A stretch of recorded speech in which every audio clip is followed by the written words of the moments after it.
Good morning. How's it going? Actually, no, never mind. All four. Can't wait for Earth update.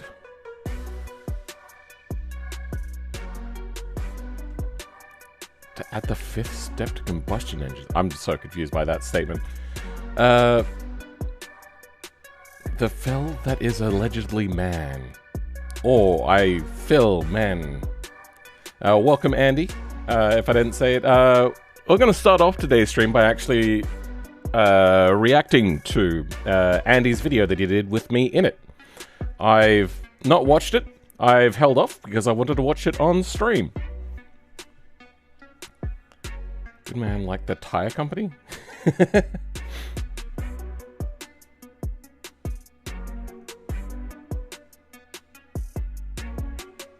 Good morning.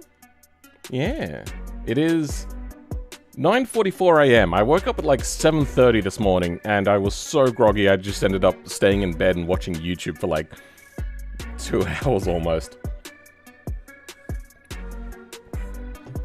I really hope the video's entertainment value. So during this video, a lot of... For me, it was like I have no idea what I'm doing. Is this what he expects? Is this what he wants? I have no idea. Same with, I'm guessing, the other person who was, not Talks with Noise, Off the Limiter. Who's another small YouTuber, which I also, enjoyed their content of. Also, I don't think I'd ever really talked to them that much before, so it was really, like, awkward being, like, thrust into that situation. It was fun, but the whole time I was like, I hope I'm doing what he wants. I have no idea. A few comments saying they watched because they saw your collab thing. Oh, really? Cool. Yeah. So, if anybody doesn't know, I don't actually remember doing it, but I really, really like it when people do videos on my mods, and that's what's happened today. Andy has gotten together all my basically sim racing mods and put all of the Group 5 things into a video and did it. I nailed it exactly as I wanted. Okay then. But yeah, that's what we're going to watch today. I just want to switch over to this screen so I can do a quick little tweaking of things. This is the video. Hold on. It is... We put esports driving into BeamNG. 3 things in life are certain. The Moonhawk is crazy fast. Sure. I'm stupid and used to the slower of the Miramars the entire time. Charlie is a good boy. But Charlie bit your finger. Kind of sad that this was mean that drafting would have been... Yeah, drafting would have been really interesting. Now that drafting is in the game, I think that's going to drastically change how my vehicles are, and I think I have to change how drag works once I understand how the drafting system works. One thing you mistook a lot of collisions caused by either error or lag as intentional. I mean, a lot of the times I was trying to roleplay as a real presenter during this thing. To make more of these, so I'm gonna... Okay. But yeah. You know, I'd even accept slop content when people do my mods. I would love it if people just came in and did like a tier list of my mods. And it was just that every week. Just like somebody doing some more tier lists of my mods from like the shittiest sort of things. Like, there's some real stinkers out there. I tried the, like, original F1 cars late last year just to see if they were still working in the game. And oh my god, they are terrible. You gladly had suck? See, we're back at it. Yeah, we're going to be reacting to this video to start off with. So thank you, Andy, for the video. But now, I suppose, is time to watch it. Sim racing is one of my biggest passions, which you'll have figured out if you've watched my channel for more than like... That was an Austin Healy, right? My brother had sim racing. One of these for a short while. He bought it in like really terrible condition, and I helped a little bit with restoration. But by the time that he ended up finishing it many, many years later, it what did it do? Oh yeah, he was starting a family, so he just sold it almost immediately. It's like, oh damn. Like, it was super firm with the other drivers to not get elbows out too much, especially with Charlie shit internet. Oh yeah, no, you're going to probably like the soft start thing then that I've been building kind of on the side sometimes. We're going to watch the 5 minutes of creating key bindings. What? I don't know. I don't know what that... is one of my biggest passions, which you'll have figured out if you've watched my channel for more than, like, I don't know, 5 seconds. But I've always felt BeamNG Drive is an underrated platform for sim racing. Even outside of the crash physics, the driving physics are just really good. Of course, it's not perfect, but I want to put this to the test. So I got 4 esports champions. You know, I was thinking about that sort of point, and until recently, like just like this recent update, BeamNG felt like a toy, but like an incredibly, massively sophisticated toy. Kind of like, you give a kid a toy, but it's like really mechanically complex. Kind of like those geometric balls which have like a whole bunch of linkages in them, and then you like pull it apart, and then the whole like a scissor arm thing makes the whole ball expand. You know, like the expanding ball toy. Yeah, these sorts of things. But like an incredibly complex one of these.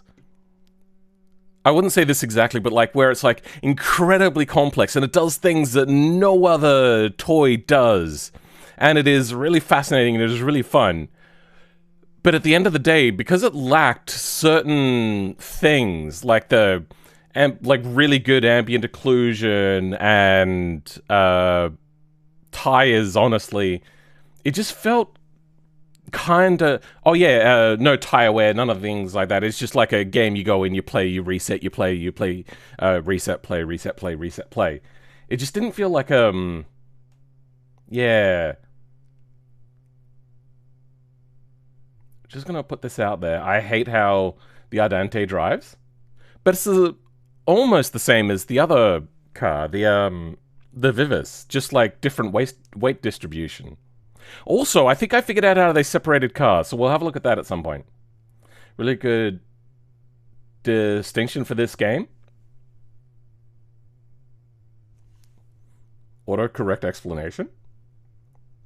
Are we watching vids today? We're going to watch one vid today.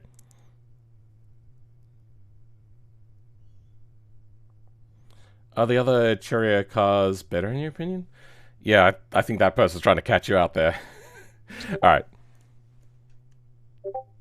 Make that 3 esports champions to come over from Assetto Corsa and join me in some races. But don't think I was going to do this without some kind of challenge. As some of you are aware...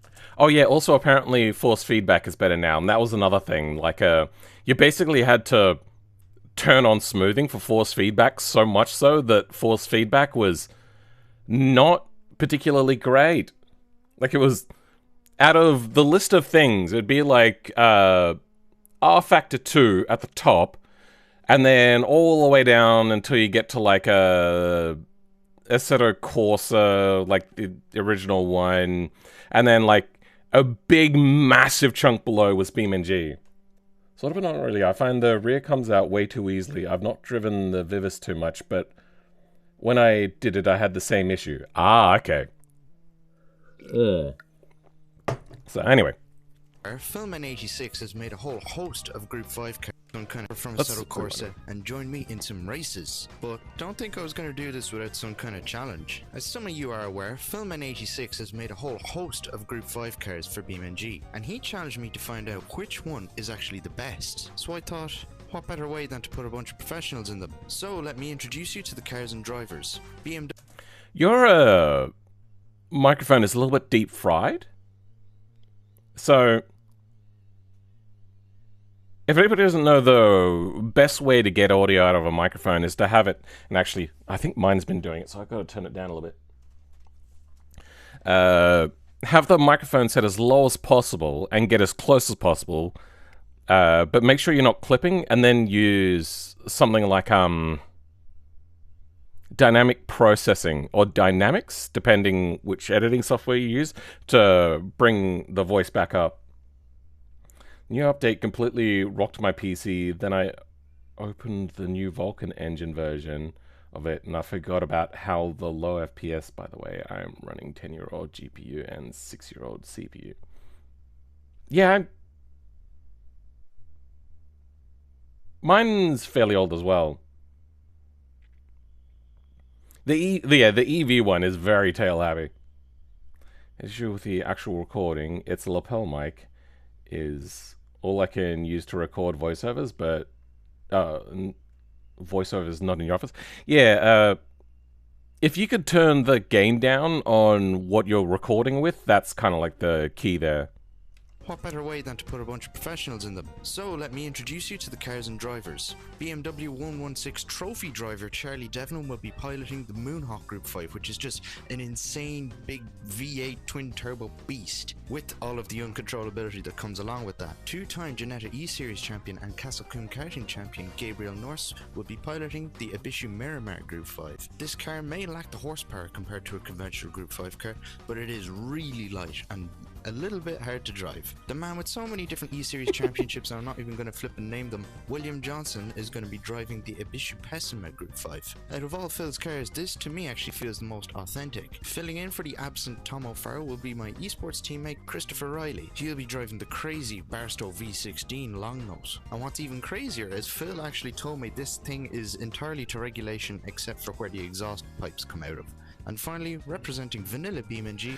I think you like pointed that one out as like a this car is like really cool or something like that, but it like aside from the fact that it wouldn't fit regulation, I was like, you know what? That's the only one that I think actually really does fit regulation properly. 1070. Wow, that's quite old. The 10 series was a fairly big leap, and also the 10 to the 2 series was also a fairly big leap, but a leap for a different reason. Will be me in the Bolide Group 5. Now, before we go racing, and I will include a timestamp if you want to skip this, Charlie Devlin actually installed the game just to do this video, and as a result, he hadn't set up anything. So here's a small... Which one's Charlie Devlin? Which one's he driving? Yeah, I think it's more effort to put in post recordings, but it's good to use the adage of show don't tell. So you said Charlie. We don't know which one Charlie is or which one Charlie is driving. It'd be good to know. The Moonhawk, yeah. Thank you. But this adage of show don't tell in filmmaking has become a lot more important on YouTube because of the short attention span. So whenever you say something in a script, assume that it's going to confuse people unless they could see it at the same time. 5 seconds before? Yeah, but... Finally, representing Vanilla BeamNG will be me in the Bolide Group 5. Now, before we go racing, and I will include a timestamp if you want to skip this, Charlie Devlin actually installed the game just to do this.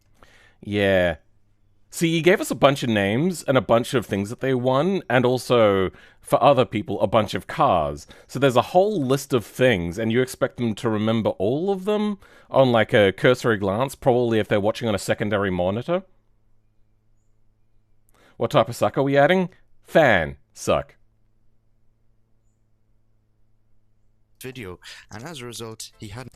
Your next PC is the Steam Machine. Yeah, those prices are going up, but then again, every computer is going up in price. Set up anything. So here's a small snippet out of the almost hour it took for us to help him set up. Do I need a clutch? It's like banging in gear. You'll need a clutch. Oh yeah, I remember this. Manual. This is exactly like it was teaching you, Andy. Just Oh like, no. hey, do the thing. Wait, where is it? All your gears? Did you I'm assign all doing your this gears? A look back button?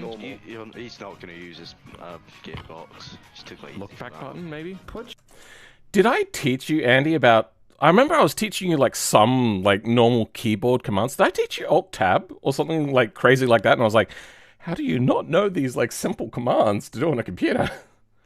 Seemed to have an issue. I gave the explanation to offer... Oh, yeah, no. Dude, put your H-pad Shut up, in it. Gabriel. I will. Good boy. Is it going to happen? What am I meant to do Don't. then? Just don't apply. Just press cancel. Cancel, cancel. Big fucking red button that says cancel. Oh, you mother! You are so stupid. Okay, you got everything except reverse. Go vehicle, vehicle, vehicle, vehicle, vehicle. There you go. Scroll down. I got it. Reverse gear. It's Hello, right there. reverse. It's right there. It's right up, up, up, up, up. Up. Yes, top. Oh, it is working. Top of your screen. Reverse, Yes, yes. Now, this is something that I have experience with, because I helped elderly people learn computers back in the day. I say elderly, they're like in their 60s. I suppose, whatever. That's why I was patient when trying to explain things to you when we did our video together of me teaching you mods. Because I understand that giving people directions of where to look is not as easy as what it seems. You say up, but that's like up here, like how far up? So you do have to be a lot more patient than what you are. Yes, top. Oh, it is working. Top of your screen. Reverse, Yes, yes. Yeah, good boy. Also, it takes a while for them to like hear it and register it. Line lock. Yeah. Hello. I know exactly what you're going through. Feedback Neil, he probably wants to turn up dampening and stuff. Charlie, at the top where vibrations and force feedback are. He's probably looking at the top of this. Oh, at the top. At the top? At the top. Look above you. That's why you get into like more coordinate sort of thing, where you say like move the mouse up. You'd be surprised more about what I do know given what I don't. Yeah, probably. I'll turn up. Charlie, go to your force feedback. Press the axis. Oh. You're gonna click it. Yeah. Good boy. Alright. Gamer, I swear to God, I'm gonna come down to your house. Oh yeah. Go back into your force feedback thing, Charlie. Oh Okay, I'm boy. gonna try join this server. Press on. Oh, you've removed the axis, you femboy. How? Anyway, with that little hurdle out of the way, it was time for the first race. The starting grid would be randomly determined. I don't remember that taking so long. I'm gonna turn up my headphones so I can hear this better. Is it loud enough for you guys? Oh, I didn't have it turned up. And we would have Phillip joined by Off the Limiter in the commentary booth. Because of course, why bother with professional commentators when you got some professional drivers? I'll let it be known that of course we couldn't hear them during the race. The race would be 5 laps, and I'll hand you over to Phil to count us in for the start. 3. Oh, I see that you use ultra wide as well. Oh no, is this my recording? Oh. I was like, oh, I didn't realize that they used an ultra wide. I was like, oh yeah, cool, yeah, no. Ultra wides are really good for single monitors, basically everything. 2, 1. Or deep fried webcam. Green lights up, and off they go to a cloudy start. That's a lot of time spinning. Yep. Oh my god, we just had no idea what to say. That was a clean entrance to the Bone Shaker, is what Yeah. I'm calling that corner. And that Moonhawk is being held back by everybody. Oh, the long Oh, the nose! Blasto loses it a bit. But he's managed to save it at the last minute. That Miramar is actually doing well now. Oh no, he's done it to himself. That is his own fault. Ooh. Was there an accident? I didn't see back there. Oh. So if you've ever done collabs as well, you'll know that, because I'm noticing what I'm doing here, you want to be very careful to not talk over people, especially if you don't know the other person that well that you're collaborating with. So a lot of the times I was like, I could probably just do a commentary, but I really didn't want to talk over him, and I didn't really... Yeah... Nakefit's on Blender and I play BeamNG on normal, like with 4 times filtering. What? Got lucky getting 32 gigabyte. Oh, yeah. By the way, you'll see RTL's camera work is brilliant. Oh, really? I wouldn't know whose camera is whose. I noticed something while watching this. Multiple times you said the Miramar is doing well. They spin crap. Oh, really? The curse of the commentator. Yeah, The that's been a Miramar, small no, accident. the Miramar went all on their own. Oh my god, that Moonhawk is insane. Oh my... It was in last place, remember? I do remember, yes. Oh my goodness. Oh. Very Bit of argy-bargy. light contact. I think part of the reason why that Moonhawk gets ahead is because they just make way. Oh, yes, absolutely. So one thing I learnt, like, late last year, is the Moonhawk is at regulation width. from factory. So you can't really make it much wider. So the fact that I've made it wider, and I was trying to allude to that there, but I kind of lost track of what I was saying, I think, it's just it's just so big. Competition which doesn't suffer oversteer to death. He would fly ahead and get shots tracking of the cars as they went by. Ah, yeah. I wanted to focus more. I assumed that you would get all the people's angles, so you'd be able to get the action shots.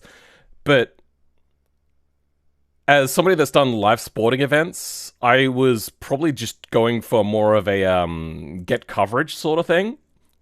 That's where my training is. Just like, make sure that you at least get things in shot. Oh man, he's just gonna disappear off into the fucking sunset.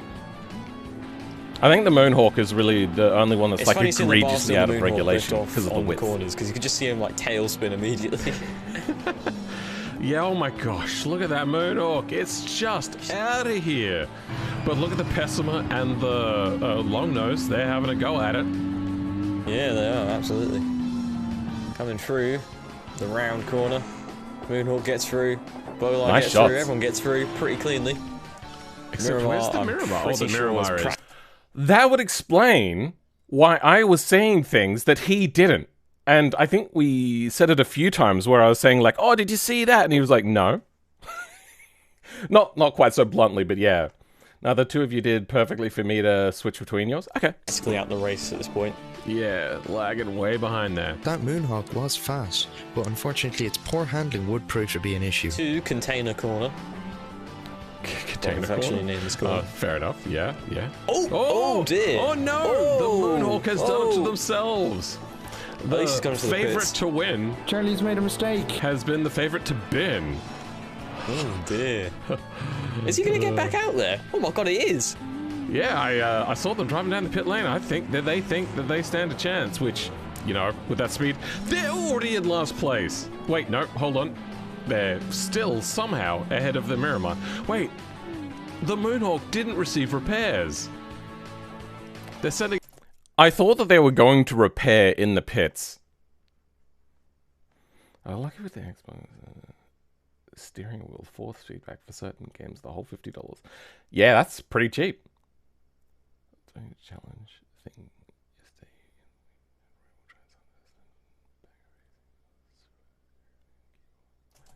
Is that in the regulations? Ooh, I don't know. I do feel that there's something in the regulations about it needing 4 wheels to be able to compete in a race. With Charlie out and Gabriel lagging way behind, it was now a 3-horse race between the Pessima, the Longnose Barstow, and the Bolide. Oh, is the Longnose catching up and about to overtake the Bolide? The Longnose is I actually believe pretty it good. is, yeah. Yeah, they're really catching up. Woefully. This might be a real fun battle right now. Unfortunately, I was keeping my foot slightly on the throttle when going into the braking zones, which means in the really slow corners, I was going way too deep. Kane. The Oh, Bolide is giving them lots of room. Why? Is it a deliberate thing to keep the turbo spooled or something? Like, is there a reason why that is? Also, yeah, I feel that the Longnose is like a, underestimated because it's so long, people just assume that it's like just unusable. No, it's actually really freaking capable. Room to get around. However, I think the big limiting factor here is it's just going to be really hard to get past this Bolide. yeah, because it is quite fast. Chris in the Barstow only discovered afterwards that his force feedback was inverted. The whole really? Damn. The corners, reasonably so. This was allowing I mean, the force feedback in BeamNG used to be so bad that that sort of stuff could happen. Well, in the stream, we used the TVR Tuscan, I think, and it was absolute hell, even on tarmac. In BeamNG, there's a TVR Tuscan? Interesting. I rest my foot on the gas on accident most of the time while braking. He was probably doing that. Maybe, but it was actually a strategy back in the day. Chris to gain a huge amount of time coming to the start of the last lap. The corners, reasonably so. This was allowing Chris to gain a huge...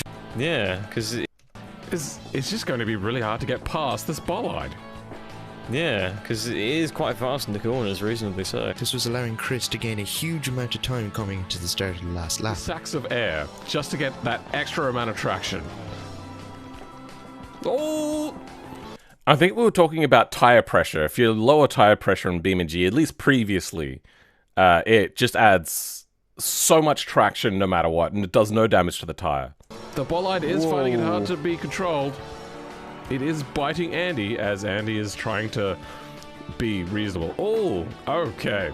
I make slight contact with Chris coming out of that final tight corner, causing some suspension damage, and then this.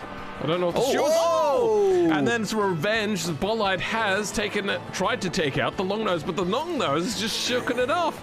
That was incredible. That was me deliberately saying that. I know it was an accident, but I was playing it up for the camera. So a lot of the times I'm being facetious when I'm talking about these things of those sorts of accidents. I know that you deliberately weren't trying. I know that you weren't trying to deliberately actually cause an accident there, but it was funny to say it, and I liked that I said it, and it was funny. And this. I don't know if the shoes. Oh! And then to revenge, the bolide has tried to take out the long nose, but the long nose has just shooken it off. That was incredible. Well, that's American clad iron for you. Oh, and the Plasma takes it as well. Oh, it's gone horribly wrong for Andy here. Yeah. Well, it seems that they underestimated how heavy that long nose was. You can't fight the long nose. You're unsubscribed? A lot of people are unsubscribed for me. I'm not even at 70,000 subscribers yet. The amount of times I've had hundreds of thousands of views on individual videos, and I still only have less than 70,000 subscribers, there's a lot of people that don't subscribe. Given how overpowered the Moonhawk is and how underpowered the Miramar is, we elected that Gabriel would start at the front for the remaining 2 races and Charlie would start at the back for the remaining 2 races. Race 2 would be at the Moonhawk is... That long nose. I was spaced out just then. I was thinking about editing this stream already, which I'm not even recording, so I don't know why I'm thinking about editing it. You can't fight the long nose. Given how overpowered the Moonhawk is and how underpowered the Miramar is, we elected that Gabriel would start at the front for the remaining 2 races and Charlie would start at the back for the remaining 2 races. Race 2 would be at the short race circuit and this would also be 5 laps long. 3, 2, 1, go. And we're off to a good start for the second race. Oh, the Plasma. As a bit of an FYI, Andy, it is entirely fine, because I record my microphone on different channels, and I do this a lot in my own videos, is if the audio and visual doesn't line up, I will just not use a webcam, and I'll move the audio across a little bit so then it lines up. At least with the intros, you probably could have done that. Now, I know that the alignment there is not because of synchronization. I'll just take like a little snippet of that, and I'll only move that little snippet of that audio across. It was because of lag and stuff like that, but that's the sort of thing that you could do. It just adds a little, no. I would word it as more of a, it takes less away from the video if things are synchronized. It's gotten out already. I feel that they got a fairly good launch there. Now, oh, that Moonhawk really closed that gap way quicker than what I expected. I like the fact that he's gotten himself in the crane there. Faster than the Moonhawk. The heavier vehicles in the back there. The Miramar is actually really liking this track. Yeah. I mean, the Plasma was doing quite well in corners, but that Miramar is really... Chris missed a gear going into one of the corners, which caused this to happen. A bit wide there. Oh! Into one of the corners, which caused this to happen.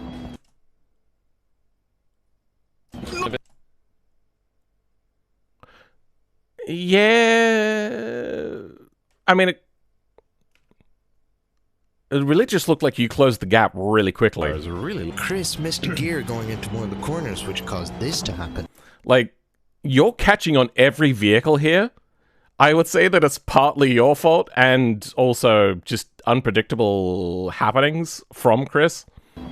A bit but wide there. You did close that gap massively. There goes the ball into the back of the long nose. And the Miramar is just loving the free air at the moment. You know, because the Miramar was so slow in the first event, I really got a sense, I feel, that it was like the underdog sort of thing, and I was rooting for it to actually not do terribly at any point in time, and it started to do really well in this. He told you afterwards? He was trying to go faster? Okay. I'll check you're still subscribed from time to time too. Oh, it unsubscribed you. Everyone remembers to smash that subscribe button, destroy that like button, and annihilate the bell icon. New video idea. Sim races versus BeamNG three-wheelers. I mean, that sounds like a video you could do on. Oh yeah, and the Covet, yeah. Is there any other three-wheeler? Versus a car where you've just ripped a wheel off. Approaching my... I remember there was a mod that allowed you to have uneven sized tires and wheels on your car. You could do a parts random generator with that. Where, like, your side to side, your sizes are different sizes as well. My least favorite corner of the last... Because the random generator thing is also a config thing as well. I wonder if they compatible. Me and OTL have been trying to make esports drivers versus YouTubers. Esports drivers versus YouTubers. Oh. Sure, I'd join that. Definitely, yeah. Go motorsport. You don't like the corkscrewish thing? You could also do my reverse pigeon, where I did like the 2 front wheels and the 1 rear wheel. It's the death machine. You instantly die if you drive on it. You see what I mean? Oh, you just gotta have the skill. Yeah, I guess so. Alright, I love that long nose. I know that the Miramar is out ahead and they're doing really well. Oh, no, they're gone. The curse of the commentator. What is going wrong with me? Oh dear.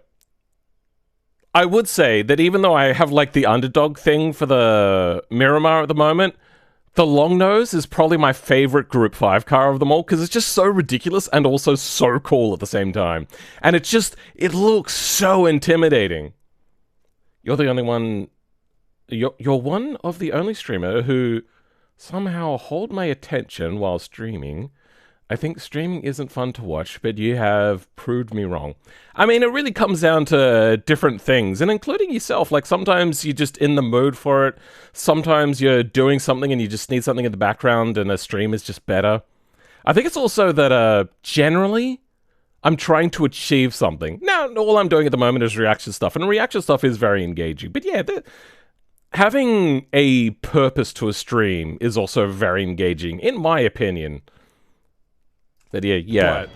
Oh, even if they didn't... Even if a lot of the times when I'm doing the modding stuff itself, there's like 30-second gaps of me just sitting there going, Spin, there was nothing that was going to stop this Moonhawk from just absolutely freight training it down here. Oh yeah. That Moonhawk in a straight line, that Moonhawk I need to reduce its downforce massively. Oh, it's just Ooh. absolutely nuts. By design, the thing is meant to be crazy. And that's why the Moonhawk originally, Andy, had really bad brakes that would cook, is because I knew that the car was just way overpowered, and that's why I had it like that. And you were like, oh, it's got this bug where the brakes overheat. It's like, no, that's not a bug. That's a feature. Now, there's absolutely no competition here. Miramar versus the Plasma. Oh, Miramar's gone again. I think it was around this time where I also...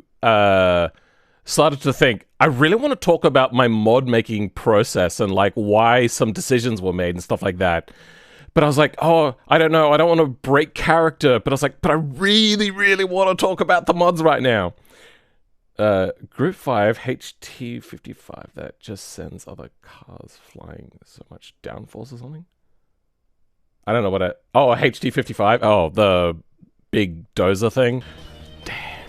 That Miramar looked like it was doing so well, but it's just very hard to control with such a square wheelbase. And that bollide seemed to have had a bit of a moment because the Moonhawk is... okay. Oh, that lag. I just missed that. It looks like the bollide has a little bit of a chance to catch up now. As we Death corkscrew. round out the second lap. I feel that the gap between the Moonhawk and the bollide really hasn't extended much. It is, I Moonhawk. believe it's starting to close slightly as well. Yeah, maybe. The Moonhawk is taking some suboptimal lines. As we round out the third lap, bollide is nowhere to be seen with the fact that the Moonhawk is already at the end of the straight. Oh! They're locked up. Oh! Yeah, And locked up a bit there. Is going to close it up a little bit for the bollide, but Just guaranteed victory for the Moonhawk here, unless he does something catastrophically wrong.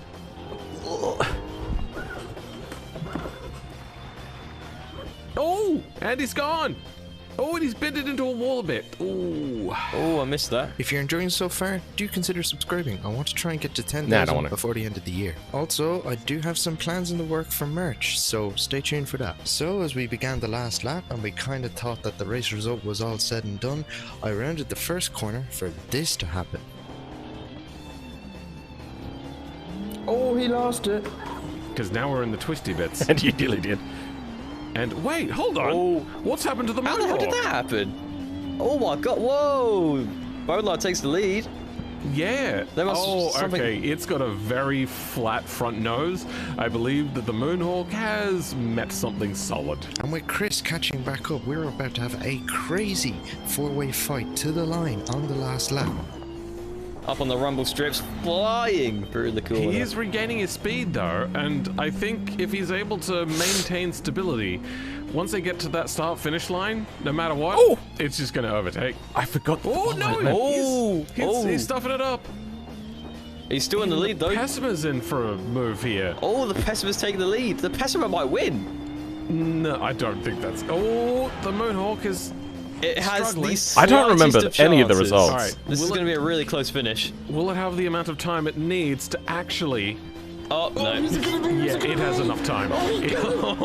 That was a lot closer than what I remember. Holy shit. See the brick wall refresh? I have heard that it's gone pretty well. We really got brick wall refresh before GTA 6. Oh my god.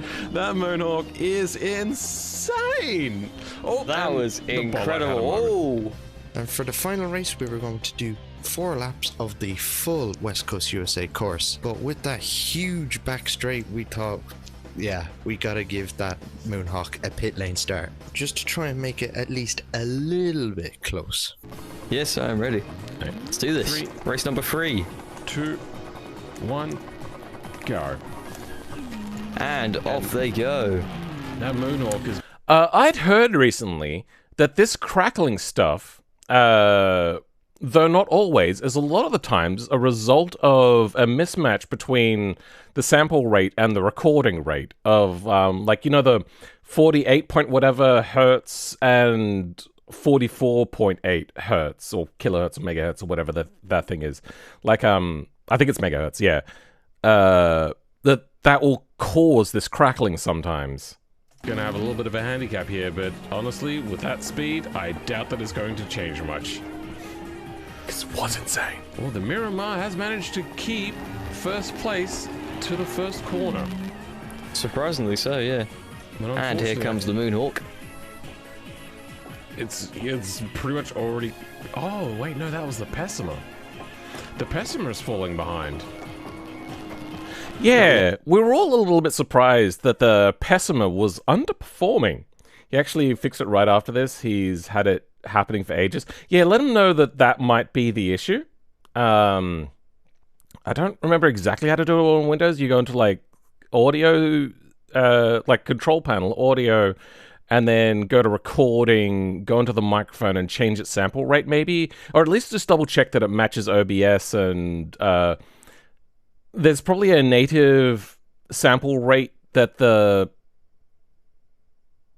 microphone, or not the microphone, the his audio device has. Check what that is if it has it native, like a recommended amount, and have everything set to the same. The Plasma was like really good to drive, but not fast. But you might be surprised to find where it comes in the final tally. Oh, really? Longnose is just biting at the tail of that bolide. I suppose that's where, like, with the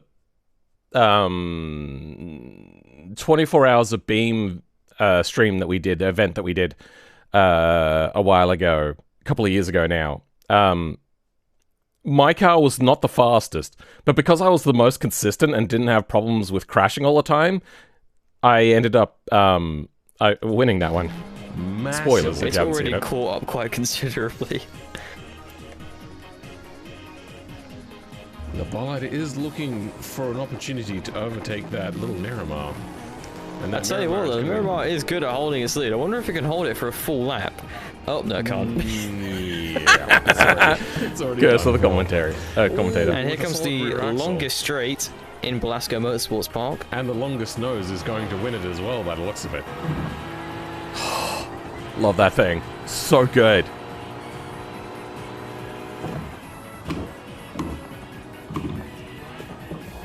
Oh, he's missed his braking point. You may think that the long nose is bad in corners. Now, he just went too deep there. It actually rotates really well because even though it's front engine, it's not like the original one. The engine is technically midship. Consistently trying to open a bag of chips.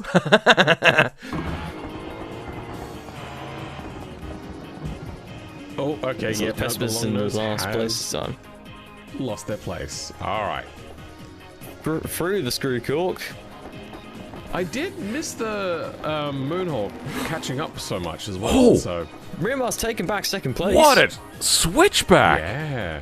A little bit of argy-bargy, but they got it done without... It also appears that they have a flat tyre than Miramar. I'm not sure if that's just a my screen thing or... But yeah. Or the Moonhawk is trying to make space. What? He's there already. Wait, what? Wait, where did the Moonhawk come from? What the hell? Hold on. Is that the Moonhawk back there? Than Miramar. I'm not sure if that's just a my screen. No, that's the Moonhawk there. Okay, yeah, I see how wide it is. Okay. The Moonhawk, I believe, is this little blur? I can't tell. That is way too compressed. Without... It also appears that they have a flat tyre than Miramar. I'm not sure if that's Okay, just they get a my better screen corner thing than or- most people, But yeah. even going around. Look at it go! The Moonhawk is trying to make space. What? He's there already. That is insane! Oh, no. Getting very argy-bargy there with the bolide. Oh! Looks like the Moonhawks fought back against what the bolide was doing to them. That is an unfortunate accident for the Bolide. That was a heavy hit. With Charlie having just crashed me out, it was now down to the other 4 cars to prove who was the fastest. Wait, who's in front right now? How's that possible? What's happening? Yeah. Having the least powered car and the hardest to control, it is a surprise that they were able to get back to the, first place. The Miramar? What? Go on, Miramar. The unsung hero. The format layout that it is the least good at is somehow winning for the longest amount of time. But He will be about left in the to- dust here, though, however. That was an impressive we're about drift. to see just the American muscle. My God, look at that Moonhawk. Look at that Moonhawk, just go! Ha! Oh my god, that Moonhawk is insane!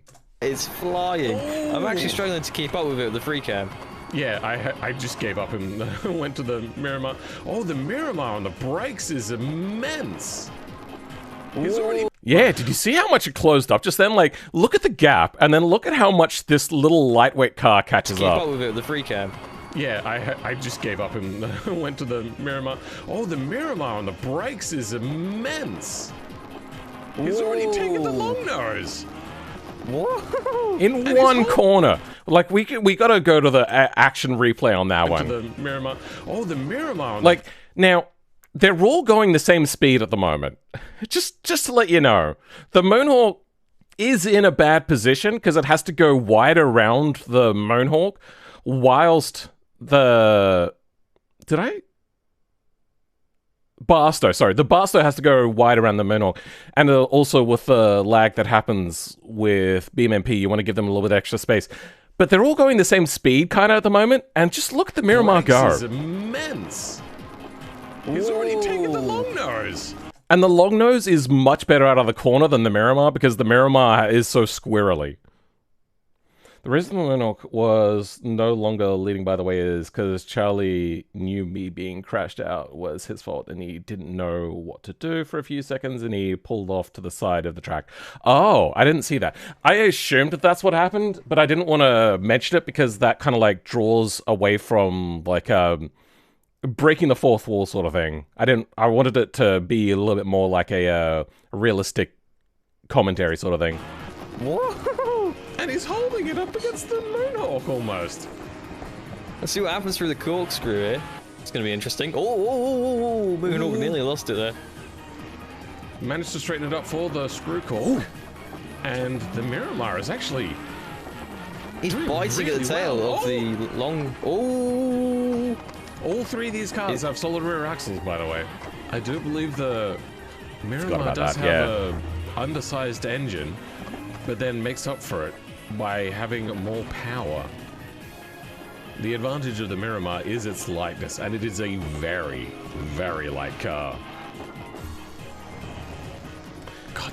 So, one thing that they used to do for Group 5 when Turbo started to become really popular is they would sleeve the engines to have them have a smaller capacity, and that's kind of the law that I went with the Miramar, so I could have wider tires or something like that. I can't remember what it was. The Miramar really closes the gap to have like a lighter car. Under brakes. Absolutely, yeah. The long nose has opened a massive gap on the straight. I'm not even looking at where the Moonhawk is. It is in a different postcode. We didn't get to see even the long nose. Oh, they hit the wall! Oh, crash. Big wreck! Oh, I don't know if the wheel's gone flying! Oh, on this final lap, the other cars might have a chance. Actually, hold on. If one wheel has come off... Oh, wait, no, for him the wheel came off. For me, the wheel is still on. Okay. I was going to say, does it have no front wheels? No chance, because this is quite a considerable accident that the Moonhawk has had. Yeah, they cannot turn now. It has become a full American vehicle again. Lots of power, but no ability to steer. This is the Lightning McQueen special. But it was the handicap it needed. There goes the long nose. Yeah. I don't think the power is going to be enough to save it in any sort of straight. And the Moonhawk did it to themselves.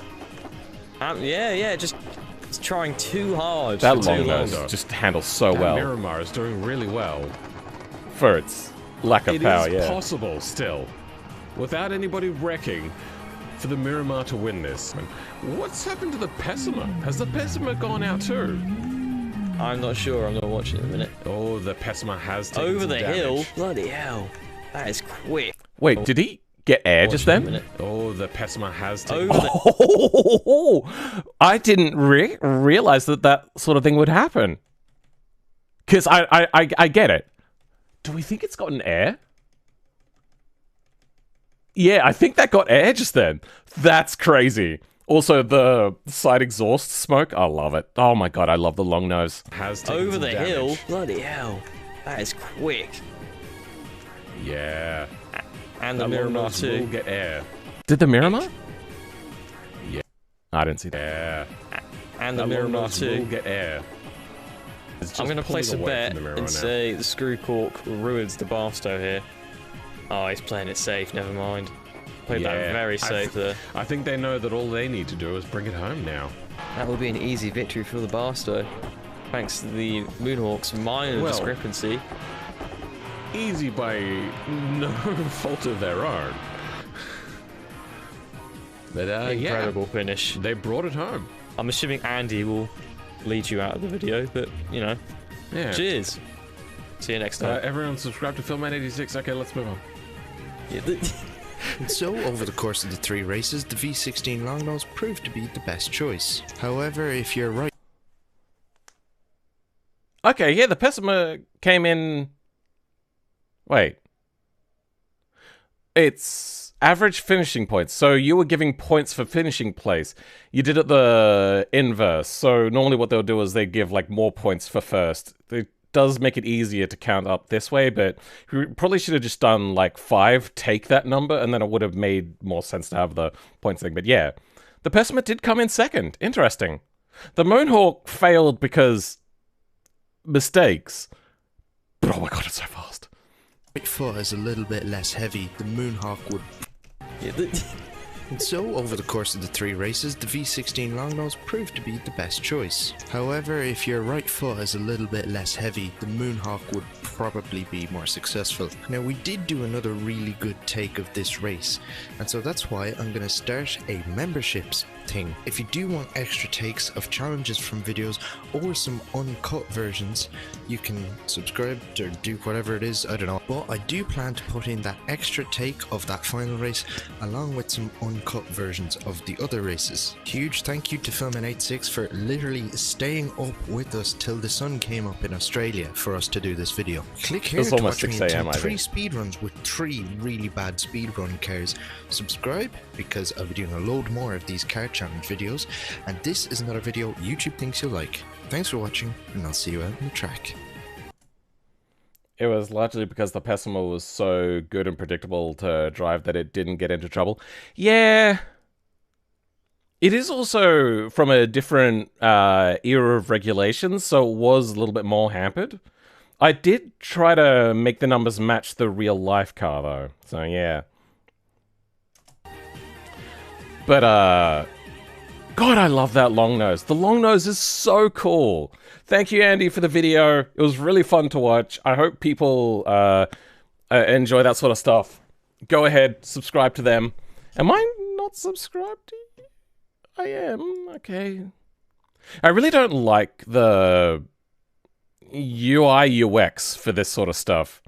It'd be... Because there's so much space here, I'd almost like it if the names were next to each other, but then I suppose if there's lots of names... Yeah, I don't know. I just don't like the current system. It just doesn't feel right.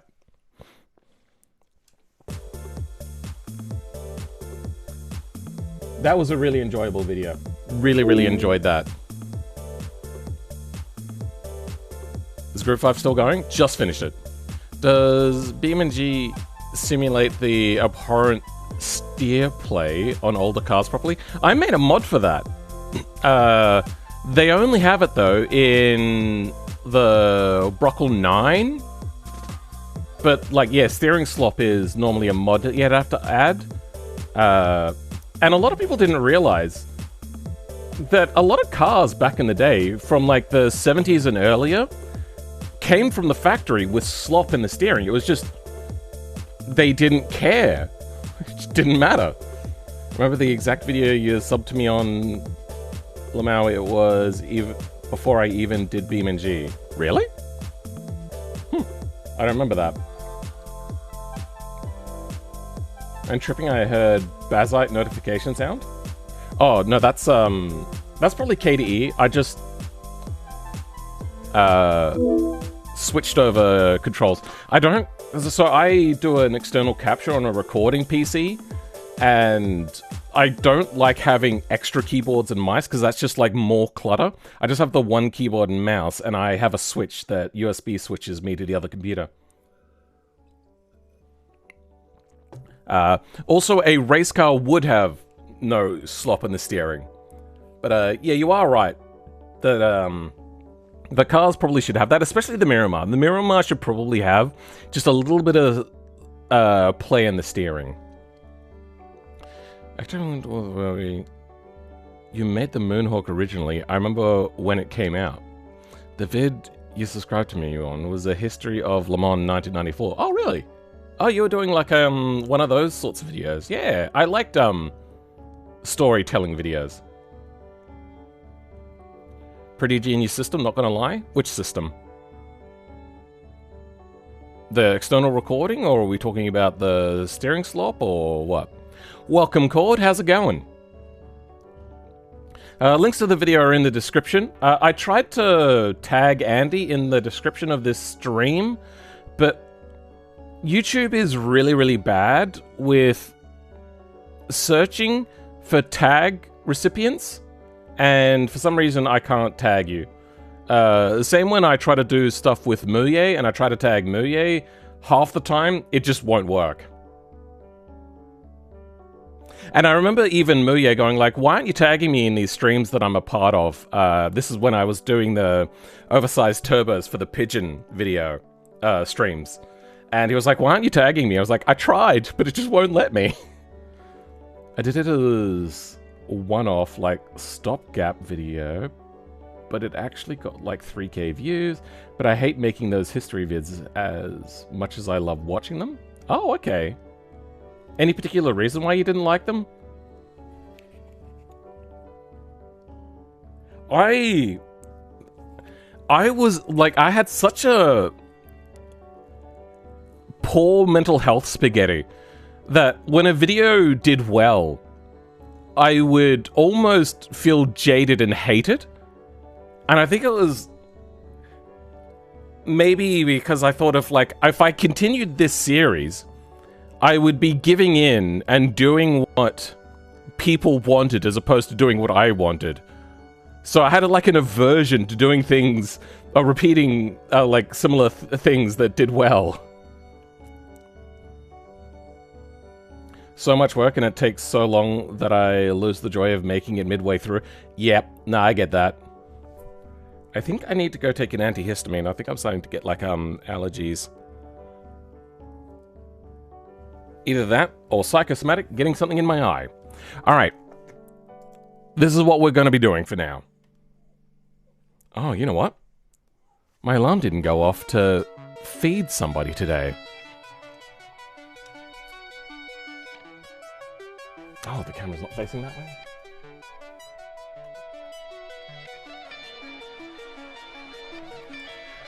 There might be a hungry pup behind me.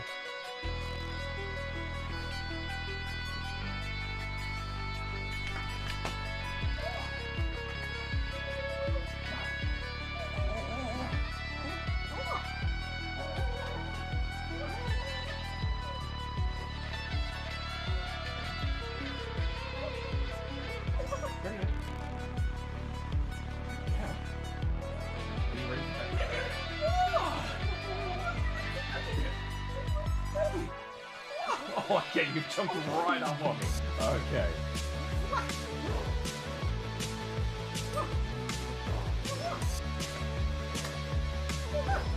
You getting yourself in the face, Pippa?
Okay.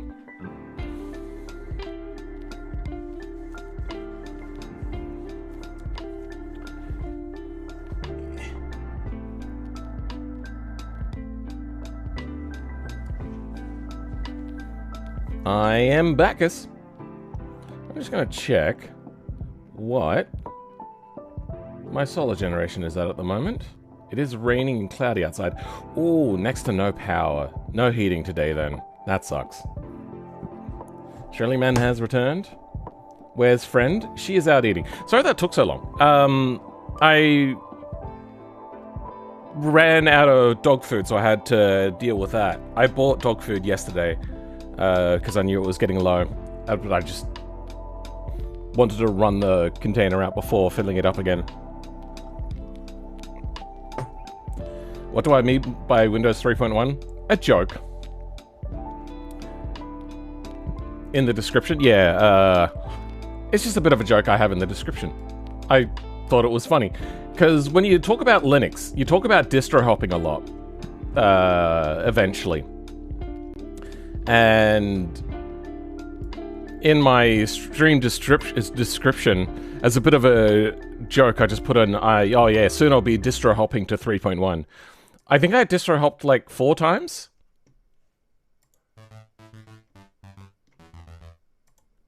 I suppose if we count the original ones where I went to get into Linux as well, it was... Oh, I didn't show. Frick. Whatever. It's in my description where I wrote that. My first ever Linux experience was a long time ago with Ubuntu, which I have a CD for because they gave it away back in the day.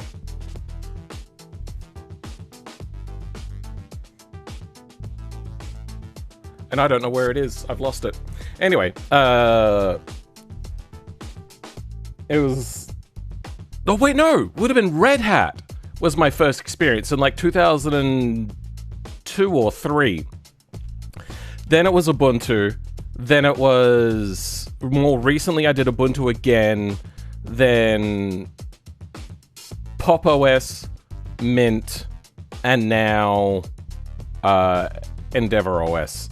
I also tried a few extra little ones there in the last couple of years. In the last year, it was like a Fedora, Alma Linux. Tried to install Arch Linux a few times. That always failed because I always only ever used Arch Linux if I was trying to do something specific, and trying to do something specific was always really hard, and I'd always crash out and give up.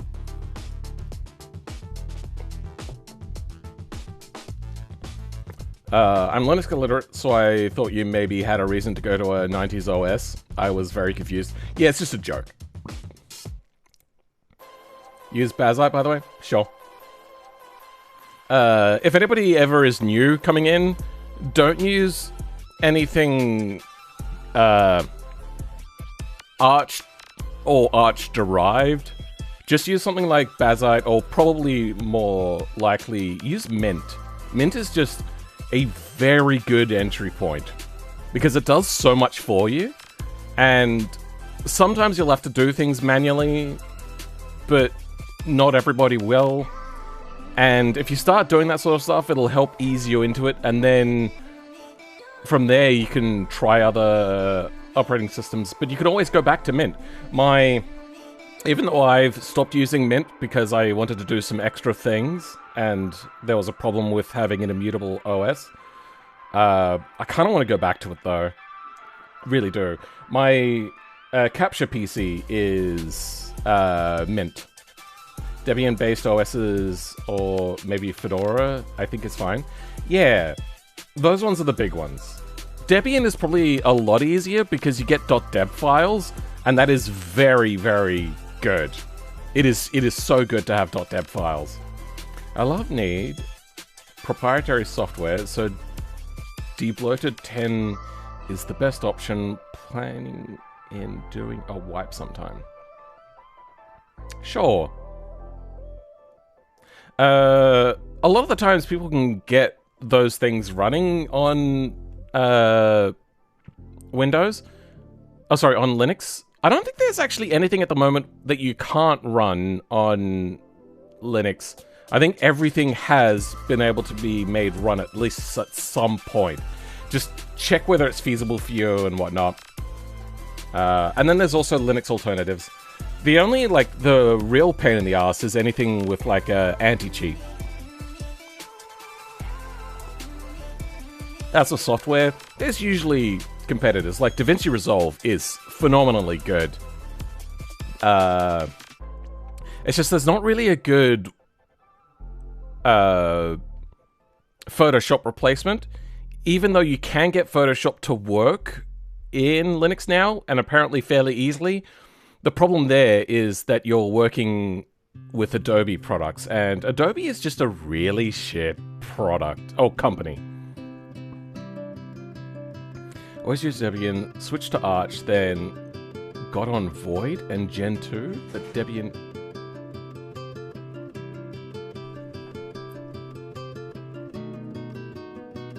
Are you okay? Heard a weird noise.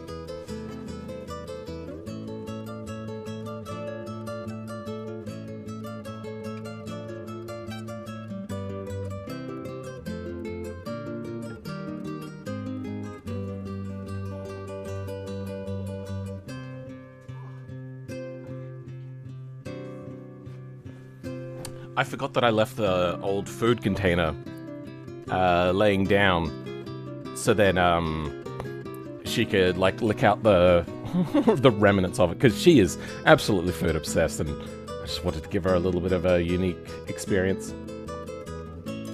Adobe can redact your redacted? Yeah.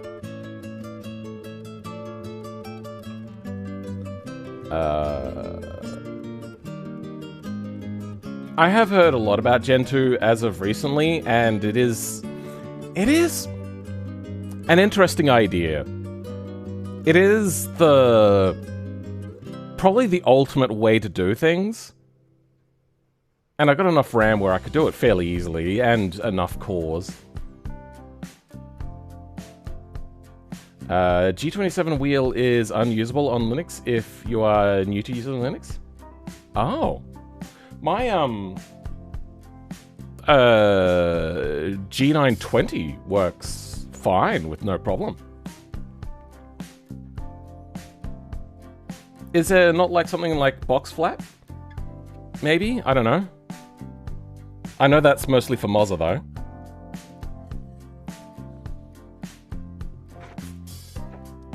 Fusion 360 is very picky, but I can always change CAD software. Also, I doubt many drivers, like the... Oh, yeah. Hardware is where it gets problematic with drivers, yeah, you're right. Sometimes audio things, they just say, just don't bother. That's why, it's so amazing that with Linux, you can just run off of a USB stick and just try things out and just test. Otherwise, you'd have to look things up.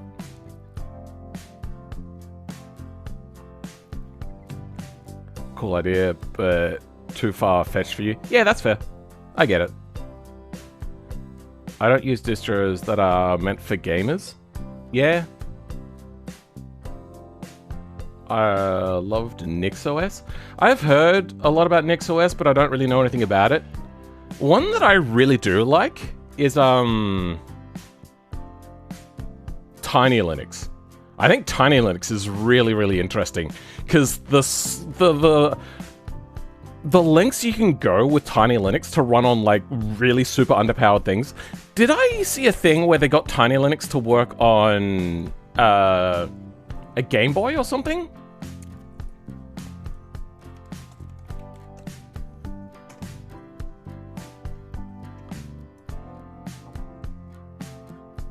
Oh wow, even their website is like underpowered sort of thing.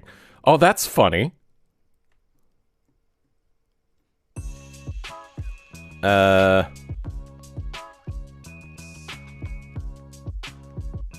wonder if the Wikipedia will have anything. What if we go to images?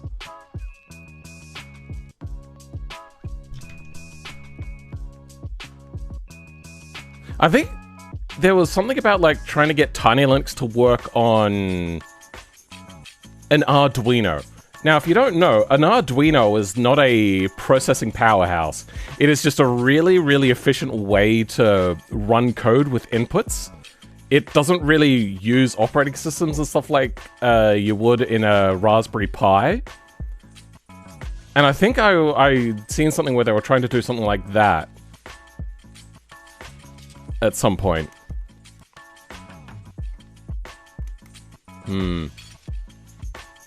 What on earth? What happened? Oh. I thought even their website was trying to go tiny. No. Oh, no it is. Yeah. System requirements, design philosophy, related history? Started in 2009. Wow. I didn't realize it was so old.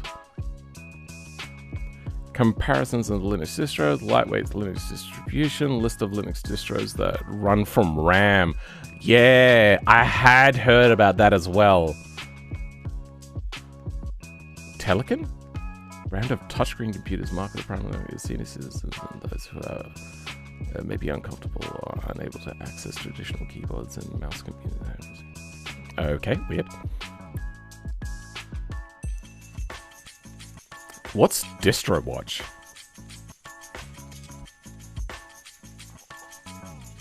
DistroWatch is a website that provides news, distribution packages, hit rankings, and other general information about various Linux distributions, as well as other free software, open source Unix-like operating systems. It now contains information on several hundred distributions and a few hundred distributions labeled as active. Oh, okay. What an ugly website.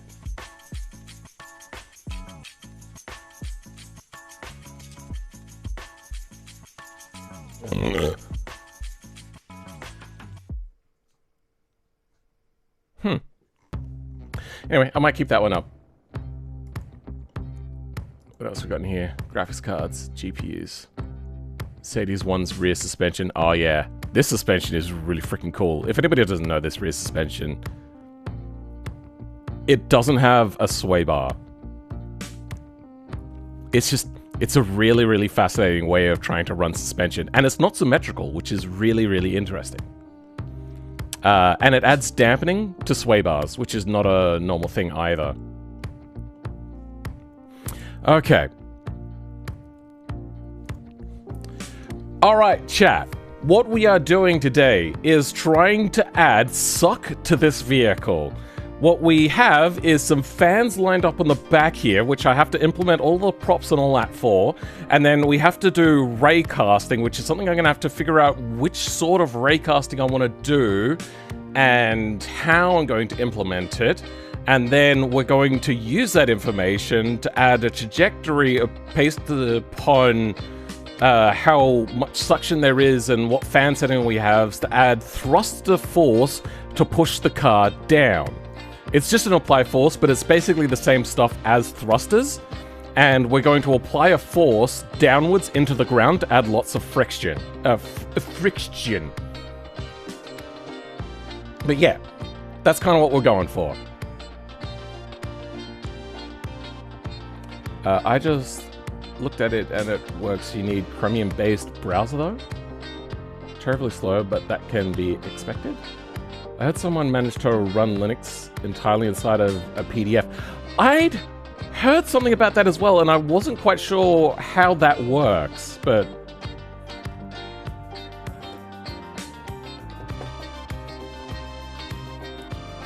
Use hand channel Montana? Wow, yeah, that's one of those ones. Puppy Linux, I have heard of Puppy Linux as well. Someone managed to run Linux. Linux for the Enigma machine? That would be crazy. This thing sucks quite literally? Yeah, it's about to suck off the ground. Car position equals ground, then apply force. Yes. If it was that easy, def. Gotta get Linux running on your iPod. I know that Apple does things weirdly, which makes it really hard to install Linux normally on Apple computers. Not just getting it to run, but it's mostly like a hardware thing. Because they have so many different variations of things, and anybody that has a Mac isn't really looking to change their operating system, whereas with a normal PC, you have to kind of pick your operating system, but generally Windows is the only version. It's just whether you're going for like the latest Windows, maybe the previous Windows in some situations, and then like a Pro, Home, whatever thing there. So you have a little bit of choice there where you don't really have that with Mac. And then you might also then go, well, maybe Linux, but you don't have that option, so you don't think about it in Mac. So nobody really supports Mac hardware in Linux that much. Linux on the AT. So that would kind of be possible there, Dart, to put Linux inside of an infotainment system, but it's like a... Actually, it wouldn't be that hard at all. But you would have to be... realistically, if you just ran it as like a server, and then you just had the website connect to your server, you would have it there. You would just log in, you could use a remote desktop sort of thing. Linux is really good for remote desktop, even if it's like just local. It's unlike anything that Windows does. I mean, we have Android Auto and Apple CarPlay and BeamNG. What's stopping us from having a laptop in a Civic that has Linux? Yeah. You can have it flash danger to manifold as well. People ran laptops and computers in cars for a long time. Did BeamNG explode again? No. Intel Macs were suitable to run Linux just fine. Yes. Kinda, sorta. The problem was it's more than just the CPU and the GPU. There's also motherboard and motherboard drivers. X11 is something, yeah. For all of the faults that people have with X11, which is the de facto... it's a de facto thing in Linux. Still. Because, its replacement, Wayland, just isn't really ready yet. It has a lot of problems because it's so incredibly old and outdated. But it still works fine-ish. I can't remember where I was going with that. Oh yeah, one of the things that it was originally set up for was to have your keyboard, monitor, and mouse and all that sort of stuff in a different, like, room to where your mainframe computer was. That was the idea. That's what X11 really did. But yeah. I currently have Eventway multi-book drive on my iPod. Works great, but still Rockbox too? Intel Macs can run Linux just by pressing Alt at startup? Are you talking about Unix? Bootcamp was a thing too for Windows? Bootcamp. I remember Bootcamp. Was Bootcamp to run Mac things on Windows? Or Linux things on Windows? Using X11 is the only way for me to use BeamNG on Linux, or else I get stuttery experience.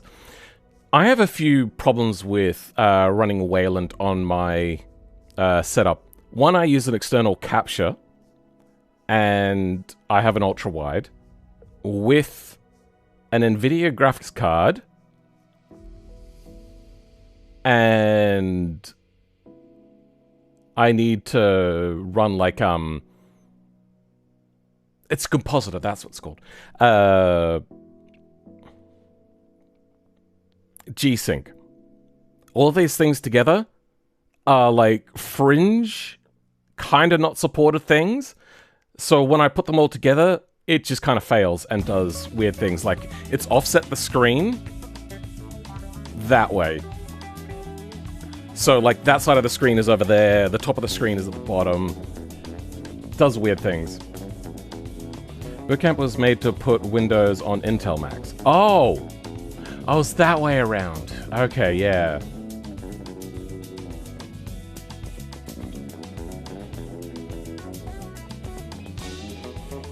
Abacus Turing complete. Mac supported normal EFI boot. Yeah, I think I remember something about that.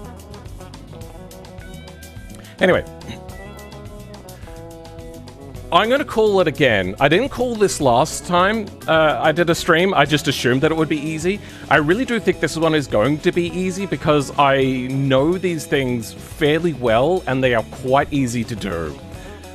The only one that's going to be a little bit complicated is doing raycasting and trying to see if we could do a raycast inside of the vehicle or if we have to go to the game engine to do raycasting there.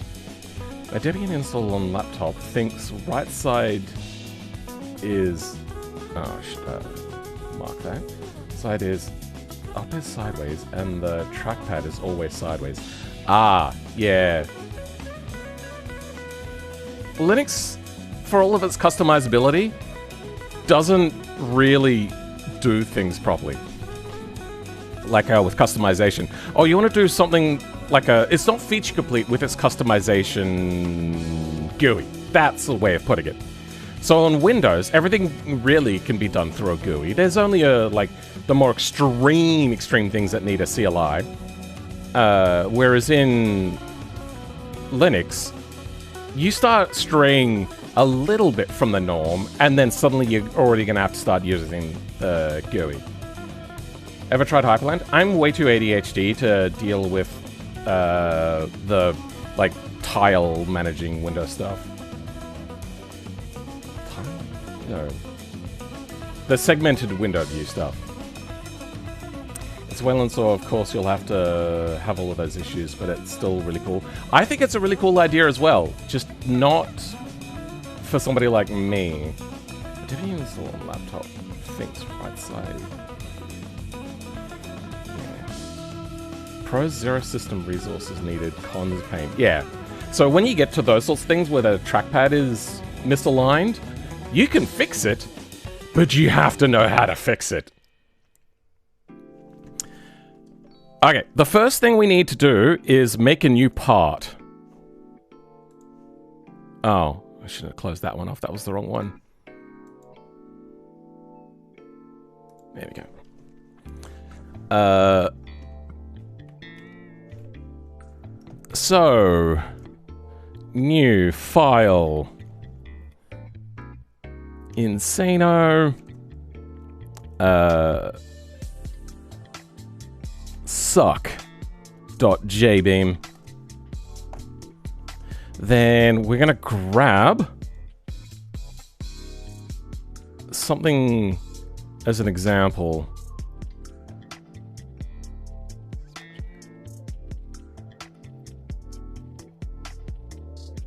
Turbine? What have we got in here? Ah, yes. Okay, the turbine is a good thing as an example. Because it has things like controller stuff in there. It's got props. It's got flex bodies. Good. We are going to need to add nodes to this, though.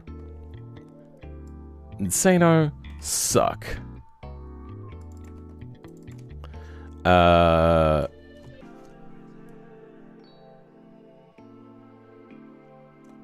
Ground effect... fans. This one is going to be suck fans. Now, flex bodies. I don't think we need a flex body right now, so we can comment that out. As for the props, we're gonna have to grab the flex body here, which is this. And that should... Yes, good. Okay. It is not actually mirrored or anything, so we can grab you and put you in here. Only need one to start with. Oh, wait, no, that goes there. This is going to be... The electrics value is...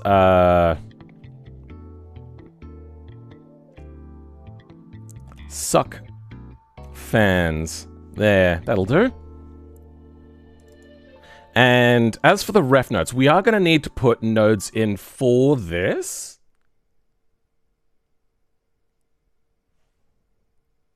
Which one has small amounts of nodes? Nope. Turbine, no. Insano. Insano does not have. Of course, okay. Monocoque. Brakes. Does not have.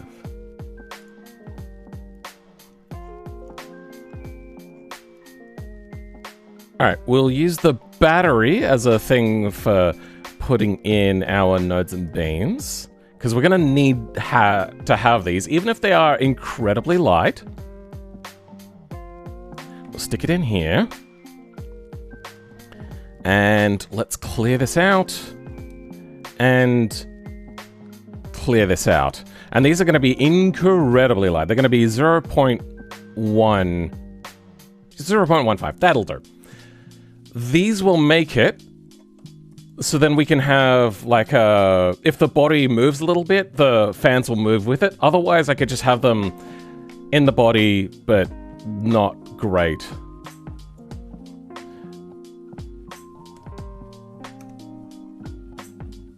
Now, actually, I'm going to want to bring back at least one node.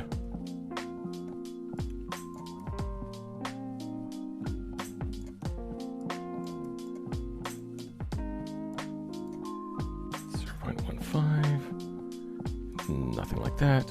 Group. No group. Collision. Collision. That's fine. Maybe we'll give it collision. True. And self-collision as well. Metal. Is there an NM plastic? We might go for that. Plastic. This got started a few days ago, so I haven't come across that issue yet.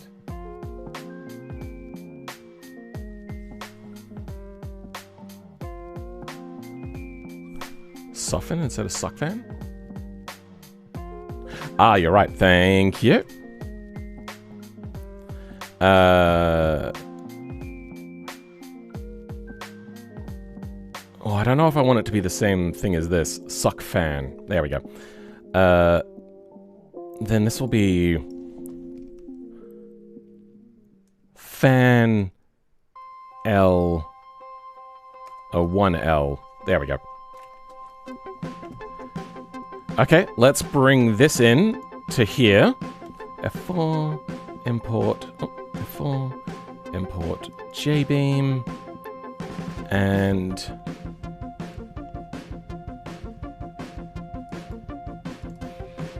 what is happening to my mouse?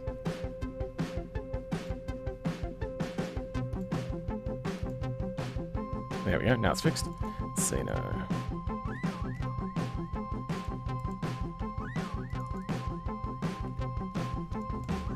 And we're gonna bring in the suck. And let's move this node into place. Where are we?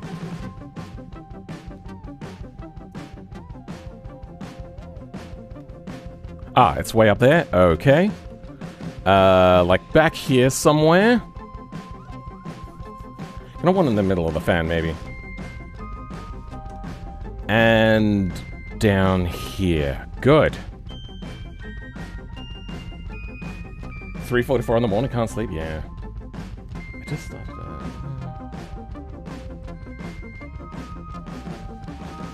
Mark Zuckerberg X BeamNG collab when? Oh, Zuck. Haha, funny. Let's go. Actually, you know what? Let's put screencast keys on. Yeah. JBeam.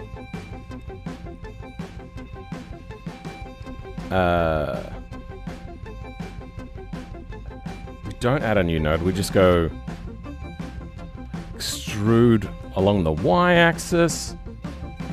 Then this one we're going to change the name of to be fan fan 2L. Then I want to find the rotation of this thing, which is 14 degrees almost perfectly.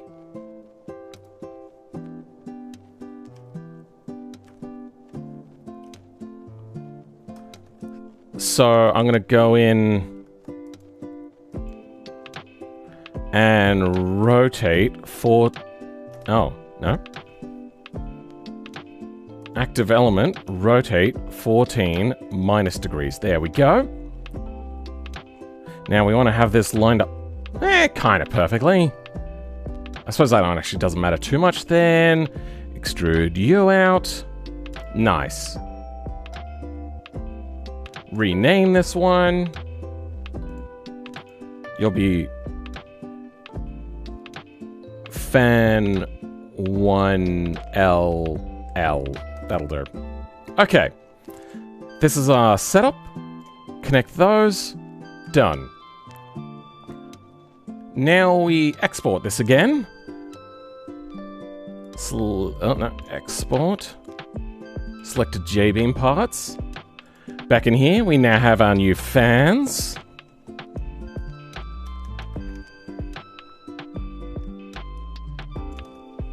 And our new beams.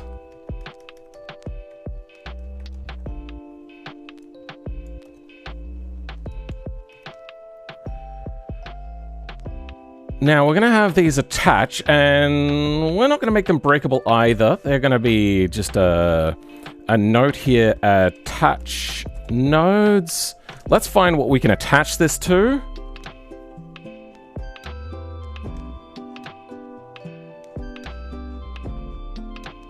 What is going wrong? I haven't even done anything, and it's already apparently had problems. Nothing. I don't think it's... corrupt files?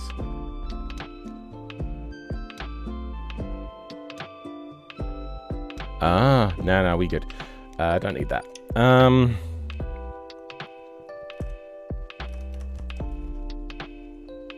Attach nodes.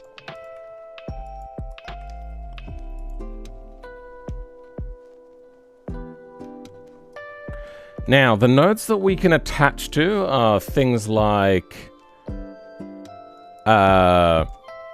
RX2s and 4s, 6s and 2. Okay, all of the 2s, 6 middle and 4s. So, RX2, this is the left side, so left. 2 in the middle. 4 and 6 in the middle. That's not going to be enough. Let's also go for RX7L. Put 7 in there. Then also we'll attach to 1 and 3.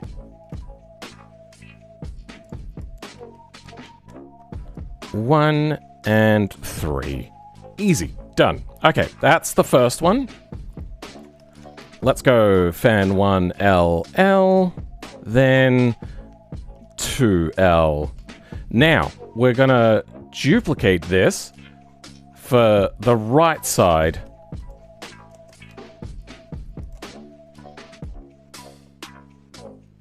Right and right.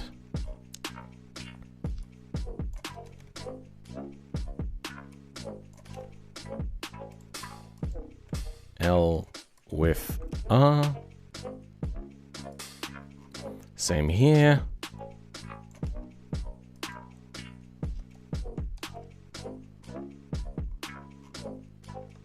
To here. Replace... Oh, it's going to do it. Okay, yeah. And replace all L's with R as well here. Good. Those nodes should come in now, and they should all be attached. If the part exists, by the way. Oh, right, yeah, no, I have to implement this as a slot inside of the vehicle as well. I What Insano? It's going to be Insano monocoque. We could just go with the battery. Grab our slot name. And paste. Oh. Okay.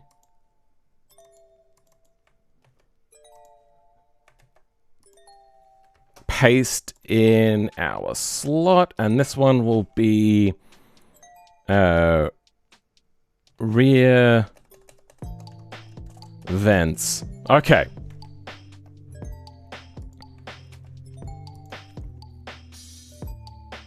Probably don't need flex bodies at all, honestly. Just get rid of that entirely.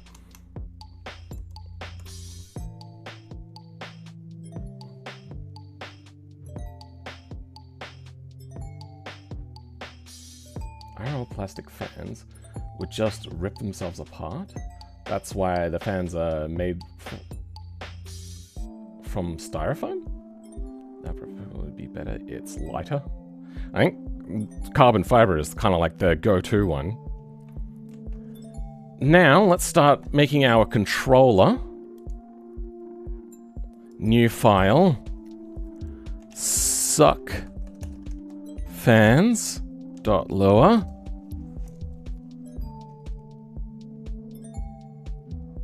And we're just going to grab this as a default.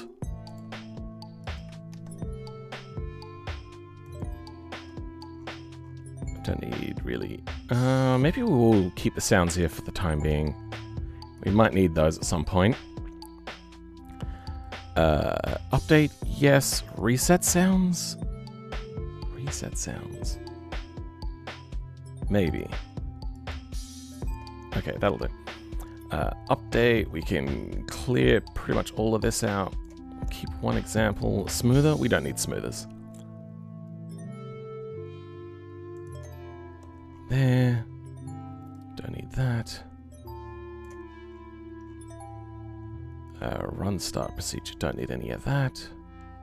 At all, actually. Reset, don't need maybe that one. Reset sounds can be blank for now. Update sounds can go away. Init. Oh, init sounds. We'll just comment that out for now. We'll need that as an example. And init, good. Done amount of times, don't need. Sound events, don't need. Playing sounds, don't need. Last. None of that.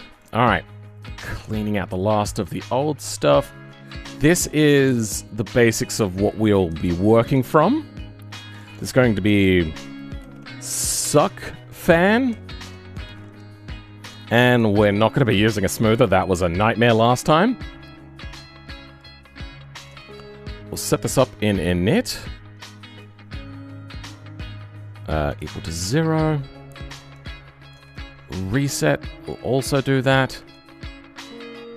Now, I could have a variable translated into here to get the variable so then people can change the variable amount there, but I almost want it to be like a key binding to change fan amount.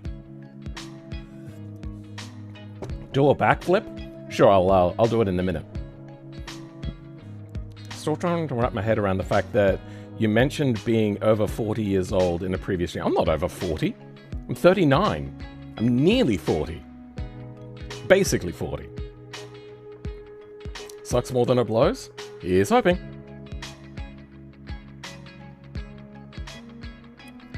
We need an Insano with 500cc Pigeon engine because that is very necessary.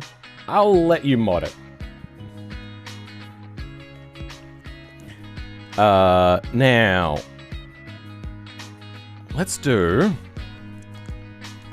m dot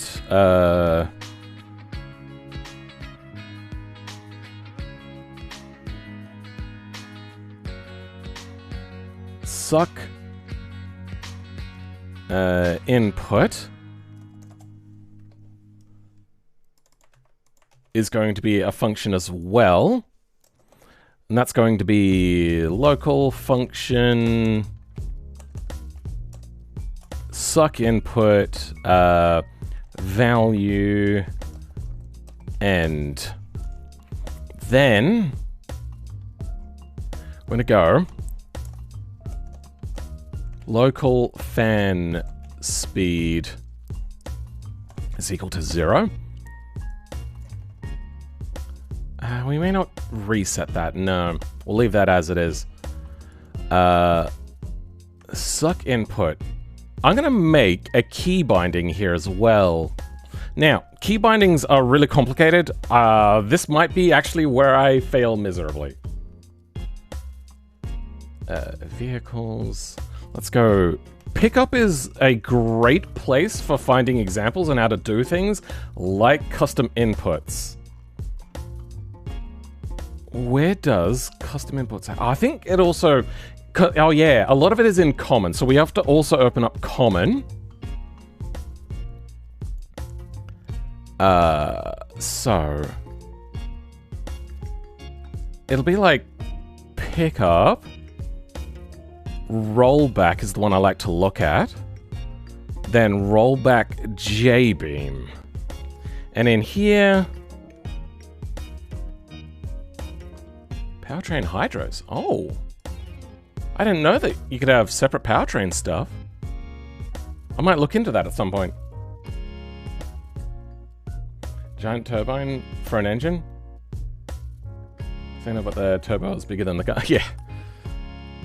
We got triggers, actions enabled. The section defines all actions that should be enabled. Okay. Let's do that.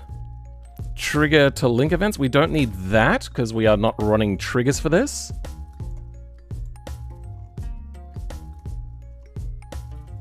Run that after the controller, I suppose.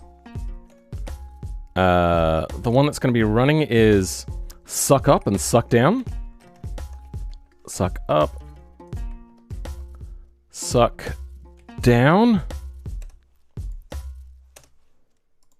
What else do we need? Don't need trigger to a links. Don't need that. Don't need flex bodies. Don't need nodes, rails, slide nodes, beams, triangles. Okay, that is all we need from this one then, I believe. After that, the one we'll want is... what's hydraulic pump.jbeam? Ah, this is where it puts in the controller, huh? Powertrain. Electric motor. Hydraulic pump. Oh! Interesting. Electric throttle name. Pump throttle.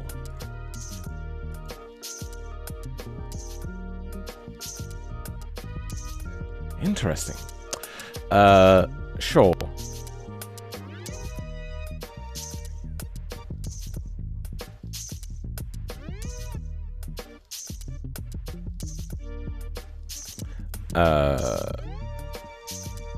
I want... there's gonna be like a... input actions JSON, I think? Or some sort of like... default actions? Something actions. I just have to find it. Unfortunately, this doesn't allow me to sort by type. So let's go pickup again. Let's open with pzip? Does pzip have sort by type? It does. Good. JSON, please.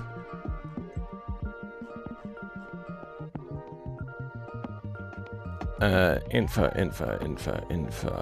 Lots of infos. Info.json, main skin.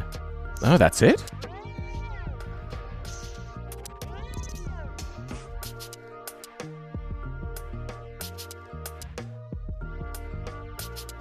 These are all PC files. I can't seem to find this next file that we need. Huh. JPM JPEG. JPEG to JSON. DDS stuff. CDAE, DAE.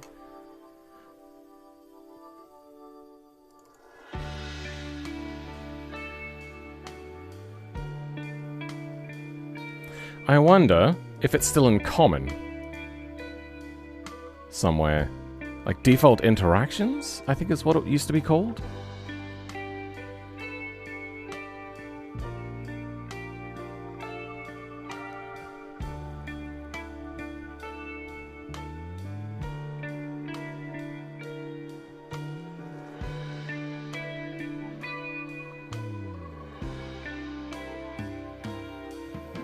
I can't find it.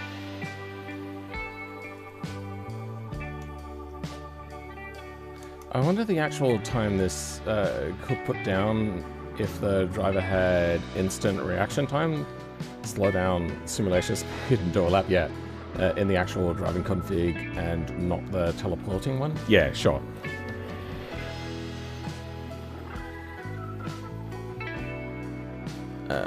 Input maps. I wonder if it might be under input maps. Wait, there's not even a lower folder in here. There used to be a lower folder. Where'd that go?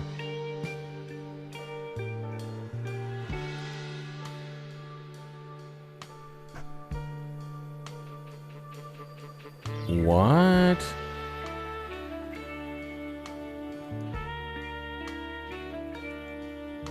Open an external application. Good. This is the keyboard connection. But that does an action. Toggle rear diff. It's not... Huh? They've changed how controls work again, and it's irritating me.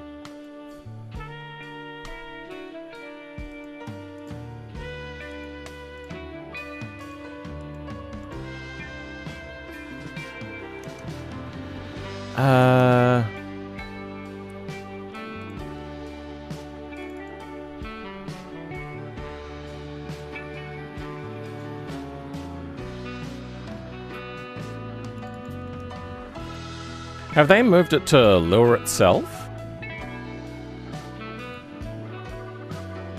Well, it's not there.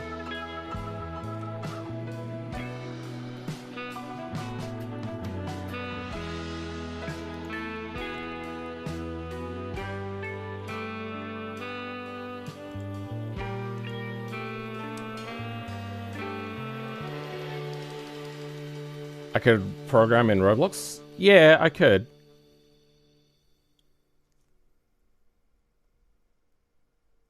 It'll drive it. I'll drive it, trust, sure. Will the Insano just have fighter jet cockpit? Kinda, sorta.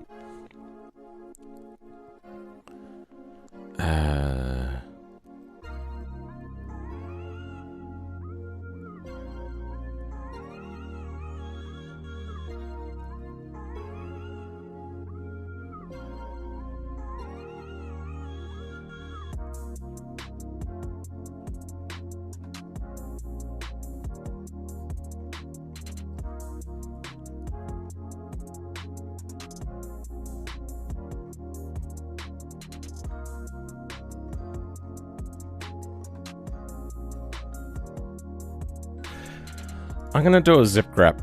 That might help me out a little bit. Zip grep.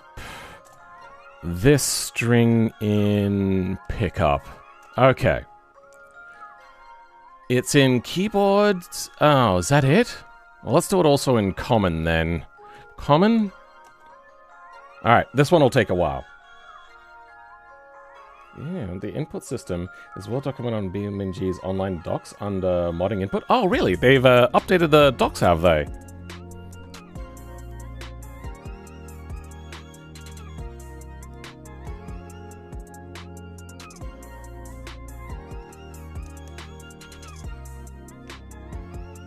Okay, that doesn't work. So you reckon under input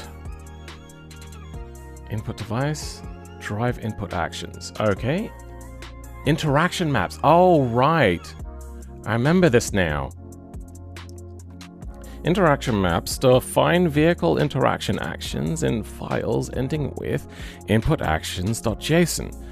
Okay, that's what we're looking for. I just have to find that somewhere.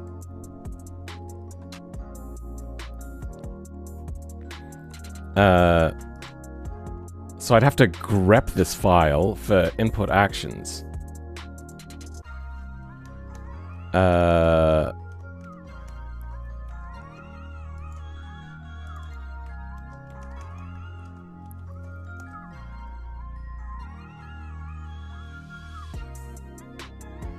Oh, I forgot to do just grep.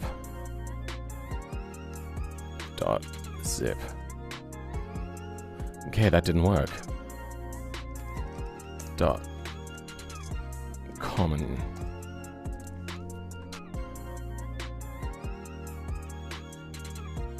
The Roblox as a game engine is about as artisanal as a $3 box of Easy Baked Brownies. No results there either. So they don't have an inputs actions thing anymore? Oh, interaction. Whoops, that's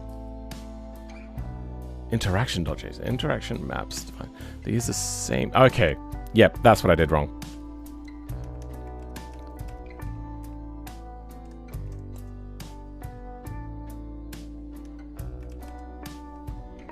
Common.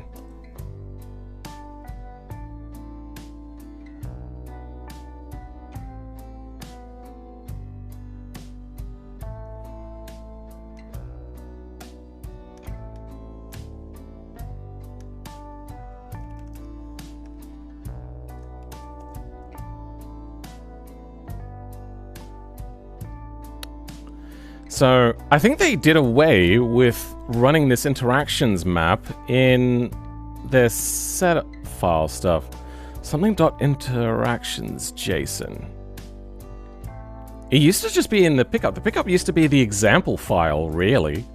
I mean, it was their first ever vehicle, so that would make sense, but I just can't seem to find it.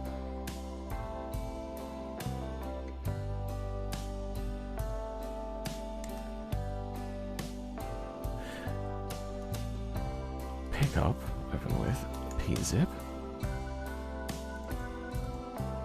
Type.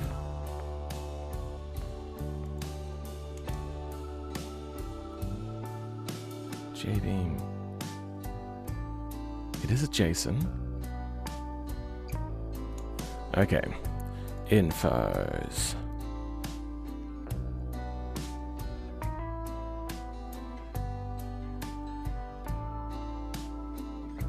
No, it ends. There is no other JSONs in here.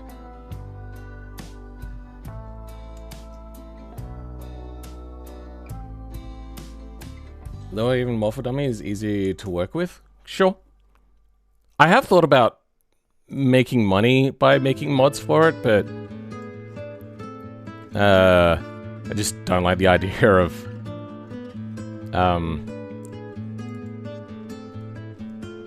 main materials, input maps, X device, standard, outfits. It's not in here. Not in here either. Let's open common up with pzip.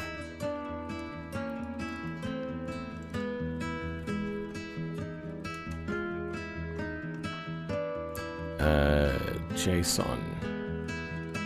Material and material. Those are the only JSONs in here.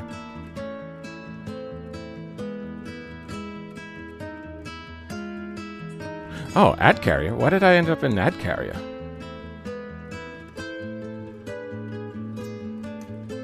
Okay, JSON. Material. Interaction. Common default interaction.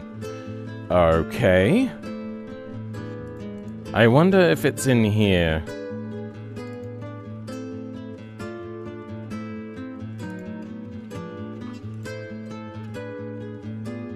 Door stuff. Door handles, latches, tailgates, sun visors, porta potty. That's a default. Okay, just every vehicle has that one apparently. Diffs, police parts, semi-truck trailer, lowrider hydraulics, cruise control, and JTOW. Well, I mean, I suppose we could use this as our example file. But it is a bit big, and it doesn't really have the exact links that I wanted to find.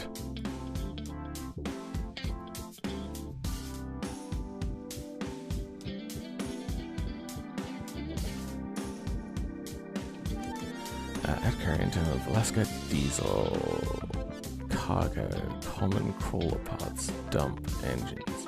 Dump? Dump truck, okay. Cargo, common crawler,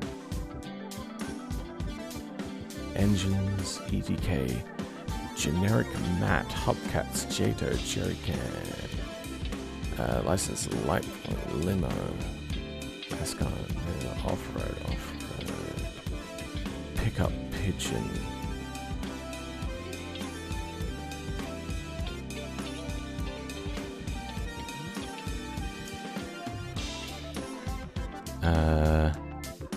Pneumatics common? No. Let's go back to pickup then.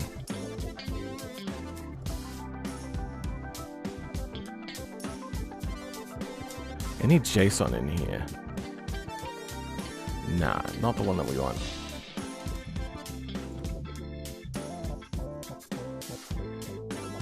Main material.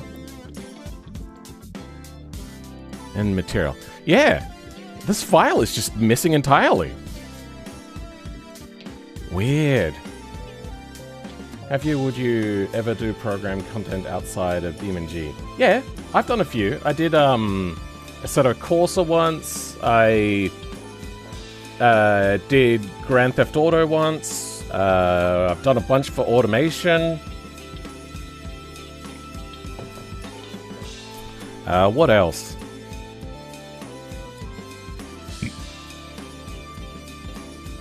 I feel like I've done more, but I don't remember.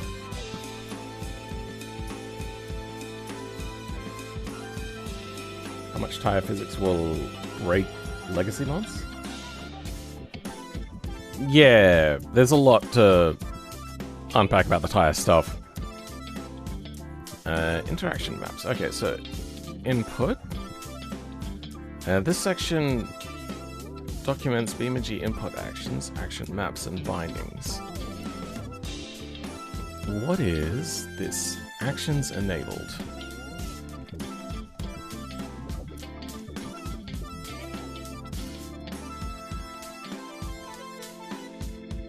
Okay.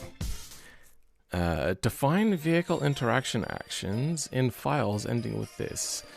They use the same action code format as input actions, but they primarily used by the vehicle interaction triggers, especially triggers to and trigger to event links.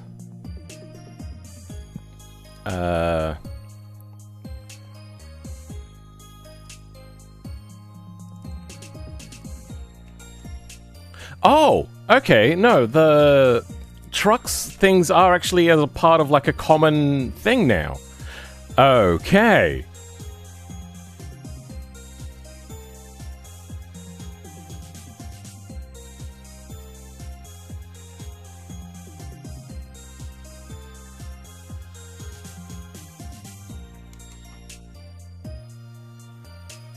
So it's called what? Common default interactions.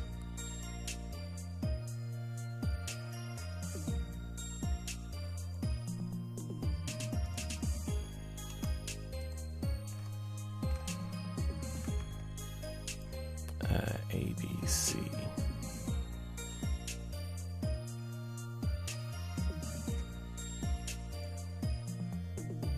All right. Well, I suppose let's make a copy of this. Oops.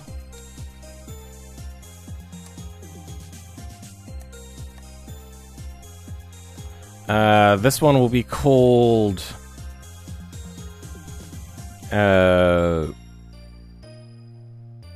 Insano interactions, and we're only going to want to start with at least 2 of these.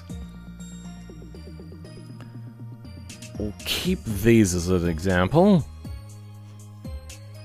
And the rest can go away. Probably going to want JTO at some point. We'll leave that for now.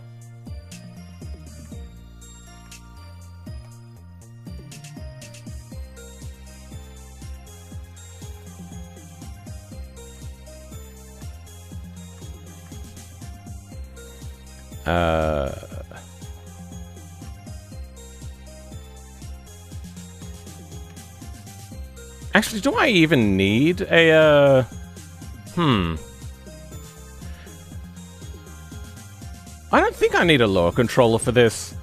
All I would need to do is just change the input up and down.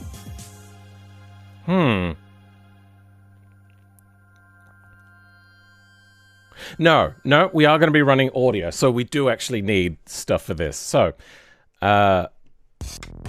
on change, changes electric value. Title, okay, we can change this. Fan speed up. Fan speed down.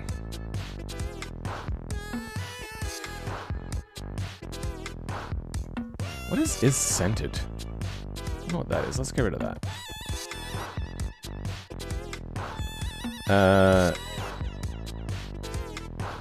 Is there like a common law in this? Not on that. How do they, like, it's got to be interacting with some sort of law, right? Input actions. UI input actions. Upfit tilt up dot title.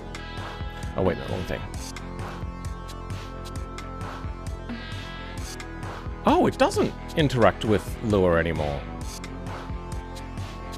Oh.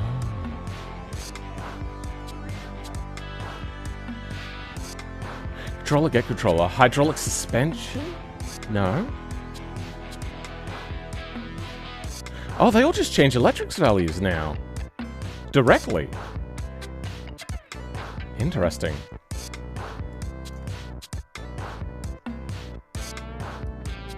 Feet up. Get controller trailer feet. Okay, there's a thing called trailer feet.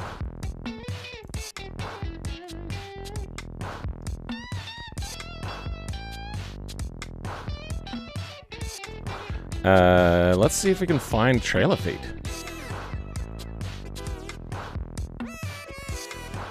Integrity.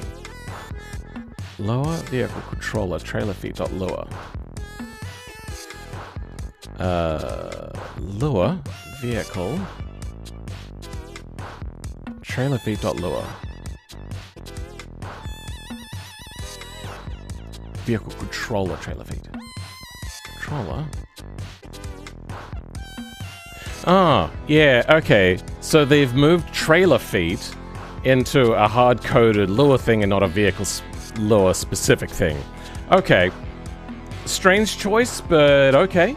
Hopefully everything still works, though, if I want to make custom keybinds just for this and not have it leak into any other vehicles. We're making app software independent of games. Yeah, I'm actually making my own game kind of as like once a month, maybe. I just spend like part of a day on it. It's just like a side project thing.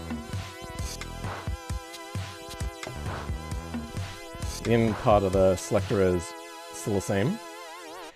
What I don't like about the new UI is there's more steps to everything now, which is great for control. The UI is great for control because now you can do everything, but for normal users, it kind of sucks. Add large amounts of extra down force.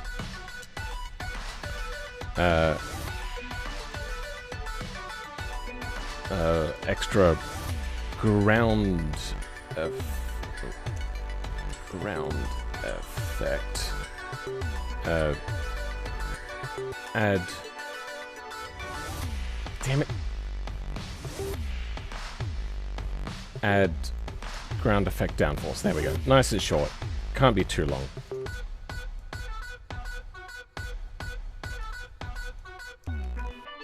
Reduce ground effect downforce. Then this one we're going to comment out. Okay, that's that, and we should try to get to our controller. So if you have a look at the original, we do have controller, get controller. Good. We can just use this as an example thing.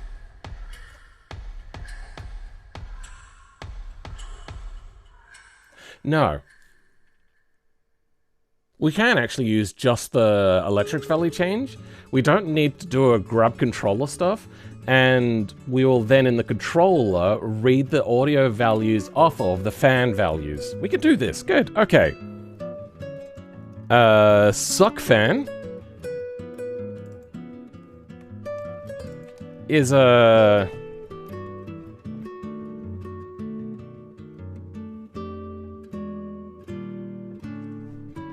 That's what we meant. Oh, this is going to be on down.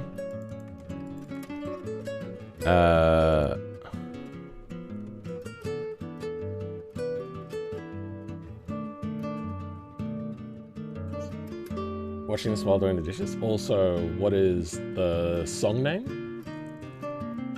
This song name is The Girl from Saint Anne des Plains by the Mini Vandals. Electric values suck fan.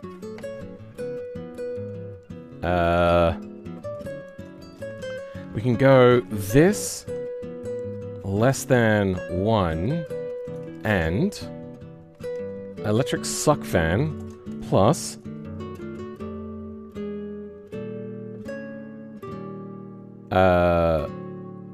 0.2, and we'll have 5 steps of fan. Or suck fan or 0. Okay, there we go. Now, this will give us 5 steps of fan all the way up. You know what, actually, we only really need the 1 input action, don't we? It would just be the up or down.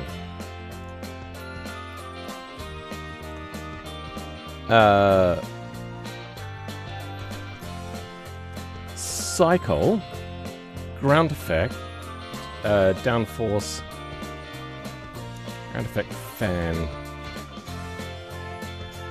downforce amount. Okay, there we go. Yeah, only need the 1 input. And you can cycle through that. Now, we have suck fans in here.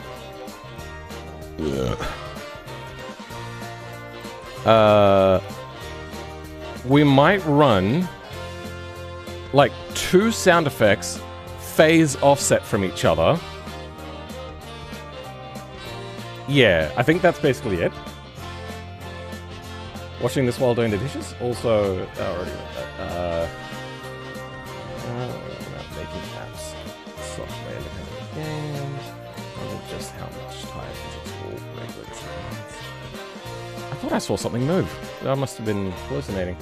Oh wait, top chat. I should set it to live chat. I have to remember to do that all the time. YouTube is toxic.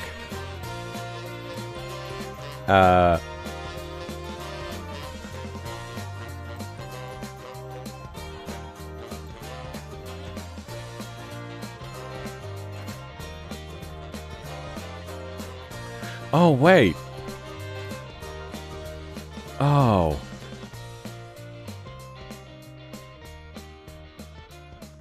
No, actually, that's not going to work. We need to get degrees of rotation.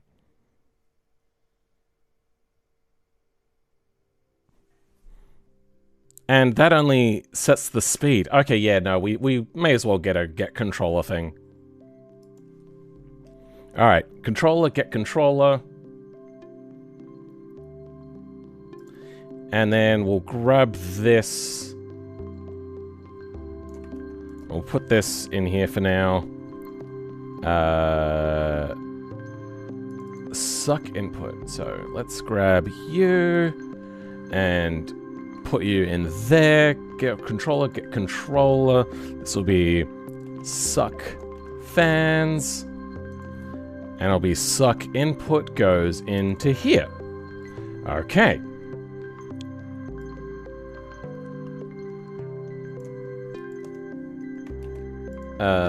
In here, update GFX, suck fan. No, we're gonna have that then go through the electrics value, suck fan change. No, that's gonna be fan speed.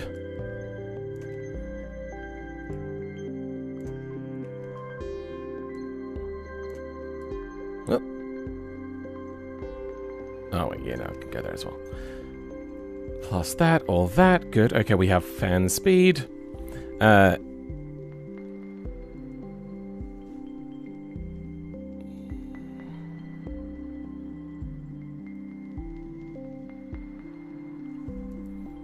If fan speed is greater than 0, then we're going to start animating this fan to spin. Ooh, how do we do this again? I don't remember.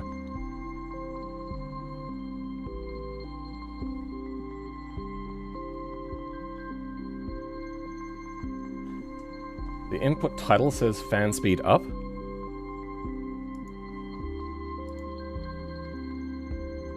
Yeah, we'll call it that. And people will understand when they mouse over it, or they can get the description. We want to have that same rotational thing, don't we? How do we find out RPM?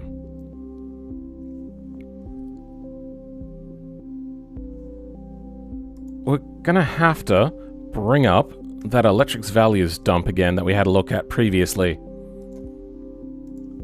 Dump electrics dot val. Oh wait, no, hold on. I don't need to look that up. I've already got examples of this.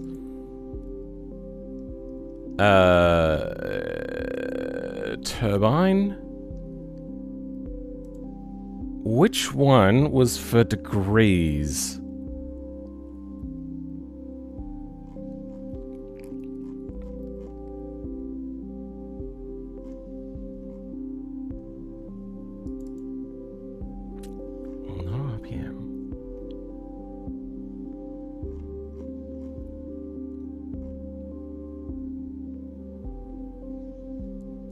Turbine degrees. This is the one that we're going to use as an example.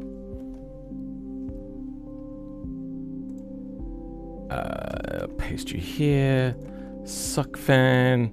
Turbine degrees goes there. And then RPM is going to be fan speed. That's all the way up to 1,000, huh? Oh, like several thousand.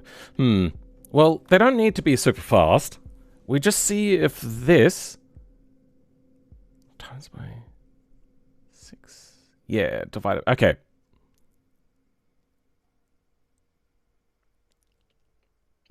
That should give us a rotational speed now.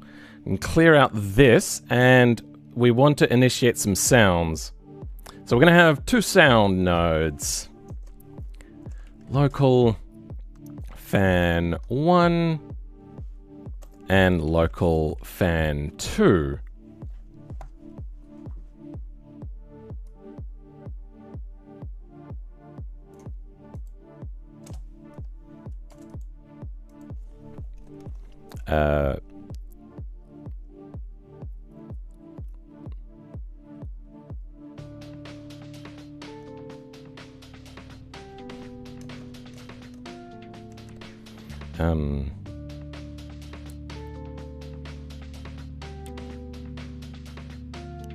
Sound is equal to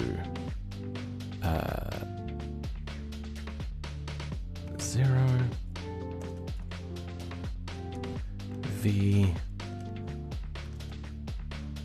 is equal to 0 P is equal to 0. Okay, good. Don't need that. Don't need this. Gonna implement this onto here as well.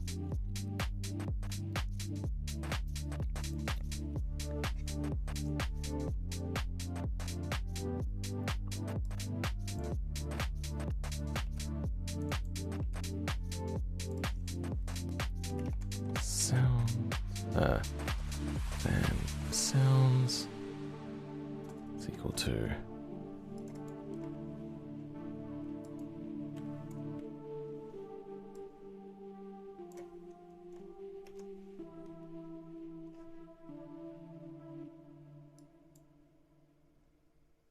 yeah, good. Okay. Now we have a table for our fans and their sounds. There's going to be 2, one for each side. On init, we're going to grab our node sounds.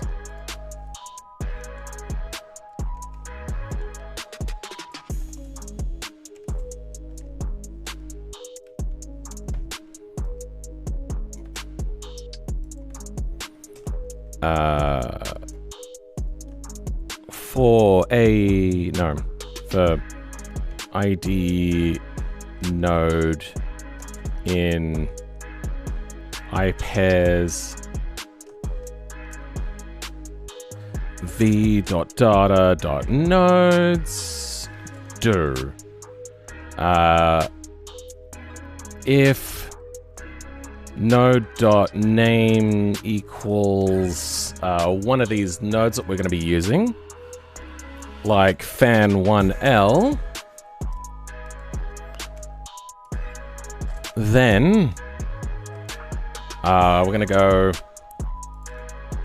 fan sounds dot fan1 dot node is going to be equal to node.cid. There. Okay. Else if. Then the same thing, but on the right side.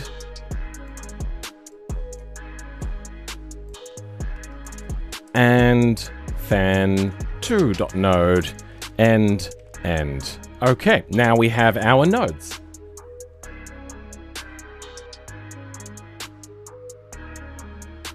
I know I would connect a keyboard to my PS5 for BeamNG. Why? Oh, you mean for doing inputs and stuff? Like a menu navigation? I'm just going to get keyboards to their consoles anyways, it's just easier. Maybe. BeamNG is one of those sorts of games where I think it does lend itself to having like a mouse input, especially for the menus. The menus are just too involved compared to conventional games. Maybe even have like a thing where it like switches the joystick to going to mouse mode. It's just going to be too much to not have, not have input. Because there's too much menu. There's way too much menu. And it's going to become even frustrating for console players. Okay, so sound object. Object 2.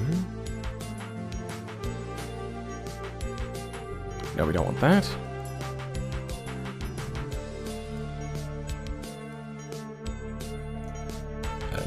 Fan1.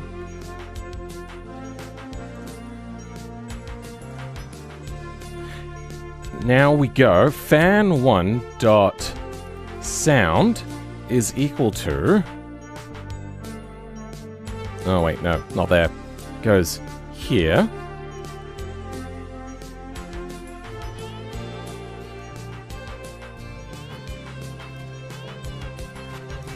Then we go fan node 1 into here.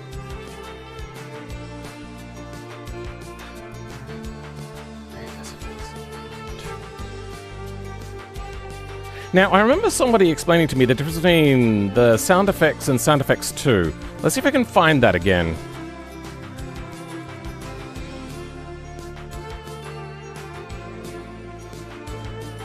Show all.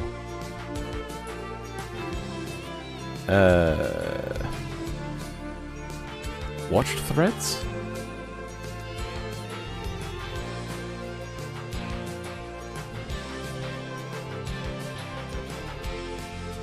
Your newsfeed?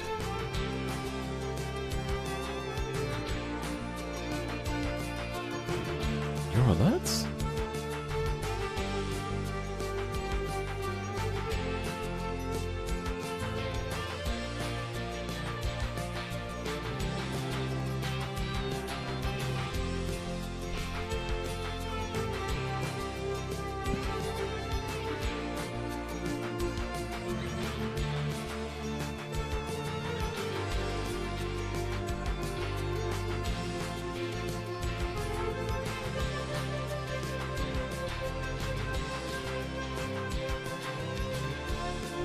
Here we go. Threads by me. Okay. Vehicle selector and audio. Okay.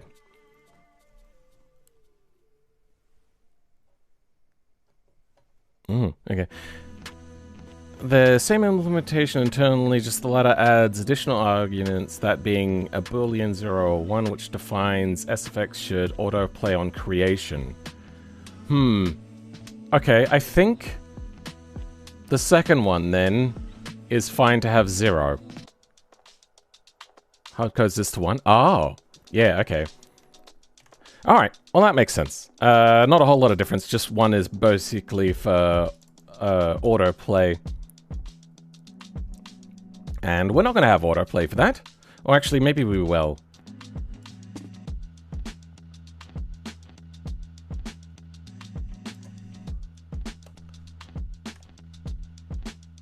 Functions of CTR, the same as their original counterpart, provide 2 additional arguments, which are normalized floats, 0 to 1.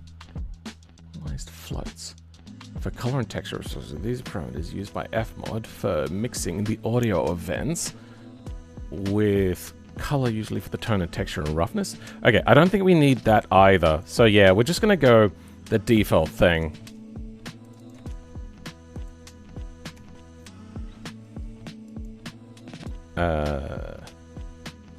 Let's grab this example.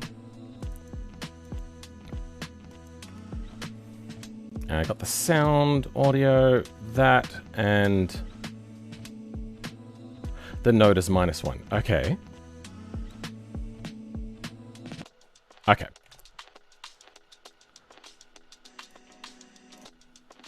That's fine. Then set volume pitch.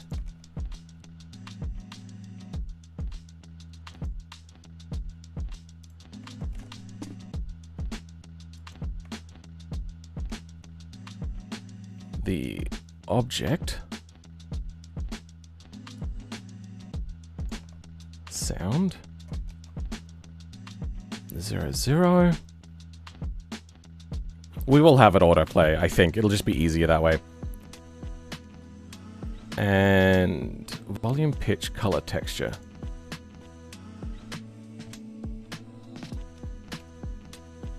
Oh, that's CT. Whoops.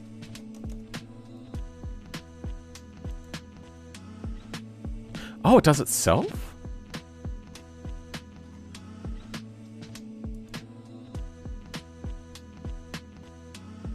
No, no, no, okay. What?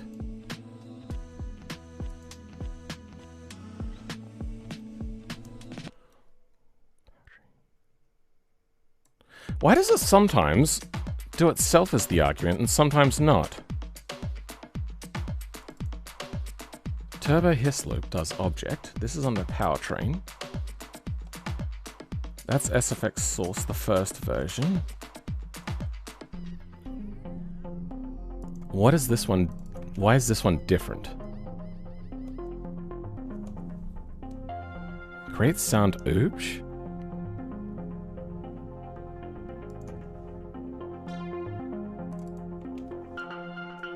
Compared to create SFX source.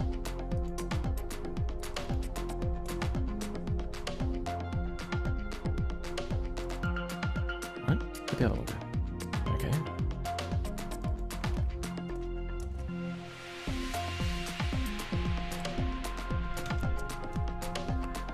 So, this one is...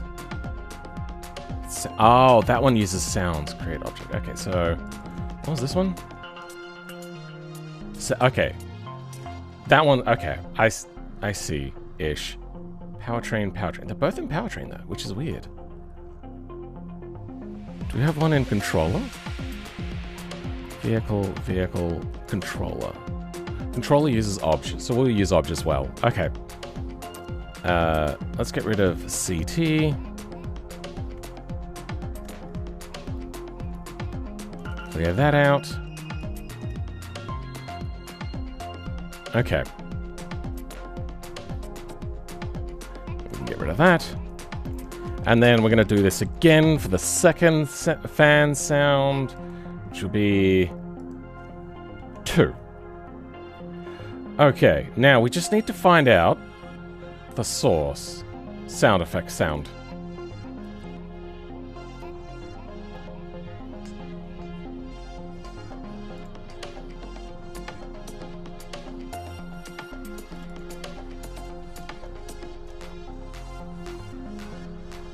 I don't know where I have that.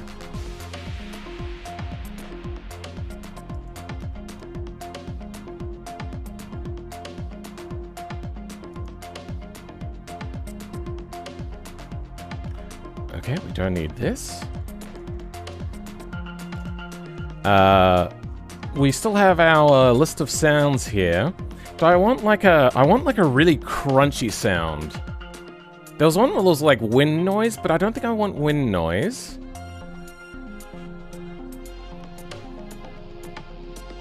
Mid, low. Hiss, whoosh only. Sounds hollow? Probably best? Yeah, let's try these.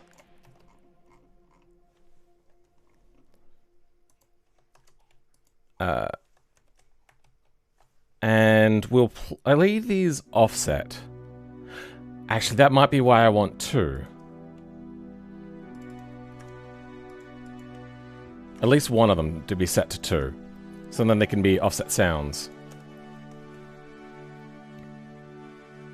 No, they'll both be 2. Got that, and then just a 0 at the end. Okay. Comma, 0. Actually, you know what? One of them will be playing already. Then...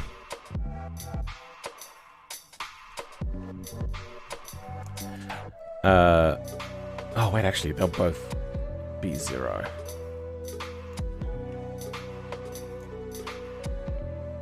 Fan speed will also start on by default. You know what? We'll start on as high as possible by default.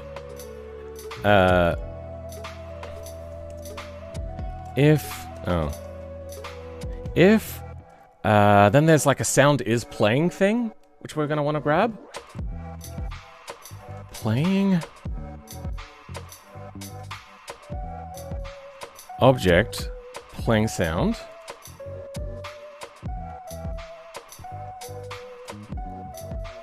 Equals true.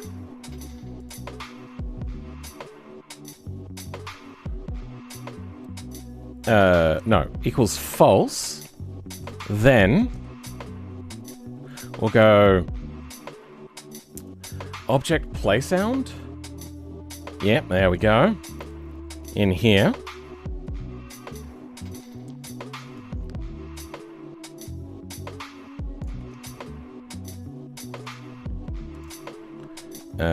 And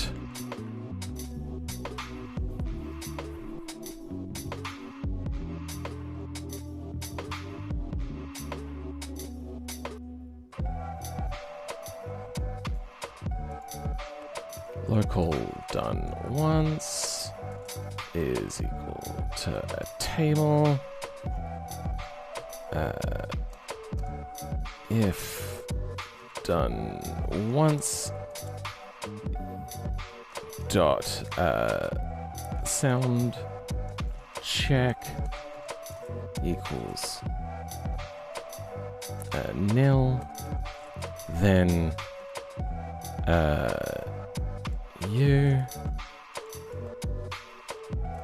equals true, and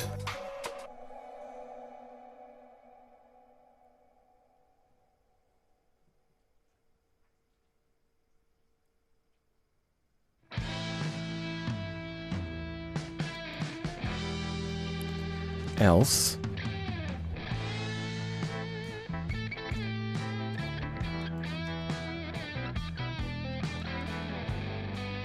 there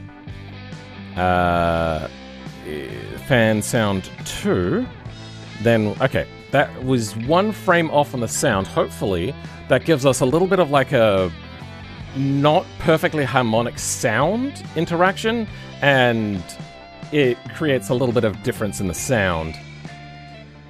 Then we're going to want to change the pitch and volume.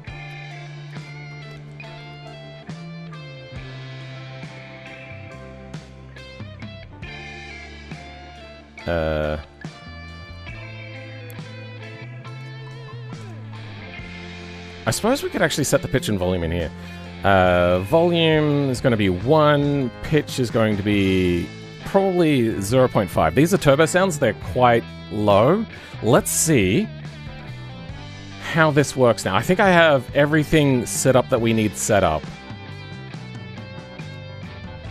I'm going to reset the mod first because the mod's going to be borked. Where did it go? There it is. Control L, just in case. Control R. Okay. Fudge sticks. Suck fans controller, further info below. 45. Line 45.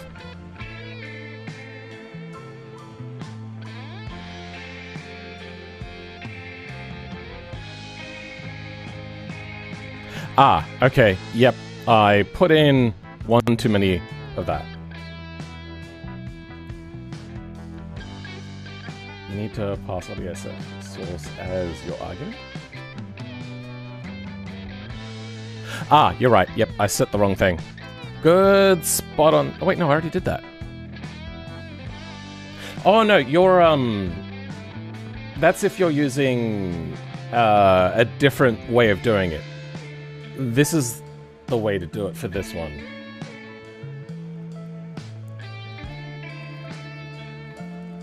What you're thinking of is the other one, where it's sound dot create things.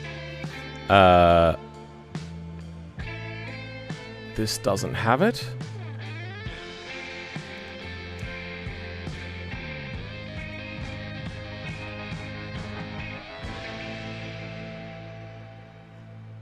Where is it?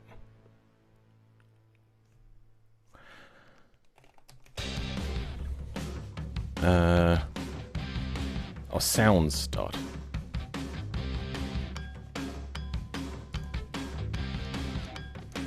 Or vehicle. I believe this is the one that you're talking about. Then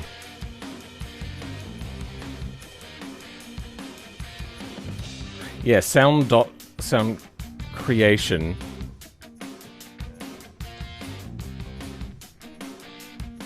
That's not right. We were looking at it a minute ago. What was it? It was set volume pitch. It was this one. Wind sound. That's using it without.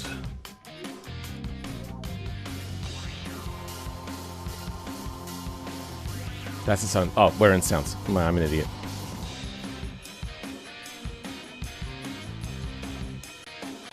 This one.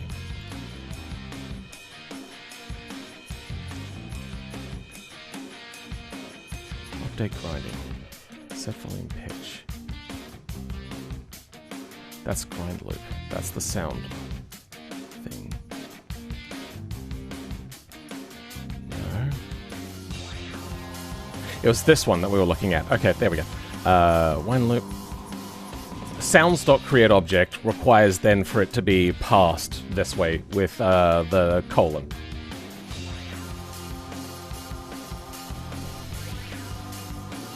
If you want to hack for the audio for performance. Don't use is playing inside of update. Since you would be checking that. No, it's update GFX is only per frame. You're thinking of update, so it'd be like 30. I know that it's not great to be checking that one a lot, but I suppose.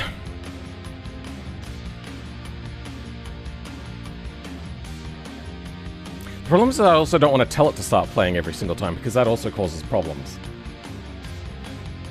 Since you would be checking that 2027, if you want to stop the fans, just set volume to 0. Yeah. That's what the turbo one does. Yeah. I think maybe you're right about that one. Maybe I shouldn't have it as a loop. Sorry, have it as a on-off. Wait, no, this one we do want to have. But we want the phase offset. Yeah, no, we are gonna do it this way. I mean, it's not that big of a performance hit. It's only a small little true-false check.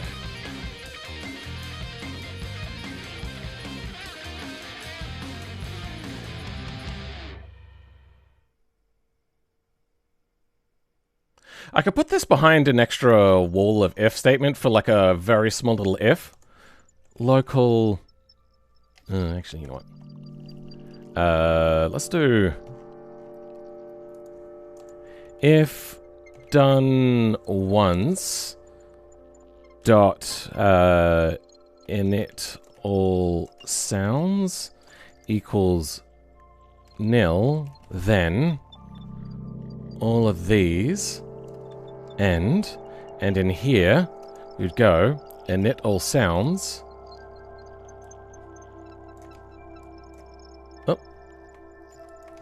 is equal to true end.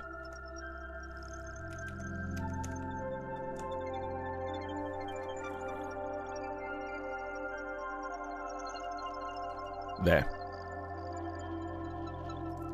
Then every frame it'll only check it the once. So yeah, if you use update, that's 2,000 times a second. Update GFX is only per frame. You've got to get up early tomorrow. All right, then, Frederick. Oh, fun fact for VS Code: if you press Ctrl G, you can jump directly to a line. Ah, I think I've heard about that in NeoVim. Ah, cool. Yeah, I remember hearing about that sort of stuff previously. Don't know. This is actually something I kind of miss from older game engines. New game engines aren't able to just hard loop on the CPU's precision timer anymore. Modern game engines are asynchronous.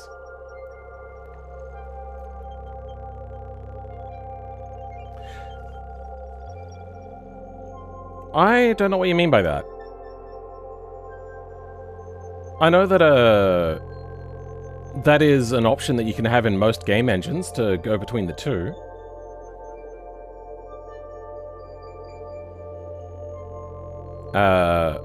There is a problem with running directly off of hardware clock cycles though, and you'd see that in older games when you used to try to play them like DOSBox and stuff like that. It would play at like your CPU's frame rate now, and it would just go like at 1 billion times faster than what it should. Okay, that should be everything. 45. We changed that. That's good. Now we Control L. No errors. Reload the car. And... No car. Is there no car? Oh, great! There's no car. It despawned it entirely.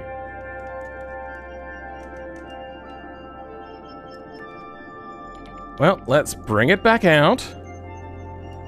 And, oh, okay, another error. 55 expected near end. 55. If fan speed is greater than 0. If has an end. If...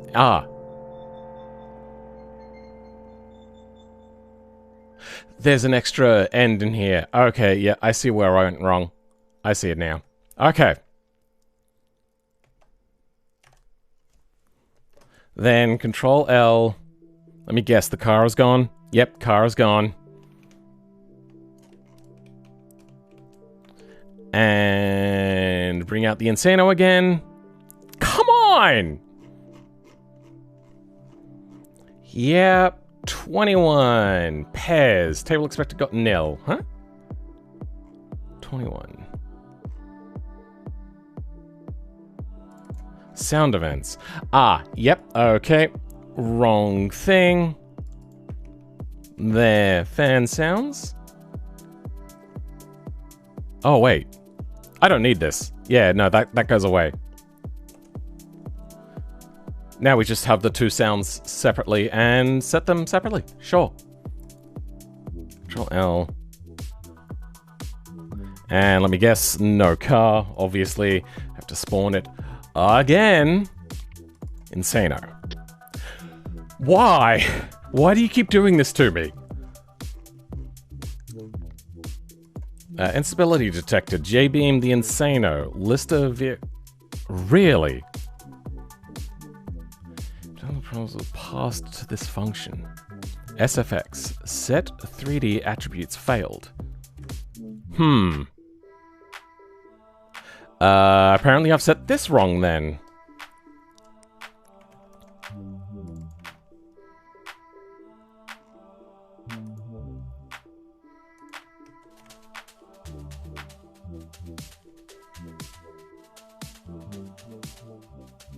Set 3D attributes failed.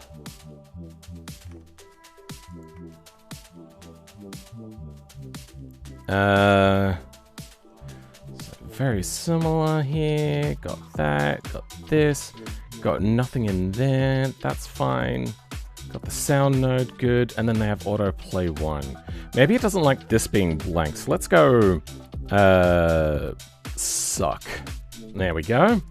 Suck goes into here. I don't think that's the problem, but we'll give it a try. Vehicle no work.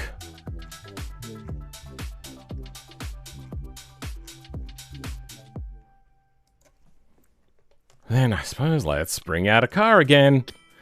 Still. Now there's 3 times it failed to set a parameter.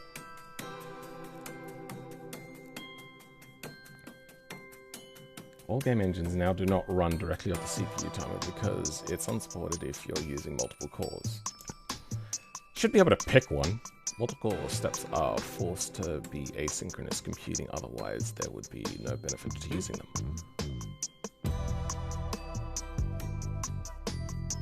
Yeah, I don't know.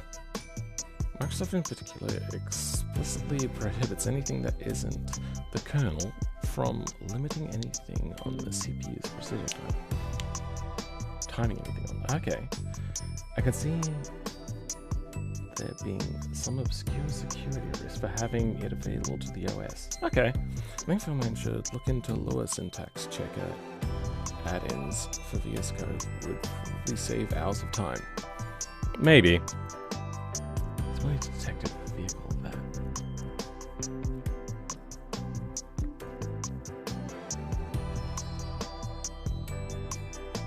I do have add-ons for BeamNG's lower stuff.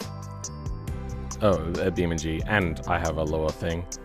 Invalid parameter was passed to this function. Invalid parameter.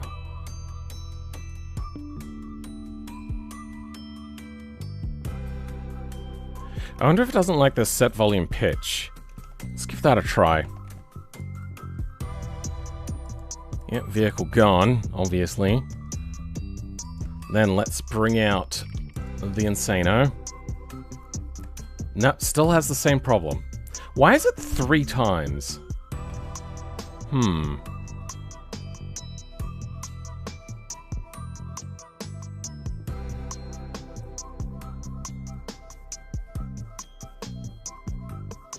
Is it the set sounds playing thing? Is that what it is? Is playing SFX?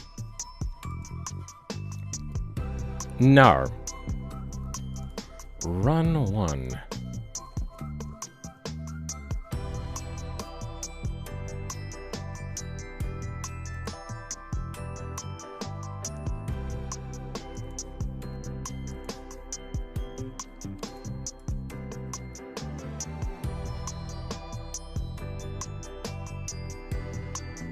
Object 1.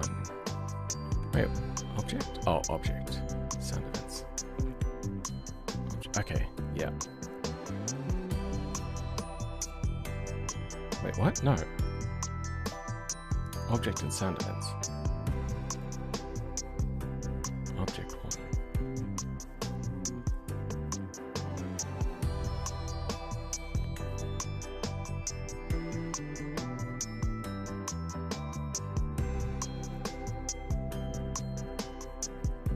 Ah, object 1. Okay, yeah, no, I see it. Okay, I see that.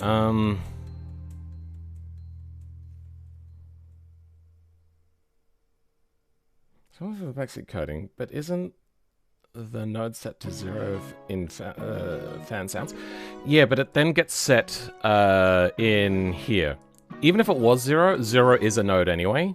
We can change the node to be 1, but 0 is a valid node.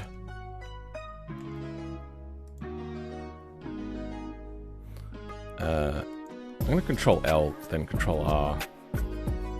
Just to give it a fresh lure.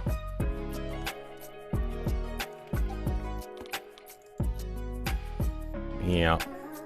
And only one invalid parameter set this time.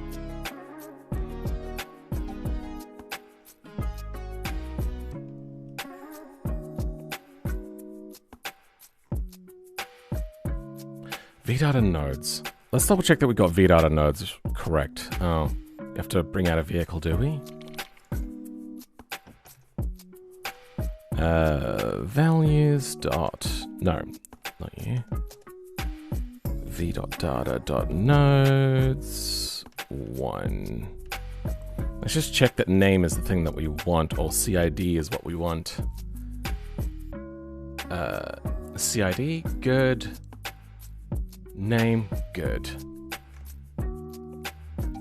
So, it's not going to be setting anything wrong.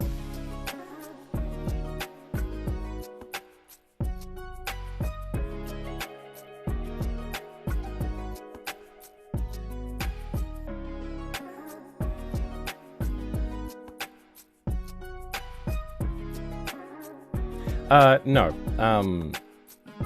The node is specifically for autoplay.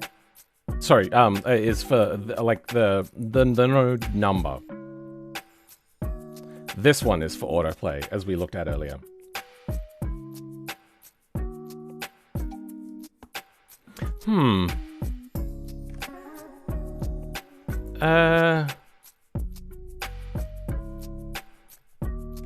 Let's check if it's happening in here, the problem.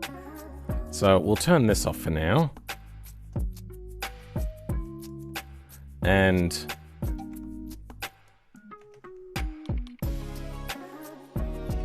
oh, okay. It dicked up the camera angle. Nice. Valid parameter was set. Okay. So it's not the update that's having the problem.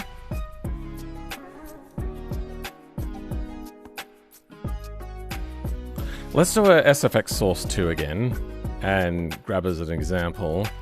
And I'm just going to input directly into it. So here, we're just going to overwrite whatever the hell this is.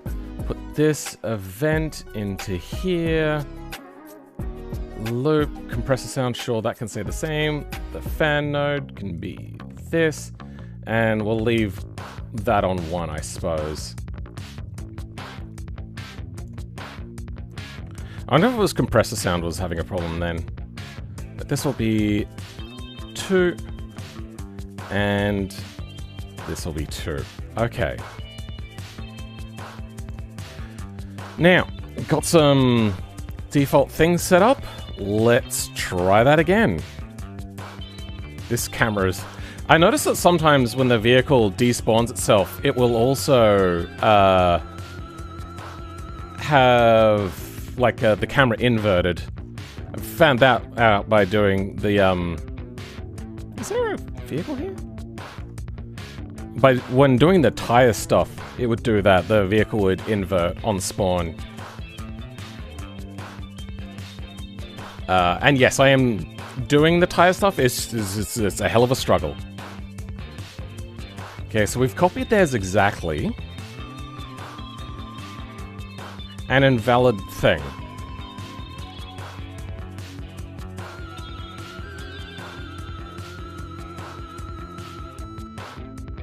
Is there one here that uses quote initially? It does not.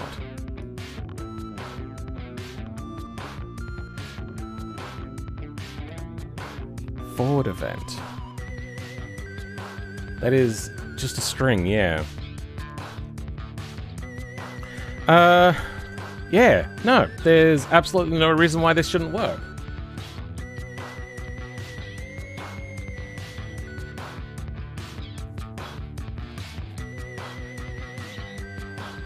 I'm gonna try disabling this stuff from happening.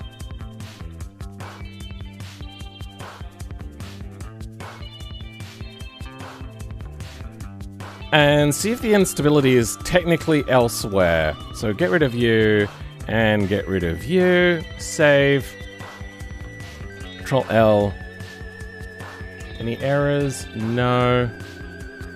Control R. Oh, wait, there is no vehicle. That's right.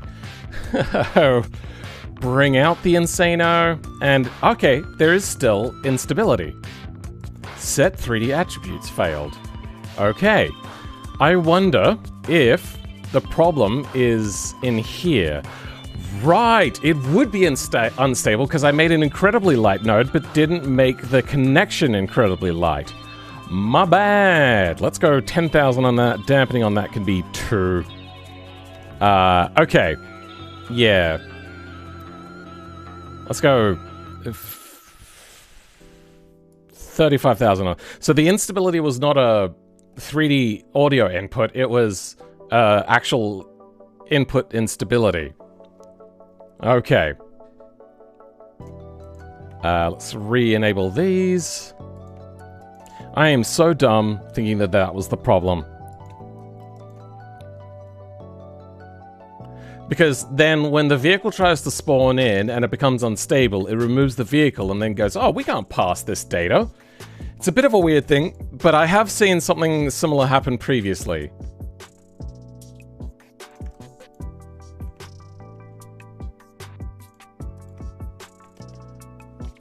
Now, if I bring this out... Good. Okay. No fans. Oh, no, there's a fan. And it is moving at the right speed. Good. I wanted to ask, is there any reason why smoke particles are so hard to work with in BeamNG? I always wanted to change the exhaust smoke color, but there's no known way.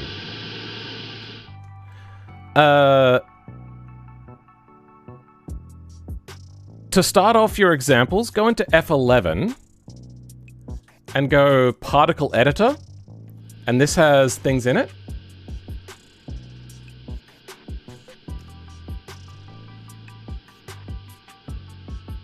Whatever.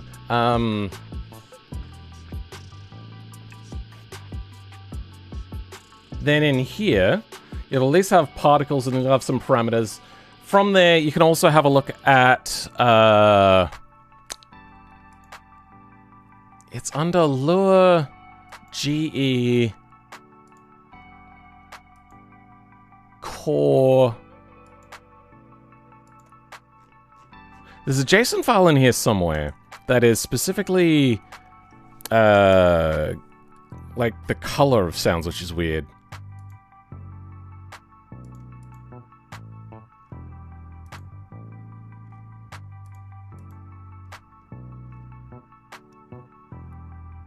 No, it's not. It's a texture.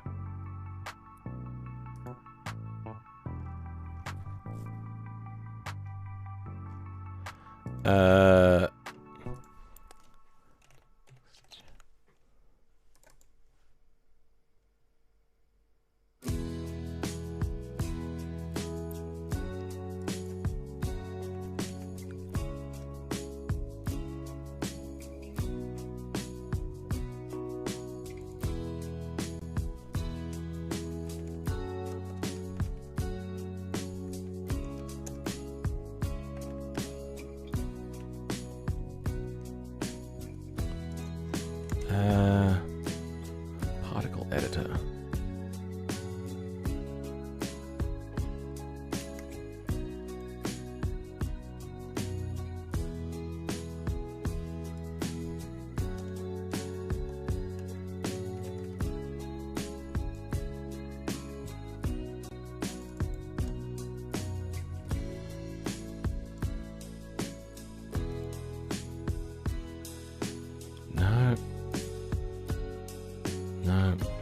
No. Lower common particles. Ah, there we go. Okay. Lower common. Where is it? Lower common particles. .json.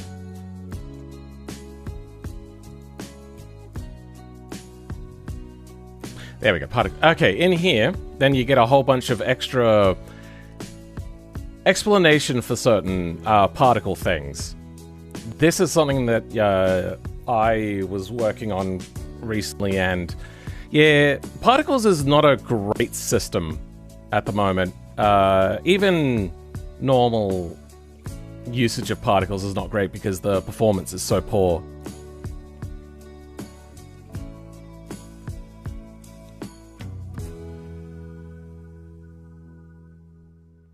As for changing the color of the smoke, for that you would change the type. And that's what that F11 thing does. Like in here you can check out the type. So there's like leaves. If you want to change it from JSON, that's a whole different thing. But we're changing it from, like there's blue smoke, blue flame, orange flame, gravel, that, yeah.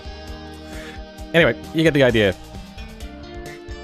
There's things you could do to find out the information that you want. I'm having a bit of a problem. The vehicle is turned off, but the fans are still running, so we have to also do...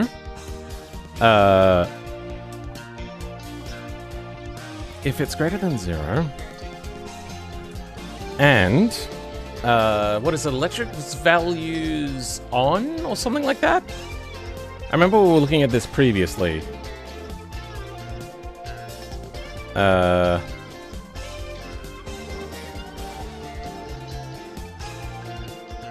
Update sounds.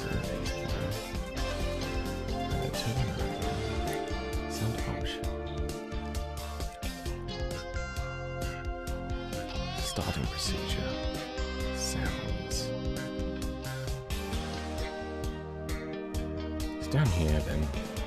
Electric stop values. Ignition level is what we're going to want. HI ignition level.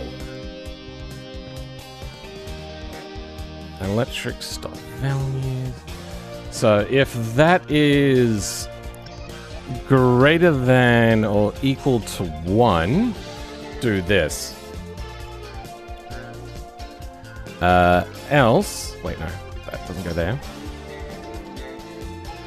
Else, suck fan is equal to 0. Oh, no, wait, hold on, that's not right. We don't want that. Yeah, otherwise it won't do the update. If this is equal to true, then it's not stop, it's like, because I know there's two types of sound stopping things. One destroys the sound object entirely, and the other one just kind of stops the sound. Which one is the one that we want?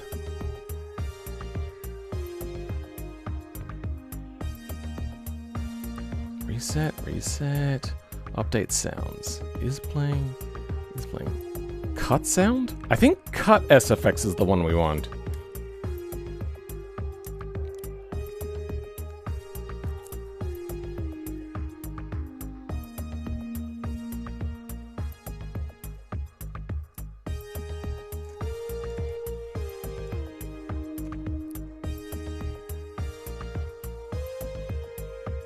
It would be under reset sounds, right? Update sounds. Reset sounds. Yeah, cut SFX. Okay.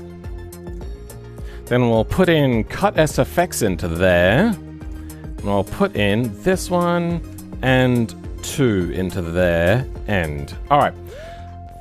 First thing I want to do is I want to change the volume. The volume is also way too loud, so that's going to be 0.5 as well.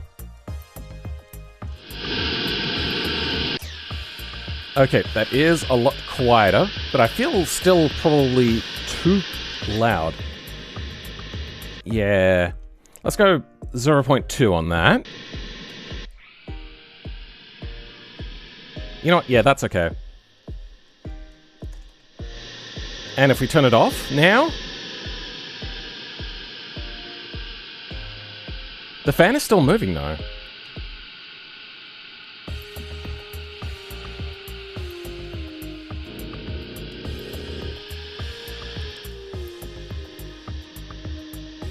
That's good. That works. Alright, I'm gonna go to the toilet. I'll be back in a minute.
Now.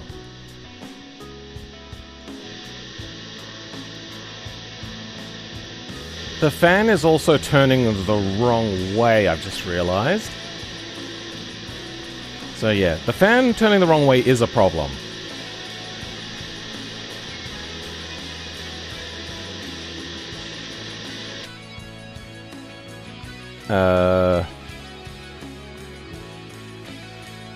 Wrong thing. No, that is the right thing.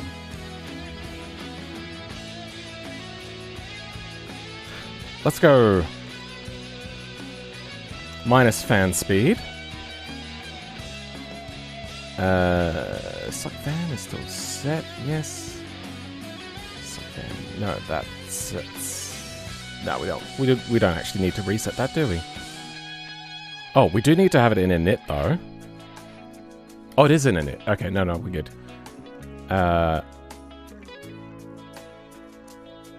Let's increase the speed now.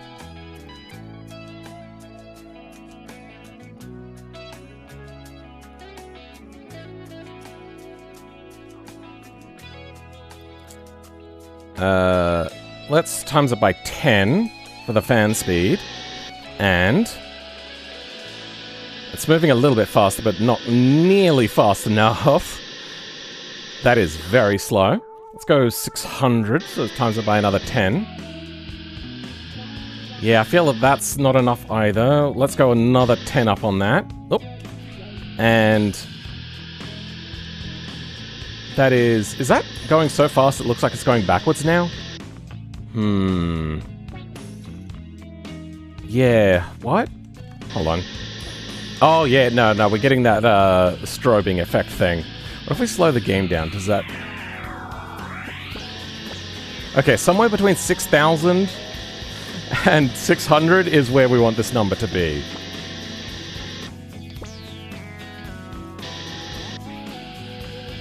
Yeah, I should have just slowed the game down, and you can see, yeah, it's spinning like that. Let's go 1200, so we'll go double the 600. It's going to be way too fast to see normally anyway. Yep, that is correct. Now, we're going to need to add 14 degrees onto this, and then we're going to need to splay a bunch along there and a bunch along there. I am going to increase the poly count along here as well at some point. Oh, there's meant to be an app there, huh? Wait, no, I already cleared out my... Why does my UI keep resetting as well? The amount of times I've had to delete the custom inputs thing, it's really frustrating. Like, it's got a thing there that says, hey, do you want to save this? Like, yes, I do! Okay. I never finished the input stuff. Oh, yeah, I should add key binding stuff to that as well.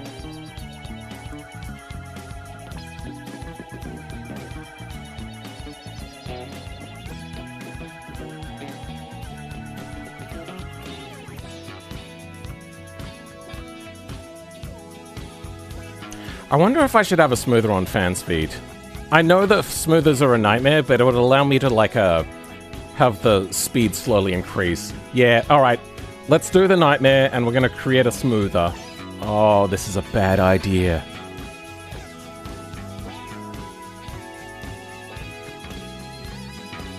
Okay, yep, grab you. In it. This is going to be... fan smoother. Local fan smoother. Ramp change can be one. Yeah, that's fine. Fan smoother. Let's go.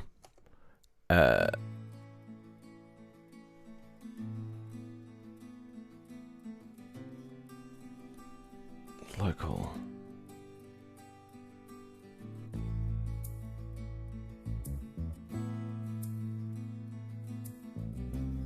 New fan speed is equal to fan smoother. Get. How does smoothers work again?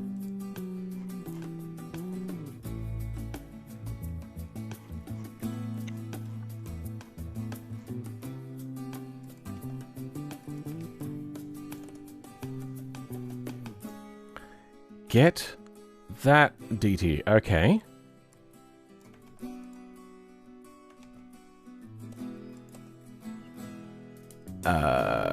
We're gonna go fan speed into here. Plus our self divided by 2, and then new fan speed goes into here.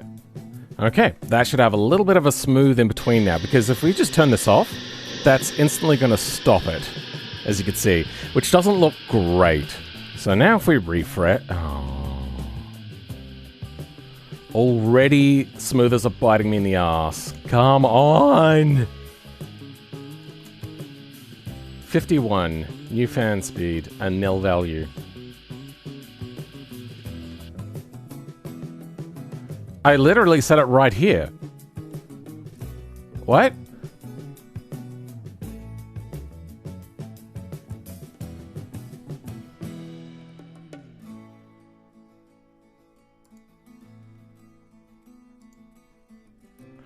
This is confusing. I literally grabbed something that I know works and is currently working.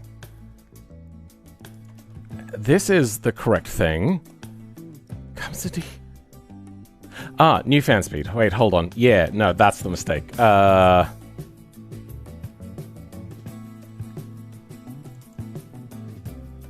see what I did wrong now. Itself is currently nil. Yeah, it wants to pass itself through. Okay.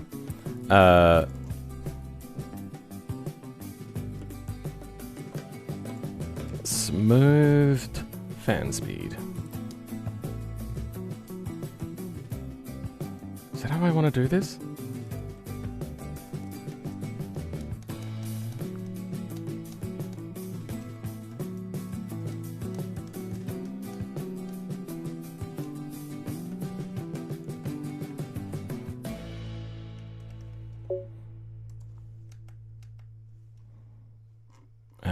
Yeah, sure. Let's go diff target speed smooth. So new temporal. How do they work this? Get. Yeah, they're setting something individually and setting it through itself.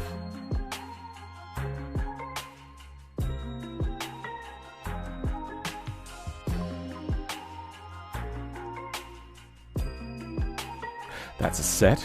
Okay. Yep, I see how it works now. All right. Yeah, we want this.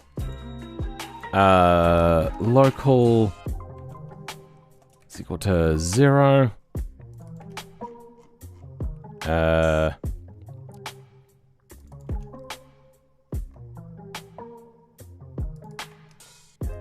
Okay. That should work. Now if I Control R this, and we turn off the vehicle, it just instantly turns off, huh? Oh, right, because I also need the fan smoother to be outside of here, so... actually, we'll lose that. We're gonna move this outside of here. Yeah, it just needs to be out. Out in the open. Alright, then if we... No, let's pause. Now, if I turn the vehicle off...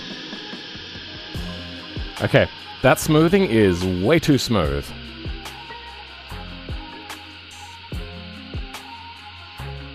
Alrighty. I'm gonna print out sock fan speed. Print this.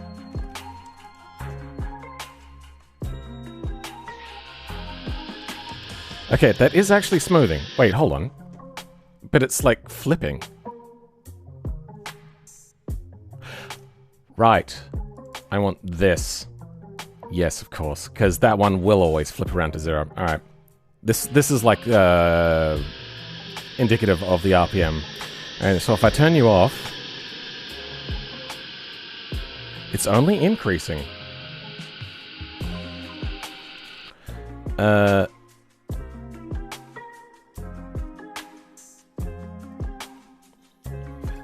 Flips around to 0, so that would be 0.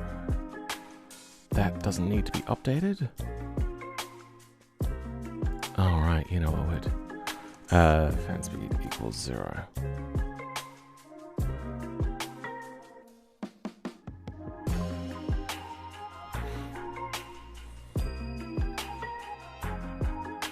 No, that's no good either. Alright, let's...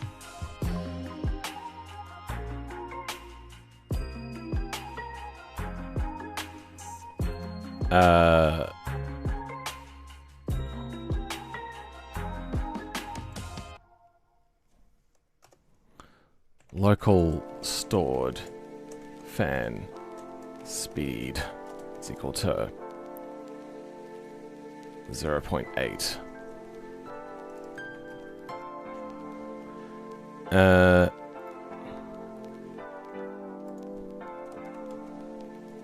It's equal to fan speed.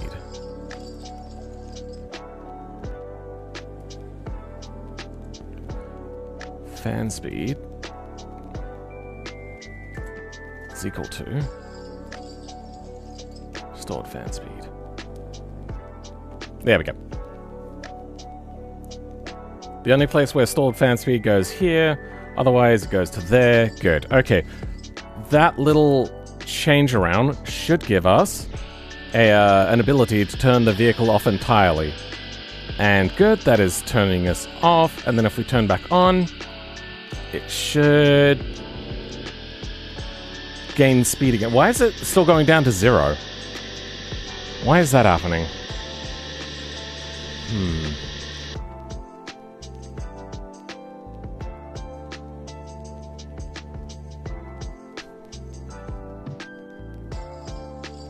I'm gonna get rid of this.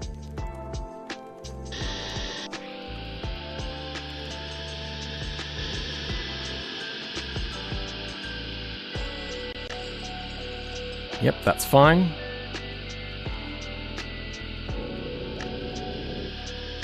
But then that doesn't turn back on.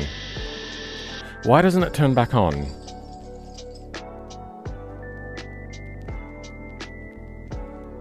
Ah. Stored fan speed. Okay. There we go. That should allow it to turn back on. So it's turning on. Turn the vehicle off. That's good. That goes down. Perfect. Then if we turn back on, turns back up. Good. Okay. So we have smooth fan speed, fan smoother, and fan speed. 3 different values.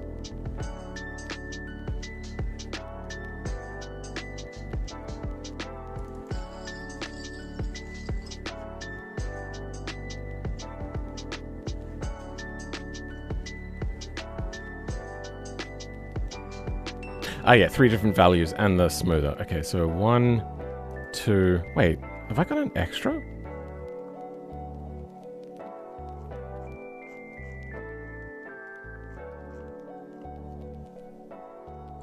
Stored fan speed and smooth. Yeah, okay, no, we're good. Alright, I haven't got too many. Now, what I'm going to want to do is rotate it and duplicate it.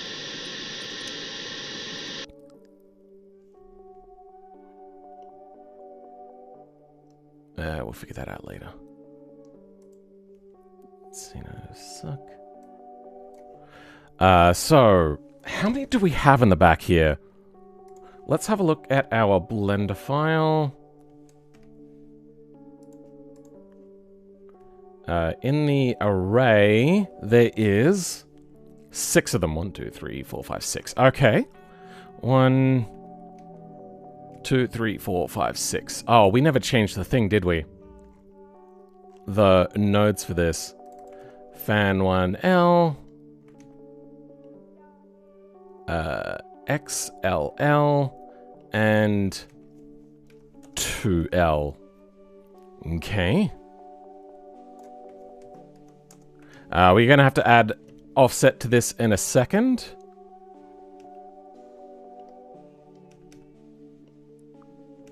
Okay, that's our duplicated fans.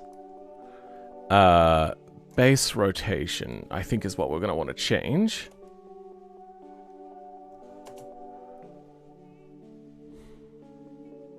We're going to want to add, what, 14 degrees of rotation, I think? So, 90 plus 14 becomes 104. 104. And that is the wrong angle. Damn it. Okay. Well, then 20 plus that becomes 34. Here we go. refresh that. Okay, that's also the wrong angle then. Alright, I remember this being fucked up.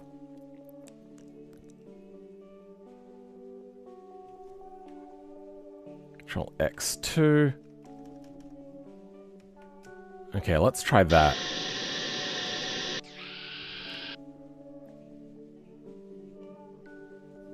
Zero and 0. Uh-huh. 90. I just had the wrong node set. That's the wrong 90. Z90? That should be the right way around. There we go. That's the wrong way around. Minus 90. And there we go. Okay, we have the fans facing the right way now. Does not ask if you want to save your UI layout if you use your mouse click on the back button. Oh. Was it that I wasn't saving it?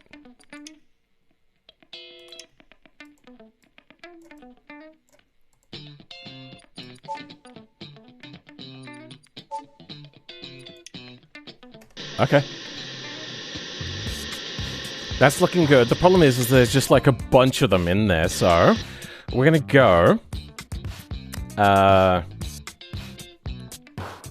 and change the initial rotation. It should be the Y rotation that we're looking at. So let's just give everything like 10 degrees extra rotation. Then 90 degrees. That's the wrong rotation. Okay. Your rotation becomes 10 degrees.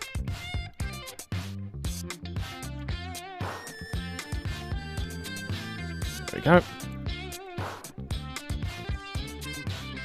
Let's go 90. Also the wrong rotation.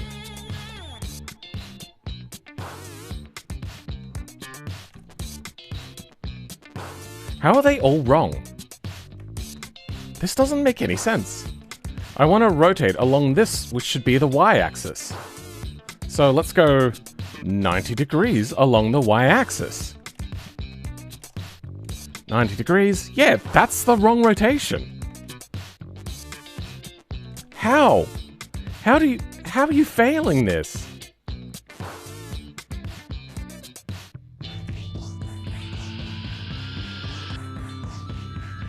Actually, you know what? For compression, that might actually be a more efficient fan to use.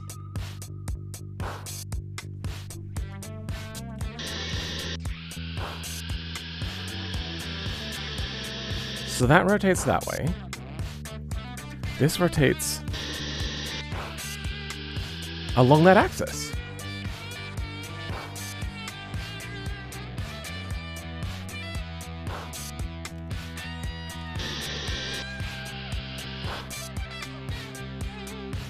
Well, let's give everything about 90 degrees of rotational offset. And, let's go minus and minus along here. Why is everything facing the wrong way? I don't understand. There we go. Okay, that's on. That's facing the right way. Let's pause. Let's then go ahead and start changing some of this.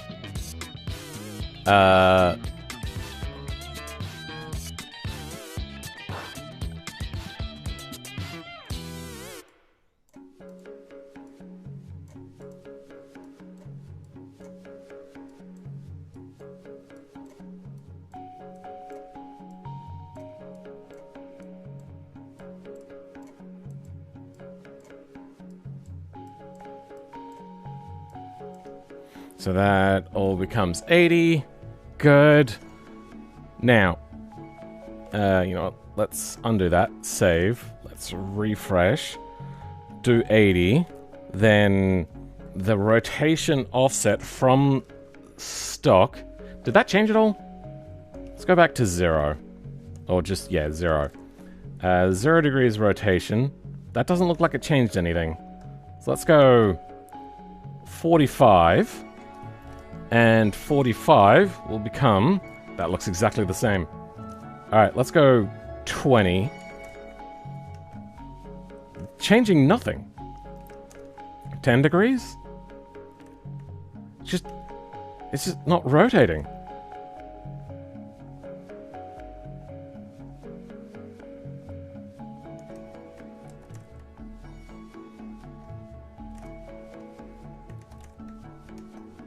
How is this possible?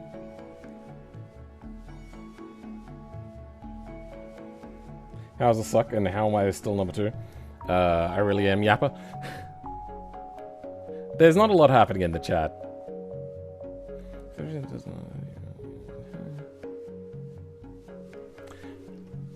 Wondering if just doing linear interpolation would make it easier or not. But then you have to code the fancy RAM and non-linear smoothers. Ramp. Oh, okay. I don't know. Is the one rotation instead of base rotation? No, I don't want rotation. Rotation is the animation speed. Base rotation is the thing that should be changing just. This. Like initial spawn-in rotation.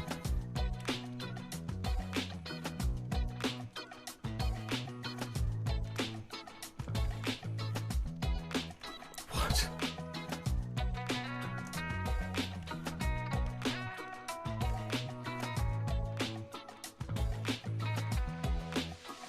This makes no goddamn sense.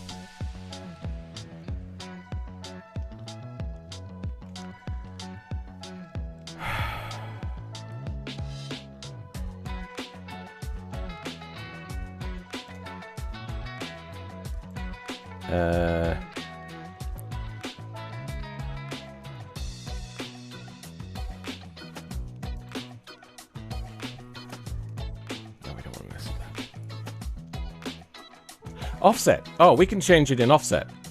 Alright, well let's change a bunch of these to 90 then. And there should be at least some duplication overlapping happening here. So now set that to 90. And the reset value does not give... Oh, wait. Yeah, no, 90 is going to be too hard to see. 45. Okay, 45 offset. It doesn't look like we're actually getting any new offset. Damn it. 150.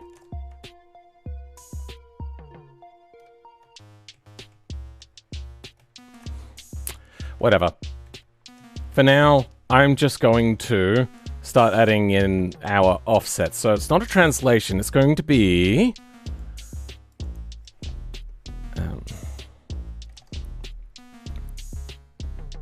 base rotation...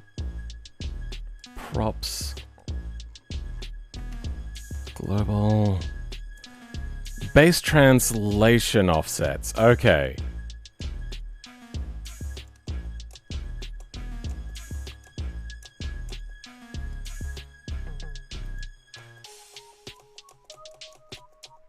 Okay, that's no good. Base translation.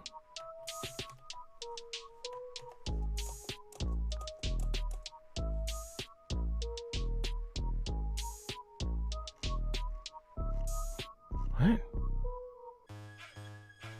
Yeah, why is it not finding this?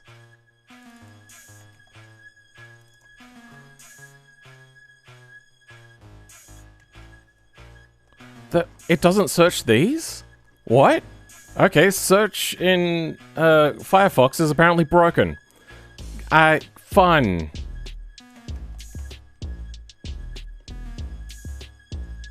Needing in everything except the first one. But we'll leave it in the first one anyway.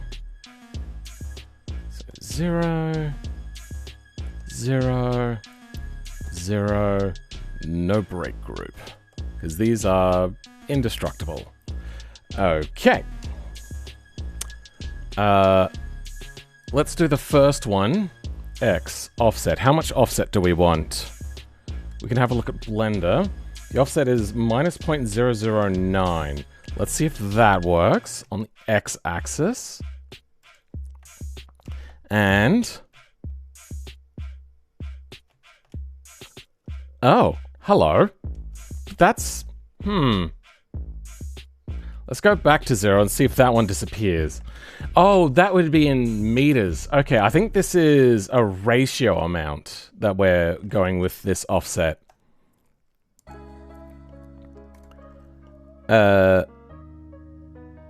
Can we find the dimensions? Okay, we have the x dimensions here. We can use something like that.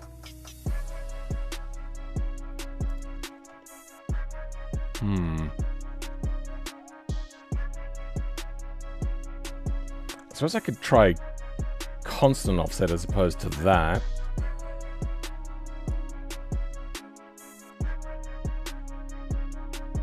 Yeah.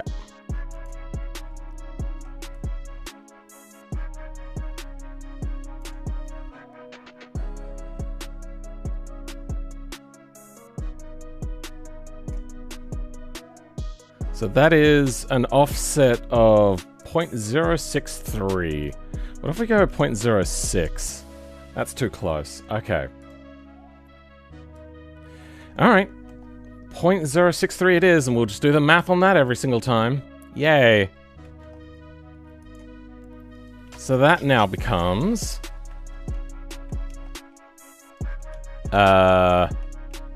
downwards. No? Longitudinally. Okay. It's not what we wanted. Then... you, and we'll go Y? Probably because I gotta. Okay, yes, good. But that is the wrong way. Okay. That should be in the right place now. Good, and if we let them rotate, they do rotate. Good. Now, this times 2.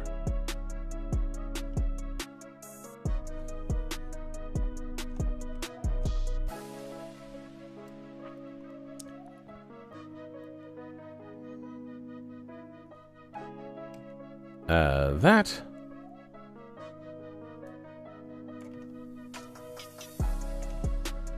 Now I can do simple math on this. We'll go here, and this will be multiply 2, 3, 4, 5, 6. Oh wait, no, hold on. Ooh, no, this starts in a different place, doesn't it? Oh dear. How do we get over to here then?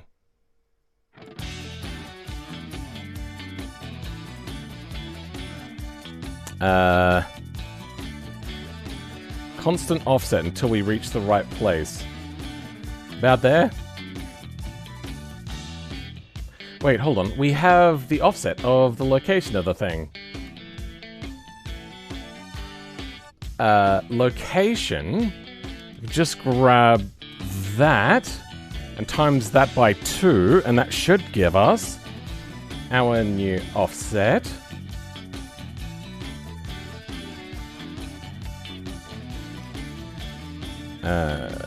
Times 2? Let's see if that works.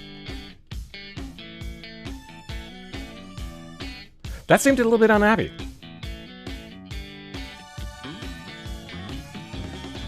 Why is that unhappy?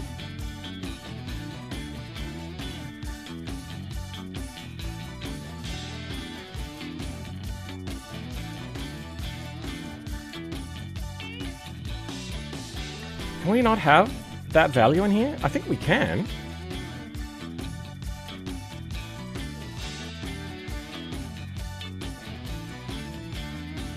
Can do math on the values?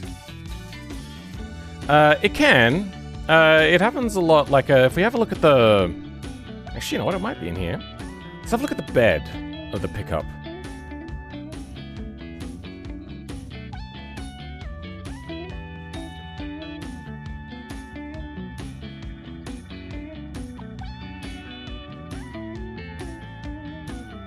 Oh, we're in common. Okay, that was my bad. Pickup...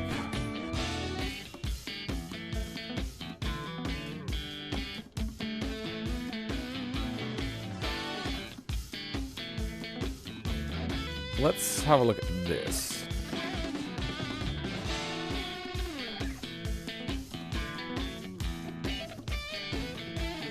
No, that's not what we want. Well, no, we've got it in our own suspension. $ equals. Yeah, so we can have math in here. It doesn't need a variable to exist, does it?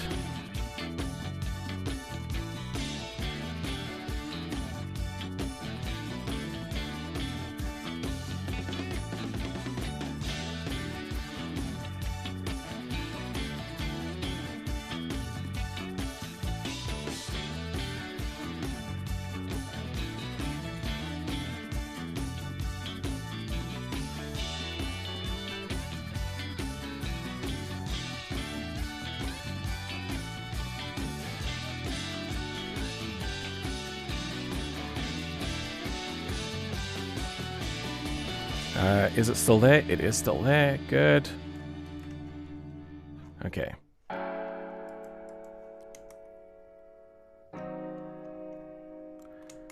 Vehicles, Insano, PC.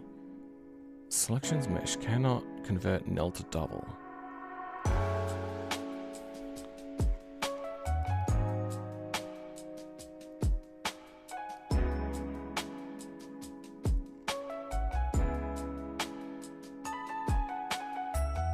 Oh, wait, no, I know what's going wrong. Yeah, I accidentally had this in here. That was a mistake paste. Yep. Okay, that should fix it.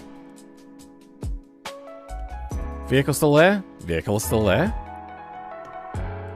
And refresh. Oh, is it still an issue? Damn it.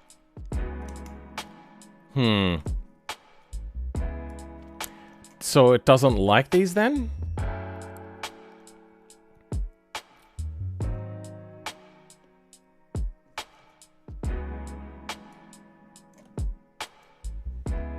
Alright, well, let's try reverting that to see if that'll fix the issue. Okay, that is the issue, apparently. I'm also going to change this rate to be a lot higher. Let's go, like, 5.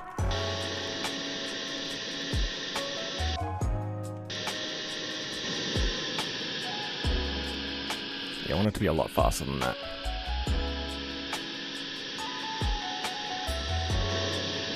All right, I turned off the print.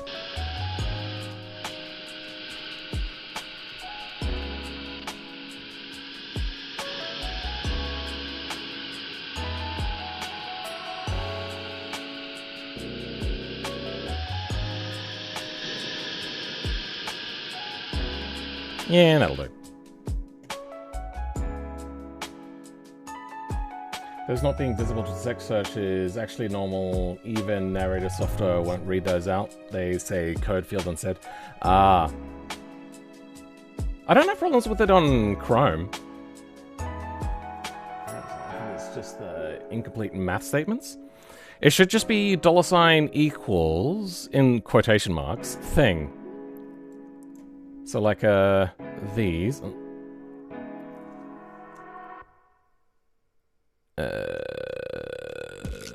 $signs equals that. So that is the most basic. And we'll see if that causes an issue. It doesn't. Okay. Then you go into here. Okay, what about that now? That doesn't have an issue either. Then let's go multiply 2 and then refresh. That's worked. Okay, so I just had a syntax error of some sort, did I? Okay.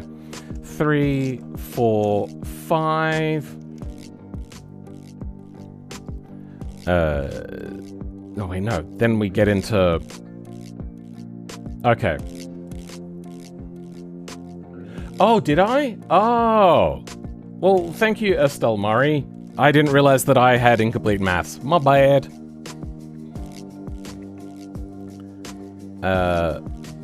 Then the offset for that was this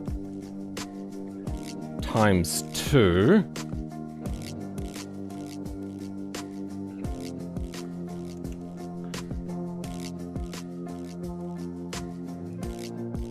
And then this math is going to go into here. You, there, take this. No, that's 2. That's that. 3, 4, 5. Okay. This should be everything we need. Refresh. Aha! Perfect. That is exactly under what we want. Now, eventually, we're going to have the different things in here. Now, I don't like the fact that these are all in sync, so I'm going to try this offset again. 45. So they are all in sync. Yep, still in sync. 5, 15, 25, 35, 45, 45. Let's have a look. No, they are all synchronized. That is irritating. Why is offset not working?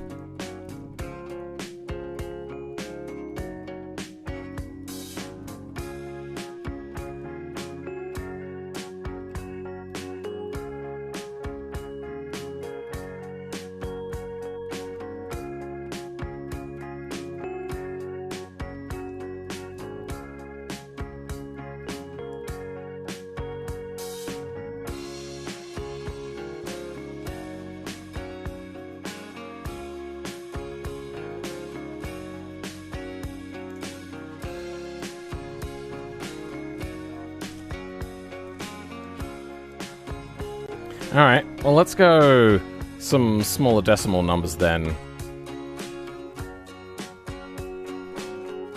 0.99,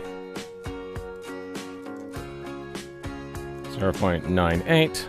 Okay, let's see if this does a good job at desynchronizing them. Unpause. They do look a little bit different now. Okay, if we slow it way down, they are going at different speeds. And you know what, actually, that is fine that they go at different speeds. But it is causing it to stutter, though. As you can see, as it goes around... Should be about now. There you go, it stutters. But then again, we're going so fast, I don't think people are really going to see it that well.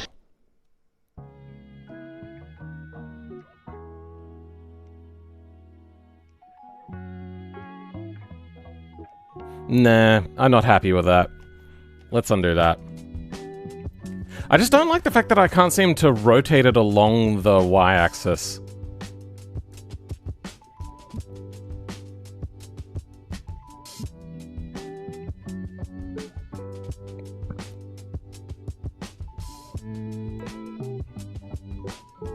They'd definitely be going different speeds in real life, but it only...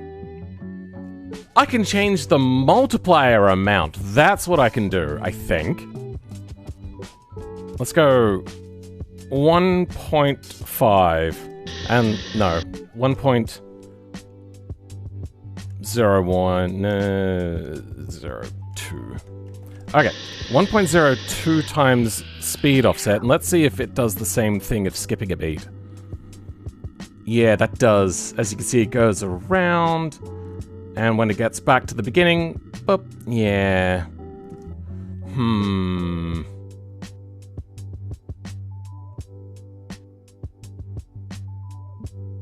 Why isn't offset working? Offset should work. I've used it many a times. It doesn't make sense.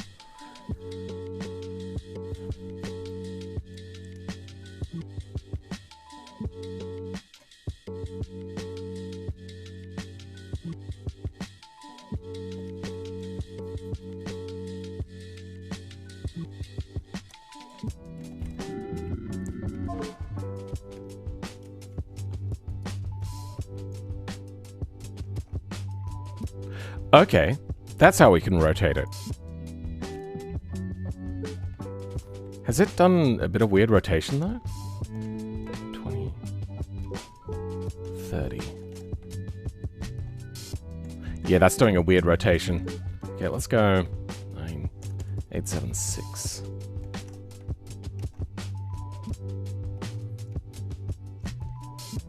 Minus 30.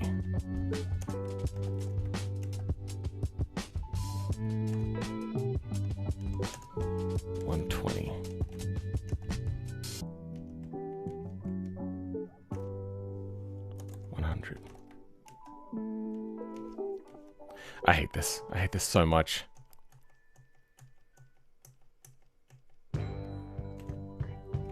Whatever.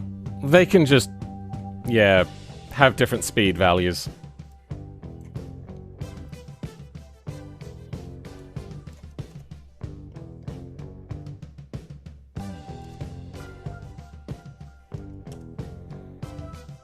Need to do something right now with base translation. Base translation is only movement, and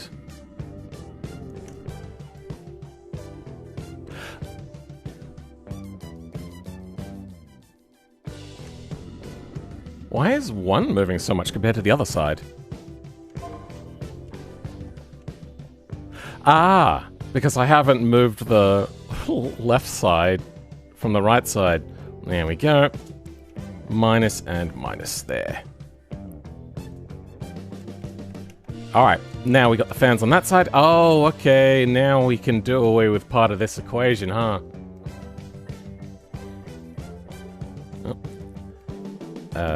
Can do away with this, and you can go to 0.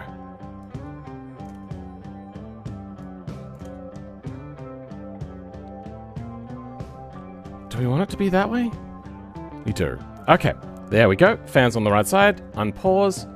Okay, they're holding their own. That's good. A little bit jiggly. But what you do is just don't look too closely. I might move the 1Ls, the inner ones, to a smaller number. Let's go, like, 1 on that.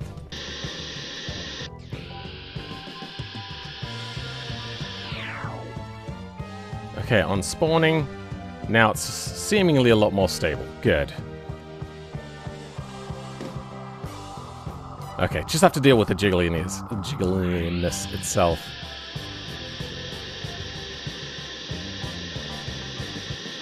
Suck is crazy. I just noticed that.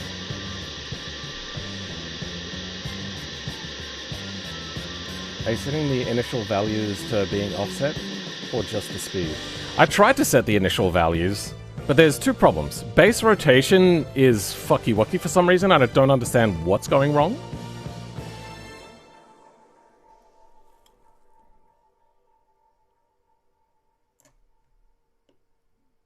I wonder if this is...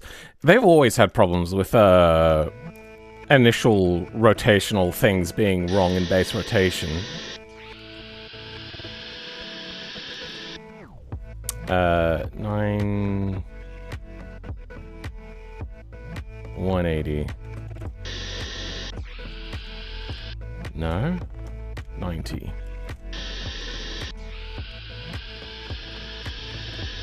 The fuck?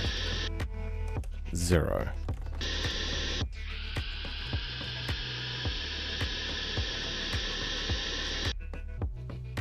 $90? There we go. Okay. Now that that's right, let's try this going to 45.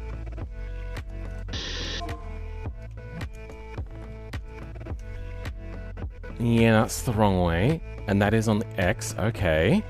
Then let's try 45 here.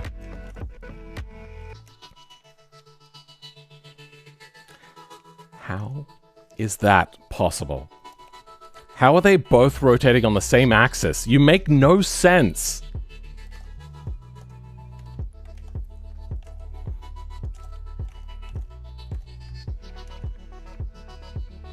So that rotates on this axis, right? So now if I go back to 0 on that, and then we refresh, we see that it's looking straight forwards, then go 45 here, and we can see that this rotates on the same axis but the other direction. How does that make any sense?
That's the wrong way. X90. That's the right way. We have to play with the offsets, but yeah.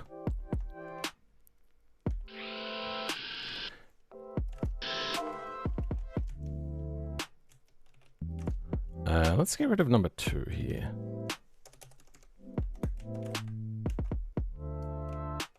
Okay, so they're inverse now. That's fine.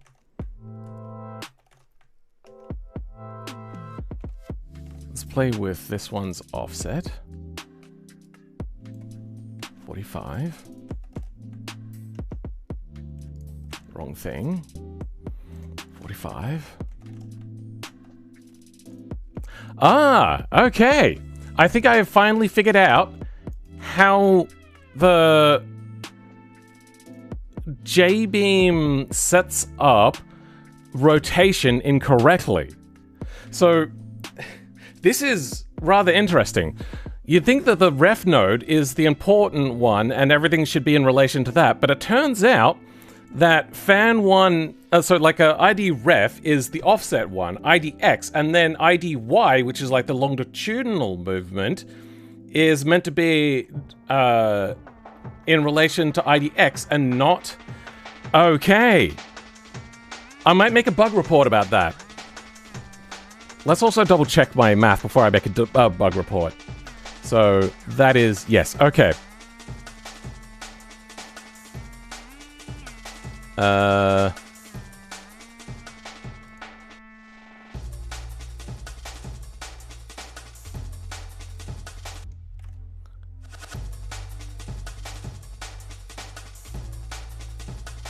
Bug report.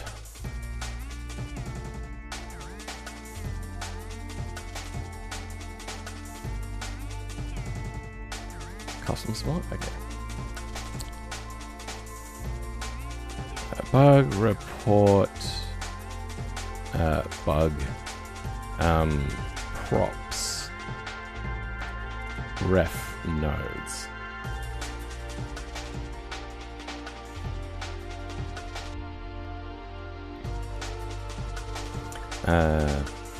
Props have been funky for as long as I can remember,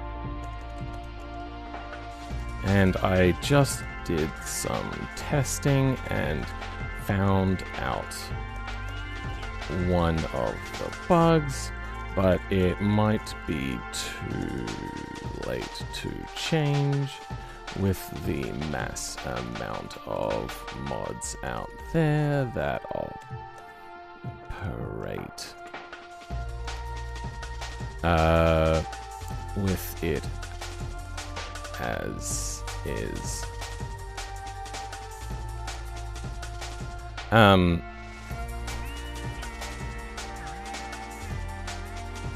If I have the ref node be the node that I want to have the... Oh, you know what? I'm going to go... Normally, I'd have my ref node, then... What is it? IDX and IDY? Yeah, IDX and IDY. IDX, laterally offset, and IDY, longitudinally offset. From ref node, and that offset from ref node.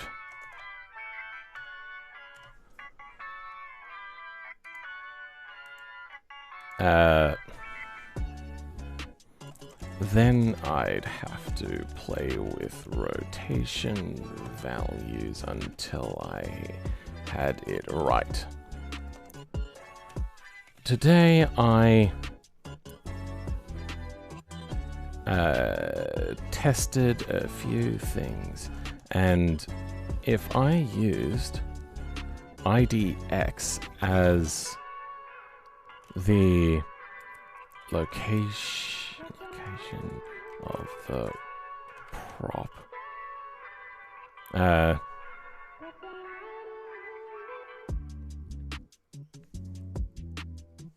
used, what would... Nah, that's gonna get too wordy and too complicated. Use IDX as the location of props in nodes location in slot. Then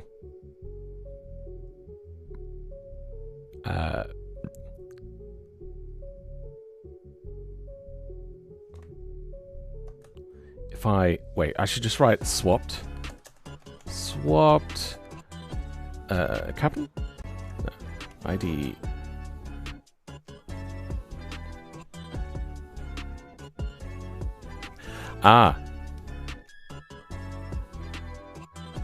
no, that's right. I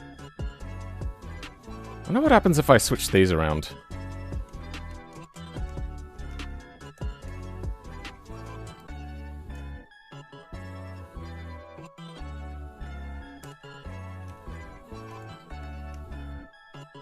Okay, that's wrong.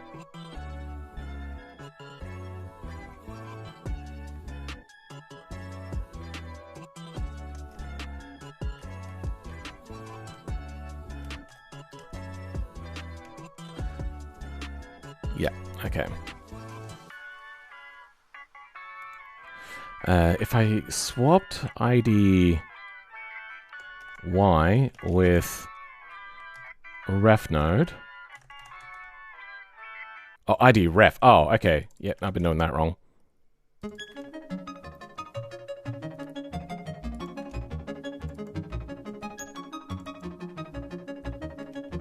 What is happening? Why does it keep wanting to, like, do new line things?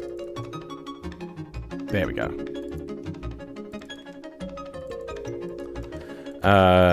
If I swapped that with that, I only needed to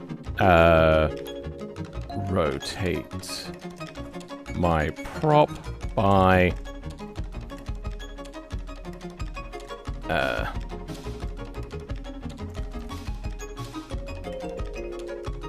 hate that. Only by that. And the other rotations made a lot more sense then.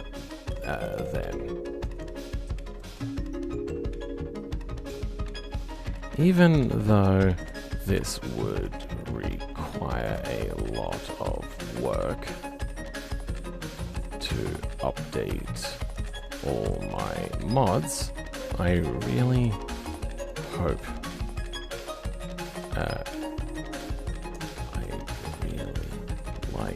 this fixed.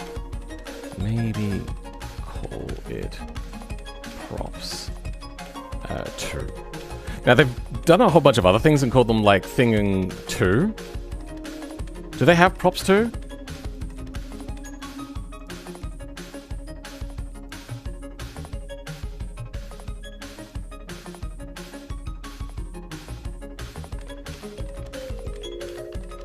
No, these are index things.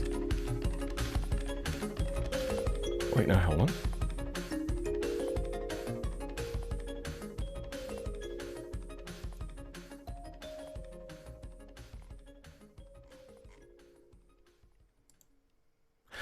Yeah, I don't know.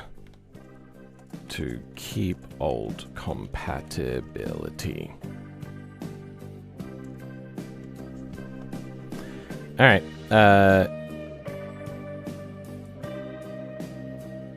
great thread. Okay.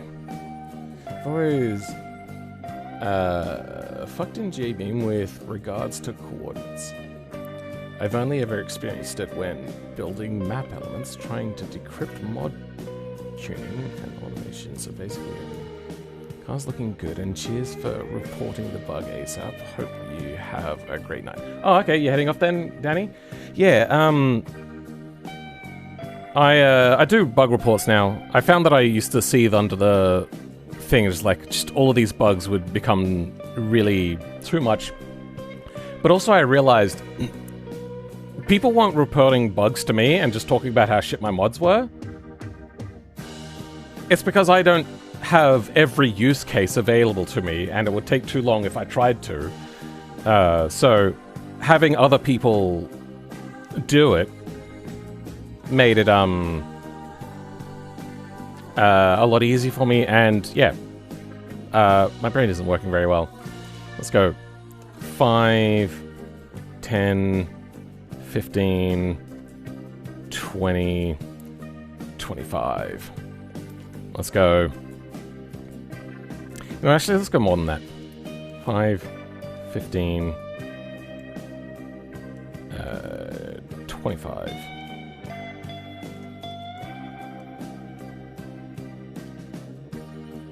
50, 70. 10,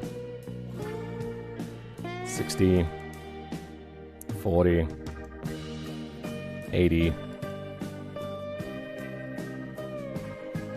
100, 5. I don't know. There, that should give a whole bunch of random rotational offsets. And yes, good. They are not all facing the same way now. Good. I just have to move X out a little bit.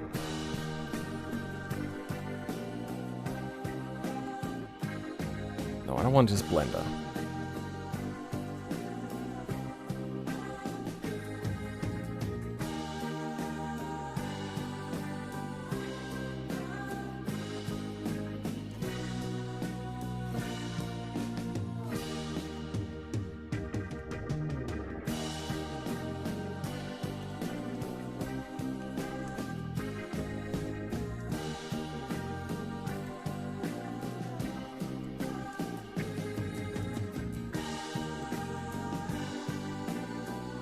Okay, that is a good X offset. Then we'll paste that into our node positions. Done. And great. Actually, that's a bit of a problem, isn't it? Ah, dear. Oh, maybe I do need to switch 1 and 2.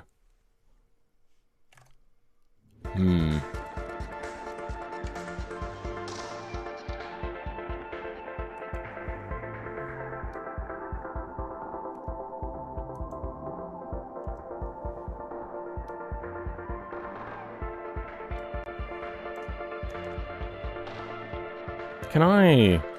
Yeah, I can. Good, that doesn't break anything. Everything's back in line. I think I am going to switch these.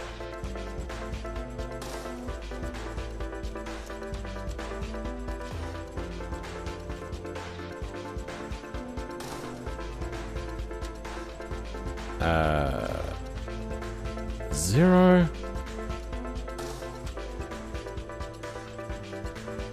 minus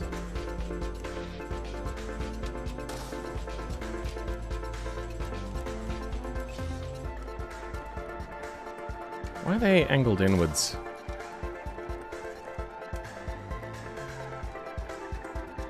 $80?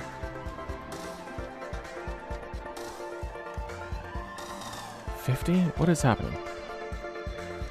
That is right, okay.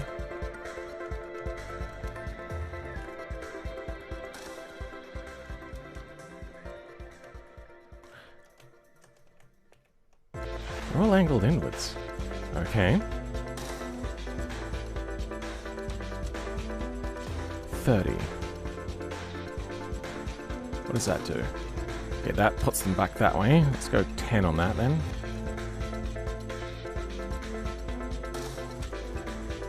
$20.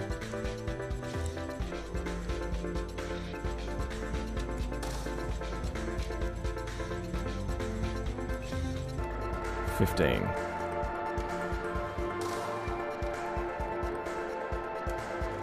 I think we do want 20 on that. Sure, they can angle that a little bit. Then the top-down rotations.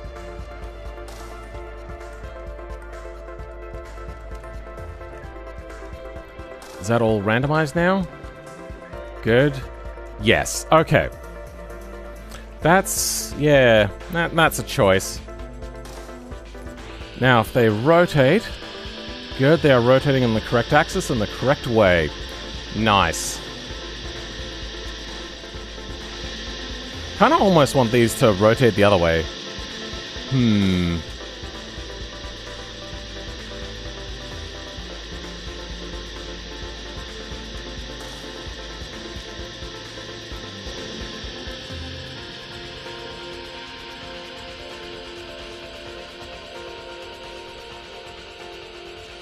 Bug reports are so nice, but also not. Yeah, it's a bit of a double-edged sword. Especially if they're not reporting them well. I tried to, but I don't know if I did a good job or not.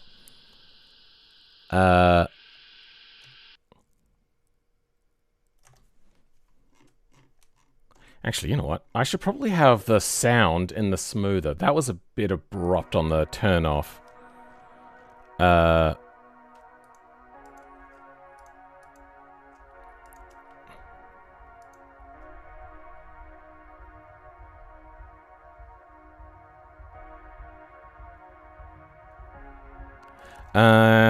Actually, you know what? We can run a taper thing.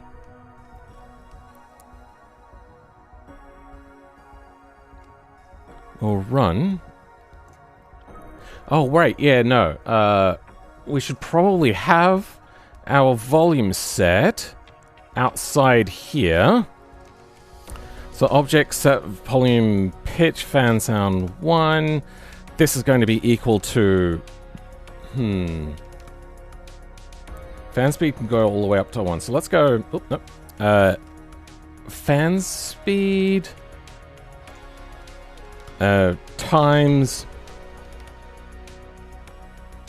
0.1. So doing it at 8, it'll become 0.2. No. At 1 full speed. 8.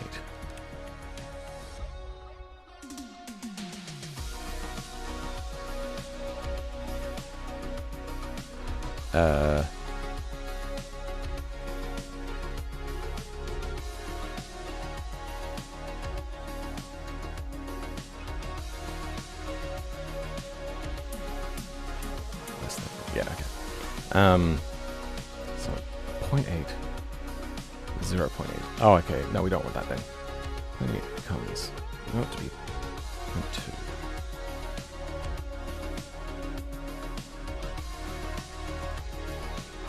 What the hell is that?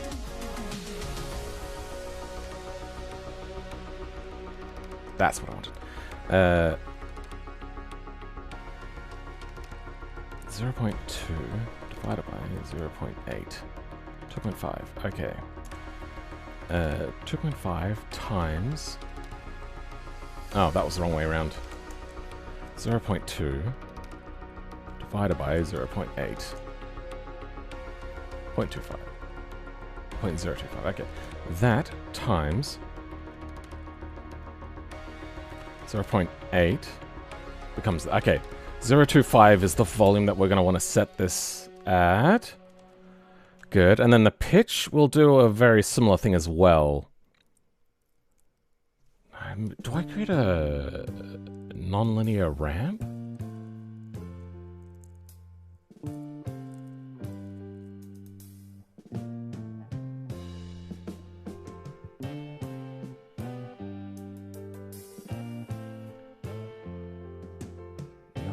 Is that a major uni live forum? What?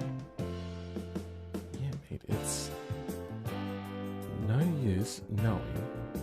Estelle said, bug reports are cherished, and for something that's such a community-driven ecosystem, IDev for Nutmed. Okay then, cool. The fact that you care at all just makes me really hopeful for humanity. I mean, I'm making this for the community. A lot of the times I used to just say, I've done the best I can. If you want to fix it, you could fix it. But yeah, we don't do that so much anymore. We're gonna go linear ramp. Linear scale, sorry. So for the pitch, we're going to go fan speed. The minimum is 0. The maximum is 1. The new minimum is 0.3. And the new maximum is 0.6. And let's go... Yeah, 3's fine. Okay. Then that should give us what we need. I'm going to turn off music so I can hear this better. Good, a little bit of a pitch change. Now if we turn the vehicle off...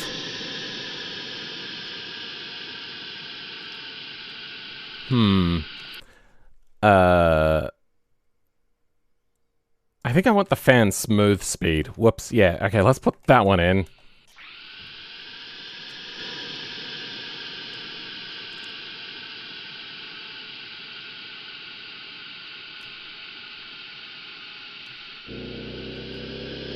Oh. I'm hearing the engine too much.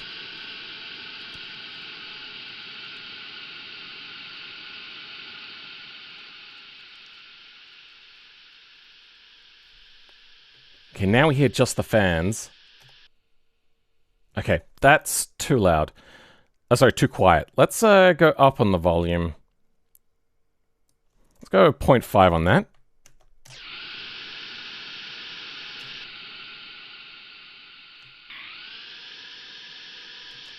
Yeah, that's okay.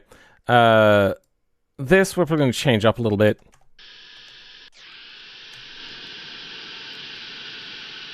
Now we can hear the fans individually.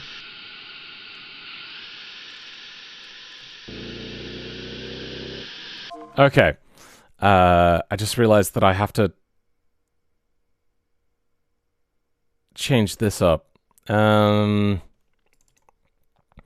If fan smooth speed... yeah, that is less than or equal to 0.1... 0.01, then we'll go into cutting the sound. That's what we wanted. Okay. And if we now turn the fan off.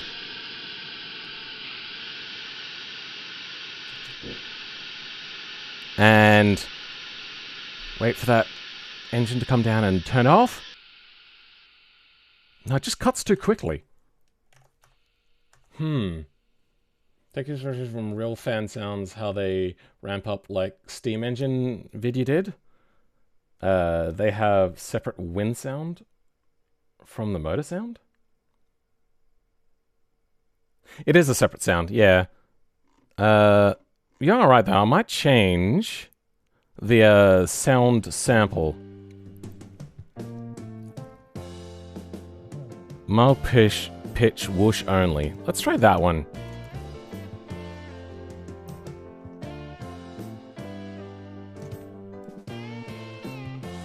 Okay. Let's see if that sounds any better. Okay, not a fan of the pitch. Let's change that down to 1 to 3 maybe.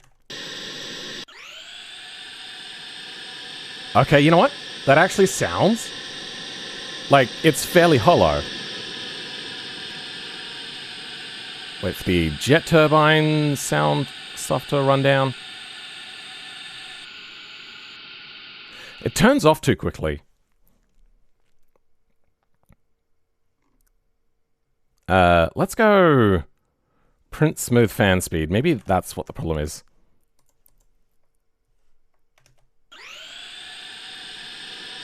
Okay, now we got this. And if we turn that off, yeah, it does go down rather quickly, huh? Let's go 0.01 then. Alright. And with 0.01... 0.0001? It gets there fairly quickly still, but we'll give it a try.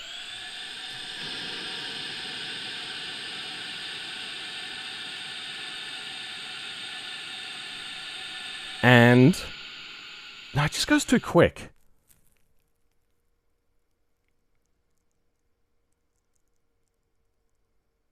Oh, right. I'm still using fan speed. I meant to use smooth fan speed. My bad. Okay. Then, if we turn this off, there we go. Okay, good. There we have it.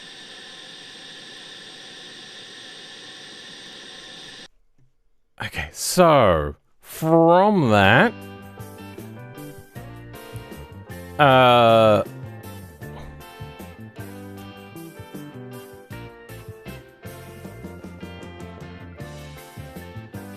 yeah, now we start doing raycasting stuff.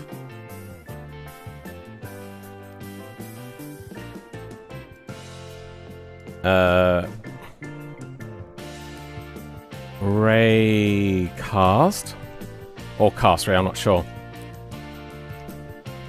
In vehicles, to do offset or noise. AI? Cast ray static. Yeah, so it's cast ray that we want.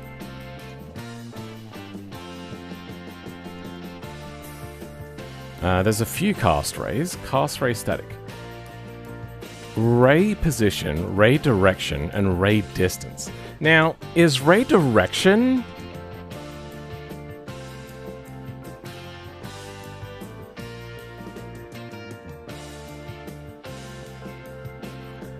is cast direction, just a vector 3? Ray dir.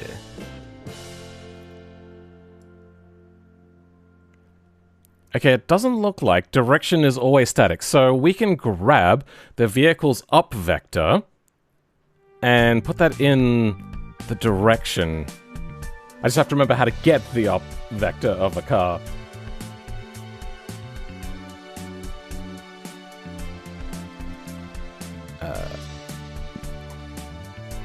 Get temp vec, radii. Set lerp. Wait, what's a lerp? Lerp corner direction. Normalize. Drive to target. AI debug. Script AI. Wheel to ground. Debug draw.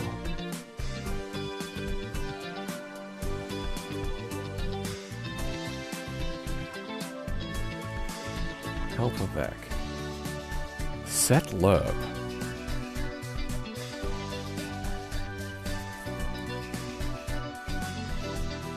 What is a lerp? Let's have a look. Show me a lerp.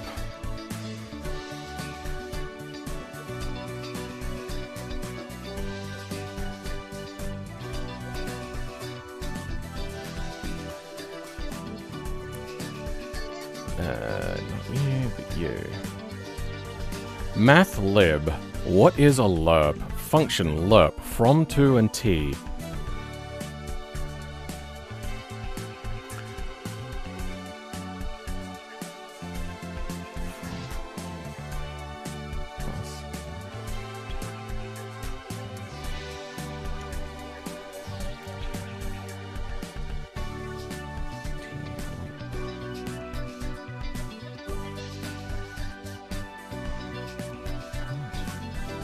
So the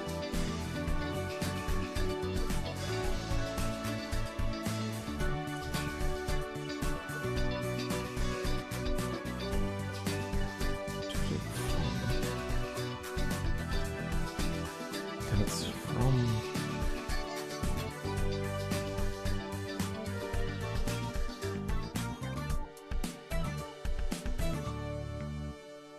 that's 2.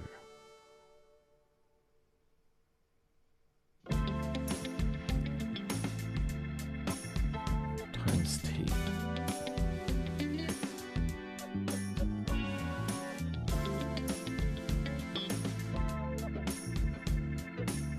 So lerp is just a scalar?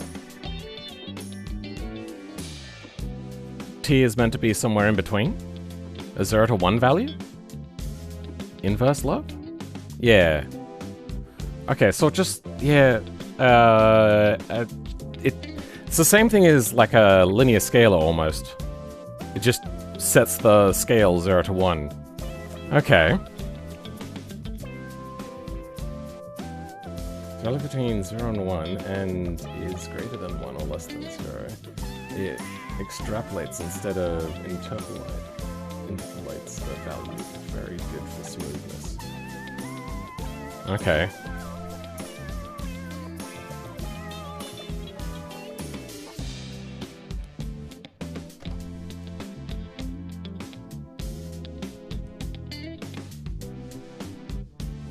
And you can do it with vec3s then?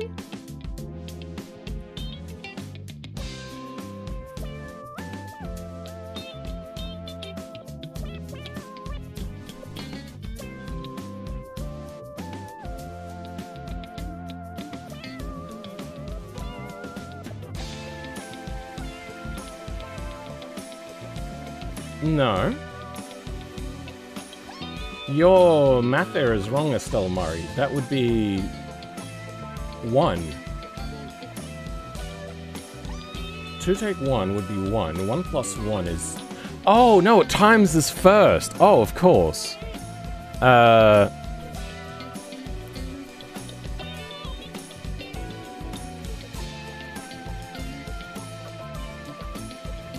It'd be a... So let's say that from is a position... and 2 is a amount of distance to travel. T would be that amount extra? So I could see doing this in vec3 would be easy to do it this way, yeah. I made the mistake many times. I was going to say I have not, considering I work with lerps a lot. T is basically the ratio. Yeah. Weird math. I'm not entirely sure why it exists as a function. I don't think we need to times by dt because all we're doing is just getting a thing. Why are they getting a lerp? Is a lerp a distance?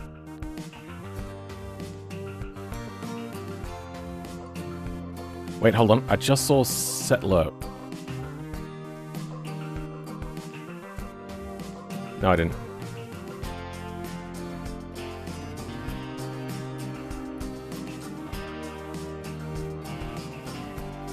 Ah.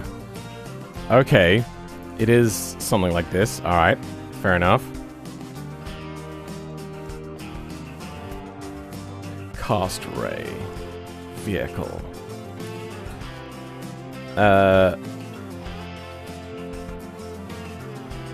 Ray minus 4.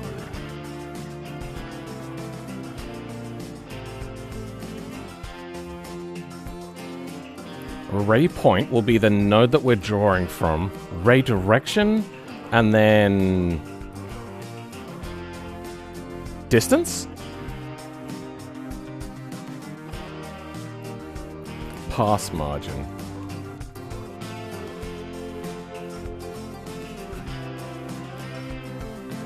Basic setup is offset or noise. Okay.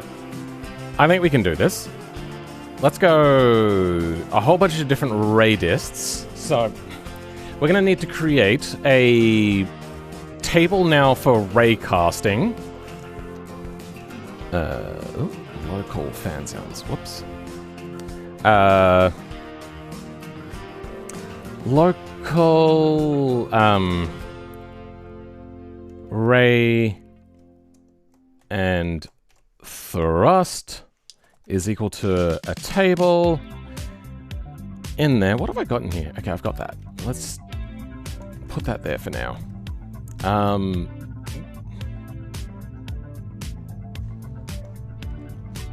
Let's put that down here.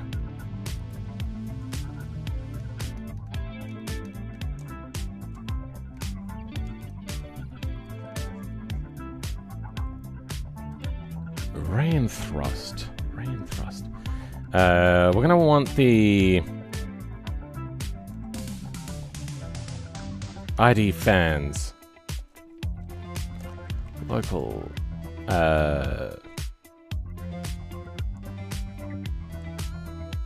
ID nodes.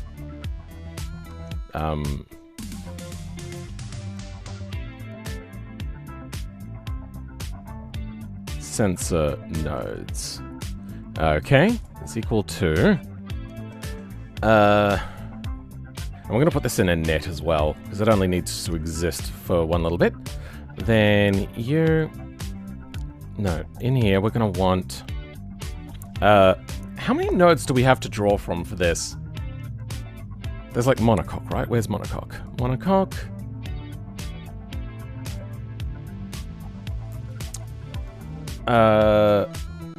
We can use like FX2L, FX6, FX7s. Then we'll use RX2 here, but we don't have outboard nodes, so we'll just go with RX2 for now. Okay. So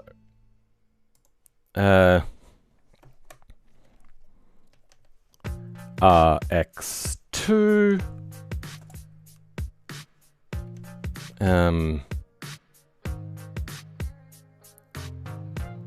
FX6. You know, I'm gonna make this a new line.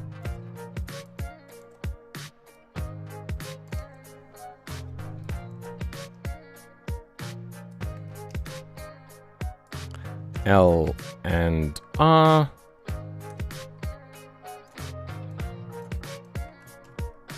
This will be FX to L. Then we're going to want the same for 7s. And there we go. That's our table.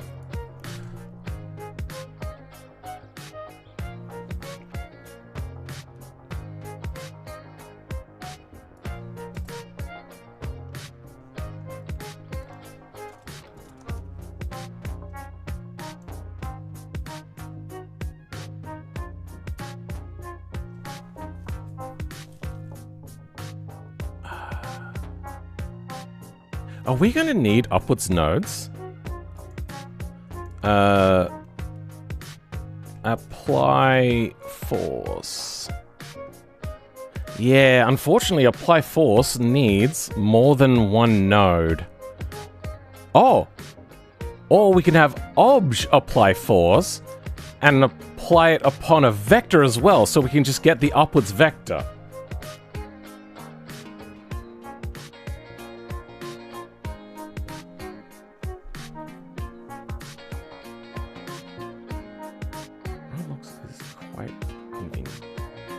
Ratio between A and B. 1 to 2 would be 1.5? Oh, you mean B compared to A compared to world origin. Okay, I see.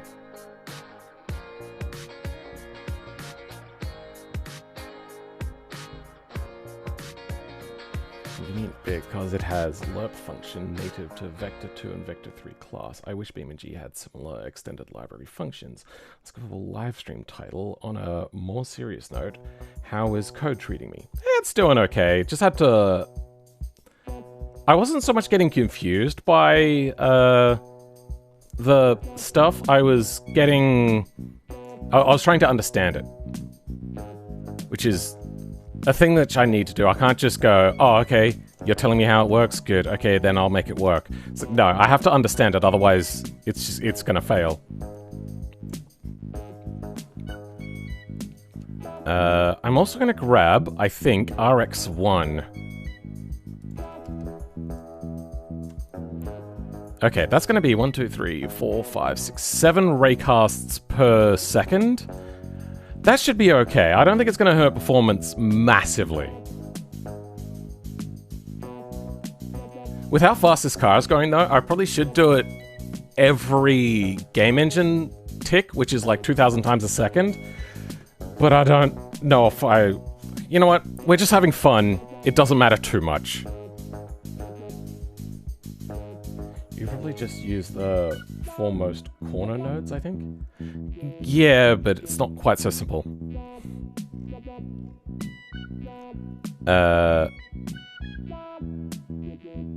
In it now, we're gonna go for name table in pairs ray and thrust nodes. Do if no.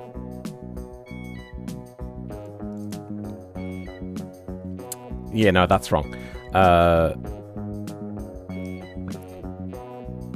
v.data.nodes in there, okay. Then this is going to be fun. For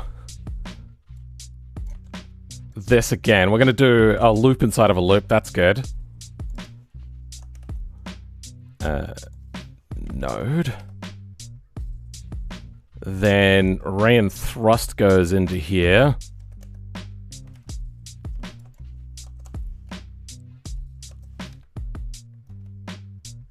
Why did that fail to format properly? If node.name equals name, then, and now we have a match.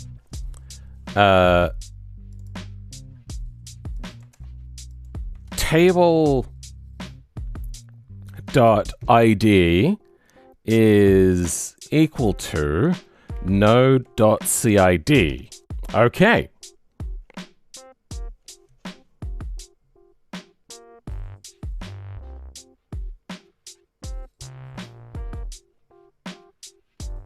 I missed the lerping part? I don't need to lerp. What?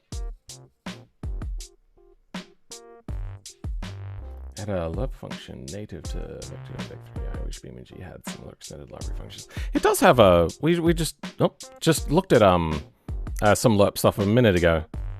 Why? Okay, well, that's failing to load. No, it is loaded. Do we want anything else from a node?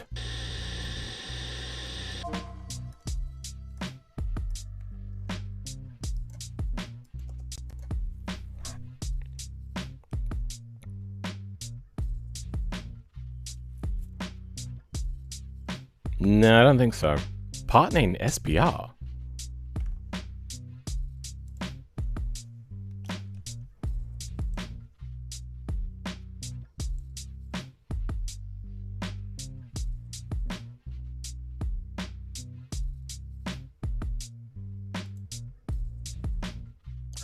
Oh.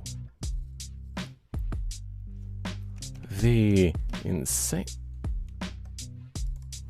The Insano. I'm gonna have to do a quick little bit of work here.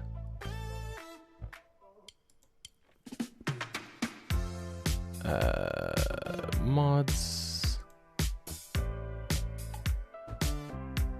vehicles, Insano.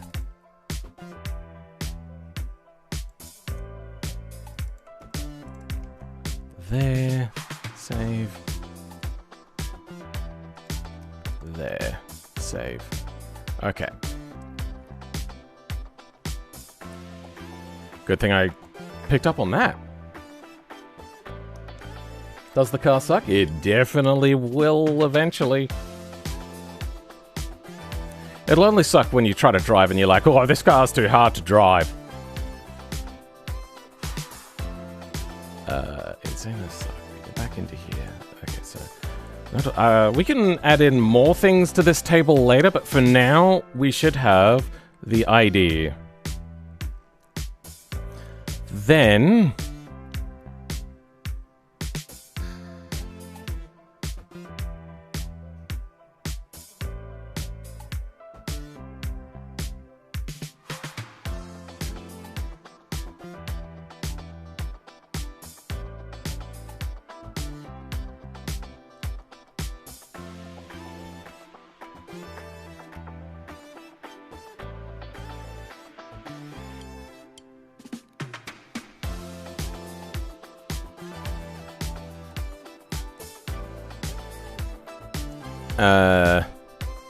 if smooth fan speed is greater than 0.001, then we're going to start doing our ray casting and force vectoring. So, ray distance.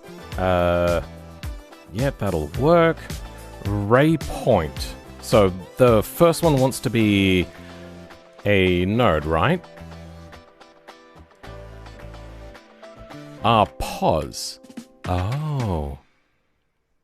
Ego.pos? So it wants a vec3. Oh, so it wants a vec3 to a vec3. Okay, no, that can work for us.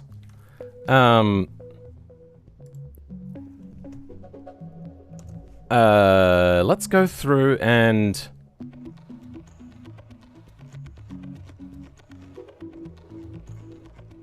You know what, we'll go... table.dist.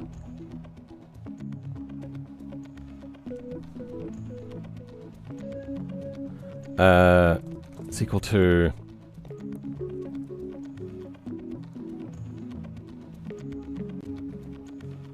.4. Let's do that.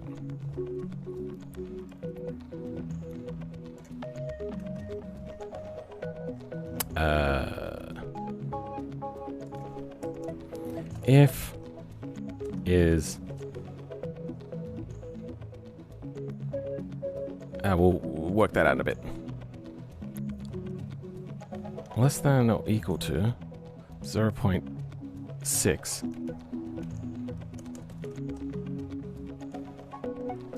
Then wait, no, this is meant to be greater than. Almost made that mistake. This will be...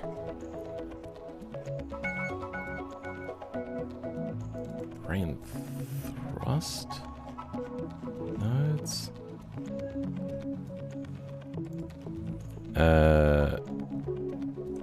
Dot.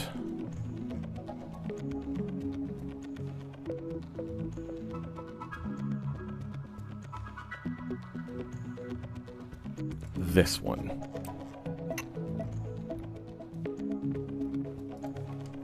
Okay, now we're going to do a check if we're close enough. We're going to run that check particularly outwards all the time. So just this particular one is going to be...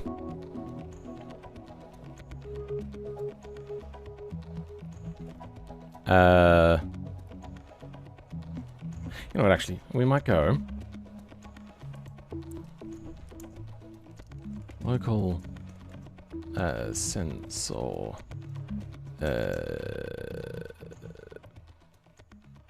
distance.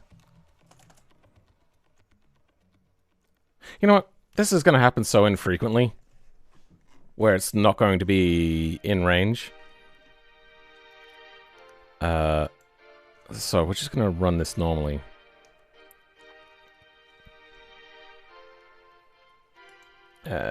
Yeah.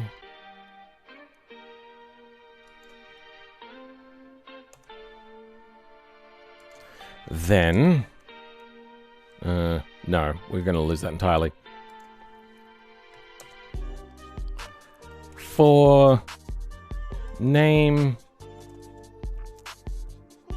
table in pairs, rain thrust nodes are going to do table dot dist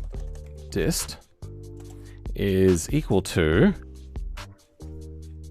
this.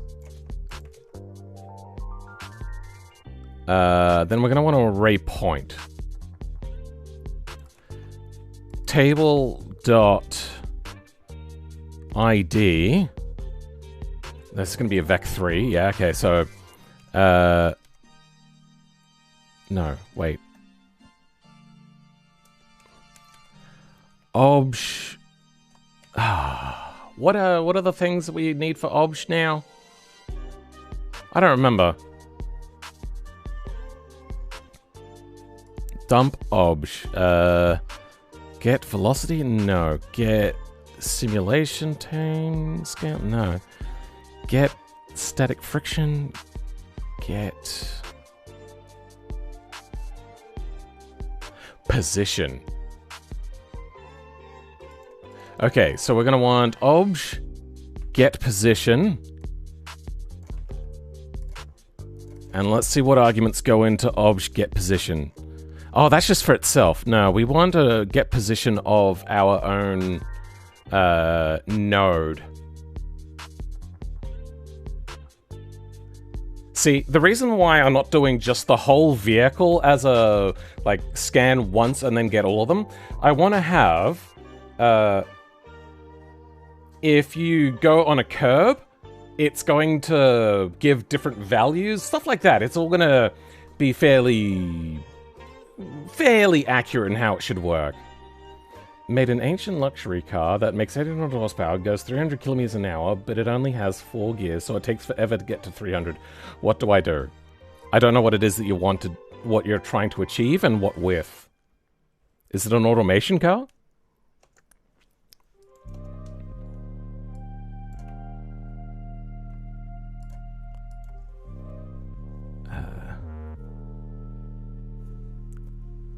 So that means that I need to get node position. Not a vector, get node position. Here we go. Which one is which? Is it node position or get node relative position? It's probably relative, right? Let's move the car forwards. Okay, that's a fair chunk out now. And let's do dump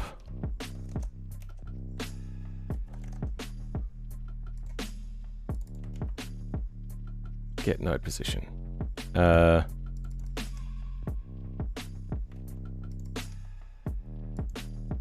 Just the node number. Okay.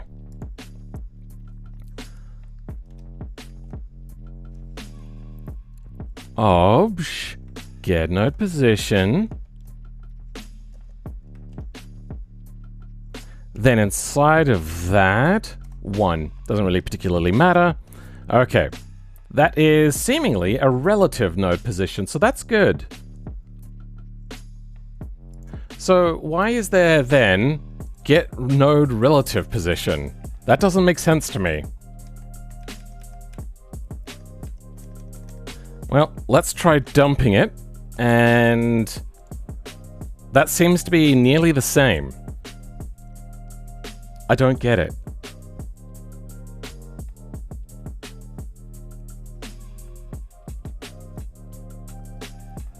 What if we move a lot further forwards? And then we'll do both of those again.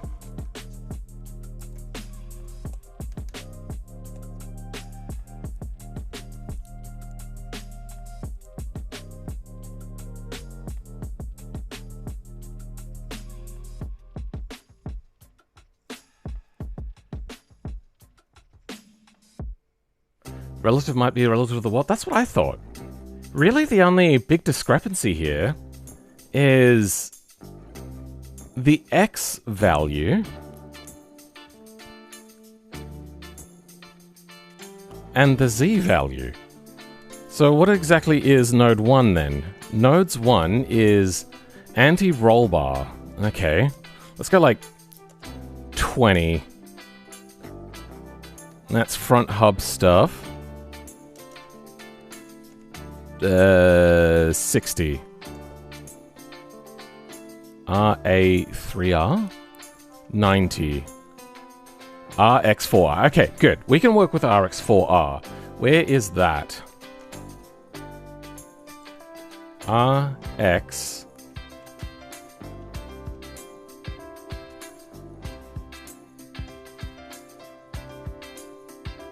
There's RX4R. Now we want RX2. So let's go 91. That's 6. 6 is too high. 2. 7. Oh, actually, you know what? Yeah, we'll work with 7. 92 as our test node.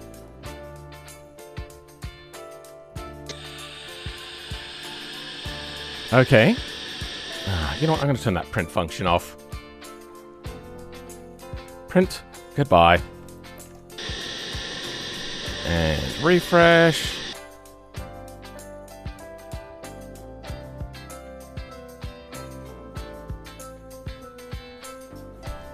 What? I don't... What? Vehicle main. What happened? Nothing happened. It just... Oh! Wait, how was I... Oh, okay, yeah, let's go... and comment that out. Yep, that was my bad. Control R. Still having a problem. Let's Control L. Then Control R. And you're still having a problem. Why? I'm gonna try commenting that out as well. You know what, actually, fuck it. All of this is getting commented out. There. And really? Instantly, you're just gonna come back with error. Fine. Control L. No error. Refresh. Why? Why won't you just work? There's not much that I changed.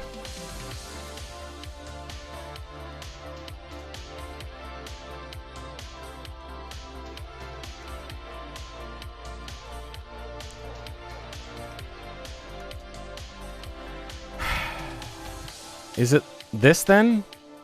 We didn't need sensor nodes, we can get rid of that. We can get rid of sensor nodes here. Alright, cleared out all of those things. And... please, be less shit. Why? You know what, I'm just gonna restart the game. I think the game is actually just caught in a bit of a bug. Because nothing else has changed. The only other thing was I added this table in, but that table should be fine.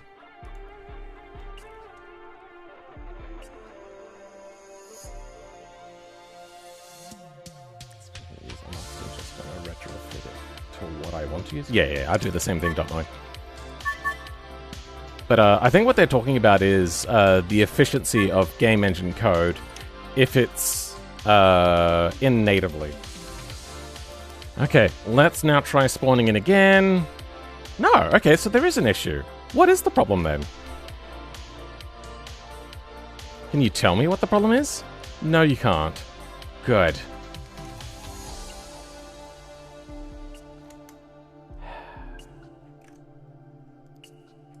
I did add this, so let's comment that out. No, it's still got a problem. Did I change anything?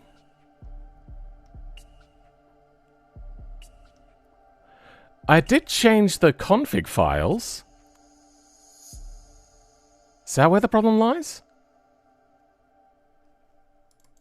SBR. No.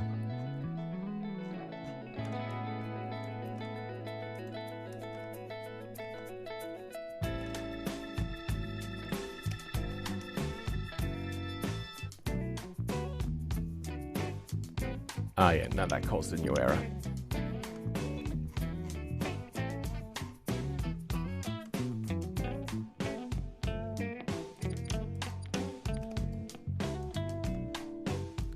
Wait, what was that? Telemetry. Oh. Interesting.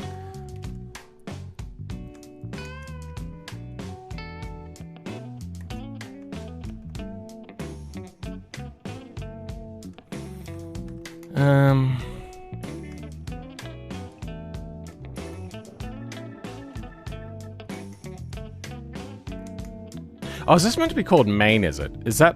Oh. I think, let's have a look at the pickup, and let's have a look at pickup's main J-beam. No, it's just called pickup. Did they not like my Insano being called that? I don't understand. Will I ever update the youth semi? Don't they have their own beds now? I can't remember. But maybe. I don't know. We'll see. If it's broken, I will add it to the list at least.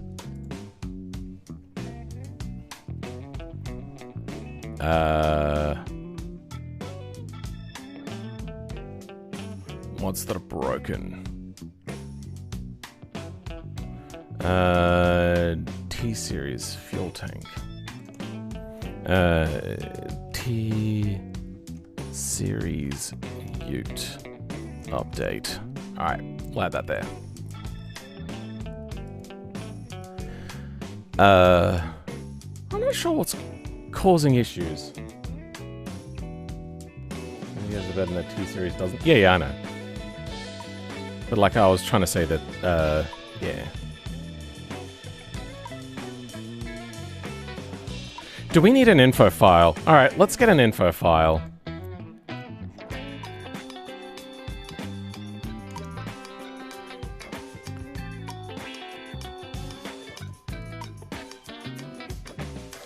Alright, info in. There we go. Author. Body style. Race? I don't know. Brand.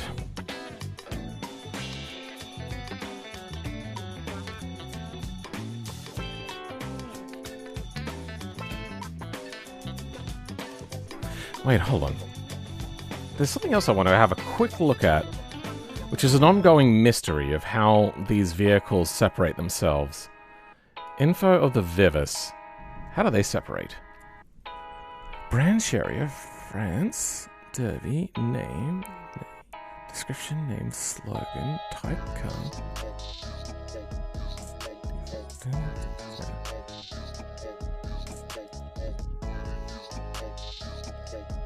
No, this does not have like a list of subcategories. Which this would have been the place to put it. Slogan. You know, I'm going to put a slogan in. After description, slogan will be...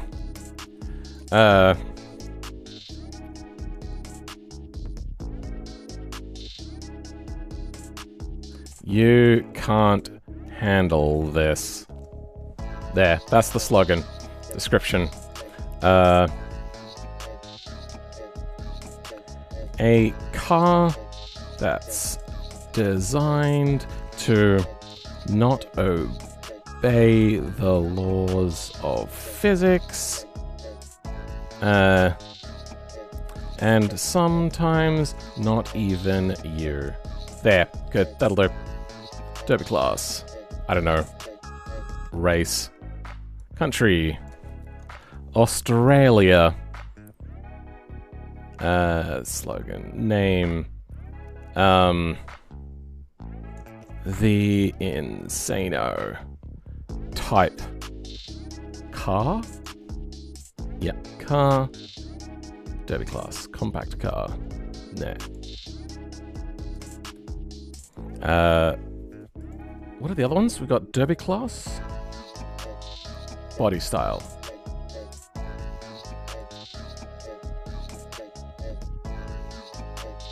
Car, insurance class. I don't know. Race.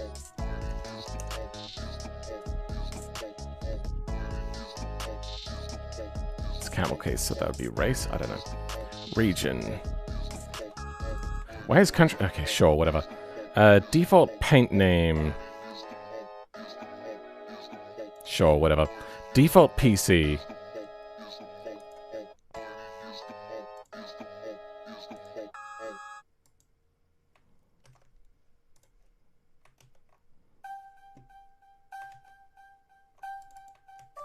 That.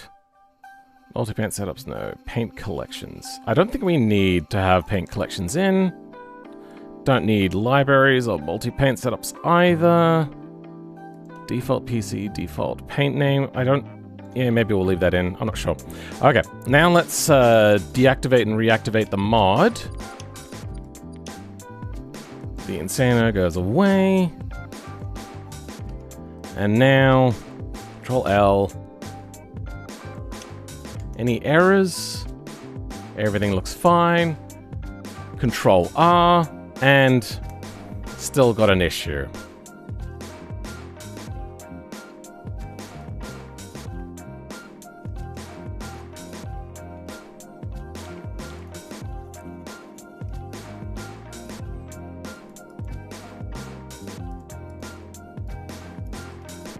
Okay.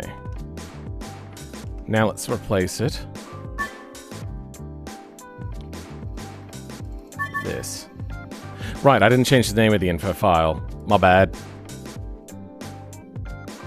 No, that's correct. Then I want just something simple from the pickup.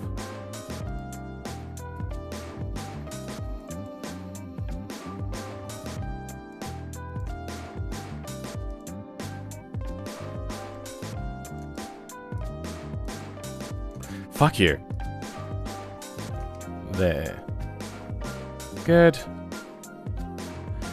Don't need any of this.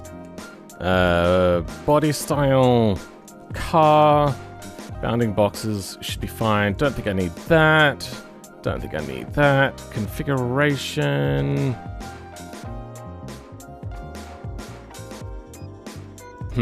Actually, I don't know what that is.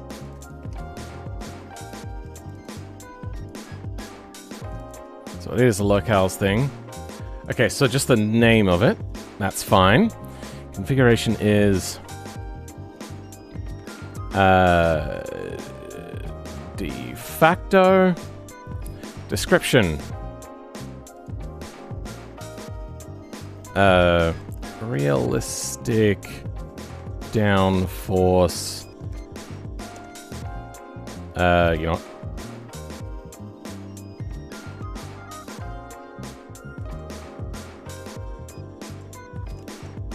There. Oh, so you can't use the quotes that way then?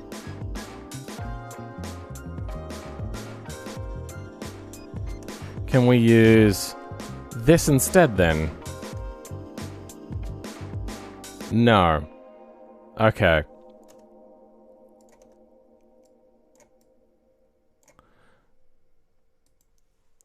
Realistic. Wait, hold on. Can I use... I can. No, hold on. Realistic downforce. And traction, but not too realistic. You know what, actually? We could just go realistic, this car is too fast for basically anyone.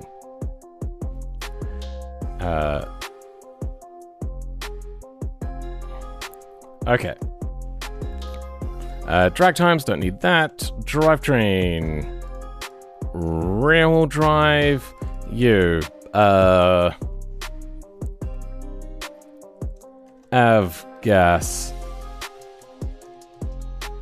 Induction type. NA, technically, I suppose, yes. Off-road score, 0. Population, 0. Power, I don't know, 6,000. Peak power, 0. 400,000. Propulsion, I suppose... Oh wait, no, that would be... yeah. That actually wouldn't be the propulsion.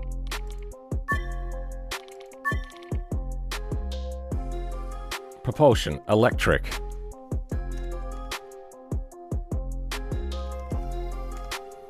Don't need top speed, don't need torque, don't need torque RPM. Yeah, we can lose all of that. Transmission, direct, value.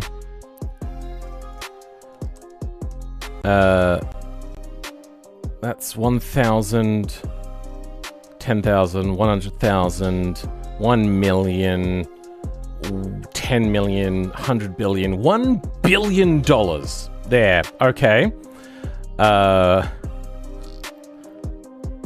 You know what, let's make it 10 million. There, that's 10 million. So it is at least somewhat obtainable eventually in career mode, but yeah, sure. Chat. Is Philman cooked? Chat read when? Chat doesn't read. Does Men at Work play as background music? Wait, let's have a look at our weight. No, we don't know. Let's go, I think it was around somewhere around like 850-ish. Power. I don't think we need that. Years. 2026 until 2070. Okay. Navy blue, butterscotch, vehicle select a subgroup. Sure. Okay. Let's now deactivate and reactivate again.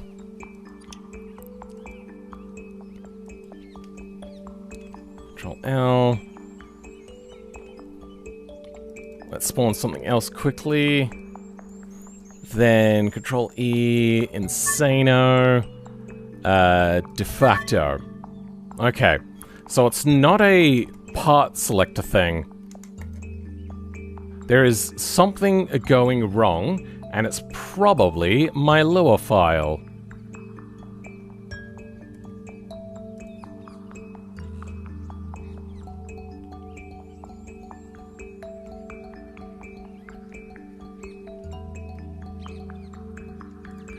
So, what have I fucked up? Let's comment you out. Comment you out. Comment all of this out. Comment this out entirely. And comment this out. Okay. That should be nothing to go wrong. We'll comment even this out. Fine. Okay. Now, Control L. Then Control R. Okay, apparently the problem is not my lore file then. Okay, good. Glad to know it.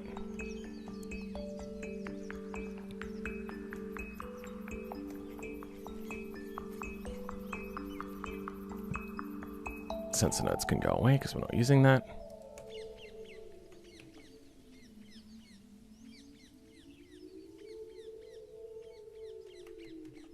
Yeah, we might leave that there for now and just do that. Sensor nodes.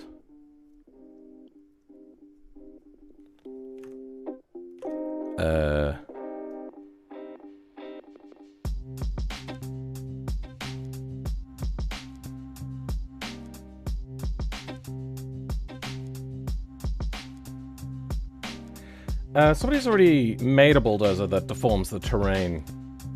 Hey, man. You are the OG Beam Whisperer? No, I'm not. What do you think of the new update?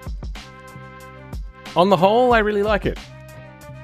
It seems that some people are now excluded from playing the game if they have, like, really ancient computers. But, yeah. Did I change anything in here? No.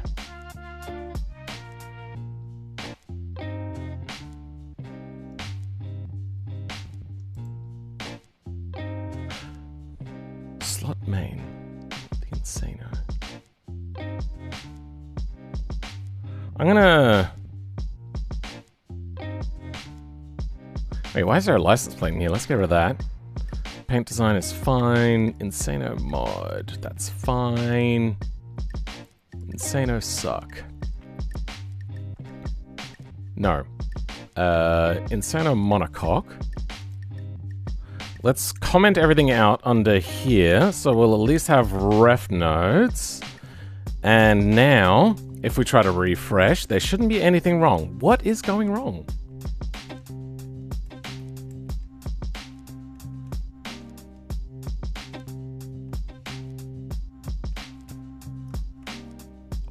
That is... Oh. That's still showing the previous car. It's not even trying to update.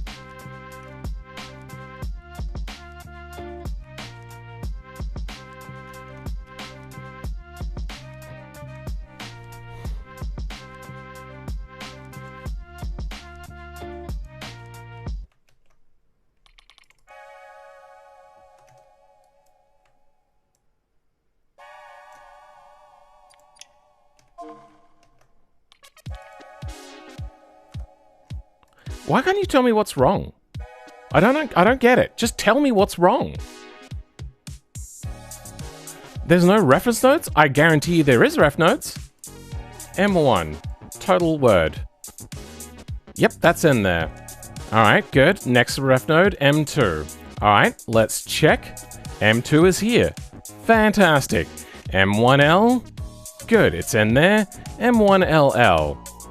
That is in there. Good. Then FX1L. Yep, good. That's in there. And I just saw R next to it. So that means that everything is in. Why are you having a problem? Does it really matter of your file name change when you update your mod? I just add the version name at the end.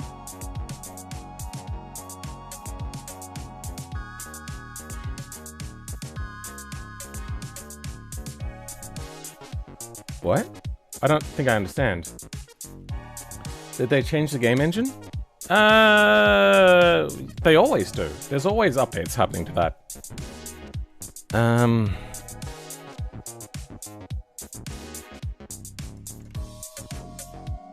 That's in. Good.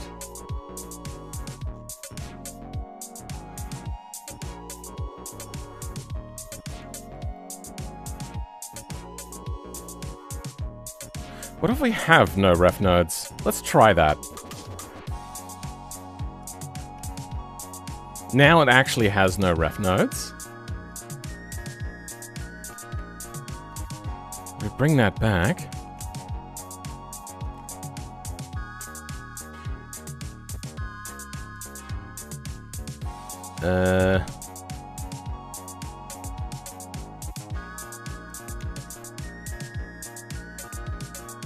I'm gonna comment out the entire thing. And then under Insano Suck, we're gonna get rid of this line. And now refresh. No, it fails. Okay, well now I'm gonna try to reset everything. Usually there's some sort of like intelligible error response. Like what? I don't get it. I get a red flag when I update that says, warning, file name changed. Oh, yes. No, that does matter. Because if they have the old version of the mod, and then it tries to update to the newer version of the mod, it'll not know which one to read from, and it may arbitrarily pick which one to read from. That's why it's important to not have the name change.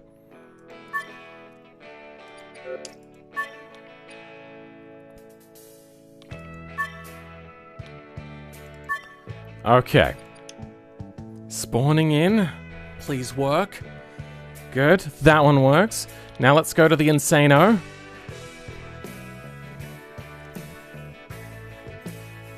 This is impossible.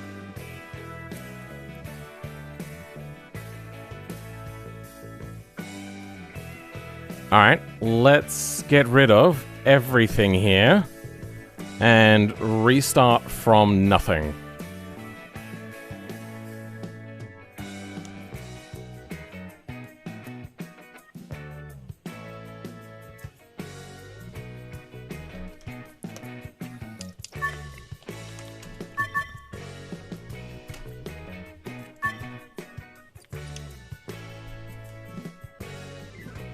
Okay, loading in, and now...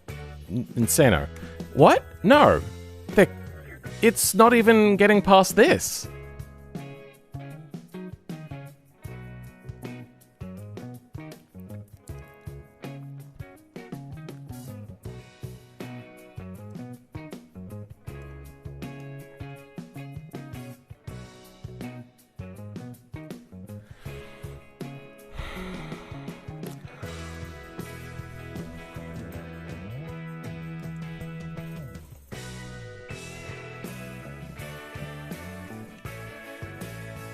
But the nodes exist. I know they do.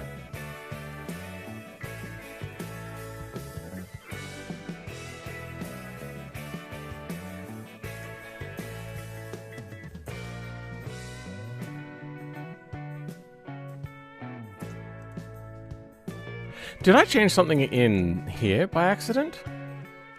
No? Have I missed a comma or something? Like, the fuck?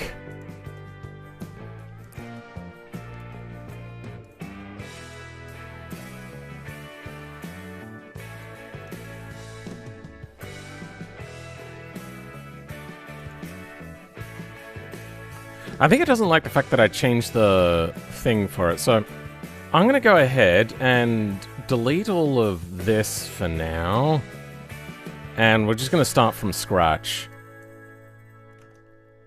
That includes... Not you. Wonder if it's having a problem with the interaction stuff missing. We'll try that out as well. Interaction.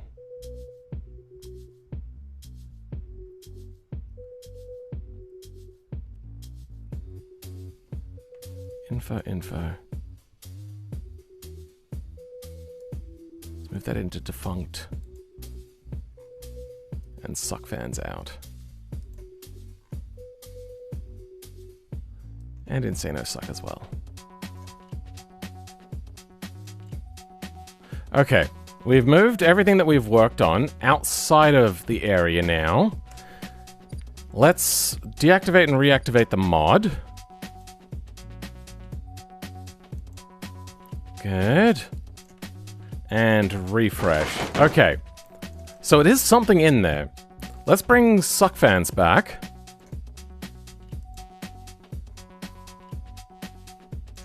Insano interactions as well.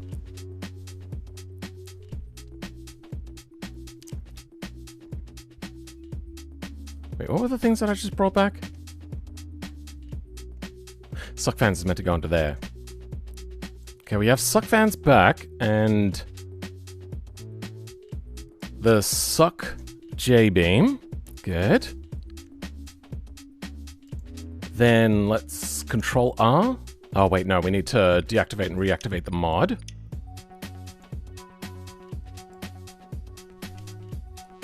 Refresh. Good. There's not actually a problem there, is there? No, there's not. Good. Okay. Yeah. Let's go Insano monocoque, and let's reactivate everything. And then refresh. Okay, it has a little bit of a stability issue, but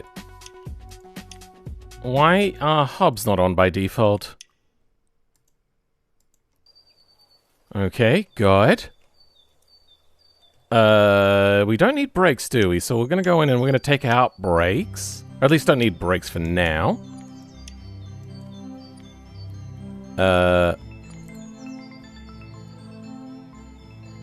Rear race sway bar. I think we can go away without sway bars.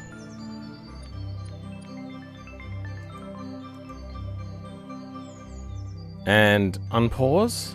Yep, seems to be doing well.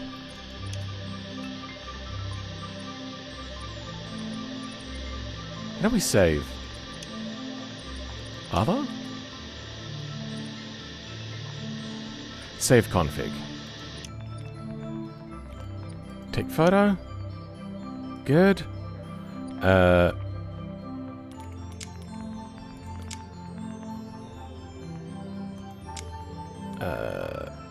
Save pane. How do I... Oh, config name up the top. Okay, this new save thing, and that's going to take a little bit to get used to. Baseline. Baseline. Save. Good. Okay. Now, do we have the suck installed?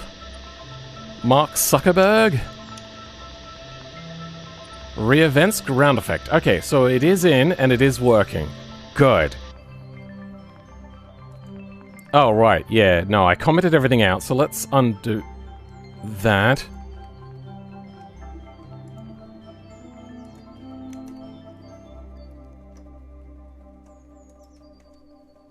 Uncomment.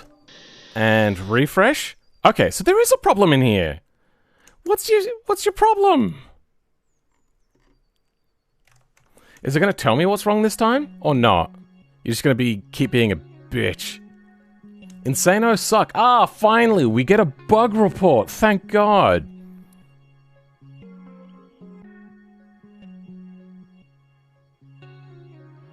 Unable to read file.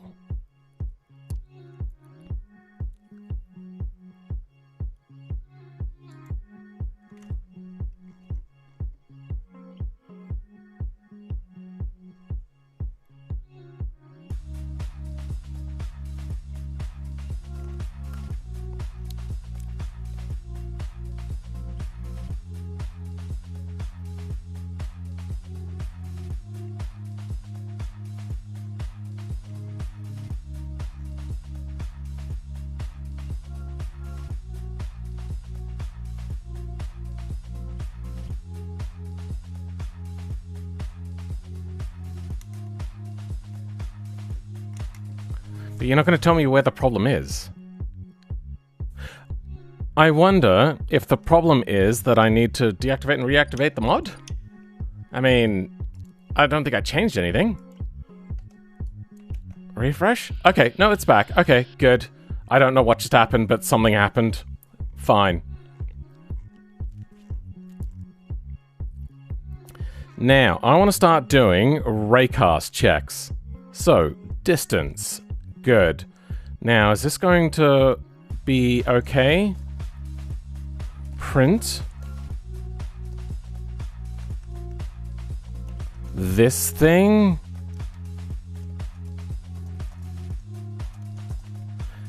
And let's go to string on this. To string. Good. That should print out now. Refresh. Not happening. Why is it not happening? Smooth fan speed. Why is...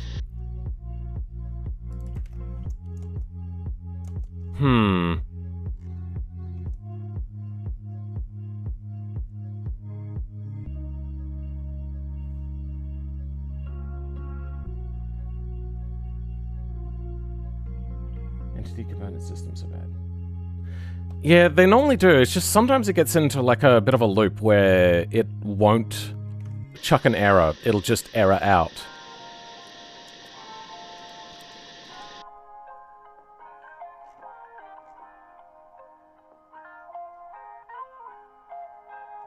Let's bring back this so we know whether it's meant to be printing or not.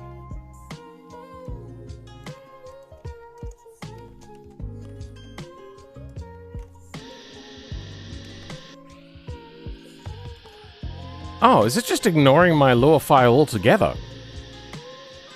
What? Oh, it's just completely now just going, nah, the part doesn't exist. Fuck you, I suppose. Yeah.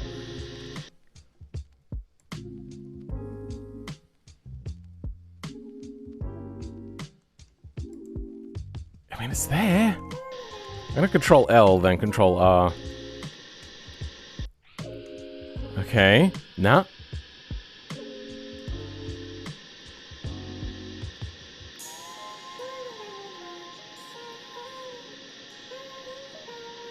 The part was not found.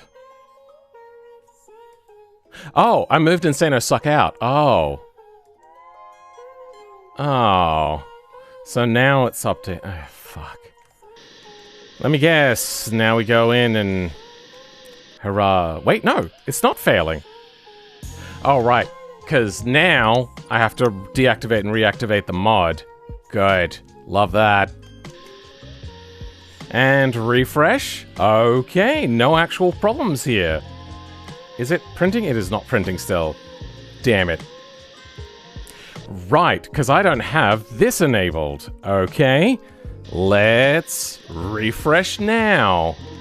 And, oh, I hate you so much, but we should get an error now. Suck fans 80 cent. Right, okay.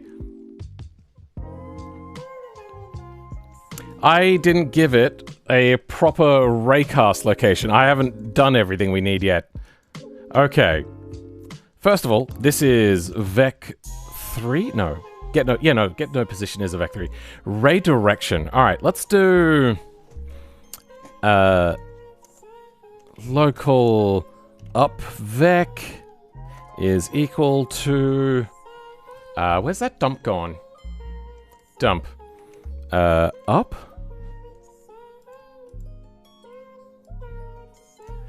Get object direction vector up. Cool.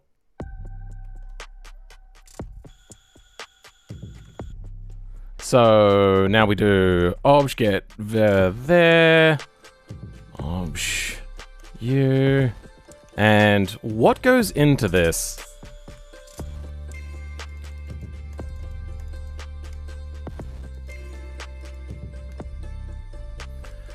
Just the ID? ID of what? Is it the self ID or is it a node ID? I don't... What? That doesn't make sense to me. Okay. Get direction vector.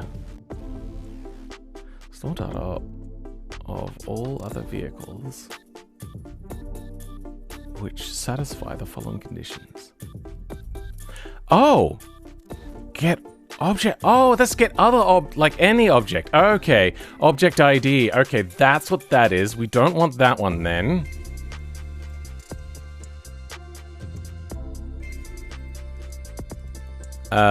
Get direction vector up. That's probably the one we want.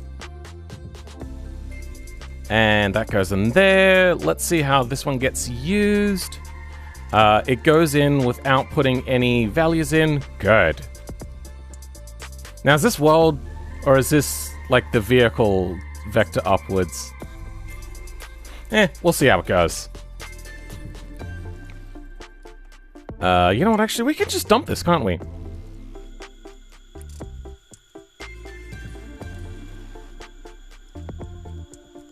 Let's do a dump. Is this gonna work? It is gonna work. Good. Okay. It is almost perfectly upwards. It is a little bit off center. That's weird. Sure. Whatever. Good. We have our up vec now. Actually, I can node grab this. Good. So now it's over that way. Now what's our up vector? That is 0.8 vec up, really? I don't know about that. It feels like we're over a lot more than that. Oh, right. Yeah, no, I have to think of it as a sphere. So we're still fairly up. Okay, I get that. Let's see if we can get this, like, all the way up to, like, 45 degrees over. That's no good.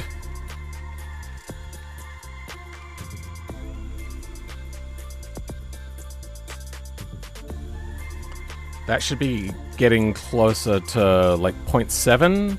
0.6 maybe even? Yeah, 0.5. Good. Okay. Now I understand how that works.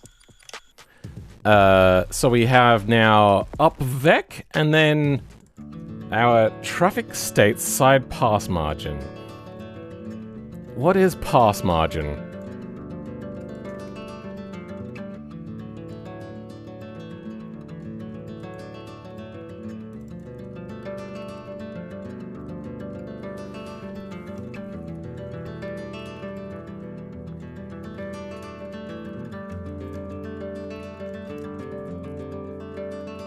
Ego width. Okay, so yes, this is a distance.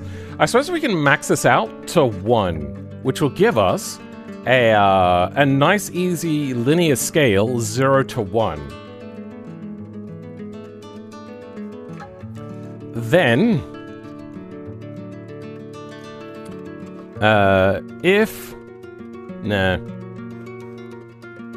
Yeah. If... table.dist is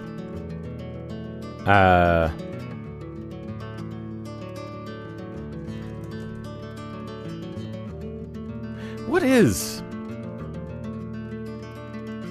you know what, I'm gonna try to write this in by hand. I should be able to do this fairly easily. I'm just going to chuck it in here quickly. So raycast that, table ID. Let's go something, what was it, 92, I think. And then the up vec is going to be vec 3, 0, 0, 1, and distance 1. Let's see what happens if we now try that out. Dump U1. Really? Let's go 1000. 0.1? All this is doing is just...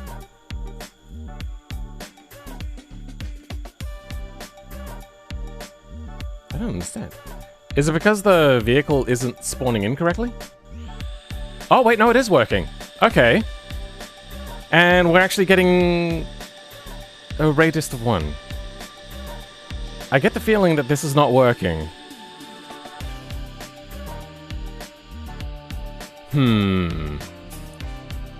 That's confusing.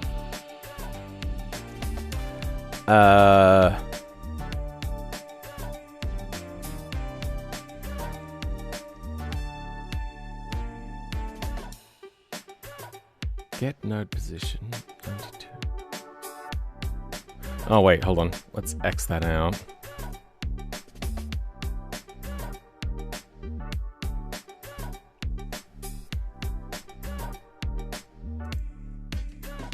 Pass margin.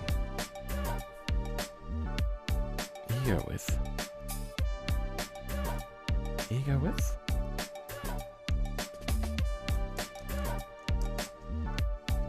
Width.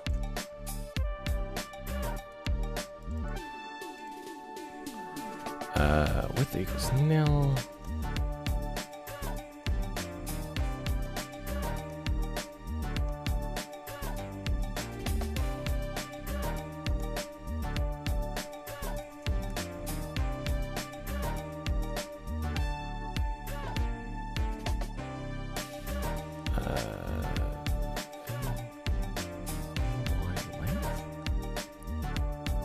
Get object initial width. Oh, interesting.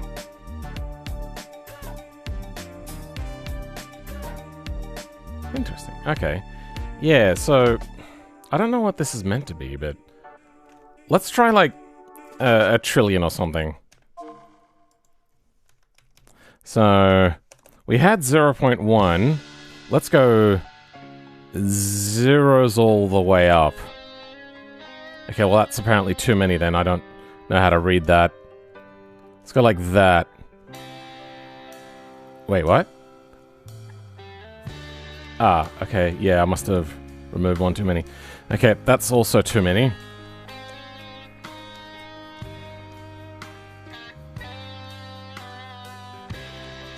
Let's go even smaller. Yeah, okay. It seems that cast rate... Oh, wait, we're paused, maybe? That's the problem?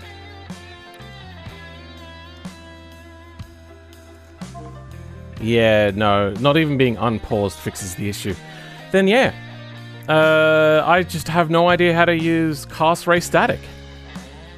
Does it matter when we do cast ray static, maybe?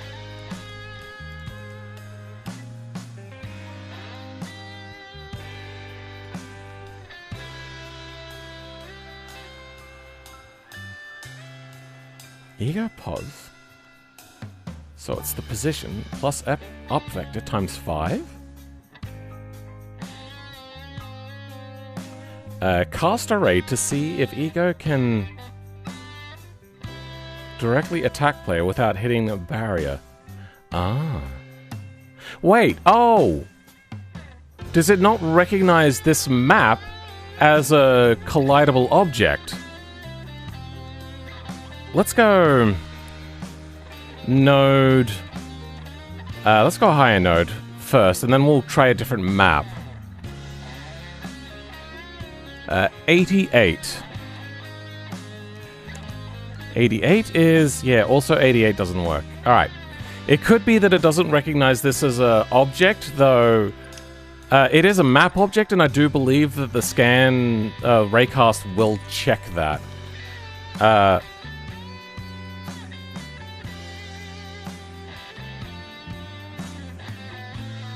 let's go racetrack. Okay. Might work, we'll see.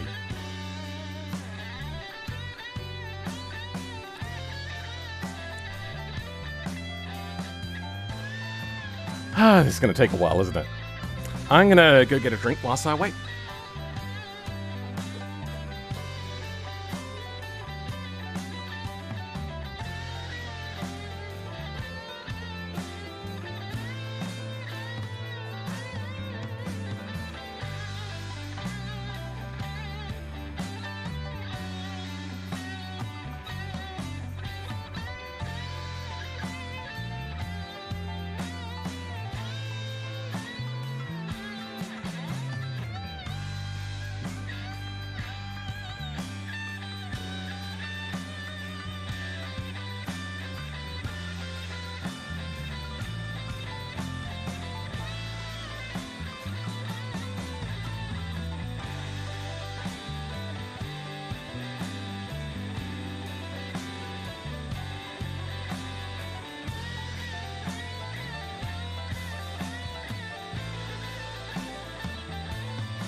Okay, now let's see.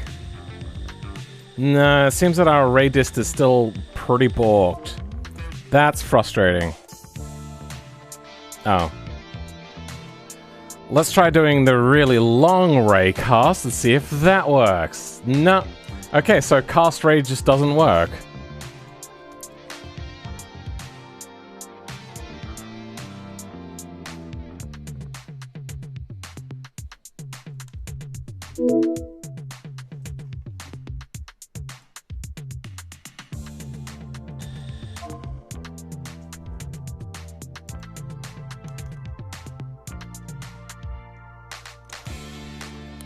Why doesn't cast ray work? I know I've used cast ray before. I definitely have.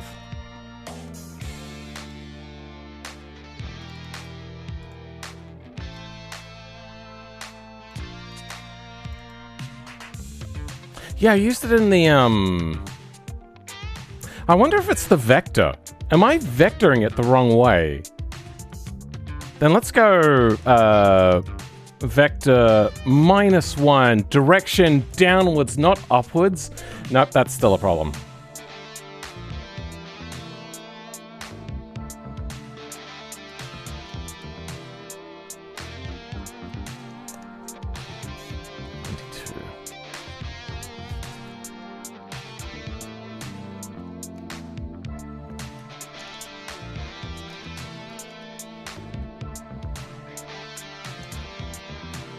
Wait, hold on. If I... Wait, is this not an up vector and this is a side vector? That doesn't make sense. If we go -1, that should be infinite again. And if we go 0 on that, and then this one... Just wanted to know if we got like some sort of gimbal thing going on. Yep, that's infinite. And if we go minus on that one... Okay. Then... Why would vector forwards be down? That doesn't make any sense.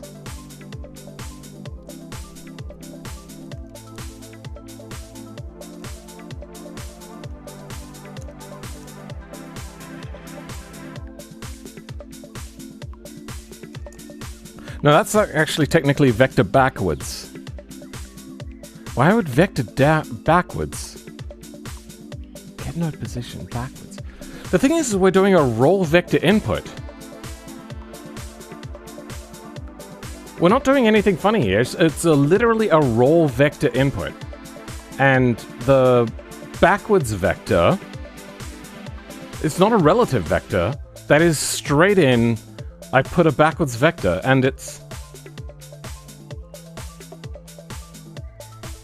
That makes no sense. I'm gonna flip the car over quickly, and let's see what happens if I flip it the other way around. Okay. Now if I do that one... No! Wait, hold on. It's still doing a cast ray.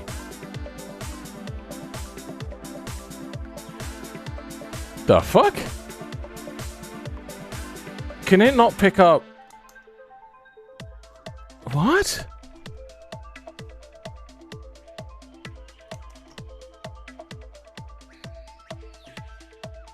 Now this is giving us a value.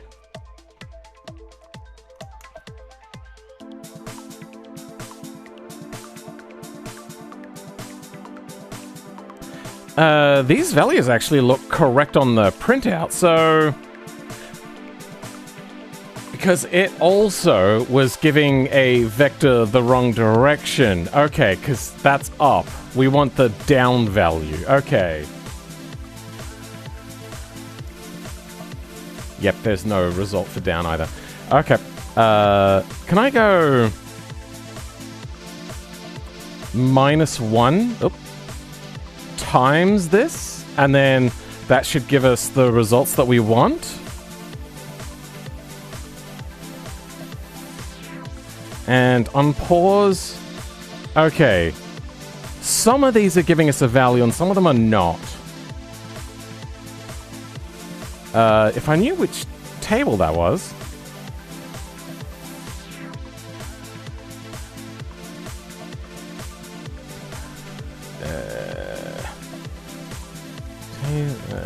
name is equal to name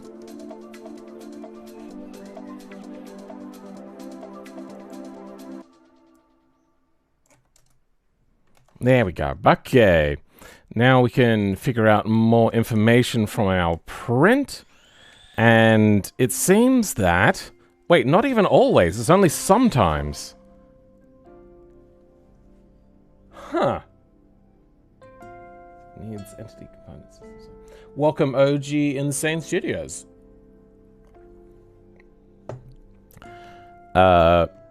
FX7L is the only one that's giving us a value.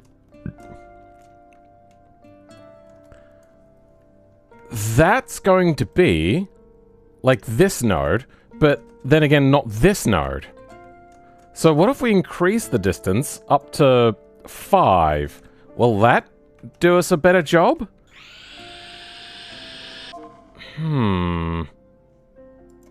That's not really doing what we want, is it?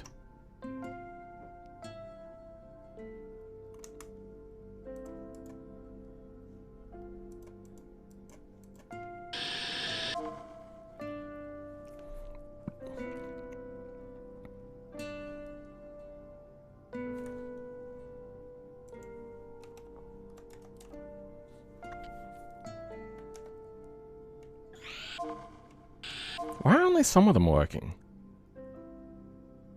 Does I think that there's a, I'm gonna also print out the ID.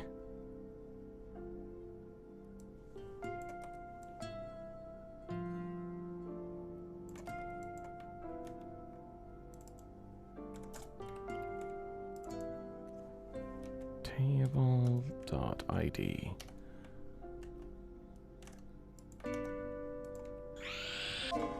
So all of the IDs are there,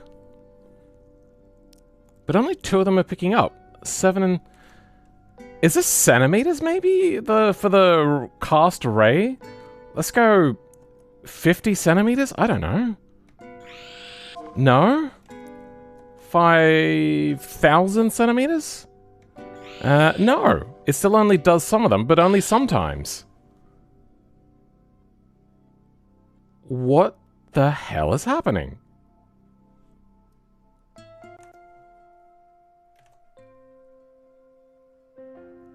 Node 75. Let's have a look for node 75. Node 75 should be RX1. Yeah, and there's that. And the node name is 75. That matches. So that's not a problem.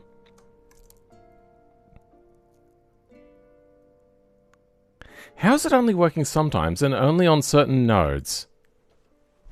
This... Like, sometimes it works on R, but sometimes it doesn't?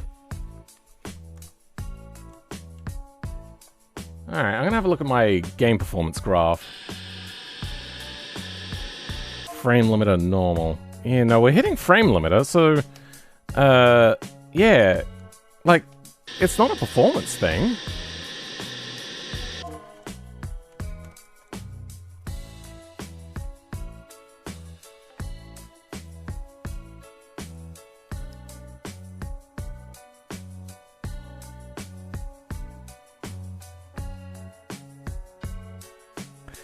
I am wondering if the problem is it being inside of update GFX and not inside of what it might want elsewhere.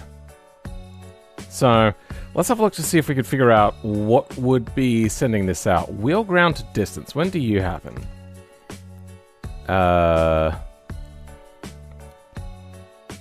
Initial spawn position orientation. This is script AI.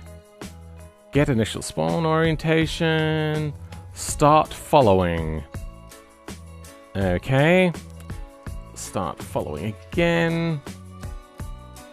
But then that gets called elsewhere. We have more AI. Is there like a limit per frame rate or something, maybe?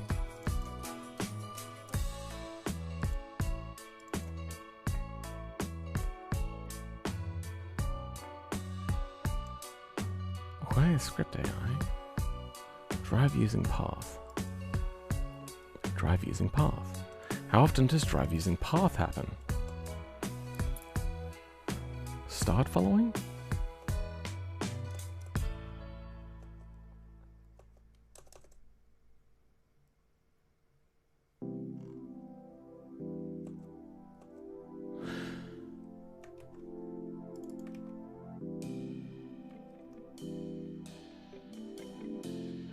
How often does this happen? Start drag? I think that's only happens once by the looks of it. Extensions call. Register sandbox. Sandbox menus. Extensions editor. No. Playback, follow, garage mode. Skid pad test, taxi.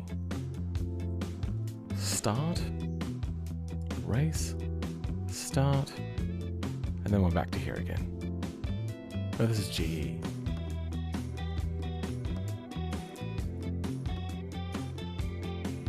M drive to. When does this happen? Scheme. Oh, is this a pen schema thing?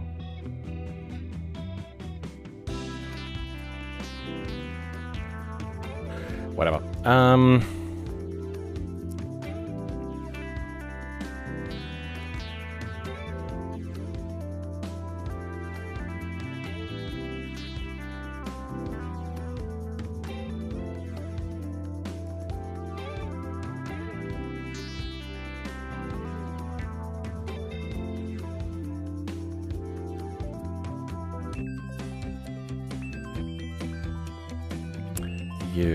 Where do you come from then?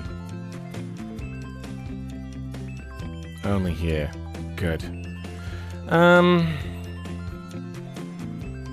Cast ray.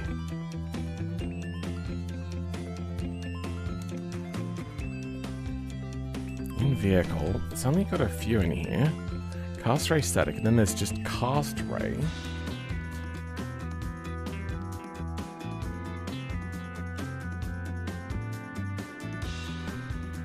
Cast ray is equal to cast ray. Cast ray static.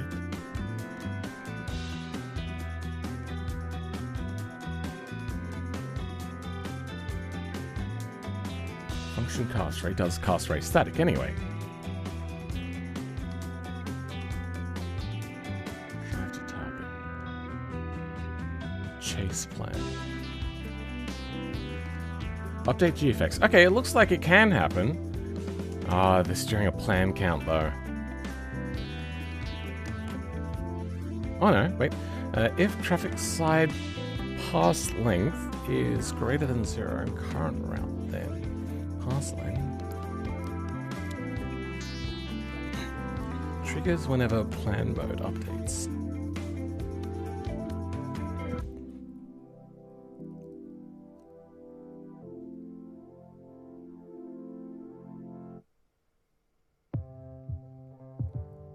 Set at scaled.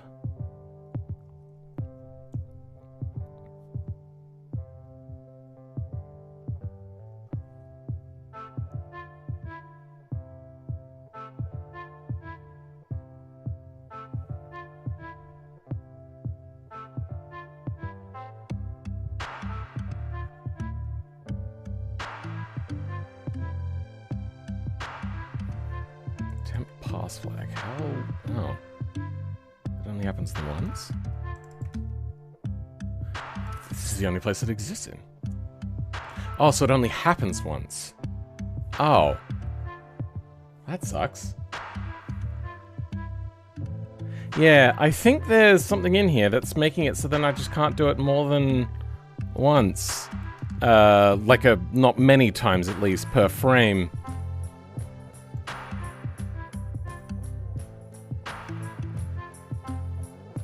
Origin, target, include terrain, render geometry.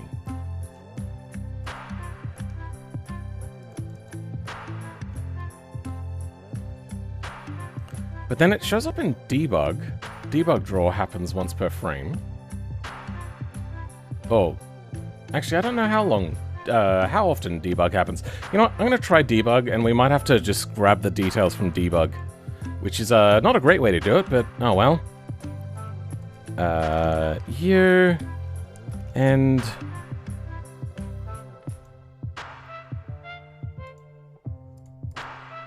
We want this.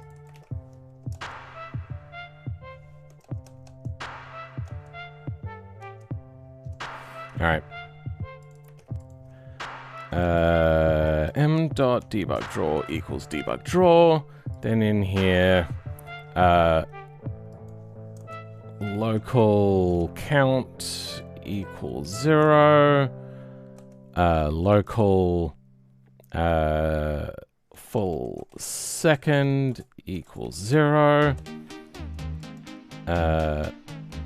Focus pause?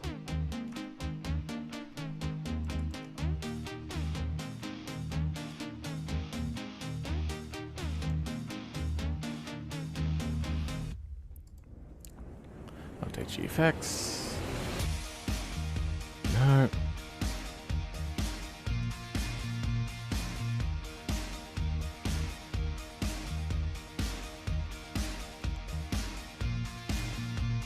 Function debug draw. Obj debug draw proxy. This is AI stuff. We don't care too much about that. Debug draw not. Okay, good.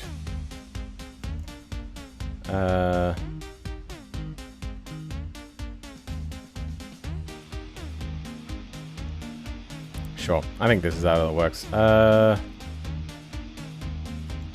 Focus pause. Still again with the focus pause, huh? Insano suck.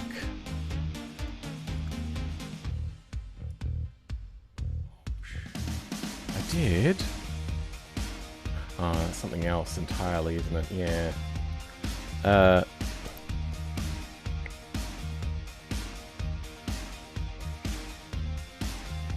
Count is equal to count plus 1. Then on update, full second is equal to full second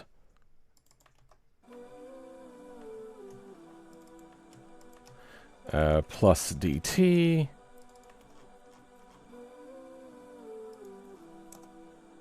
If full second is greater than or equal to 1, then full second is equal to 0.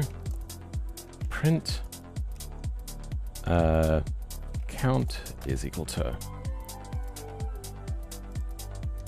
count and full second is equal to full second. Count then becomes equal to 0. And that should give us the frames per second in this debug draw thing. We'll also turn off the other prints because we don't need those. That can go away and that can go away. Refresh and away we go. Debug draw. Happening once. Okay, so it's about our frame rate is the amount of debug draw time. Okay.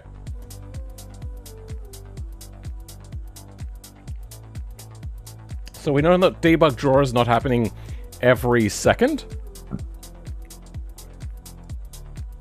Let's grab this and stick it in here, and we can lose the count. That's fine. Bring back our printout section and refresh, and let's see what happens. Still the same problem. That kind of sucks. But hold on, if I lift it up to the side, it is still going. Huh. Interesting. But it's also doing more. It's almost as if the raycast down isn't correct. You know what? I also shouldn't have done that. let's get rid of that.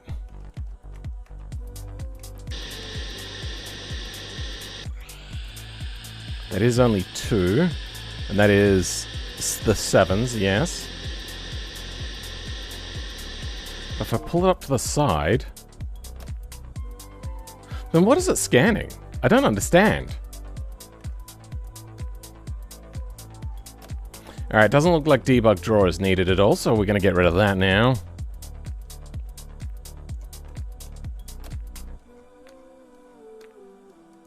Full second can go away.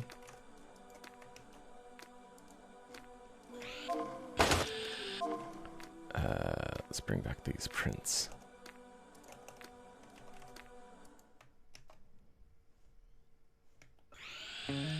Okay, so that is about 0.22 and 23. So if I now go and drag this closer to the ground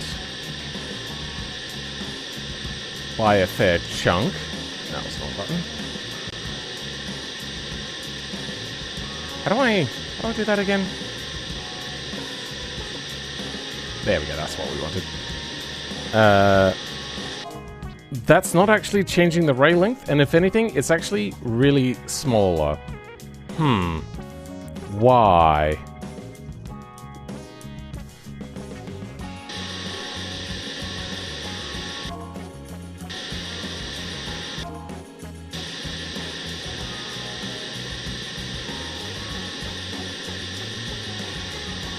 So it gets smaller if it goes further away.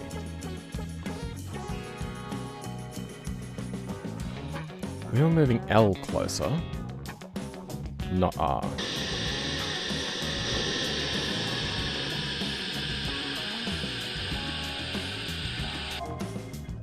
L is not closer and R is not closer. So...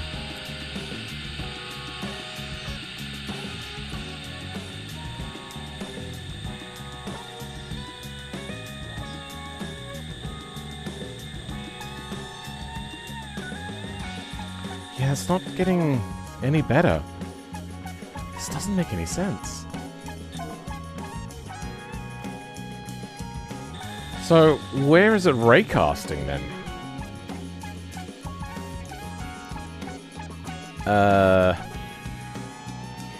Cast ray static.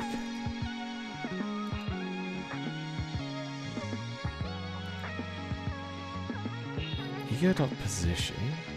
I already know what pos is. Upvec?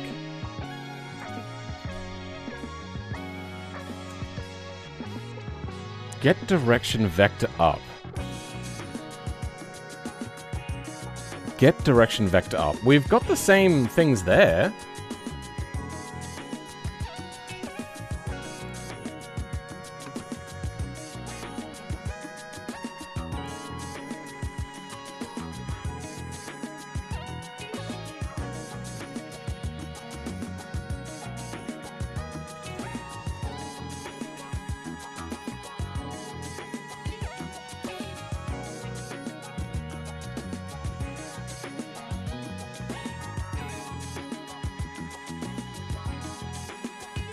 Wait, hold on.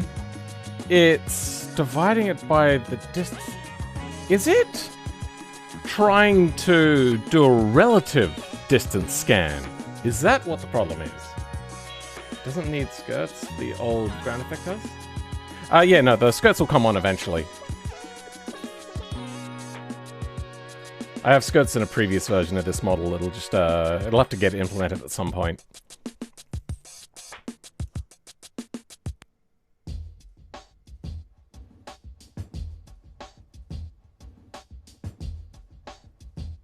So what is player distance then?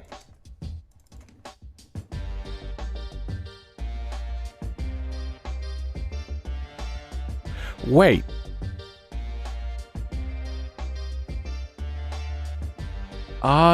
DIR, is that right?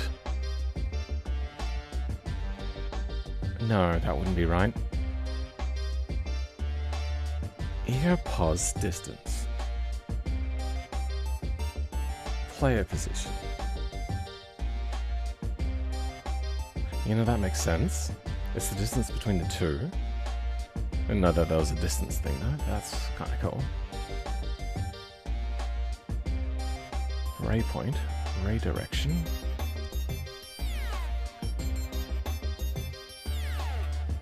Pass margin. Ray DIR.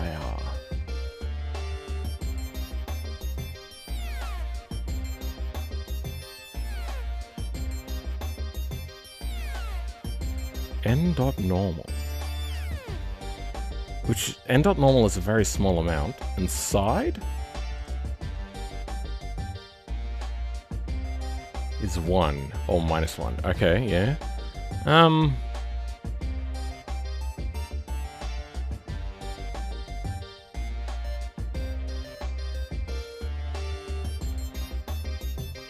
Do I want to increase the ray cast amount thing, do I? Alright. I think the trick is increase the vec3 amount that we had for the up vector. So let's go 78 is not registering at all, so let's go 78.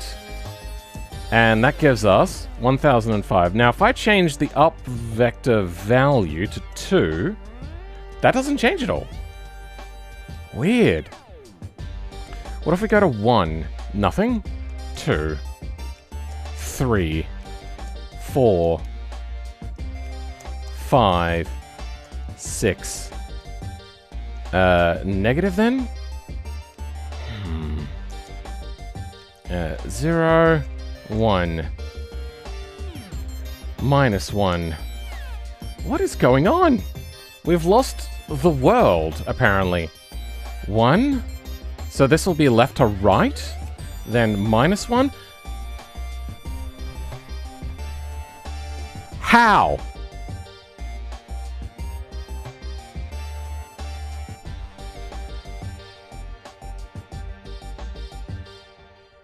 First I'm commenting, I'm teaching myself how to mod by starting with a custom Camara Blender model, having AI teach me step by step, and hopefully it doesn't go to crap. So the way humans learn is by generally thinking about it first, and the easiest and best way to do it realistically is to try to guess the next step before it happens. Now, there's many different ways in which you can do that.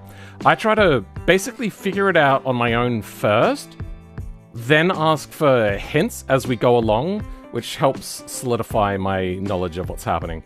Otherwise, AI is not going to help you learn, quote unquote. It's just gonna do shit. And also, the AI currently, in their current state's not very good at making anything that is requires like any sort of spatial awareness.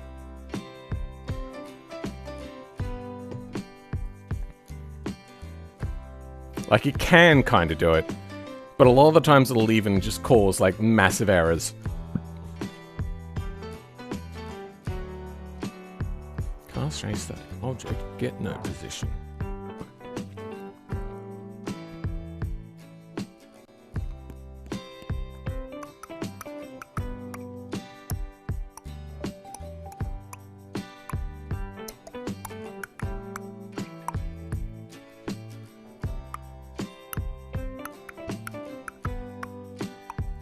So we did +1, -1, +1, -1, +2, -. There's no other direction in which I could ray-vec. I've done side to side, I've done forwards and backwards, and then up and down. It just doesn't make any sense.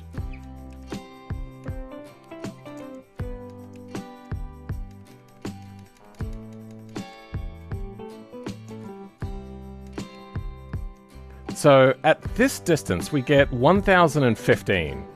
Okay. So what is this then? That's nothing. 0. 1. 2. Oh, no, that was the wrong thing.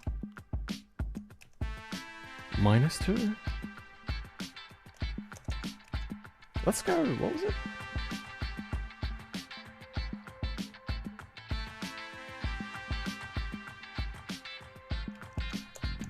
One, 2. Same values. So it doesn't matter what this value is. Yeah, no, that's fine. So we've done positive and minus on these ones. And nothing. What about positive and minus on this?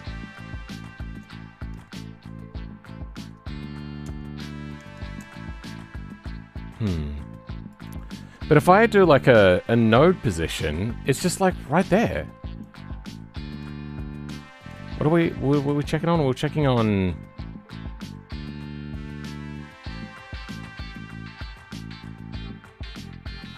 78.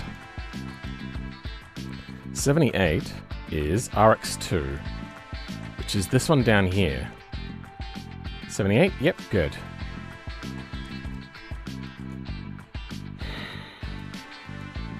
Is it just like really shaky? Let's watch it in slow motion, see if it is actually moving 1,000 meters up. Doesn't look like it. It looks fine to me. Not a single problem.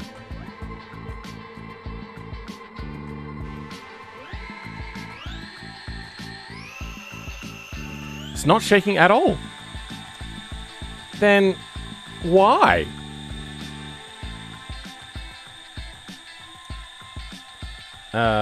That's what I'm worried about. Kinda using it because it's teaching me a lot about Blender, like hotkeys, etc. As we go, I am worried about mistakes like that. I did buy the cheapest ChatGPT model.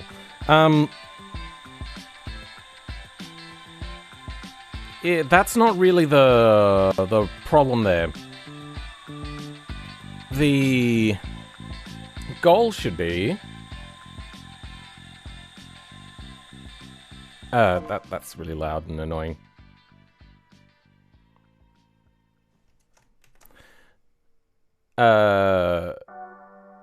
To exercise your brain. Making mistakes is fine. I make lots of mistakes. Don't trust AI too much for code, just look at Microsoft Bedrock. Oh, Minecraft Bedrock. Just look at all of Microsoft at the moment.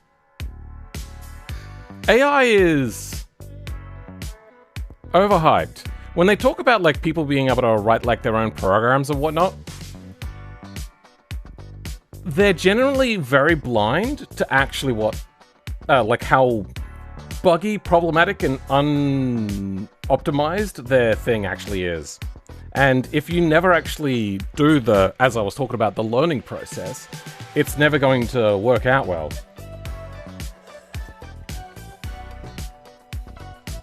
Write an entire software renderer? Yeah. When it gets to like really high-end stuff, it's still very buggy. Like, they're never perfect. But it's also very, very expensive. AI isn't just slop.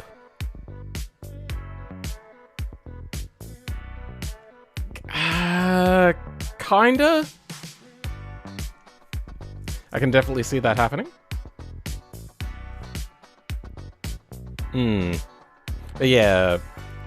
So, what the more level-headed programmers have said about it, very level-headed programmers, ones that don't like defense and stuff like that, they say that it's a tool, but don't use it to generate code. And if you are doing it to see what something is like, so sometimes this is something that they'll do, they will tell an agent, go make this thing, and then what they'll do is they'll test it to see whether that was actually a path that they wanted to go down anyway, and then just ditch it, and not actually use it, or even look at the code, because it'll poison their brain, and they'll just fuck up. And if they don't delete it, they say that the temptation gets too much to use the code, and it is just not worth it. Now, you're talking about a very niche thing as well now, which is J-beam and spatial awareness. Two things of which AIs struggle a lot more with. It's the person's instructions, really. Even if you have all of the words, world's best actor, there's only so much the actor can do with terrible playwriting. It is true that prompt engineering is incredibly important. Absolutely, 100% agree. Prompt engineering is the #1 most important thing. And you can even make agents write really good prompts, like just an agent for writing good prompts. I still wouldn't fully trust it because, once again, LLMs are, how have I been describing it recently? An LLM technically hallucinates everything.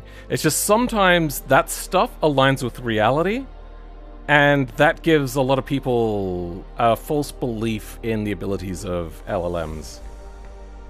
They love to hallucinate. Everything is hallucinated.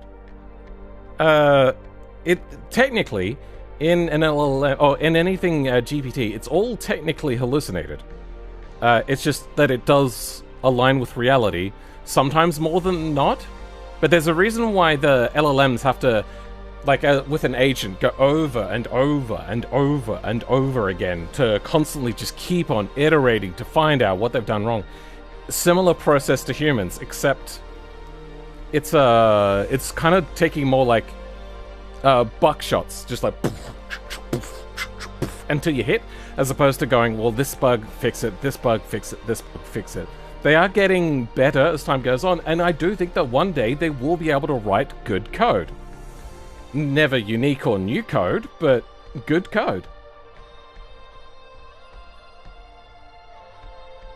Trying to take a buckshot at something that's like 200 yards or 200 meters away. Like, it comes down to a time.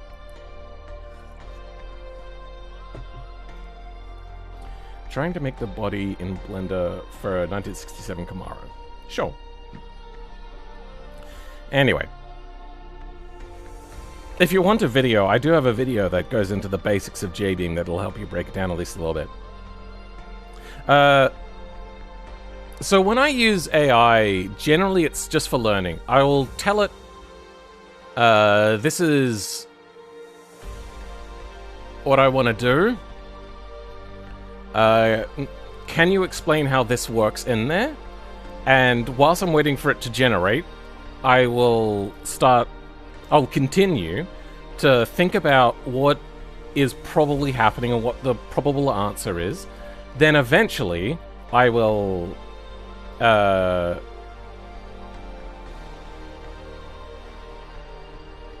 if I do figure it out, then I'll run with it.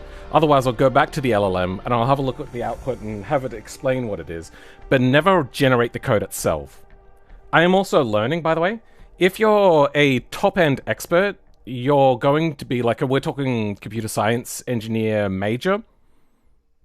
Computer science degree major, probably even higher than that, honestly, because I've seen how shit some of the like base levels can be. You can go through and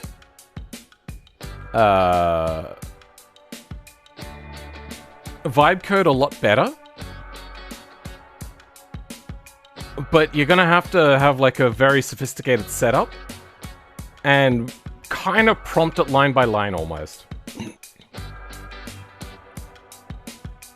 LLMs are literally what powered stuff like Google Translate for decades, except on a bucket of steroids.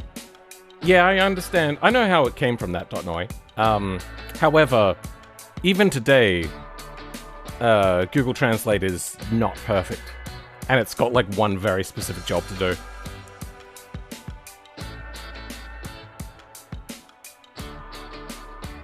Using it for modeling as of now, not coding yet. Oh, you're using the 3D model generation. Those models are shit. I'll check in on their like capabilities occasionally, and they pass. But their topology is horrific. What's the car doing? It's not raycasting properly. Like, raycasting is seemingly broken. I'm going to try the other type of raycast, which is just the one as a function.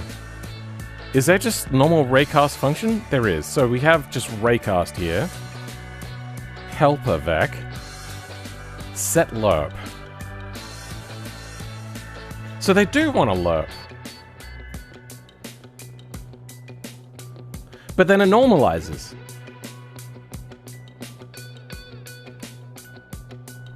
So we have a vector. We have a directional vector. And a smaller of two numbers, radist. 4 times ego wheelbase. Okay, so that would be like, yeah, in meters. All right, let's try this out. Let's go down here. Let's write out how this one works. Temp vec. You know what I'm gonna do? Nah, I can't do vec 3.0, can I? Okay. Object get direction up vector. No. Get node position. That'll be 78. Okay, then the up vector will be this one. Then a smaller of two numbers. So let's just go 100. Okay, let's see if this works.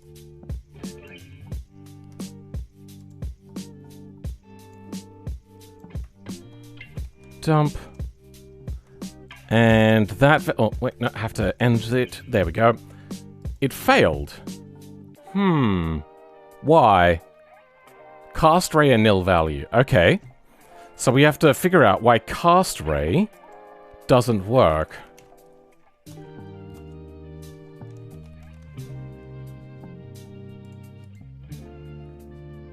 Why is cast ray here then? Wait, how is it doing cast ray then if cast ray doesn't exist anyway? There's no require.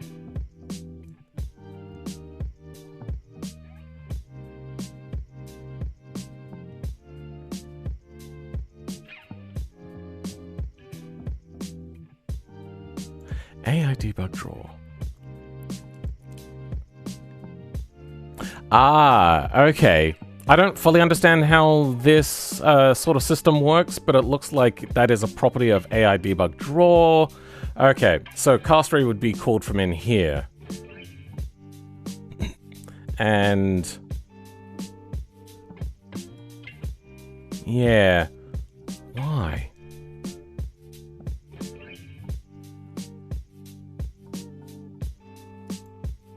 I'm going to then try to figure out the location of this node, and we're just going to work with that. Why can't we get... oh, because I need to enter the bracket properly. Okay, there we go. Now we have that position. We're going to hardcode that into our thing. Copy all filtered lines.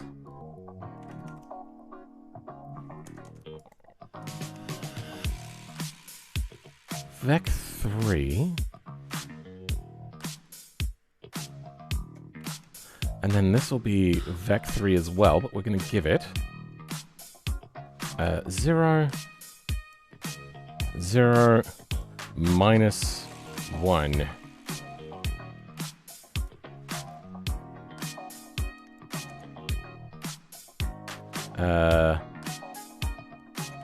Okay, now we have a raw thing here.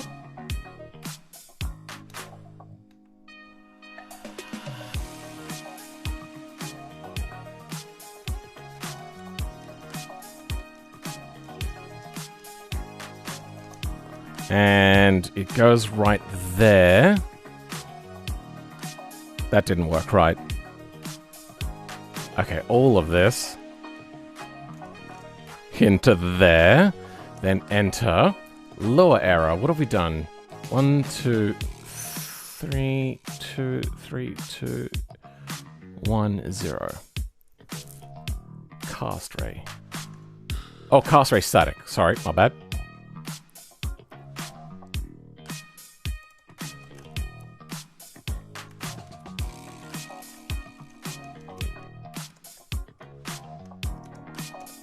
There we go. And 100. Damn it. Why? Let's go up a little bit. So let's go 2.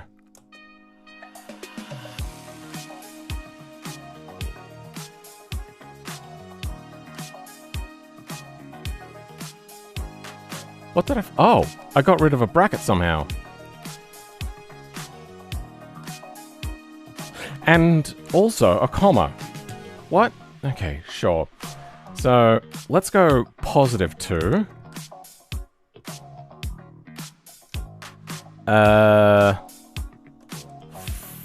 Let's go 5 meters up.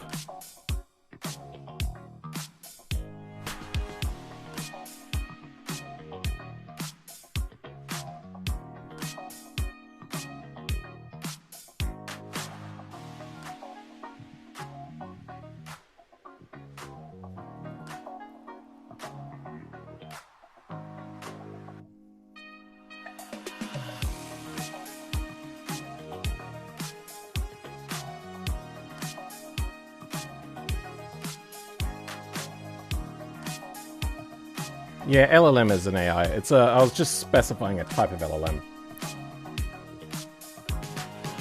Please never just interface with an LLM over the internet. Use CPU, GPU. Proprietary LLMs are not good for several reasons. Use open source ones. Sure, there's a big arguments to be had there. I personally don't like to use LLMs. Yeah, if you're talking like about your private life, do not use a publicly available LLM, because they're going to use that data and sell that data, and it's going to be used to manipulate you in the future.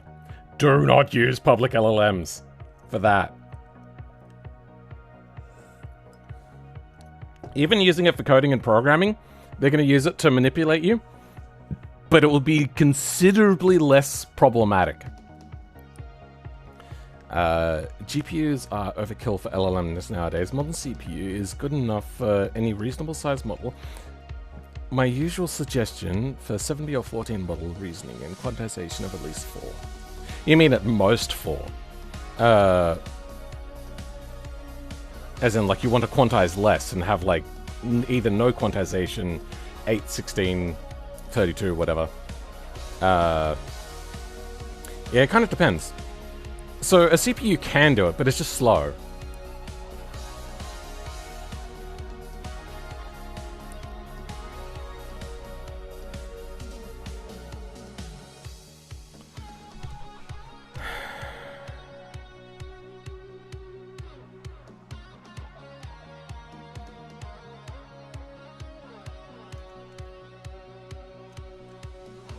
Let's go 1.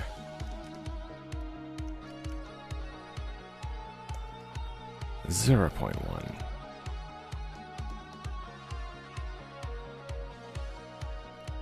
Oh. Oh. Is it returning in centimeters? No?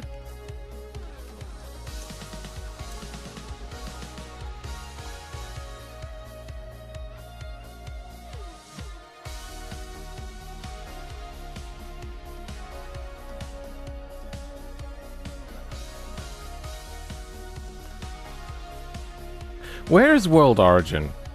Let's figure that out, and I'm going to do a cast spray from there. Let's add object. Let's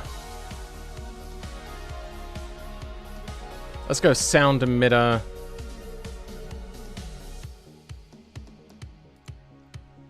Where did it go? There we go. Got our sound emitter now. And we're going to move sound emitter to world origin. Okay, where did it go?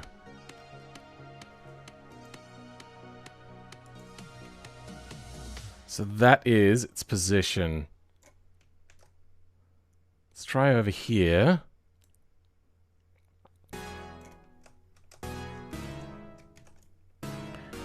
Oh.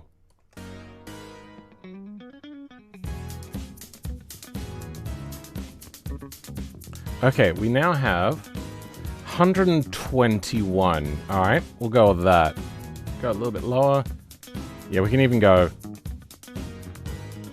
120. We should be able to raycast from 120. Alright. I wonder if this is relative location.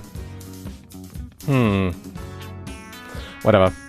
Let's go 0, 0.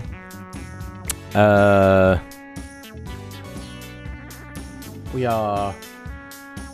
You know... Let's go 0, 0, 0.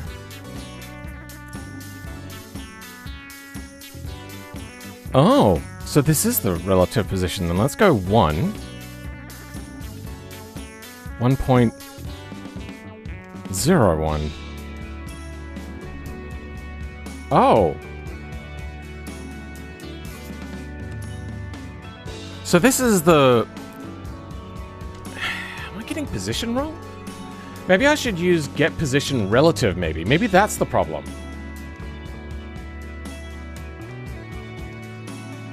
There we go. Get position relative.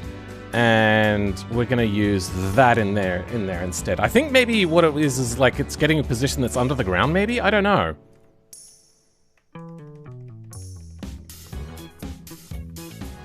Alright, let's go back. And unpause. Oh. Oh, right, yeah. I have to clean up some of the old code. Like test code. That should be all fine. Let's refresh. Okay, now. We are getting some more scans, but not great. What if I lift the vehicle up? Okay, can you please? There we go. No, it's still not detecting all of them. Now it's getting FX2L, but nothing else. What if I lift it up much, much higher? So, like, up here? Yeah, no. That is balked. Alright, I didn't want to do this because there is sometimes some really banked corners. I'm just going to put in, instead of a directional up vector, I'm going to go vec3, 0, 0, -1. And let's see what happens. No, same problem. It just is unhappy.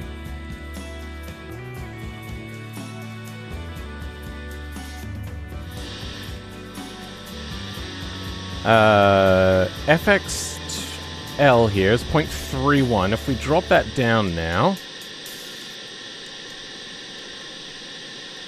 still 0.31.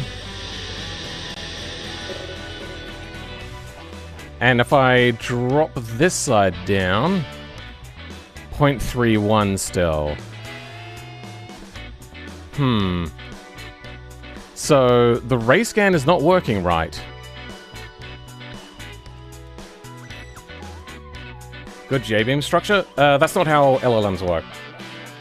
That's a misunderstanding of the how LLMs work. They do predictive stuff. For them to predict on such a large scale that would be required for geometry and spatial awareness is normally too much for AIs. You would have to have, like, a whole supercomputer specifically for that sort of stuff, which is why 3D model generation isn't very popular. I'm not actually having it generate the 3D mesh. It's taking me step by step, extruding vertices to make the car by telling me the coordinates. You still turn crap, just wondering what your thought of it. Yeah, if it's trained on step-by-step stuff, sure, but that's going to be like a general idea of how to do things. Then to apply the context to it, I suppose it could do kind of okay with that. This model will drive you insane. Oh yeah, maybe.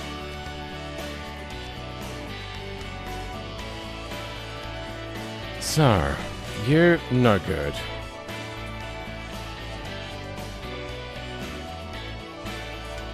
I wonder... I'm going to... plus these together. Okay. This is actually giving us detailed information now. So... we're at 1.2 meters now. Wait, was it reckoning that we're all, like, 1.2 meters below the ground? It's still going at, like, 1.2. Let's lift it way up. And... no, it's still reading only, like, 1.2. And if I release this... FX7L... it's going... because this is rocking back and forth. 1.2. Let's drop this down. 1.23.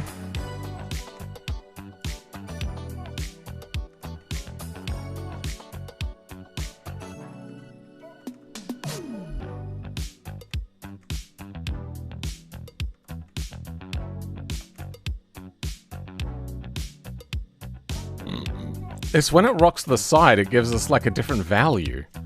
This is so strange.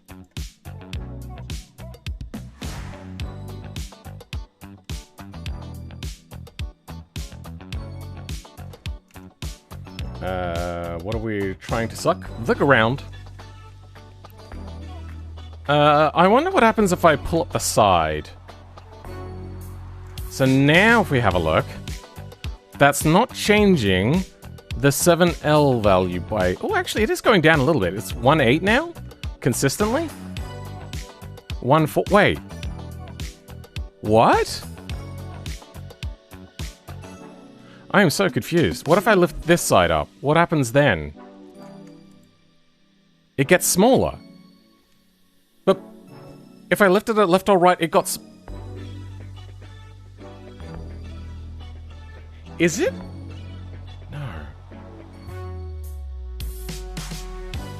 I feel like I'm in one of those, like, puzzles where you have to figure out what the key secret is to understand it. Like, for instance, there's the one, like, if a plane is flying from England to Germany and it crashes halfway along, where do they bury the survivors? Like, that sort of thing. I feel like I'm in that, except for this.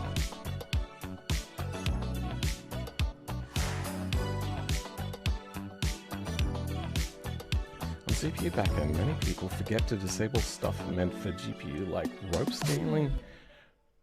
Repack, running those on CPU is like trying to pop popcorn kernel one at a time with a lighter. If I enabled that stuff on my own, which I run my CPU backend, it will slow to a crawl because the CPU is fundamentally not a parallaxing device. Sure, GPUs also have generally more things. What is happening here?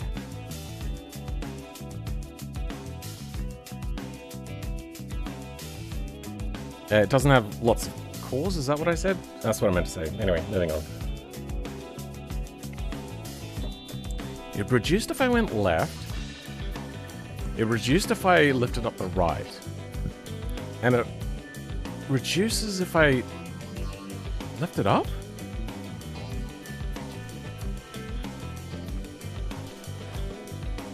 .2.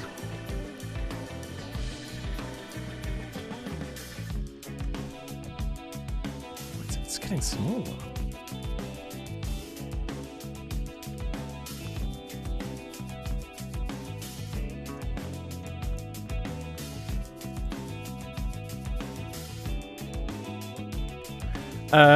I'm going to start using some debug draw, and we're gonna put in like how do I do object debug draw again? Debug. There we go. Debug draw proxy. Debug draw proxy. Now, how do we use this one?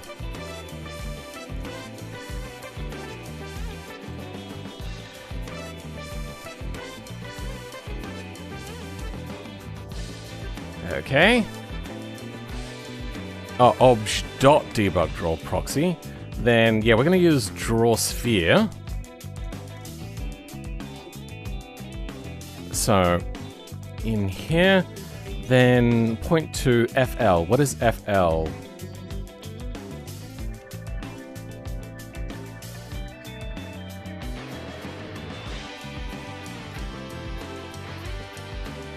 Yeah, there is no FL.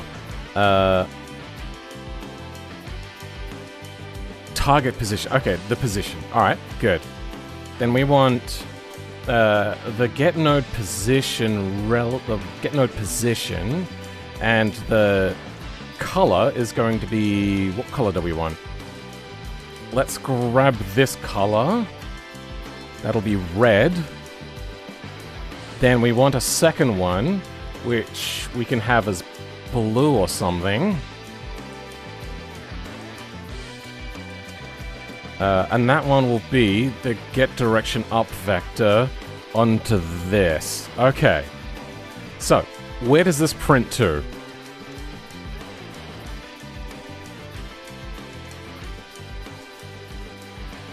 Nowhere. Why doesn't it print anywhere?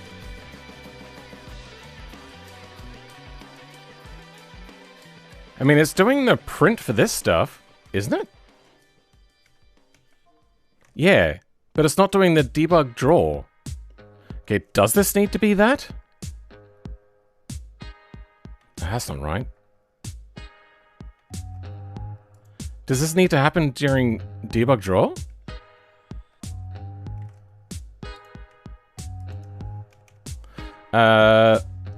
Let's increase the size then. If it's 2, let's change that to 20, and let's see if we could see it then. Refresh. I don't see it. Almost as if it's not working.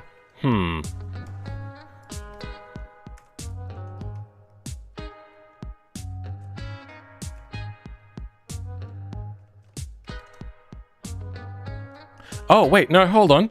Oh! Oh, get node position. That's... Okay, I'm getting it now. Get node position. Dump that. 7, whatever. So that's the origin. And if we go relative...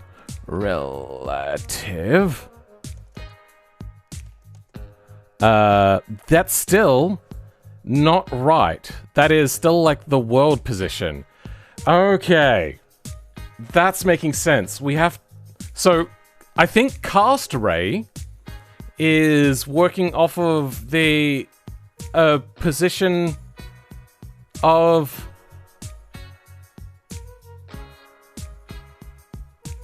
Yeah, okay, so let's have a look at this.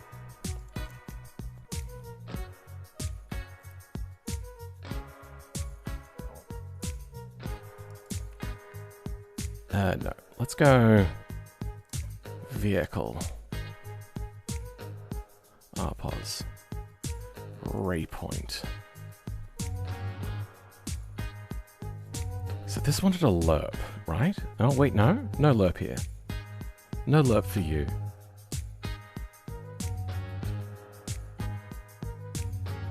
Set add scaled.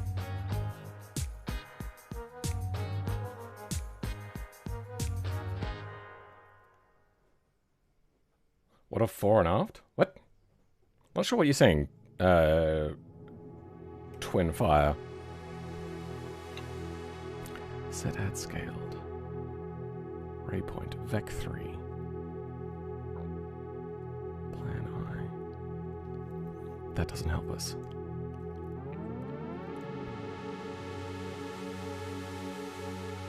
Average node position. That is... left vector, up, cross, dir.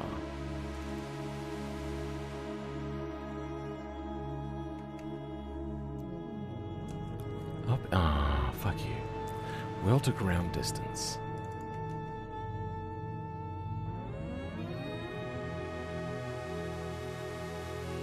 pause? Pause is... Fuck. I think I need to add the vehicle's position in. But wait, no, hold on. I already did this as like a relative thing, didn't I? I did like a cast ray static. So if we go 21, that didn't print. There we go.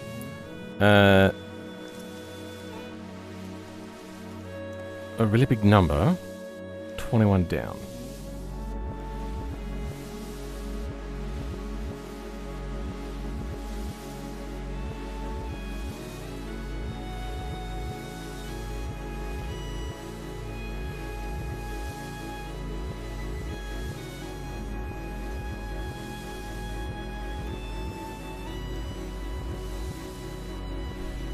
I think it is from the position of the vehicle.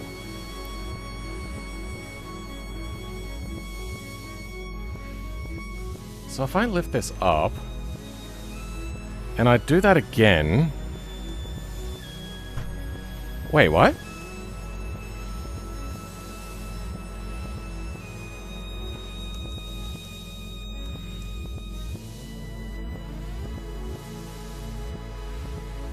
So if I lift the car up, it's not the position of the... Where is 000 then?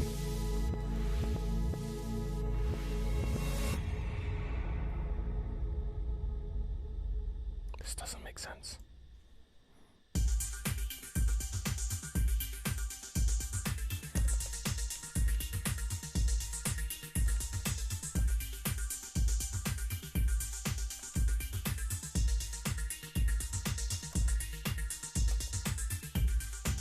The fuck?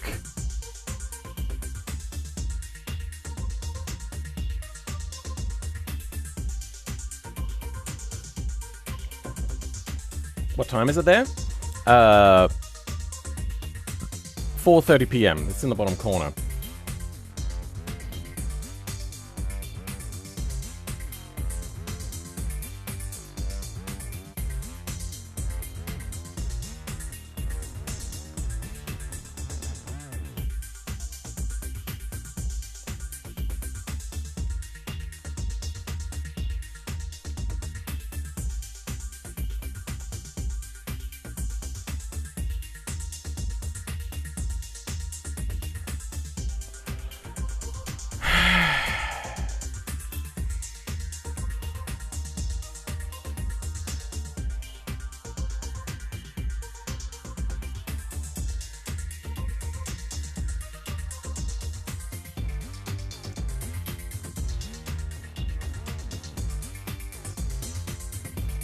-1. What? What is the position of cast ray static? I don't understand it.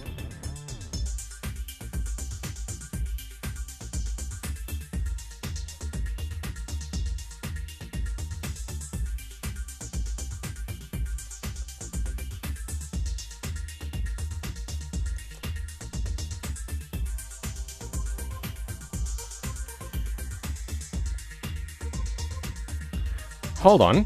If I'm above the ground and cast down, it doesn't... Oh, is it like one-way objects as well? Okay, that would make sense.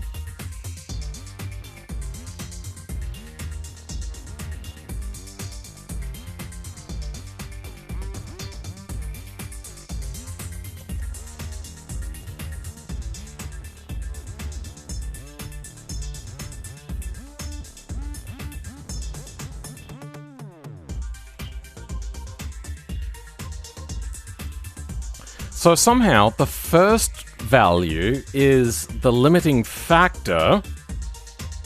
Wait, is it a to from situation? Is that what it is?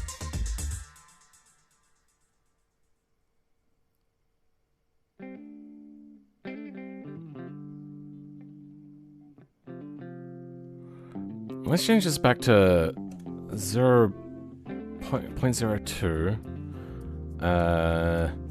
And we're gonna go like get position or something, like a get position. Get position. Yeah, let's do get position. Obj.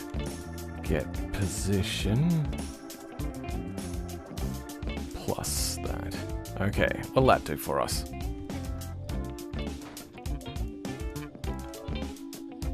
Oh. Wait, what? Is that right? Change that to 1.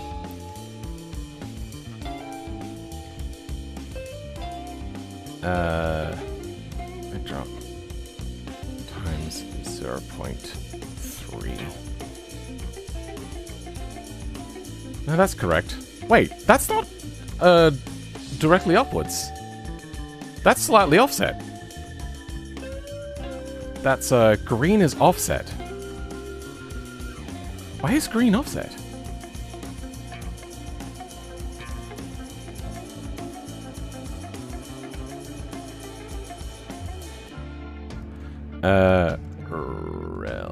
Relative.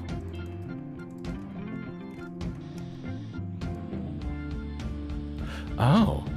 Wait, that just changed everything. Why is it offset everything now? So we don't want relative? The fuck? Wait, why are we using FX? Oh, we're meant to be using RX. Oh, I'm an idiot. I wrote FX, did I? Yep, okay, RX. I mean, that's not gonna change a lot, but it'll, change... Oh. What just happened?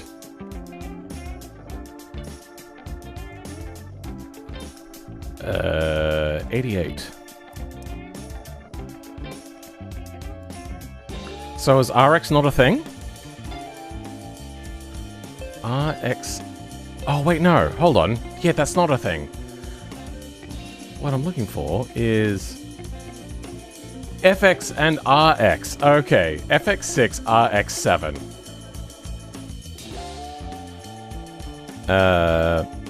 FX6, RX7. Okay.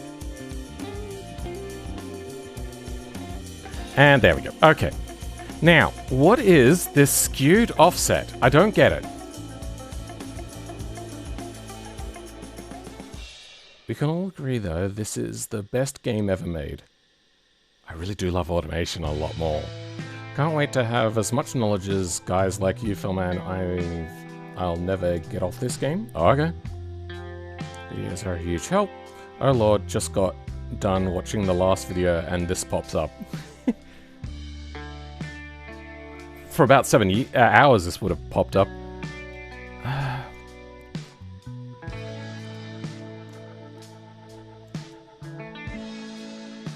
This is all correct. Yeah, but it does offset, so we'll have to compensate for that at some point. If we... Yeah, we really should.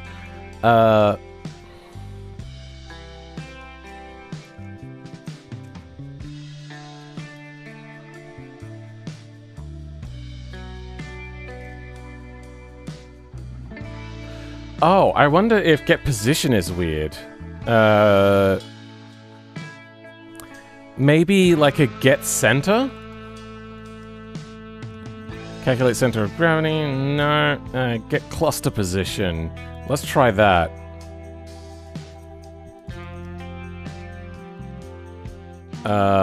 Looks like I don't need to put any extra text in there. Good.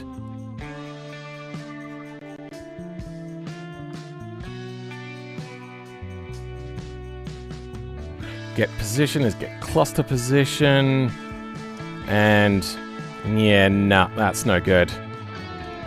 Wait, hold on. The weird thing is this one is aligned properly, but this one isn't. So directional vector up is balked. Why? That doesn't make any sense.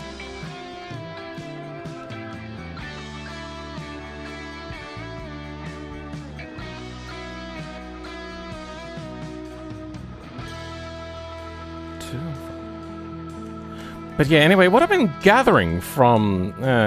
aside from that, what I've been gathering from this is the direction that it wants to scan towards, and this is meant to be the position. So let's go, you get node position, and then let's do vec3 just down. So, vec3, 0, 0, -1. Oh, -10. Okay. Let's see what that does for us. We'll bring back the print. And... no, that doesn't work. Bugger.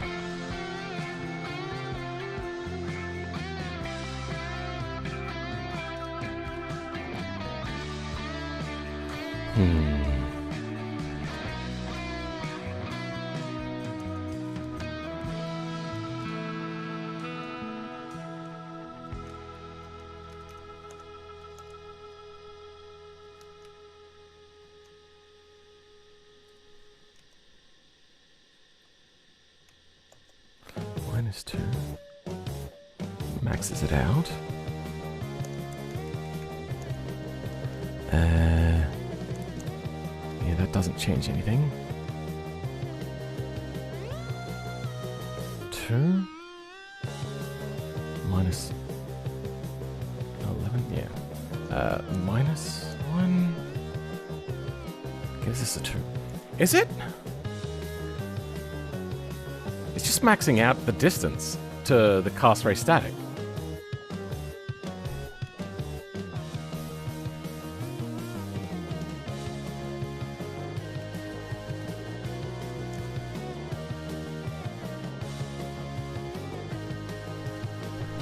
Oh!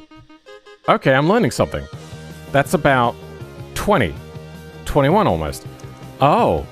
280. So if we go 25, that should be like 4 meters. That's 85.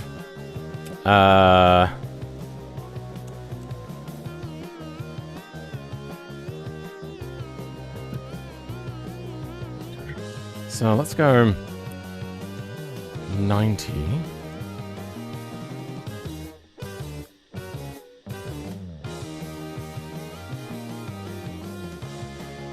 Uh, 200.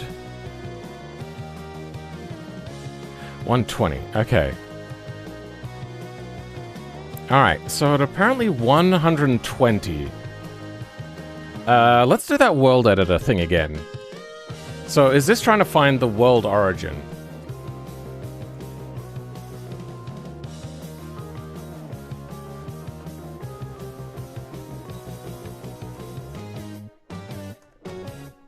So let's go 120. And then you are ever so slightly above the ground. Ah, okay. So the obj cast ray is only working for the world origin. So I need to add on the vehicle position. Okay. Let's go local pos is equal to the get position. And stick that there. Then we don't need this no more. And our distance is going to be vpos. Oh, okay, no. Vpos plus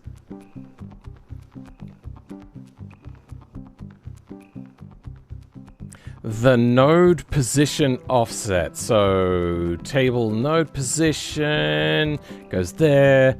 Then our vector is a normalized thing. It should be fine just to be a normalized vector position. So this get directional vector, which is, wait, already here. Don't need to access that every time. Good. Now, let's undo this. Let's refresh and let's see what... Okay, well, let's turn on the print as well. Save that. Refresh. Good. Now we're getting positions. It's looking at about 1.1. Now, if we lift her up Is that increasing? I'm going to turn this one on as well. There we go. Refresh. And RX7R is 0.9. If we lift it up, 1.13. Good. Okay. I feel that it's gone up a little bit more than that. Okay, yep, no, that's good. That is now working. So, there is one last little problem which I spotted as well. We'll turn the debug drawback on that we had a second ago. And pay close attention. And in fact, actually, we're going to use relative camera on this. Look to see how this thing here is centered. And then it's going to change. And that's because it's dependent on the vehicle's speed. Because it's like 1 frame behind, which is an annoyance. I want this button. So, we can add on our velocity. The USB on this is really fucking up, huh? There's like a get velocity somewhere that will do get node angular velocity? No. Get your angular? No. Get velocity? It does matter of the velocity of the node specifically, so let's go with that.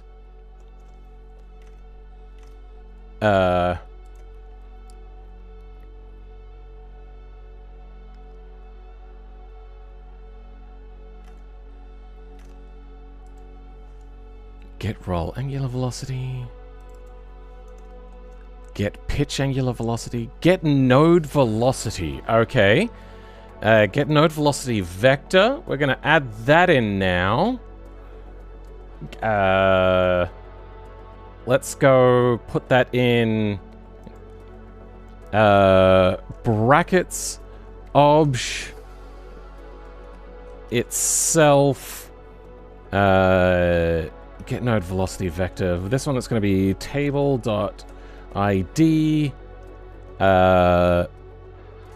times dt plus onto this. Good. Okay. We should be able to add that to both of them, and this now should compensate for our speed. Let's go back to 5. Let's refresh and... Oh. Well then.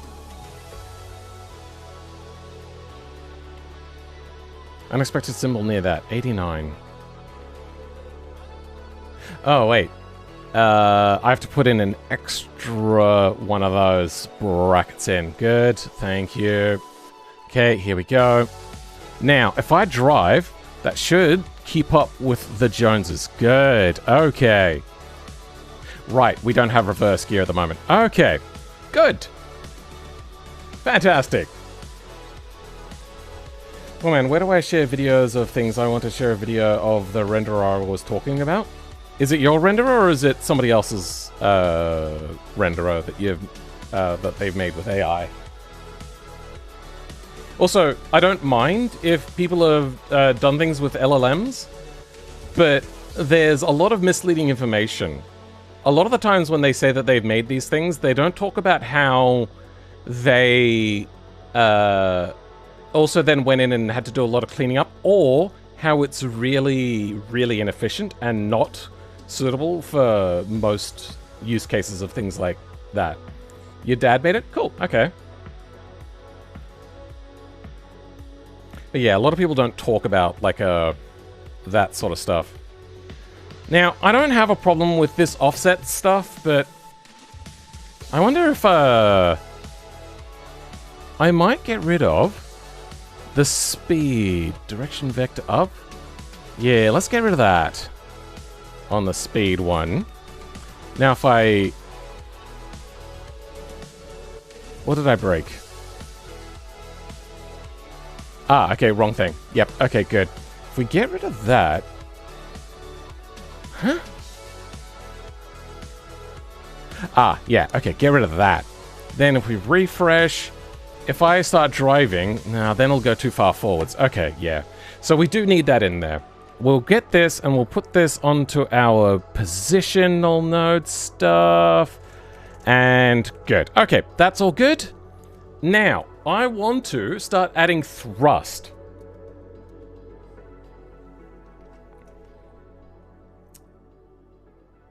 Will this beauty be publicly free for everyone at some point? Oh yeah, no, definitely. When it's done, it'll be free. Just at the moment it goes to Patreon first, but it's not really in a usable state at the moment. Like everything that I make videos for. Now let's go for a distance thing. A distance of like... Let's go 1 meter. If table.dist is less than 1, then start making downforce. And okay, we'll do that in a second. I need to go toilet.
Get a coat on as well, because it's getting quite nippy in here.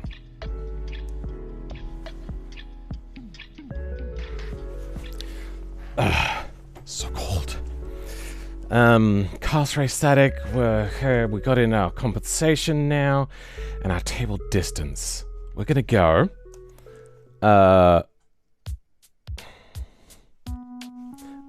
where's that force vectoring thing? Here we go. Object apply force node and vector. So if we go...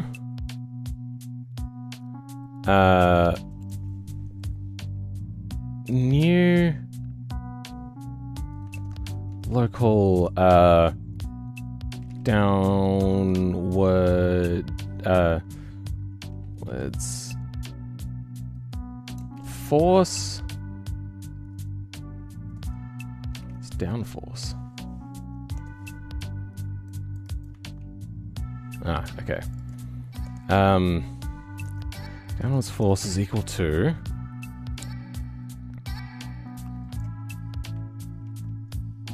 up vec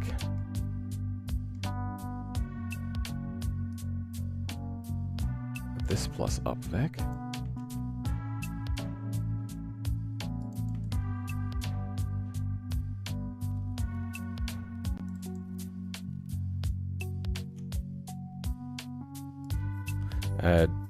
downwards, DIR.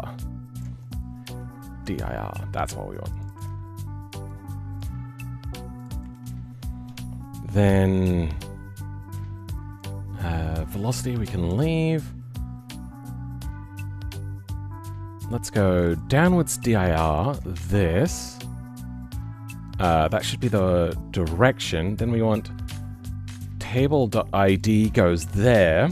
And this should apply a downwards force now. I suppose the only thing to do is to just hit the give it a try button. Control R. Okay, it looks like something is kind of happening. Ah. Are we actually getting downforce? Wait. Oh, DIR. Wait. Hold on. Where's the force amount? Oh. Let's get rid of that. Let's get rid of... Actually, you know what? We can see our values.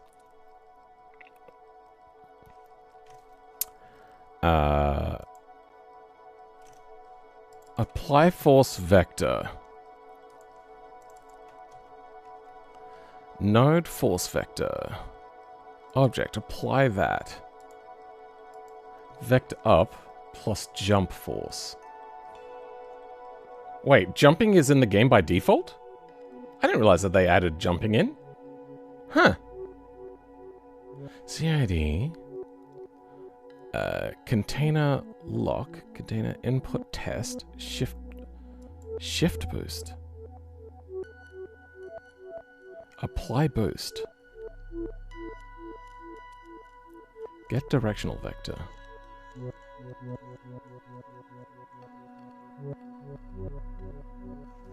What is this? Vehicle extension scenarios.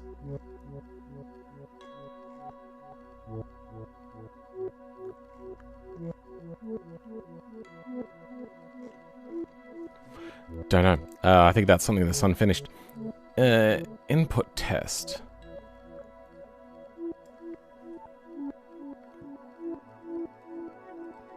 Bottom nodes. A different directional thing. Tire latency. Force vector. So it is meant to be a force vector. This one's got 3 in here. It's also got a DT. Apply force vector time. Interesting. Container lock flow. That's over time as well. And then player controller. Alright, so we're going to have to do the downwards dir times the table dist. No, it'll be like 1 take it. So let's go local magnitude is equal to table.dist times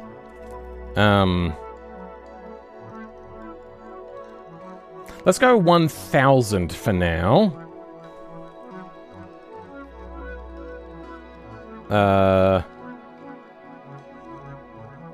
Actually, you know what? Since this is meant to be a vector, we're going to have to do vec3 on this, aren't we? So let's go vec3.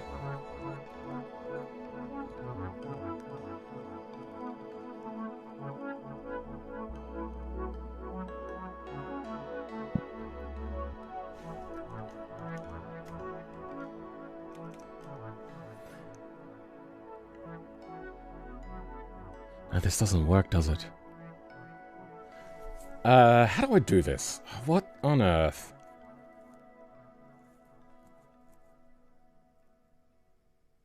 Can't just be Z, can it? No, it needs to be an actual downwards direction. Can't times it by like 1000, because that'll like send it off in the wrong direction. Let's see how they do it with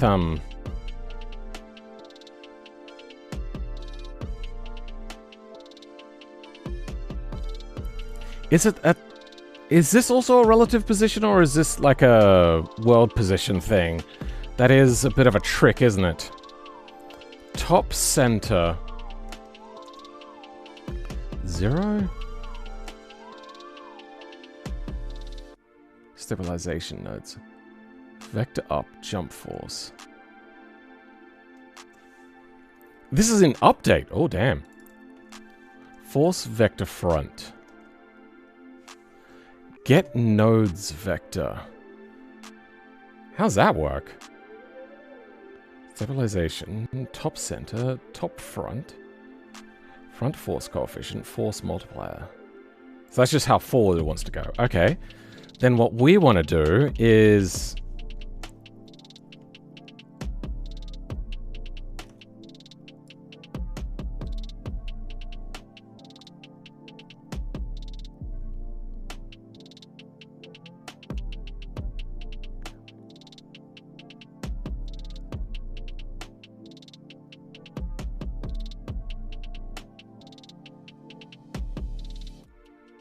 Get nodes vector. So that's got to be like a directional thing. Top center, top front.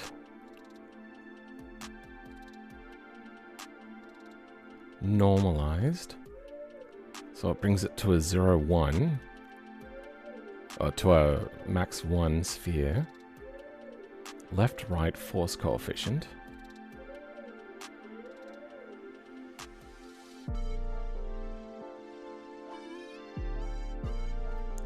Force front, rear, force coefficient.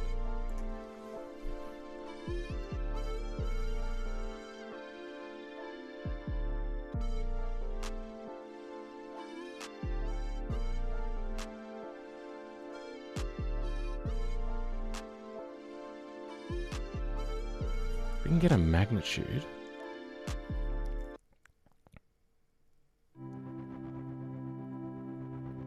What does upvec look like? Give me upvec.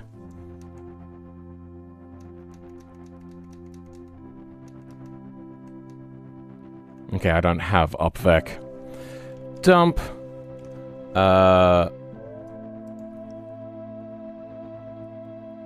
Get directional vector up.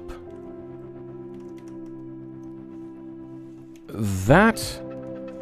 And that gives us a very small number, and that. Okay, if I lift up one side...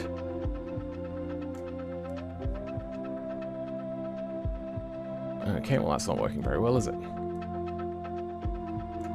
Okay, you know what? Screw you. There we go. Lifted up one side. Now if I have a look... okay, that is giving us... directional vector.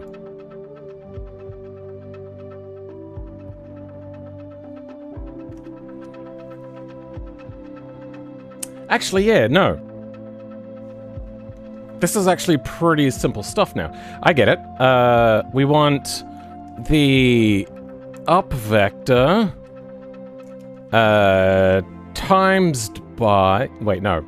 Upvec times by table dist. This has to be 1 minus. 1 minus. Nope, minus. So then, because it goes 0 to 1, the further we get away, but we want it to increase as it gets further, gets closer. So that's how that works. Then, again inside of here, to make sure that this multiplication happens first, we're going to go times by, let's say, 1,000. And let's see how much downwards force this now creates. So, refresh. Did it break something? Why'd the debug go away? Because I turned the debug off, obviously. That would be why. Let's turn the print off. We don't need that no more. And... oh, okay, yep, that one as well. Okay, now we should have lots and lots of downforce. Okay, it doesn't feel like we have lots and lots of downforce. If dist is less than 1... print... doing... down... actually, no, that would work. print doing downforce, and we want a magnitude dump. So let's go equals to string this value. Okay, let's see what that looks like. That is a very big number. Good. And at minus 1,000, that looks like it is trying to go downwards. Good. What if I go positive on this? So, upvec.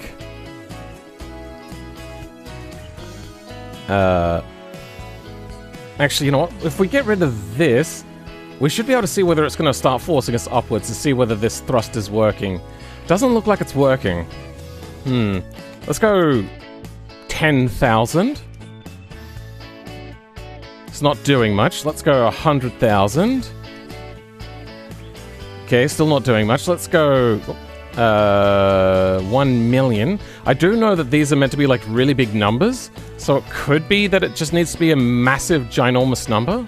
It's not doing much. Let's add like a super duper big number. Nothing. So it doesn't look like apply force is actually doing anything. I'm going to get rid of this if check, and let's see what happens then. So, refresh, nothing.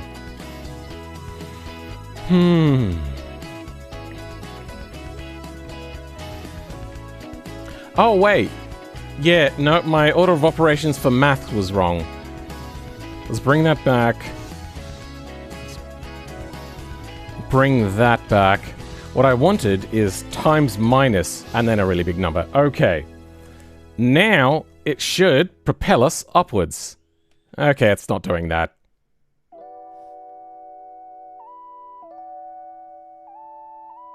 I posted my video in the last stuff. Okay, I'll have a look and you put it in general, did you? Discord too, basically, yeah. Reaction content. Huh?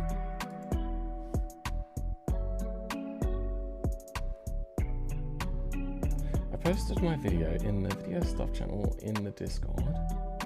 If you want to take a break for a little when you check it out, it's around 2 minutes long.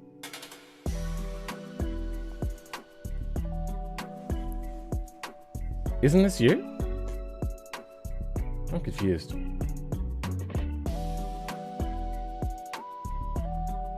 Magnitude never gets sent to it? Oh! Thank you for the spot?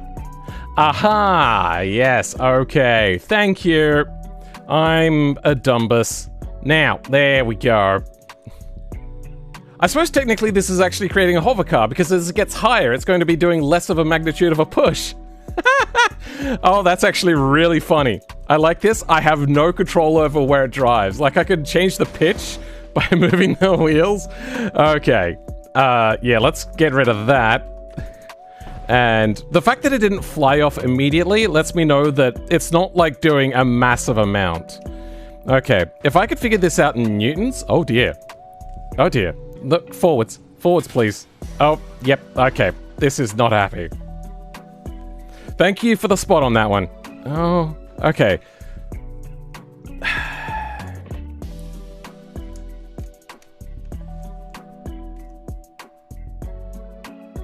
Upvec. Oh yeah, we're also going to want to add that velocity stuff, aren't we?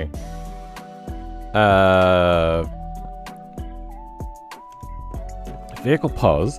Local vel offset. There.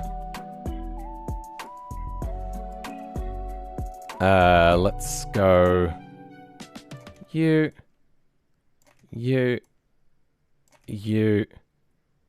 and let's add in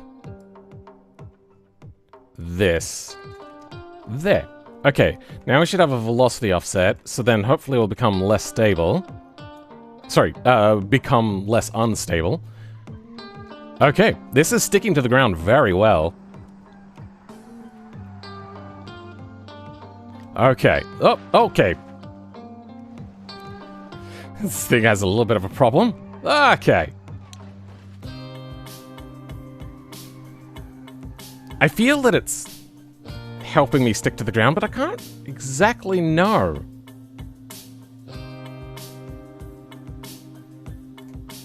Is it working? Oh, wait, yeah. Plus. My bad. Okay, here we go. Oh, now it has a problem? Get node velocity vector up. Oh, right, no, that does need to be in here. Yep, my bad. Paste that in there. Okay. Now, there we go. Go forwards. Okay, we now have Butler's downforce. If I... Okay, well, we gotta turn debug off at some point. Oh! Oh my god! It handles so well! Okay. We're gonna have to do some sort of checking at some point for figuring things out. Oh! If, like, the yaw rate is too high? Yeah. Okay. That is phenomenal. It bent a wheel. Oh dear. Alright, yeah. We're just gonna have to figure out something for adding in,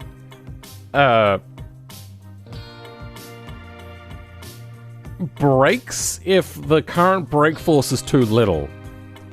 Which I think we can do. Where are brakes? Can we have like a custom input for brakes? No. We can change brake input. Under turbine fan, we have brake input. Oh, wrong thing. Axial hub motors, brake input.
Okay, good. Then we can go. If our throt is too low, so like, you know, actually, we can do a dump of this.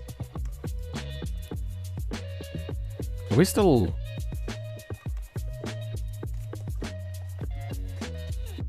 Oh, it paused. Yep, okay.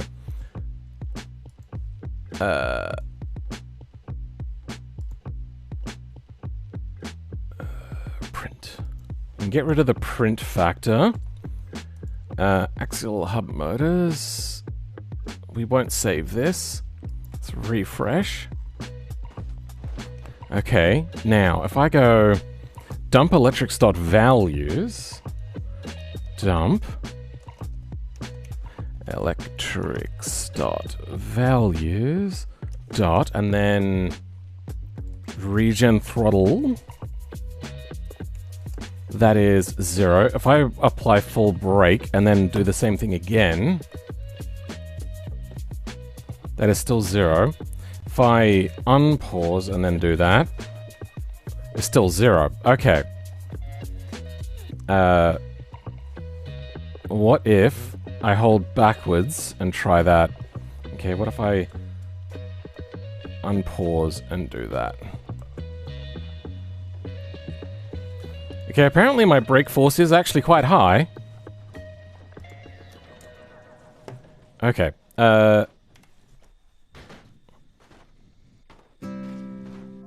Okay, so our brake force at this particular point is 0. And if I hold the brake, okay, if I unpause and hold the brake and do it, okay. If it's... Let's say... actually, you know what, let's get some proper speed into this so we can see how much brake force we'll need. And that is 9.4. That is already too small.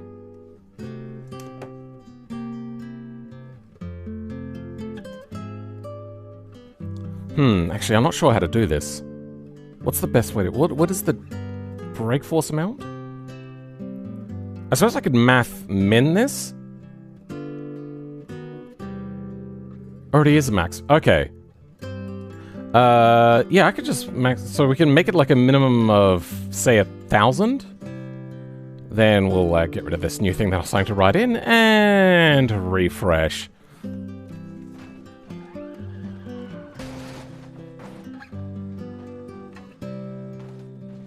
Okay, there seems to be some sort of bug. No, go forwards. Go forwards. No, go forwards. Okay.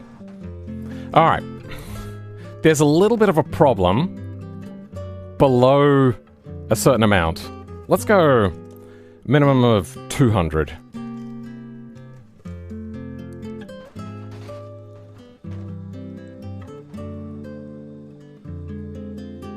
There we go. Alright. I'm going to do a dump value for airspeed. Airspeed. We're going backwards. So airspeed is up already. So let's go wheel speed. Wheel speed is also up. Even though we're in reverse. Then what are the other electrics values? Which one will tell me like if we're going backwards or not?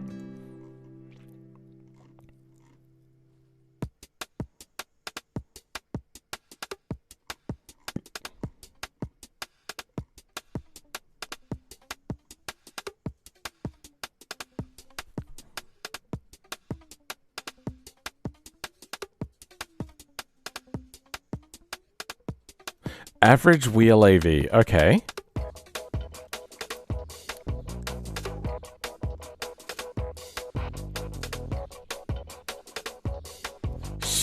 Smooth shift logic AV. -5? -8.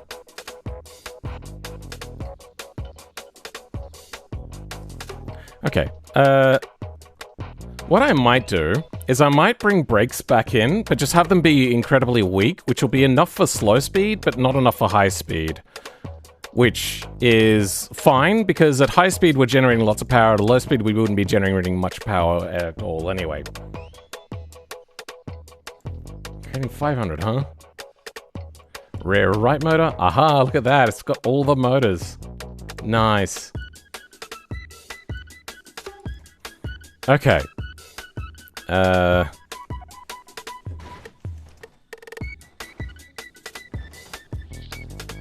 And brakes on, good. Let's go in and tuning. Brake force multiplier, let's go all the way down to something like 60. And now try out the brakes. Should be able to get all the way to 0. Okay, come to a stop. Stops, and then reverse, please. Why isn't it going into reverse? That is a problem.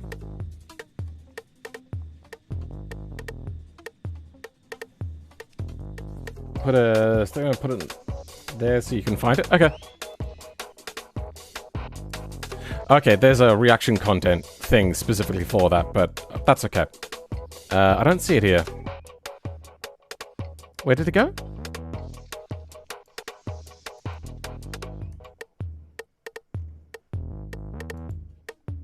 Oh, there it is. Okay, now I see it. Copy text. Let's have a look.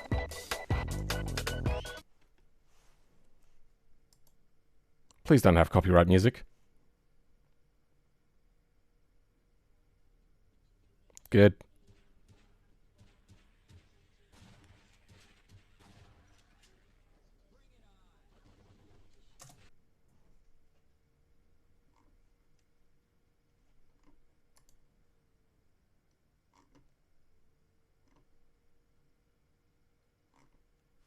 What did you call this?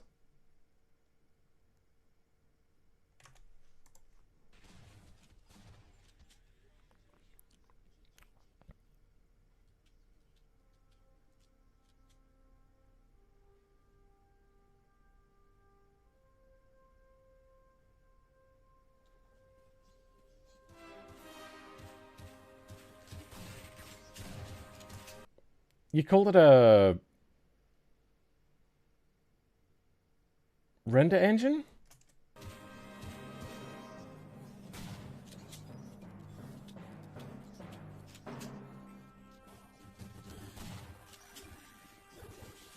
Wait, what's meant to be the difference?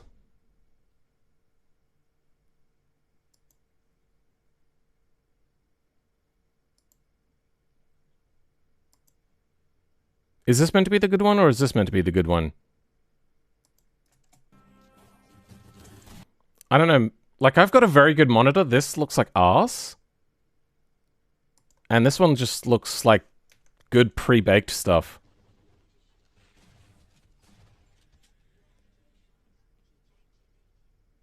So I'm not fully sure what I'm meant to be looking at.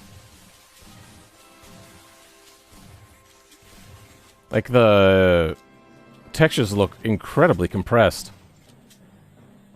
And are like a different... Maybe it's... You know what? It might be the video capture itself. Yeah, maybe?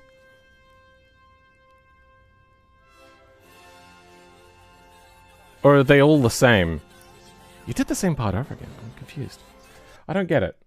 You will see the main difference is performance, top right. Oh, okay. FPS minimum 72. Okay, let's have a look again. Yeah, this one doesn't tell us. And this one does tell us.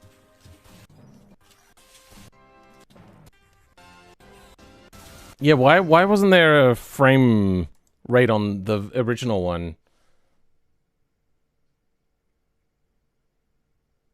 It shows the original X-Ash 3Ds.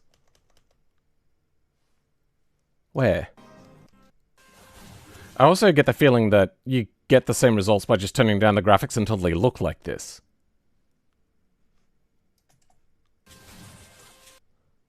Is that more pixelated? It's really hard to tell. Because, like, there's clearly something wrong with the images. No, I think the pixelation is about the same. It just looks like there's slime on it. And it's pixelated more.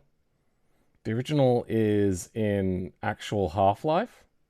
Actual Half-Life, for some reason, didn't want to show the FPS counter. There was options to turn that on. I don't know whether it was later versions, but I remember seeing it. CPU rendered? Renderer is arse? Well, yeah, that makes sense. It's a 90s game. Not everybody had GPUs.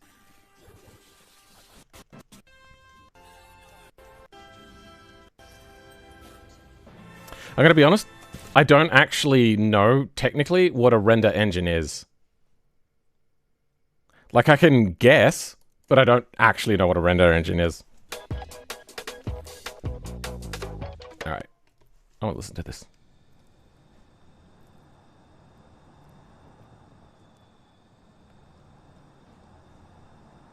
Okay. That is going to give us a little bit of uneven downforce, isn't it?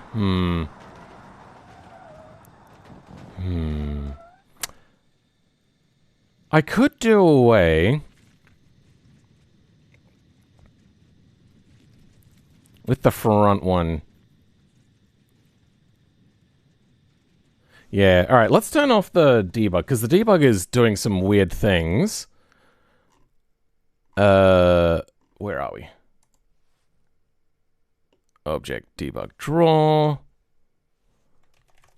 Because it also seems to be dancing?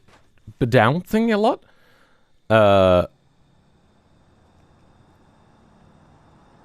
Yeah, it doesn't actually seem to bounce when I'm actually in the vehicle itself. It just... No, it is bouncing a little bit, yeah. It's not the worst thing in the world. It's not nausea-inducing. I am okay with this amount of vibration. And without, like, turning up the friction values on the tires, this thing is already just insane amounts of downforce. Now, am I rubbing along the ground? Why is it so slow to accelerate?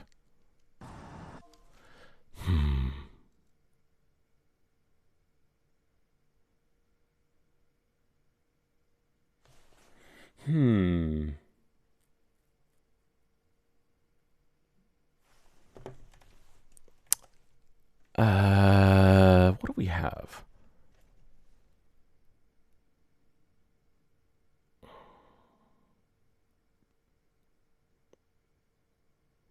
I could make the force be only applied to the middle nodes, so then the extremities are not touching the ground at all. Because I feel that the extremities might be touching the ground. They're also a little bit floppy. So, yeah, let's do that. Let's change the nodes that we're working on. So, monocoque. I'm going to move this over this way. Where's the suck? There's the suck. You, there, suck fans. Okay. We're only going to use FX2s and I think RX1s for the things to actually apply force. So FX2L, FX2R, no 6s and 7s. Oh, but wait, hold on.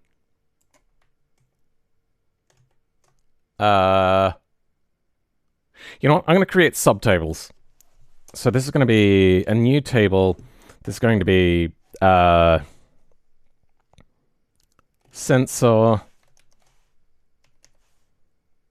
sensors is equal to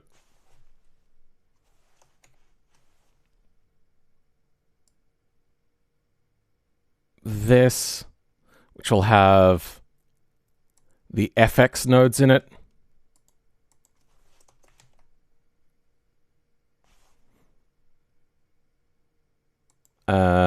Then this will be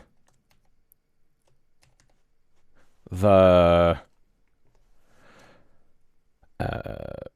thrust nodes.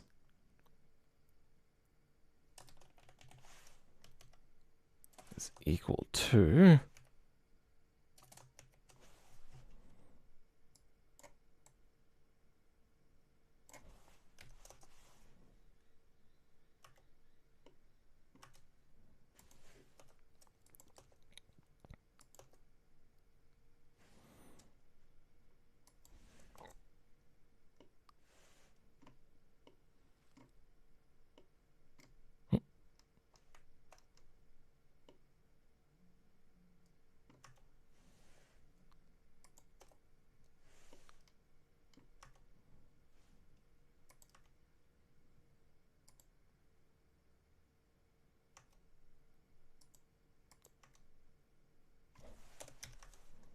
that's not right.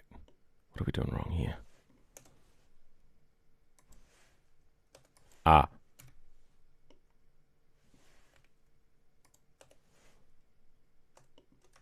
There we go. Got our formatting correct now. Good. We're also going to put in these as sensor nodes. But the rest of those are now thruster nodes, and we're going to go through and change this up. So,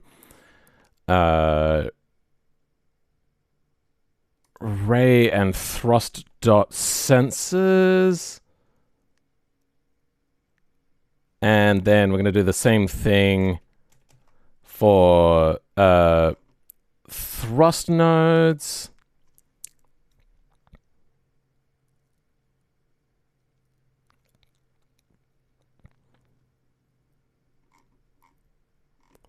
Then ray and thrust.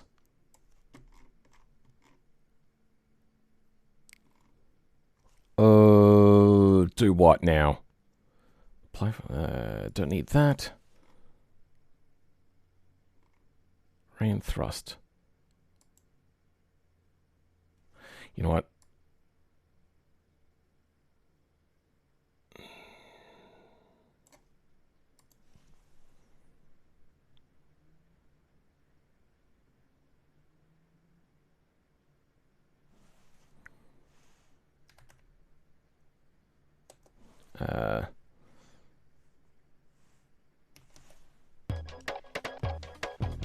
All is equal to a table. It's actually going to be an array.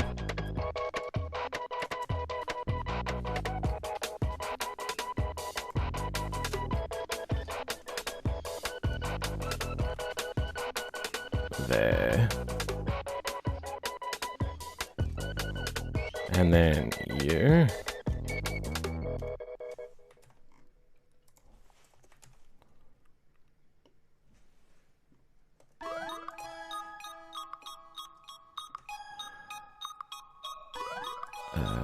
There. And you become an array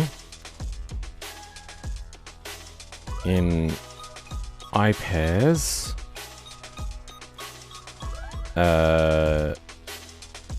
If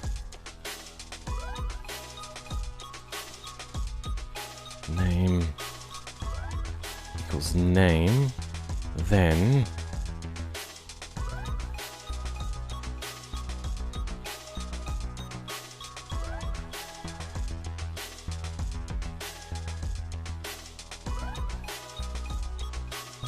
you know what, that's fine. We could just run through it twice. It's not the worst thing in the world.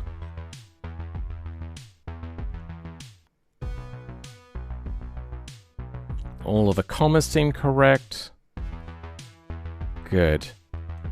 Okay, then...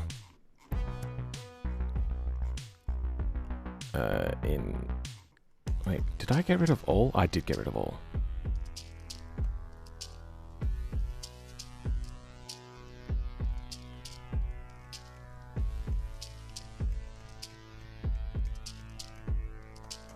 How do we do this? Ray and thrust. Dot sensors.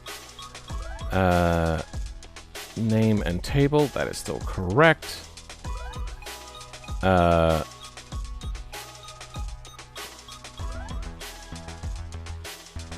let's go local total thrust is equal to 0.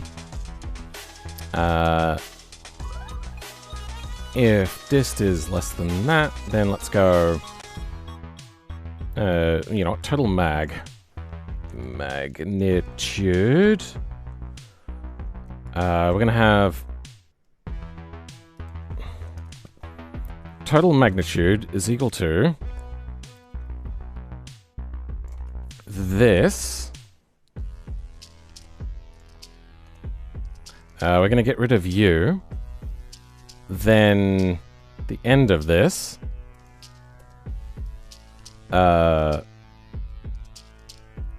For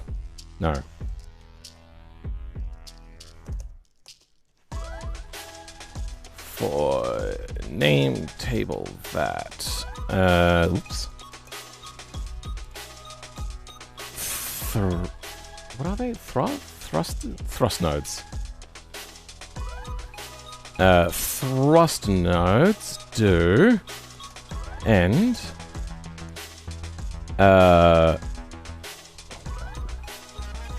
if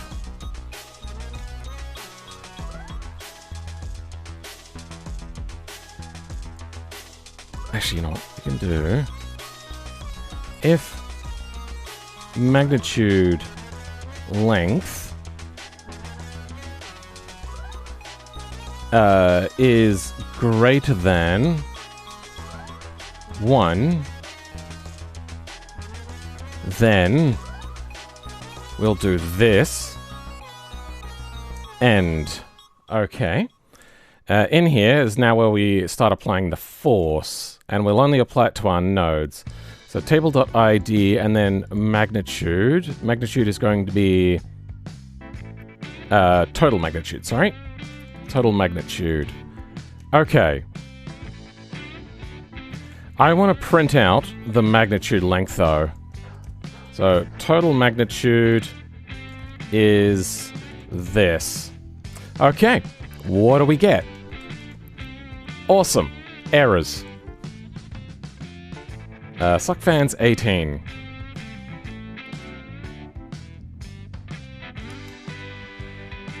Oh, okay. One too many commas. Yep. If that's the only problem, we are in good stand. Nope, that was not the only problem. 13.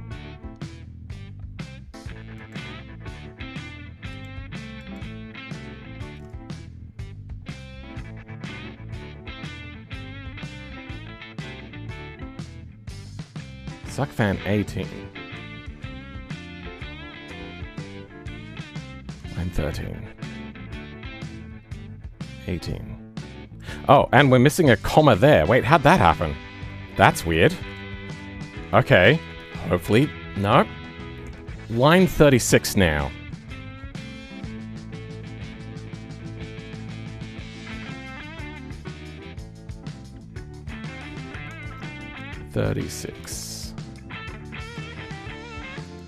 Rain thrust. Sensors. Is this not correct? Oh, wait. This is... Okay, yeah, no, I see the problem now. That needs to be there. Do away with that. Okay. And do away with you. No comma. That. Okay. Yep, I just created one too many tables. Oh, layers of table. Now we have 2 tables in here. Good. Now, refresh. Good. No errors. Is it paused? It is paused. Unpause. Good. Now, I need to know the length of this. So let's go.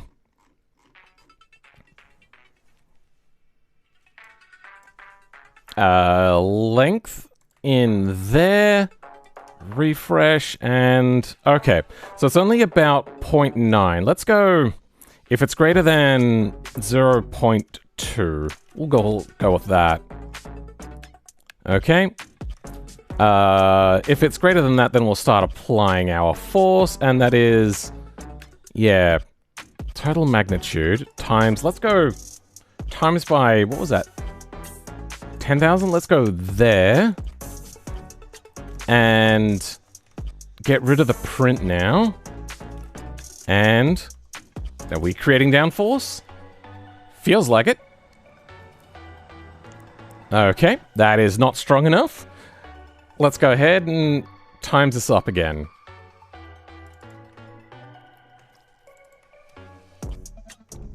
Oh, I'd only buy one more? I mean, it is an order of magnitude higher, so it shouldn't be too bad.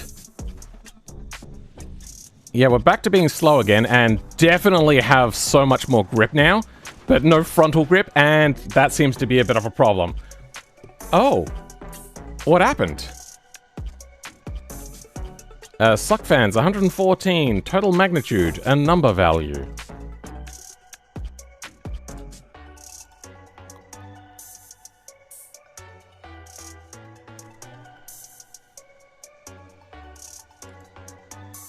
Total index? Wait, why is it trying to index total magnitude?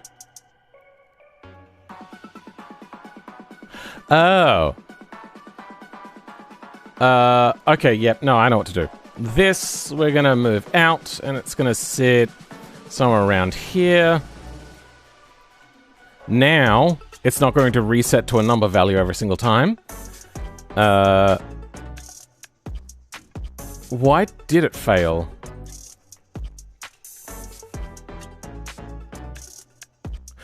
Distance was too long. Okay. Okay.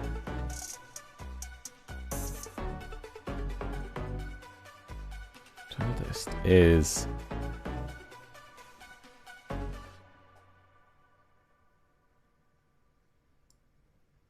less than 1. That's what we want. Okay.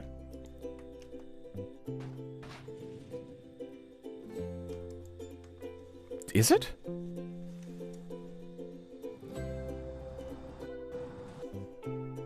There's a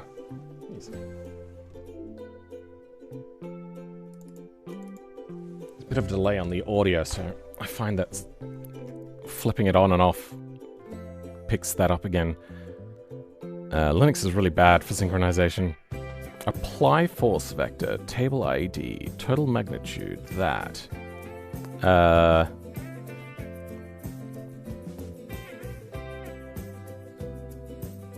Wait, hold on a second. I see what I'm doing wrong here. You...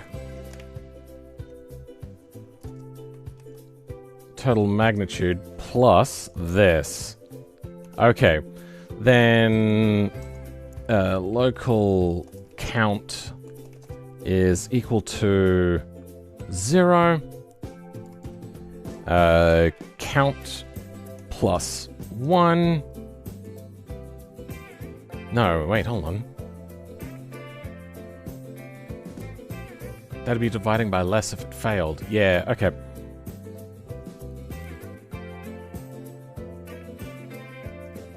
This is entirely fine to just go dividing total magnitude by the total number of entries in the table. So let's go divided by... how many sensor nodes are there? 1, 2, 3, 4, 5, 6. Okay, there's 6 sensor nodes. Let's divide that by 6. And if there's less sensors actually doing sensing because they're not close enough, that is entirely fine. We're just going to work around, pretend that that's like just really hurting our thing. What's going wrong? A number value. Math Lua 9219.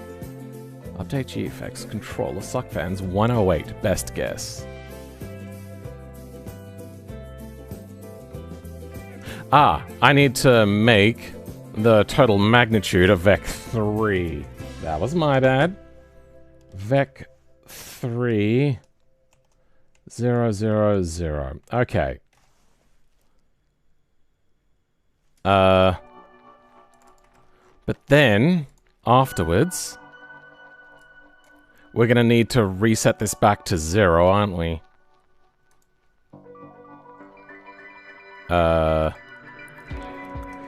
You back to a vec3. Okay.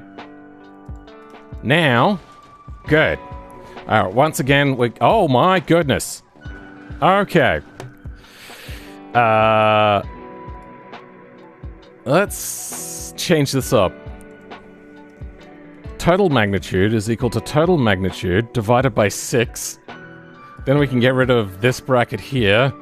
And now... yeah, good. Home, respawn, and unpause. Okay. Not too strong now. Good. Alright, let's try driving. Why can't I go forwards? Okay, we're gonna have to figure out why sometimes... Oh, we're set onto realistic or whatever. Haha! Okay.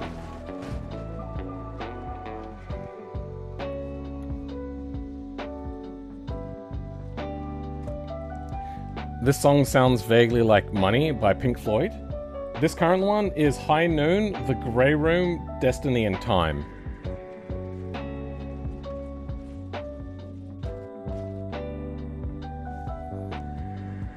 Okay, so... our downforce is now too little. Let's go... double our downforce amount. Then... okay, apparently doubling it is too much. Let's go back then. And maybe it's just a skill issue, potentially. Not that I would ever want to admit that. And then... turn in. Good, alright. We're going to do a comparison between the angular velocity and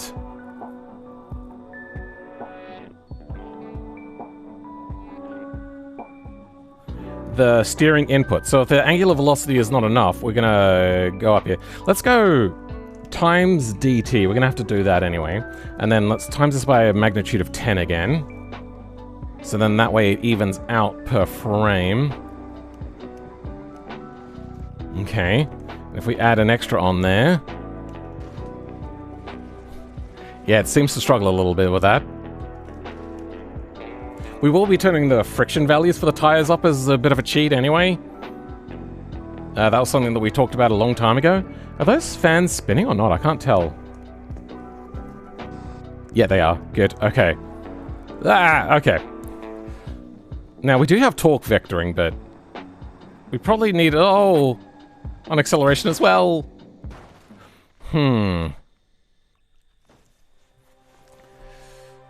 Fan force vectoring. We can add more downforce to the front if it's understeering, and reduce downforce to the front if it's oversteering.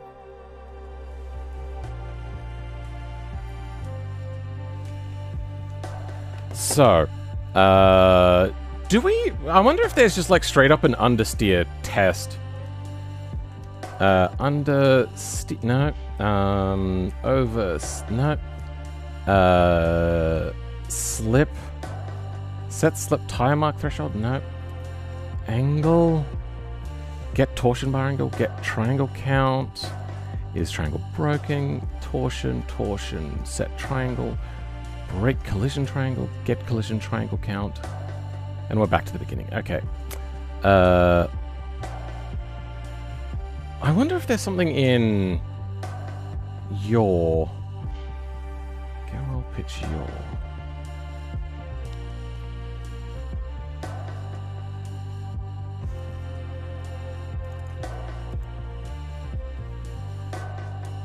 Dump. Obj.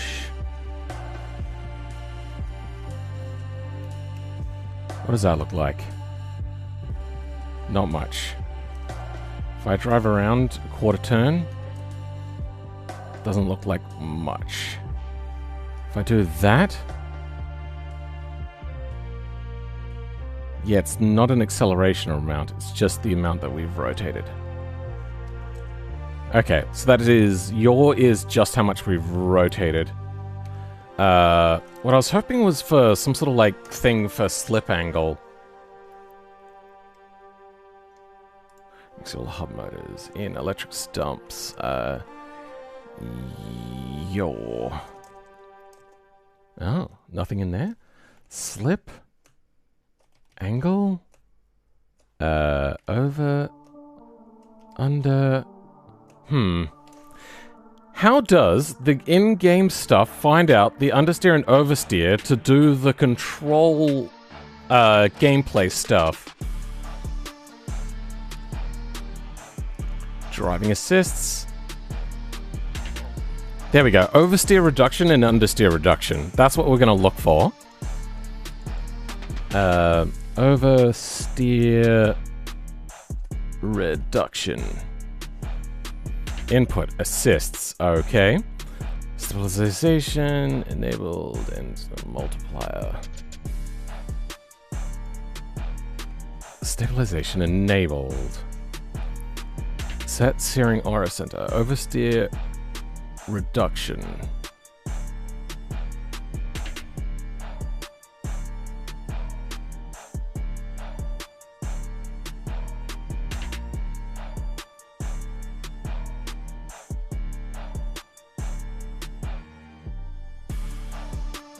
So this is a Boolean check. Steering input enabled. True. That one's a Boolean. Don't know what this one is, but this one is direct. Okay. If not, use like that, then return ST.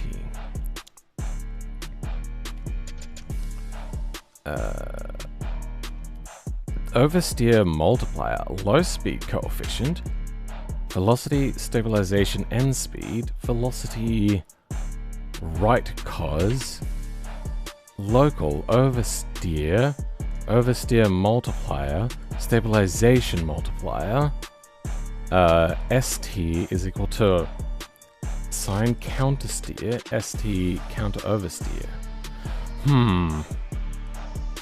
Is that like a get oversteer amount? That would be really good. I could just call upon this.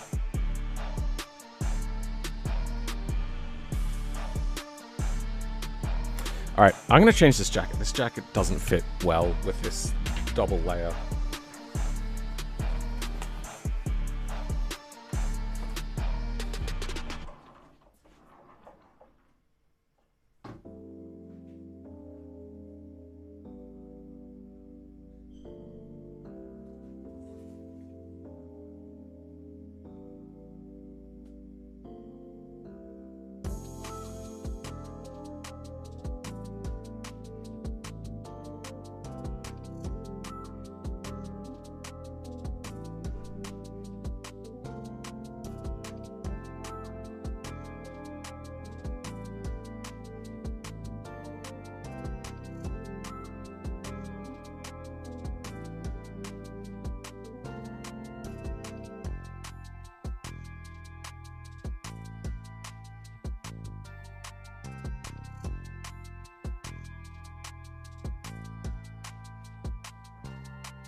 All right.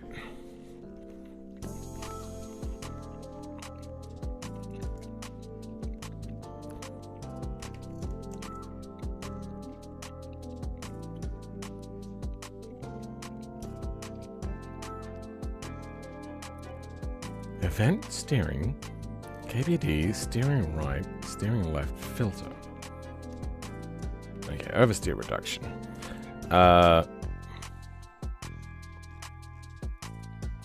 So speed is important here.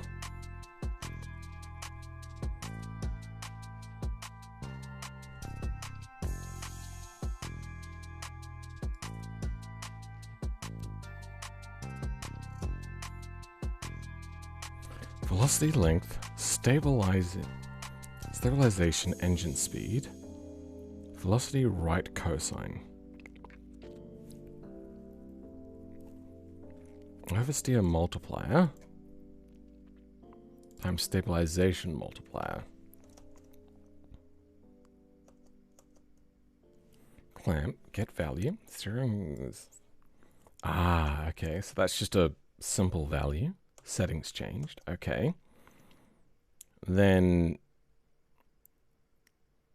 the sign of countersteer, oversteer.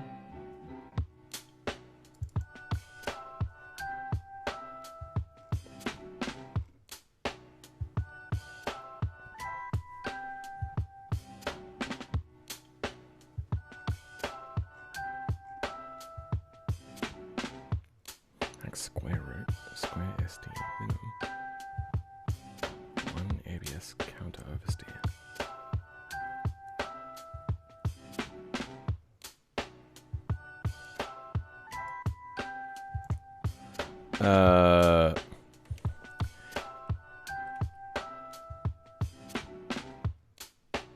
Get direction, get smooth velocity, get directional vector right. Right vec?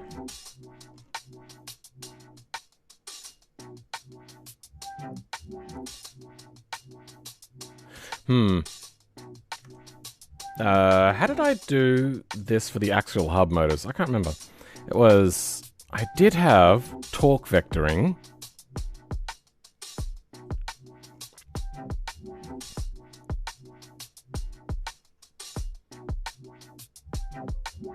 You're in stream for 8 hours. What time is it? It's in the bottom corner of the screen, 5:52. Most likely sleepy time? Not for me. Send a screenshot that should have more clear comparison of the original Half-Life renderer that and my father's. Okay. Wrong thing. Stoat.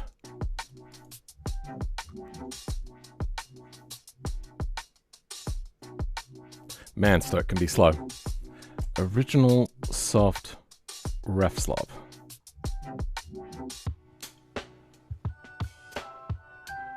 Ref soft doesn't look good. As for the graphics themselves,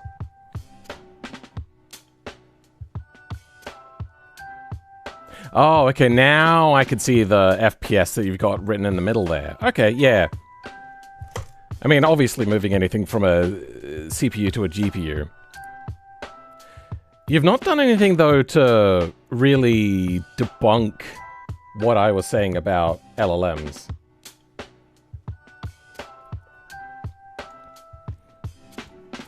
Anyway, a cumulative time counter. We don't want that.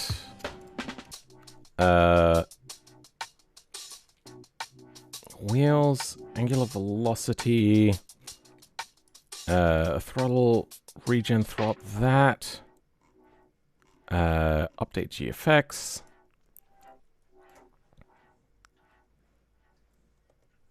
Oh, did we not create a...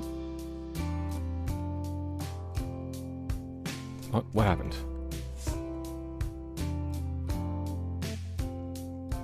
Oh, no, that's fine.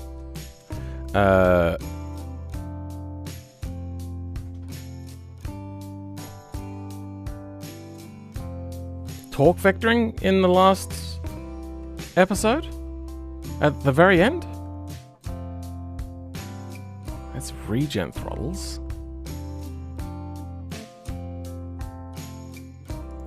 Throttle factor.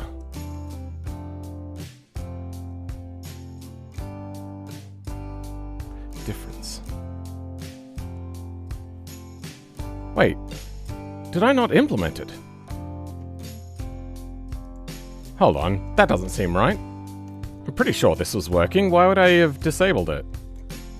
So let's go left side. I have to get the debug out. Nope, wrong thing. Hub apps. Speed. Debug. Wheels debug.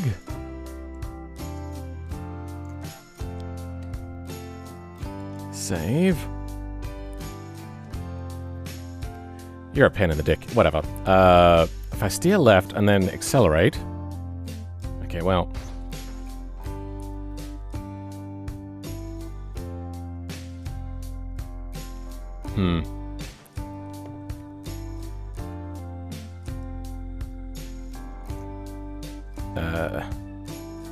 Accelerate left.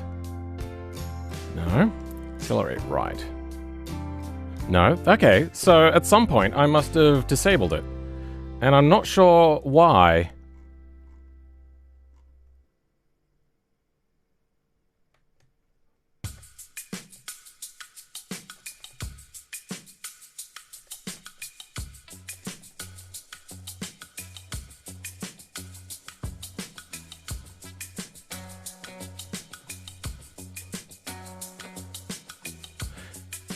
For some reason I must have commented it out. Why did I do that?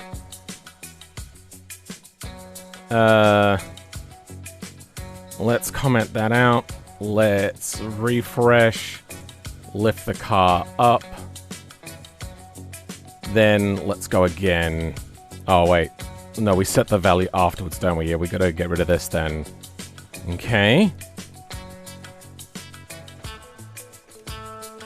Then, if we lift up, steer to the left and accelerate.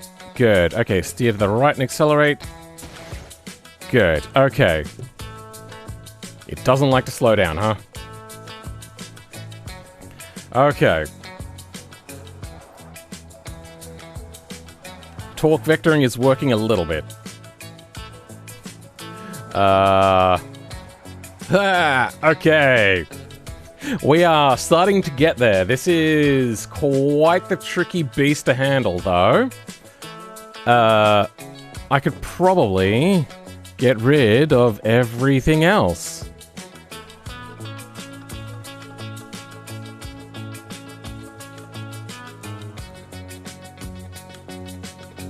There. Why is this not... What the fuck?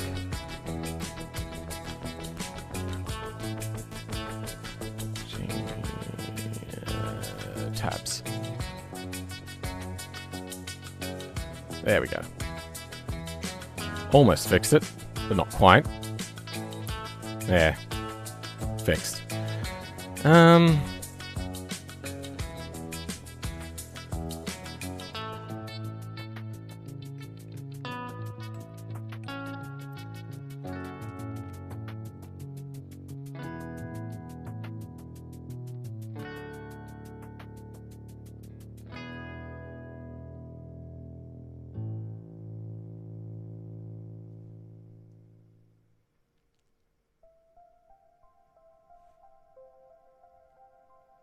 Both CPU along with the original? Oh!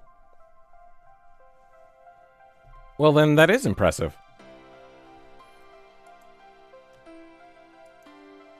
We'll still gloss over the fact that it does look worse. Because even so, that is very impressive to get that much performance increase. Multi-core versus single-core? Because the original would have been single core.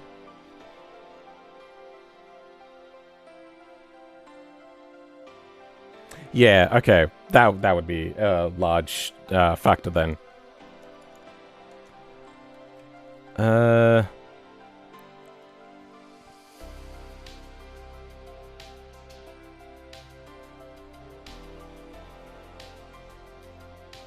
Then... Electrics values. Yeah, don't need that. Why have we got this twice? We don't need that.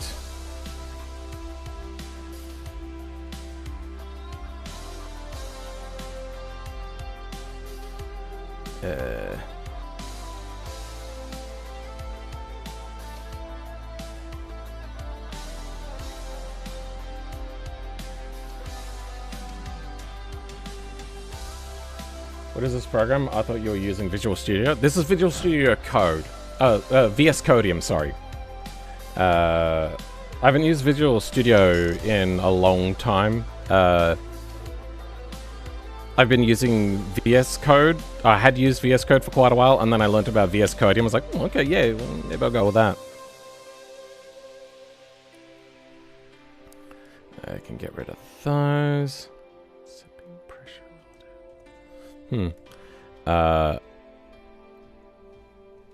Update last stage, we can get rid of that.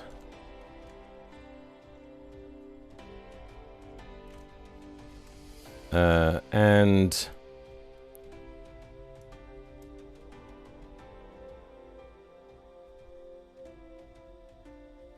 now we just want a little bit...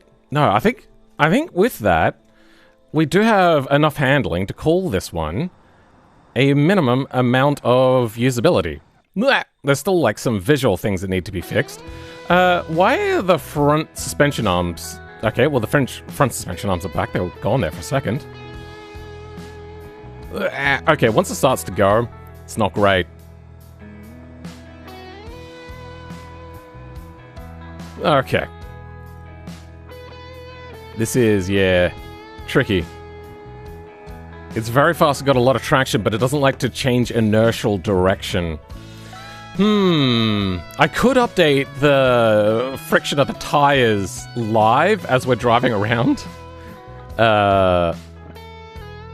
We might go an extra 50% downforce, because this is meant to be like the top end amount of downforce. I think we can go even further. Let's go 2 times the amount of downforce. And it is actually maintaining itself. Okay, good. Then let's go. Haha! Okay. Still the same sort of problem. Cannot overcome inertia and the... Alright, I think the only thing I want to do right now is I want to change the inertial... I'll show you the, angular... No, the slip friction of the tires.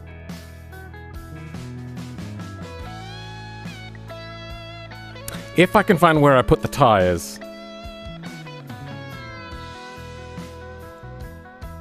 Ah, okay, yeah, they're under common. Okay.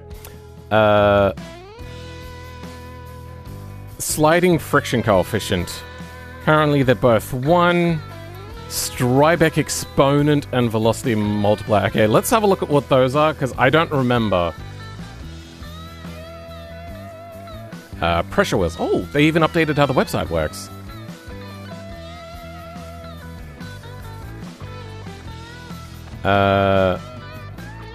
Where are you? Okay, the Strybeck parameter will smooth out the top and bottom parts of the curve, resulting in a more bell-shaped curve. Okay, we don't care too much about that. Strybeck velocity multiplier allows finer control over sliding friction curve. That doesn't tell us much. Strybeck then.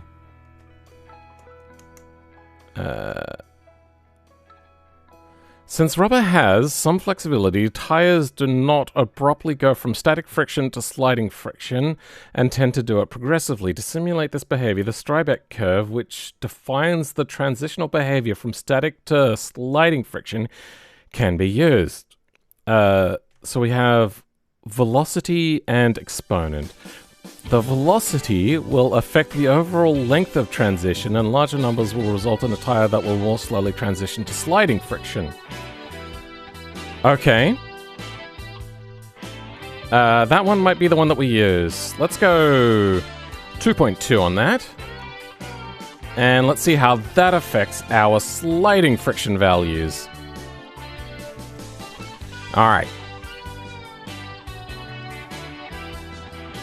No, we're still losing friction. Okay. What else we got in here? No load coefficient. Load sensitivity slope. What's that? 3 parameters used. Oh, no load, full load, no load coefficient, which will usually be slightly above 1. Full load coefficient. See, the load sensitivity slope.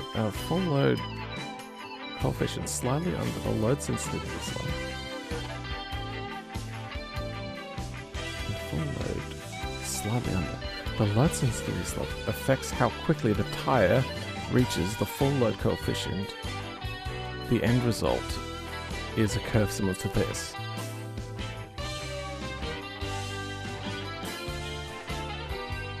So the larger the number, the more the difference? Okay, well I'm going to change that massively then and see what happens there. Alright, then back in game. Oh dear. It feels like we just get more wheel spin now. Okay, we are skating on ice apparently. What? How? What? Okay, let's undo that then. Let's go sliding friction coefficient. No, where's the full load? I saw that. There we go. Full load. Let's go 9.5 on that. And then that will make it less problematic for us to have monster amounts of downforce, which is what we're dealing with. Okay.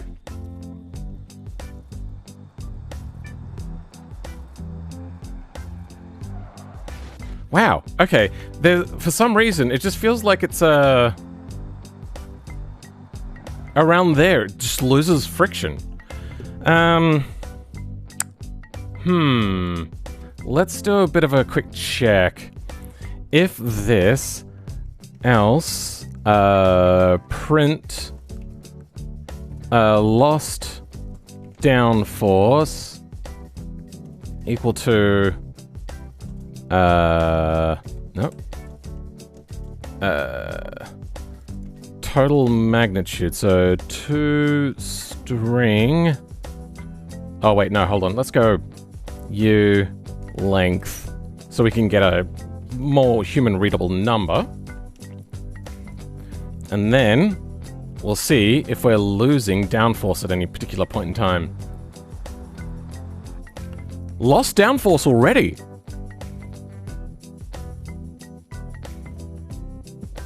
Can't you set the Strybeck velocity multiplier to like 1,000,000? Just get... I'm just trying to fiddle with things, just to see how they work. I don't want to add just like massive amounts of friction, but I could. That'd be quite easy. So how did I lose downforce just then?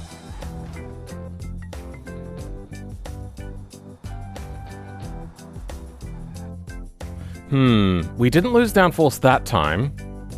What exactly is happening? Oh, wait, hold on. I know why we didn't lose downforce. It's because we weren't looking all the way down. Okay. Okay, we lost downforce then. Let's move this out, and let's just see what the values are. Downforce equals, and then we got the magnitude. Okay. We're at 5 at the moment. Let's move that to here. Yeah.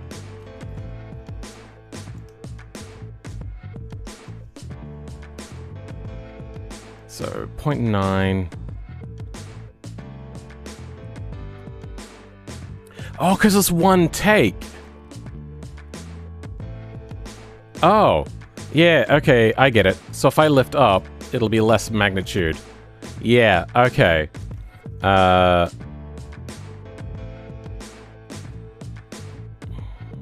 It's less than one.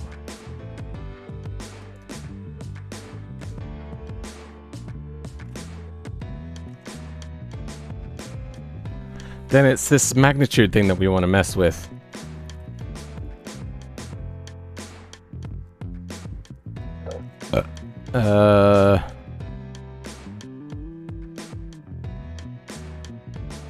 Greater than 0. Okay. Greater than 0. Okay, that's what we want. Alright. Now I figured it out. Should be getting all of the downforce that we want, and yeah, okay, we're still getting into problems, however. Let's move our print back to here to see if we're losing downforce at any particular point in time, which I don't think we are, but we can test and check. No. Okay, lost downforce. Good. Okay. We don't need this. Refresh. Let's just give it a bit of a test drive to see how we go.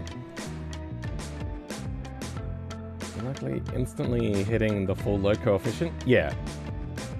Yeah. So, brake, turn in, and we lose traction. Okay. What if we go even more on this? Let's go 4 times. So now we're doubling it again. Okay, we still have the ability. Okay. I might go a clamp on this value.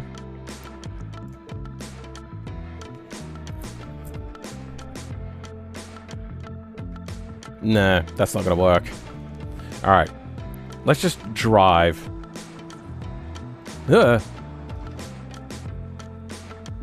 And we're just gonna drive kind of like a moderate speed.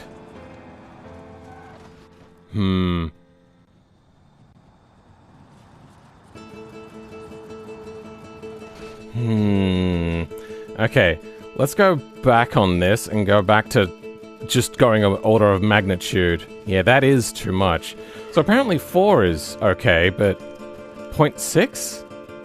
0.6 is basically, I think, at the limit of what the mesh can hold up, as you can see there. So...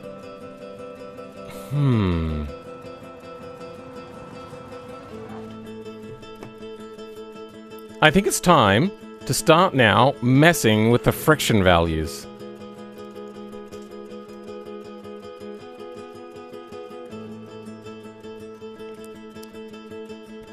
So, friction coefficient is equal to 1 at the moment.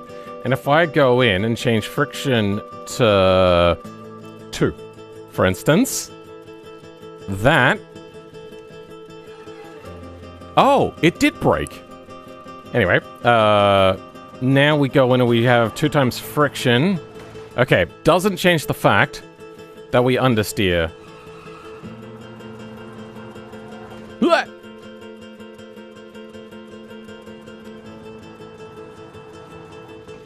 Yeah, okay, it's like there's more friction on the rear compared to the front. So we might add more traction to the front of the vehicle. Suck fans.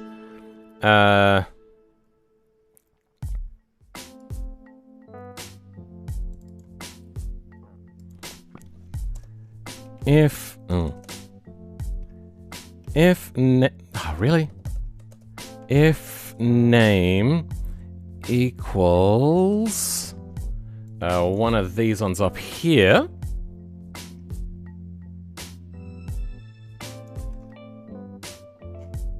Oh, we can go string find F. Yeah, let's do that.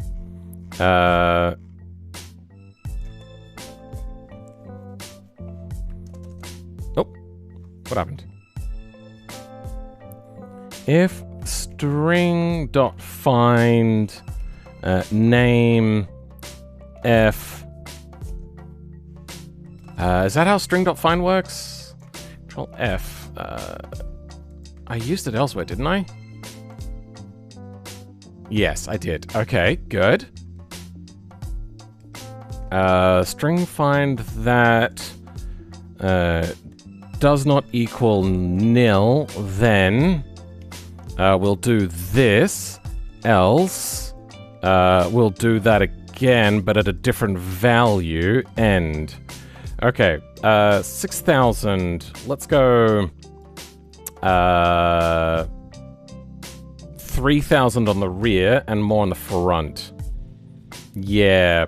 The front collapsed though, so let's reduce the front a little bit. And bring this down to 2. Okay. Oh. Well then. String.find, string expected got nil. Name. Really? Name failed? Thrust nodes.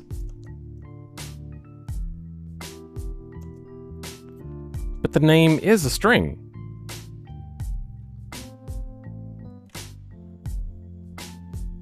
Got nil.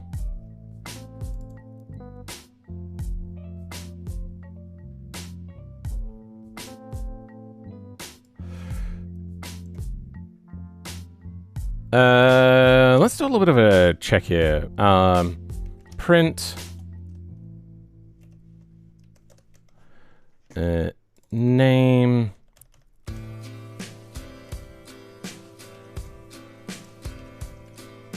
to string. You know what? I probably have to string it. No, but it said nil. To string.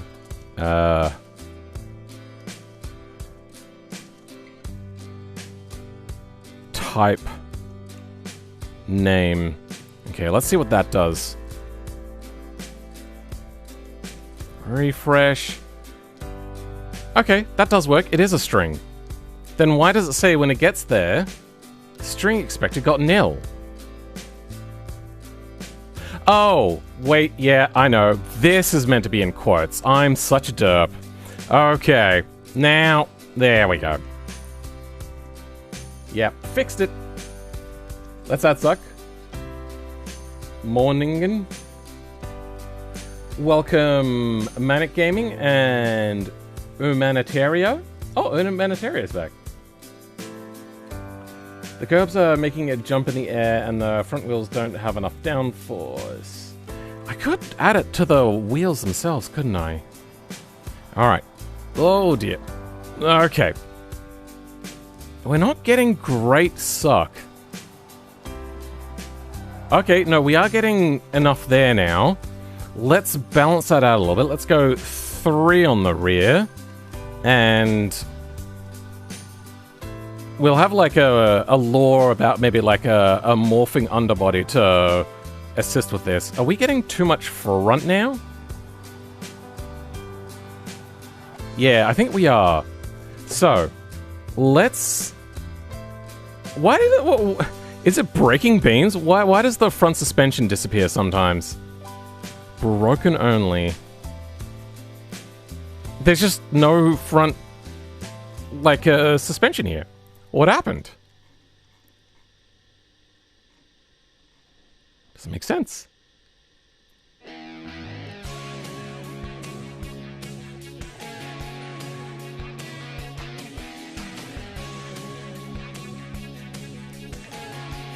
Sometimes it just disappears. No beams are breaking. Strange. Oh, bones! We did Bathurst today and it was a bloodbath. Oh, I can just imagine. Bathurst is really hard. Bathurst in BeamNG is really fucking difficult. Slipstream down the street was mental. Oh, right, yeah, you'd be racing with Slipstream now. How are you guys enjoying Slipstream? One front-end happy car with your sucky force. You want, yeah. Let's go angular velocity versus the other thing. This difference. Okay. I might want to make difference public.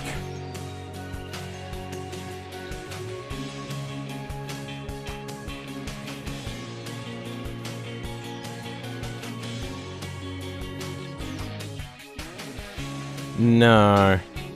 This isn't an extension. That's not gonna work. Alright.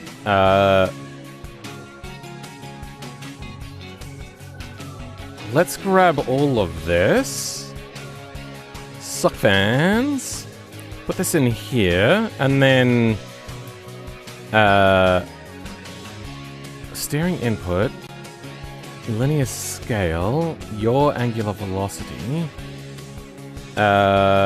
We can ABS math this, so it'll always be positive, and then we can tell if just there's more or less steering input than anything.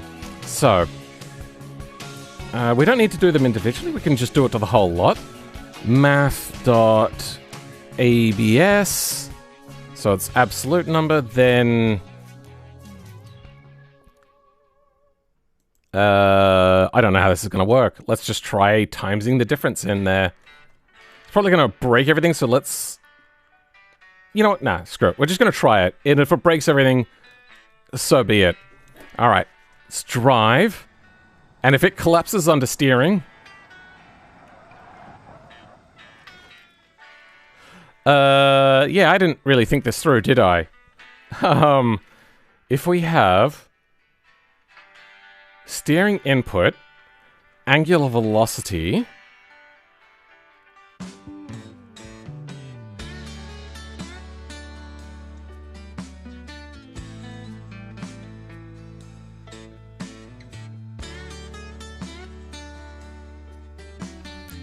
Wait, yeah, so there's going to be less or more? Oh. This is only good for left and right. Okay.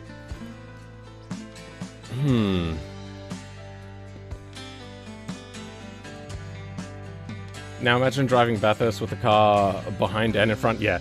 Alright, Bones, see you later. Yeah, that's gonna be pretty wild. Line that the BeamNG devs thought to add side drafting.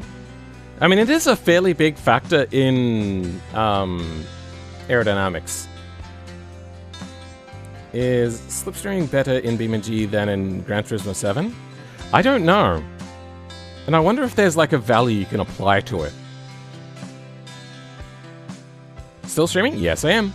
I thought he had froze when he was thinking then. Oh, no, just thinking.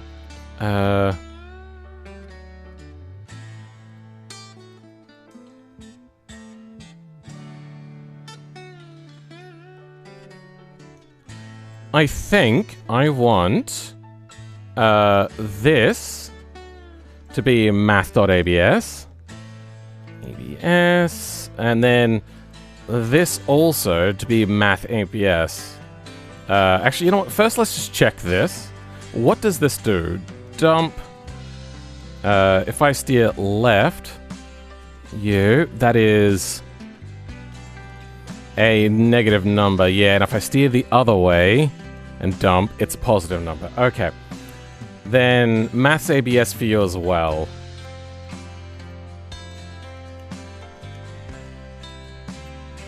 That will do.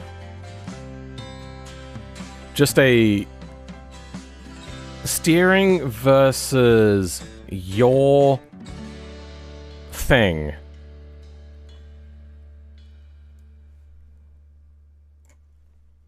Oh, you know what? I don't need to ABS this one. I can just make this 0. Do that. There. 0 to 1?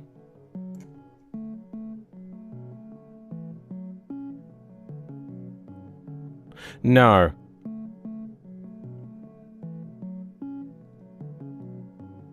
That is actually not good, because this is directionally dependent. Maths ABS.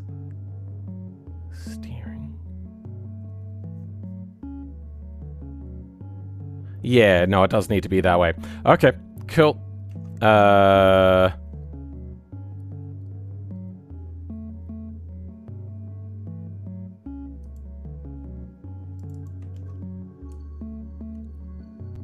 I'm gonna print this value out now. It should just be a simple number. Your angular velocity. What is your angular velocity? Is that a Vec 3? Dump. This is... Nope, it's just a value. Okay, good. Then we can do this. Print out. There we go. It sits at about 0.5. How?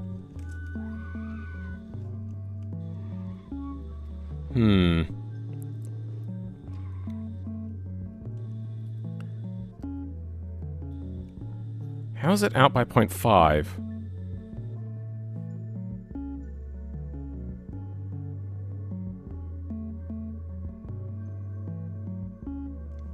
Can you tell people... Oh, you can tell people are new when they're shocked by full mass streaming. Yeah.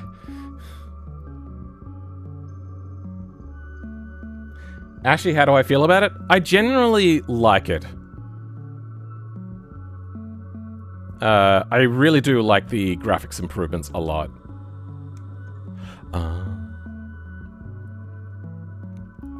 I suppose we've got this difference now, and we have to times it by speed. Yeah,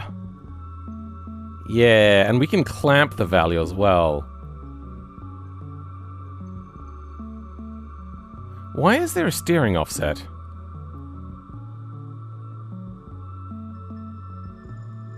Does it think I'm rotating a lot? Okay, let's turn the fans off. Oh, now we're not generating anything. Okay.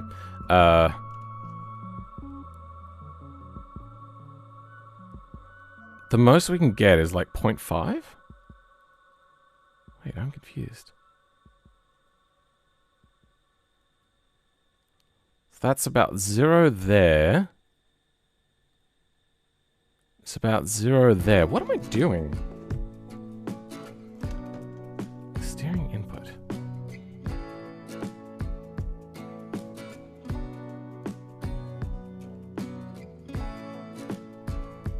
Oh.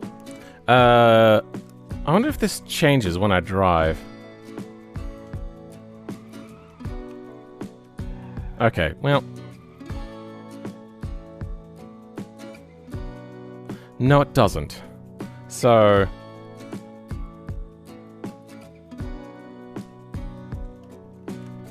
What was this value again? 0.05. And then the steering input? 0. Steering input, take this. Minus 0.05. Why is it becoming 0.5 then? Because I'm scaling it.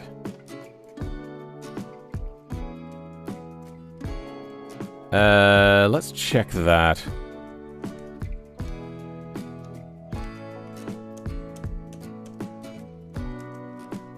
Ah. Okay.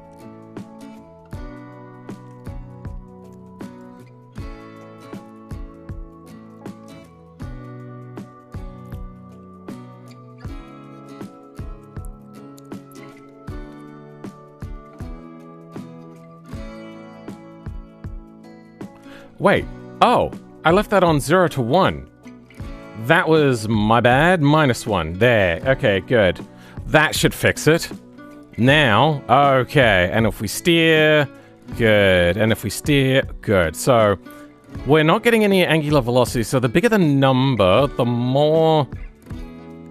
Good. And then the more we accelerate, the more angular velocity we have, and the more closer to 0. Okay. So, we're gonna redo this now. Times by difference. So, if we're getting understeer, we're going to want to times this by difference. If this...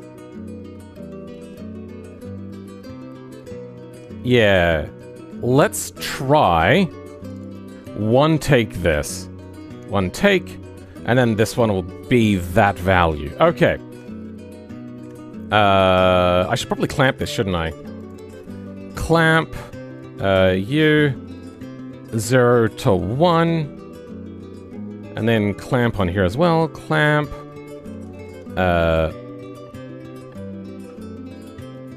0 to 1.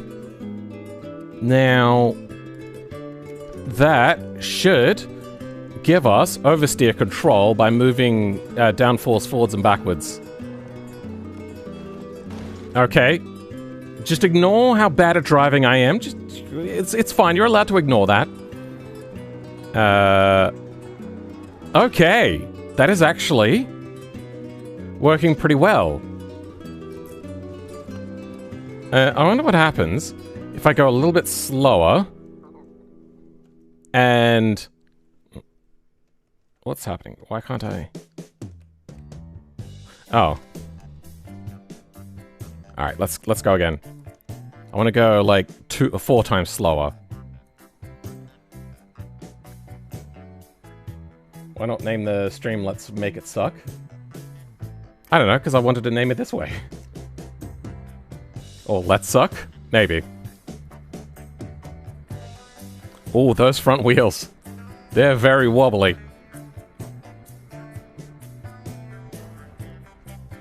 Okay. I think I'm starting to get it. This is, it's weird, but I'm getting it. There just seems to be, like, a limit of traction that we can't seem to overcome. Okay. And...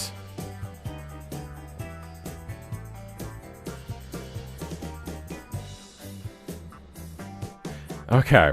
At this point, it's just sliding, and nothing is bringing it back. So, let's go back into our tires and change the sliding friction coefficient to... Wait. Didn't I change the friction coefficient?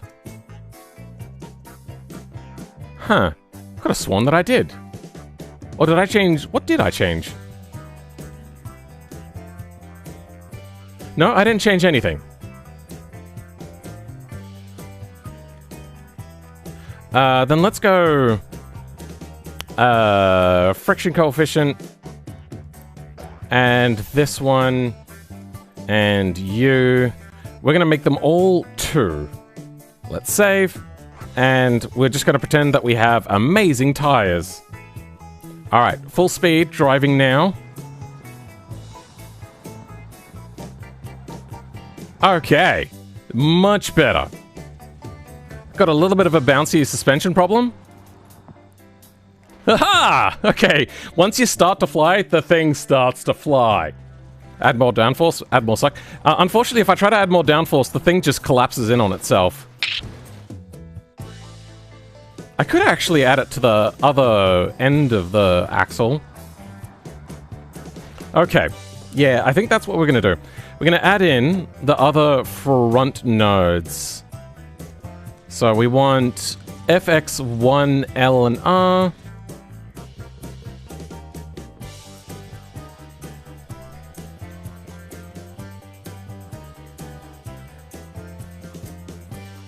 Duplicate these. 1 L and R, and then on the rears...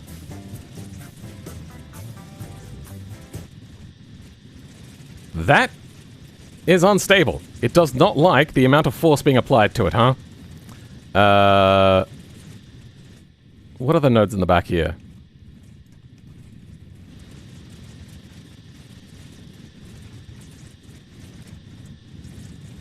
RX2. Okay. Oh, is that how I did that? RX1L R2 become L and R. Okay.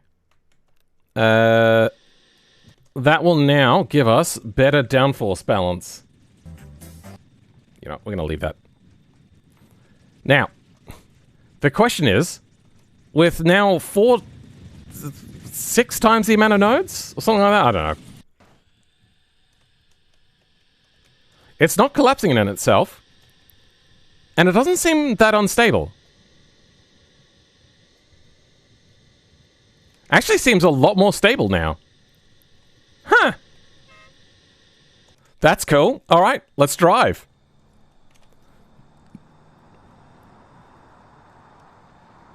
Okay, yes. This is working. It's a lot bouncy, but yeah. Okay. Yikes.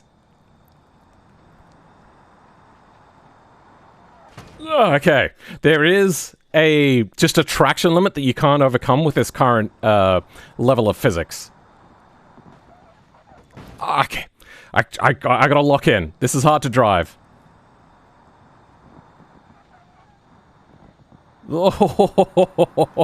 Okay. Now, our speeds... What was happening to the front just then? Did you guys see that? Okay, well, that's unpleasant. Our front was, like, hopping around. What was that?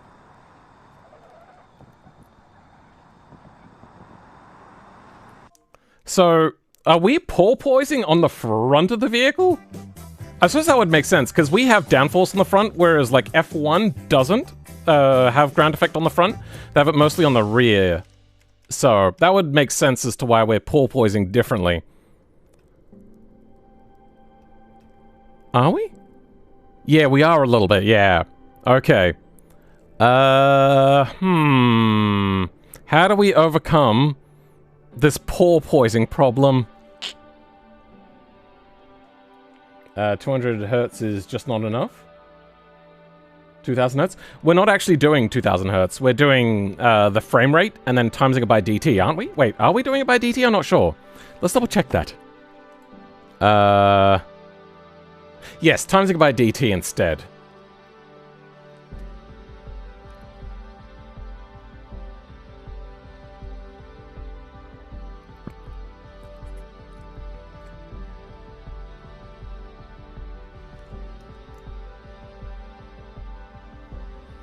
Negative.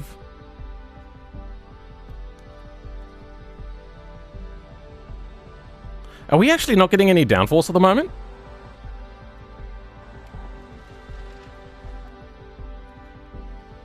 Oh. We're only getting downforce if we go sideways then. Is it actually pushing us upwards?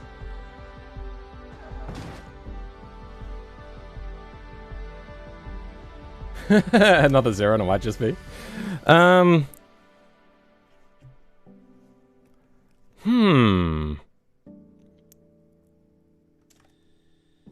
suppose what I want to do is then linear scale this. So, difference is equal to linear scale difference minus 0. Oh wait, no, hold on. We're gonna have... Yeah, no, this is fine. 0.2 approximately to... How much were we reaching on the maximum amount of downforce? We're at about 2, 3... we reached about 5, 6. Good. Okay, we can do this. Then... let's just go 1 is the other end of that scale. And the output is going to be 1 to 2. Okay.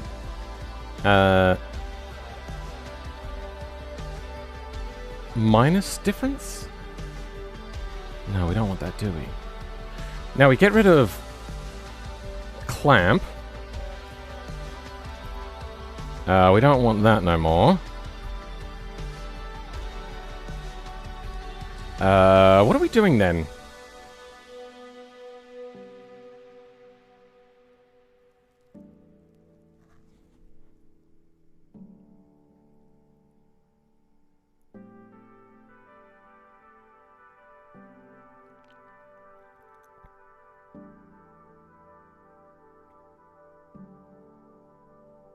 One to 2. No, I don't want to do that. Difference front and rear.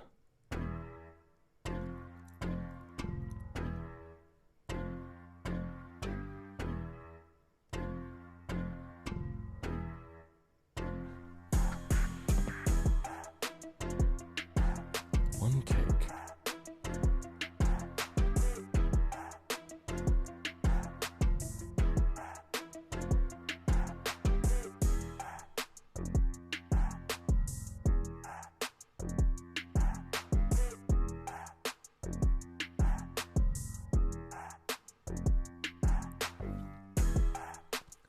Times it by 2.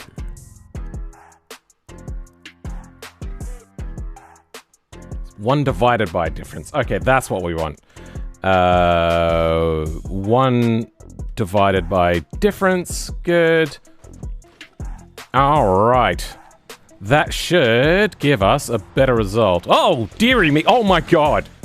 Okay, we might be a little bit wrong. 1 divided by... Yeah, so it'll never be 0 on the rear. Oh my god! It just darts, and it just goes.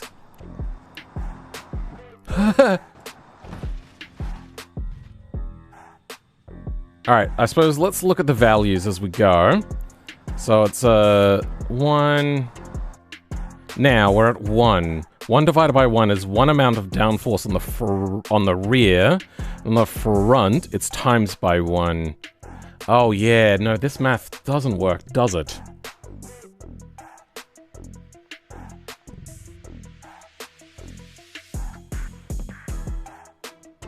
One take. You know what, actually, no, I think we did want that clamp value. Let's bring back clamp then.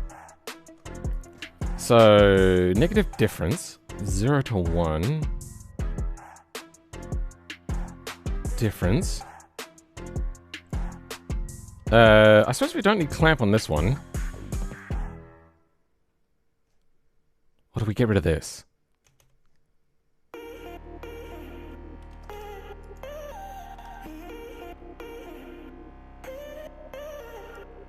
Let's go 0.5 on the minimum clamp.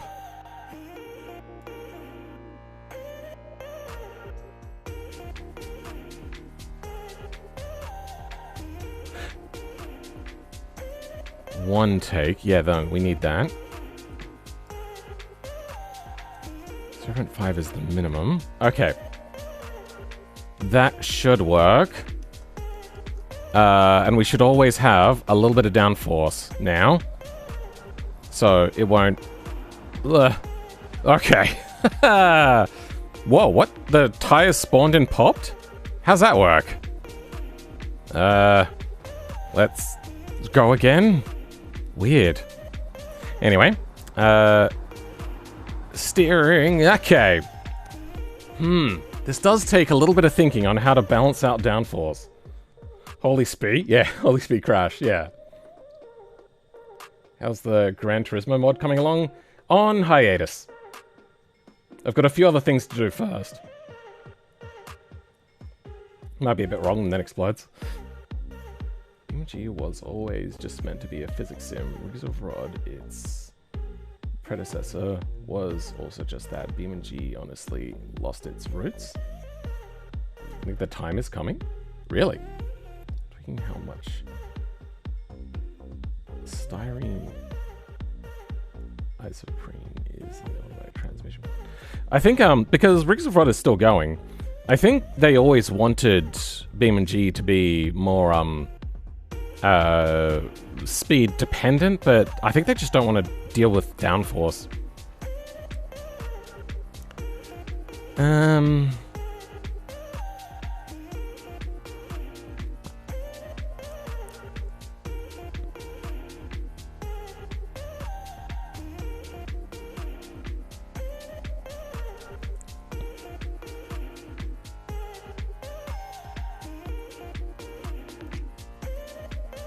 Oh, right, yeah, I was also meant to times in speed, wasn't I?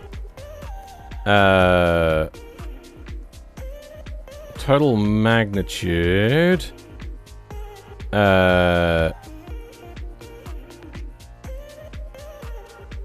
Times the smoothed fan speed as well.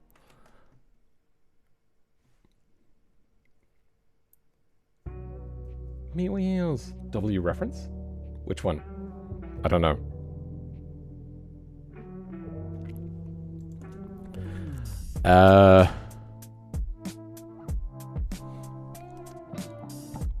Don't need you no more. Leave that. Don't need that no more. Actually, no, we'll leave that for now. Start making downforce. Yeah, that can go away. Debug draw. That can go away. Actually. Let's bring debug draw back, and I'm going to see it to visualize the amount of downforce being generated.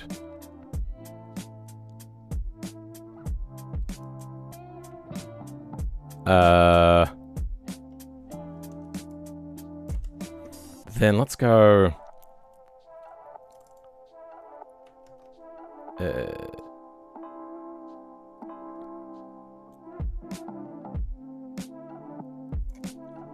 This would be the position. Is the position a part of this? It is. Good. Then I can make this a draw cylinder. Oh, whatever. Get node position. Get up vector. Times 0.03. That's fine. Are we missing a comma? Oh, no, no?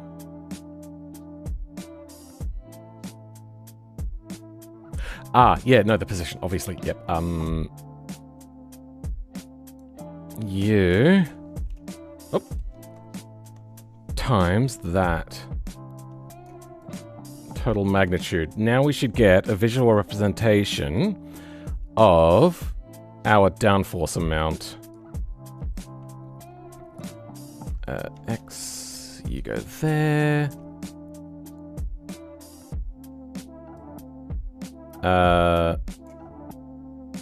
You.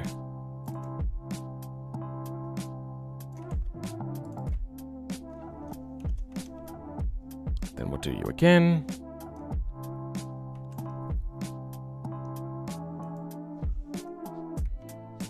Okay, there we go.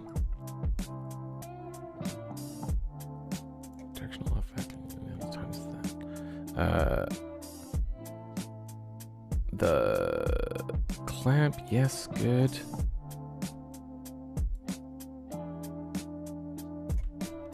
There we go. Yeah, okay. Now that should give us a visual representation of downforce, if I could see it. Why can't I see it? Oh, good. Yay. 126. We're missing a bracket somewhere. Okay. Ah, okay, yep. One extra bracket goes there. And that should fix the issue. Oh, no. Another issue. 1, 2, 3.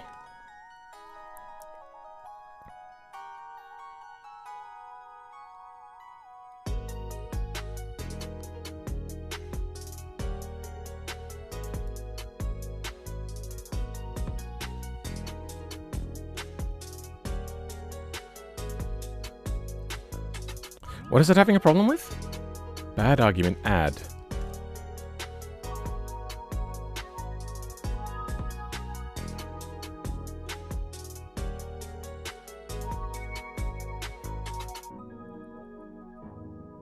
Now this is right.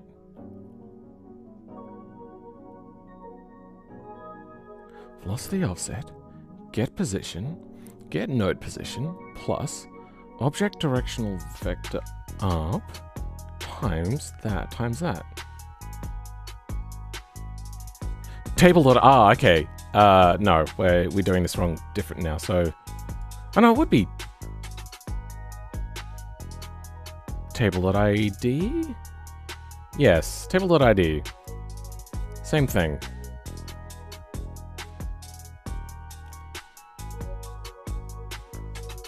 It didn't have a problem there last time, and it reads from top to bottom.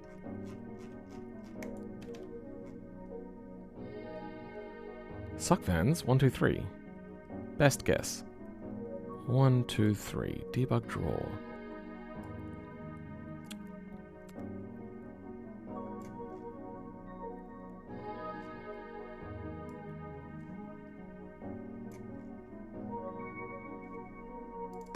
Vehicle pause.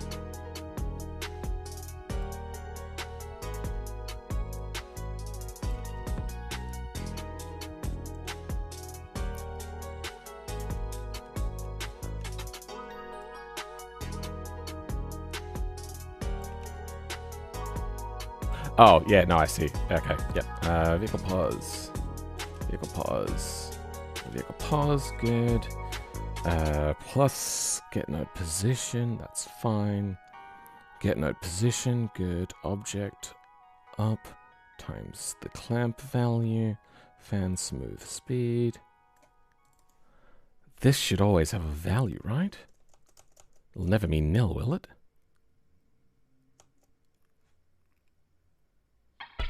Smoothed fan speed will always be equal to 0.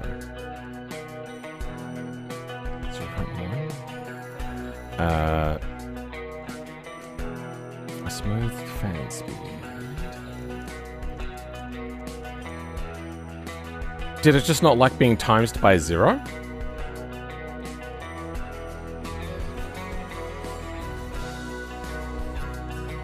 Apparently that's not the issue.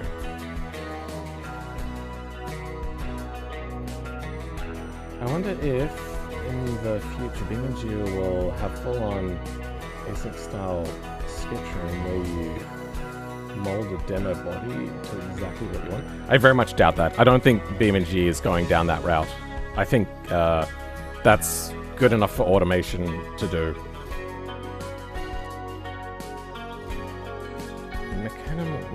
Easier to program in BeamNG. Have you ever tried? I don't know what you mean by mecanum. 7 hours sleep, so yeah, longer than my night's sleep. Okay.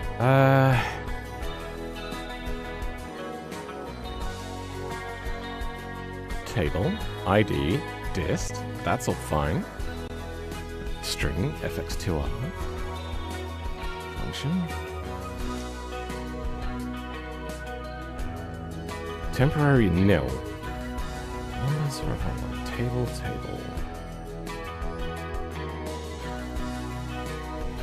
move this over to make it easier to read better, all the better to read you with.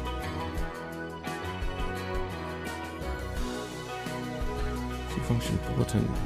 Number bulletin controller 117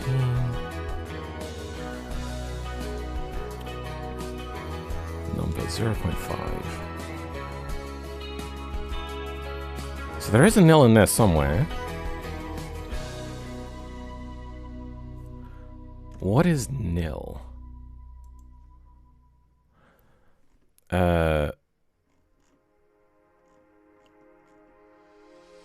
Total magnitude, apply force. Table.id is good.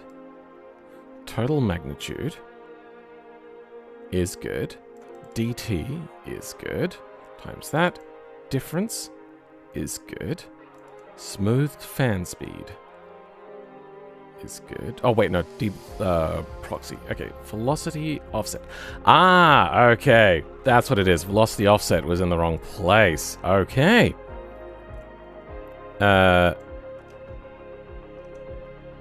Table ID times .dt. Yep. Okay. Let's refresh, unpause. Good. Okay. We are generating seemingly a lot more in the rear than in the front.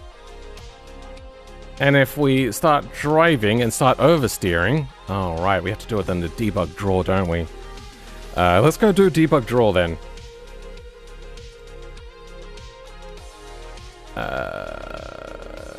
Debug draw proxy.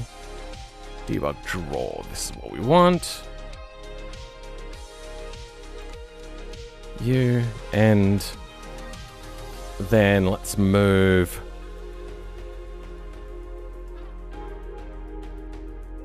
this also into debug.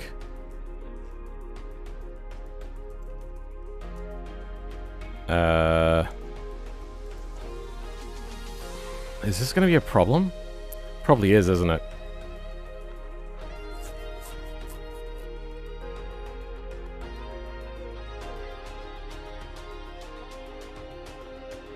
I think we can get rid of this and move this up to the front. There. Okay. Now, why are we not getting our debug draw? Oh, right, because we haven't added debug draw to the stack here. M.U equals U, save, and here's hoping that things don't stuff up. Okay, yeah, it stuffs up. 152. 152. Velocity offset object. Get U. Table times DT. Okay, we don't have DT. Let's go local debug DT is equal to 0. Then U during here are equal to deter. Then we're going to replace DT with our value.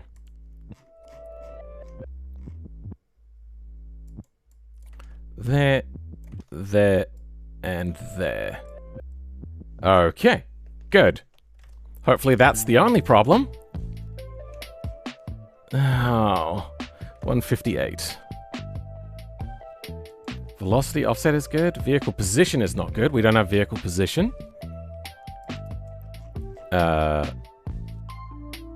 Okay, vehicle position is now in. Table ID, get velocity up. Difference is calculated there, and fan smooth speed is not local to update. Good. Okay, now we do it and unpause. Okay. That way now we can pause and it'll still work.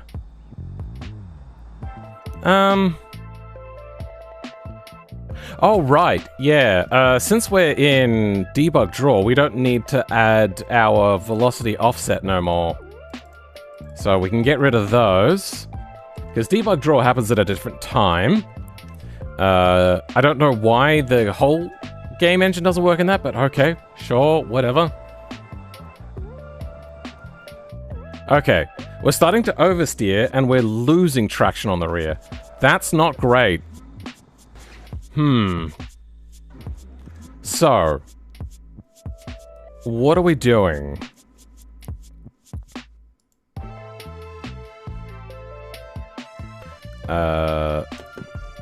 Local difference mag is equal to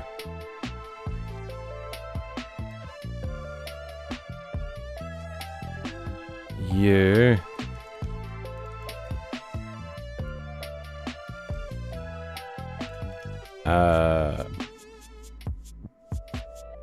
Difference mag times year.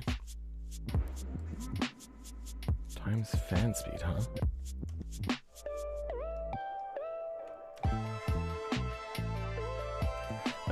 Local difference mag is equal to this,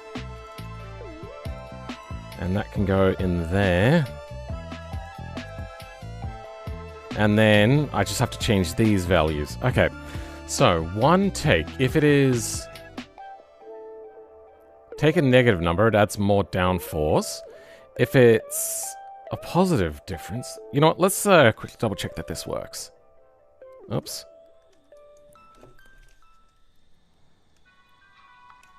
Alright, and if I steer at low speed, more steer, less...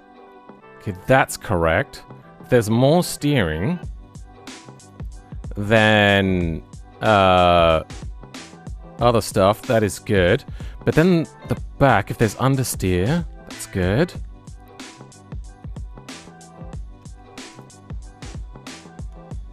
If we start to oversteer, then what is the difference value? I'm starting to see it now. So, if you're not seeing the same thing, that is correct behavior. So we're not getting any angular velocity, but we have steering input, which means that we want more steering friction. So we lose it in the front and get it in the rear. The problem is when we start driving, when we start to get more oversteer, yeah. It also doesn't affect the front amounts of friction.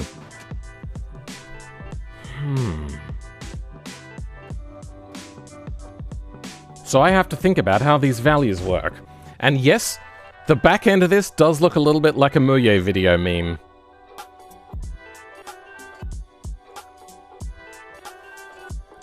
Rookie numbers, those Linux man pages take even longer than that to study, and that's Tuesday debugging for you.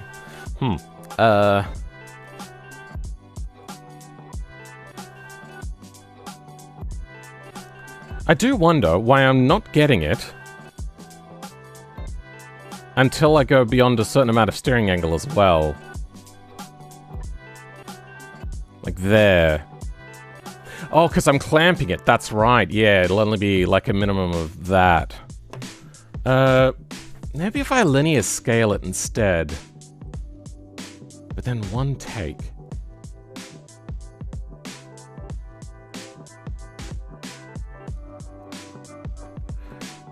Let's get rid of this and see if the same thing happens.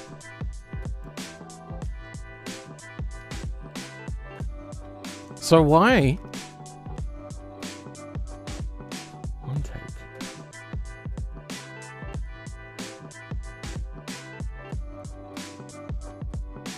Maybe 1 plus for this one then? So 1 plus this, and then we clamp it to 2? We'll give that a try. Okay, so we have downforce. Yep, that's good. That's doing the right thing. Now if we start driving and understeer, yeah, if we understeer then we're getting more in the front, less in the rear. Are we oversteering? Hold on, what just happened? It just blew up, huh? Okay.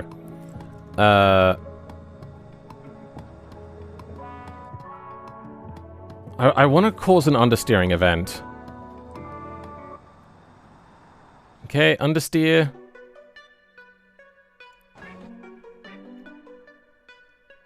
Yeah, that seems to be a bit of a problem. Let's down our downforce amounts. So 4 is going to go down to 2, 3 is going to go down to 15, or 1.5. Yeah, hopefully this will stop it from like collapsing in on itself like a black hole. Oversteering and it does that. Good. Okay. Wow, the wheels are doing weird shading. Weird. Does it always do that? No. Only just under extreme stress. Alright, that's fair. Alright. Okay. Let's try that again, shall we?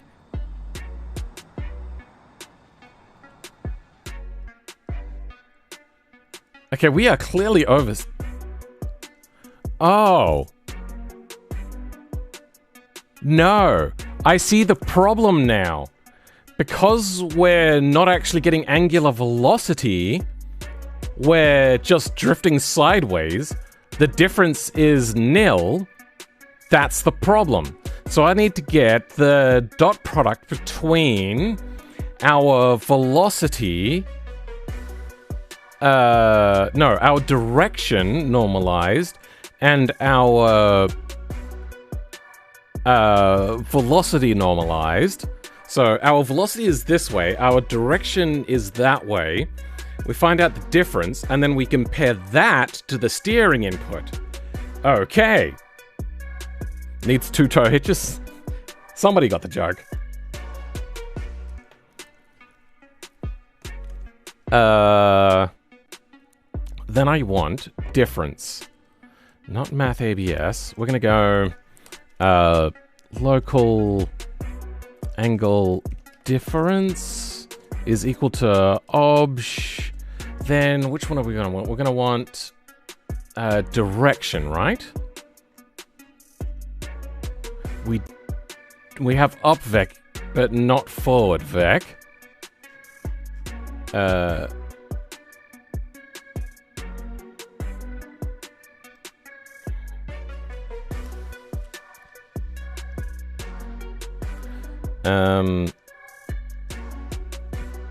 Or, actually, we could probably do a yaw check versus velocity check.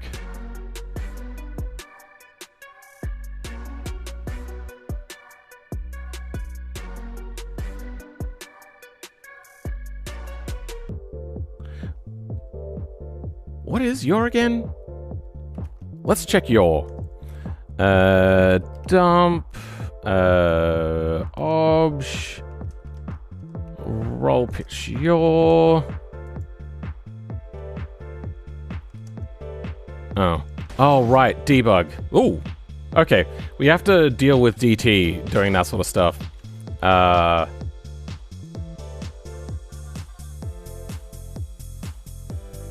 Clamp on this, clamp. DT 0 to 0.2.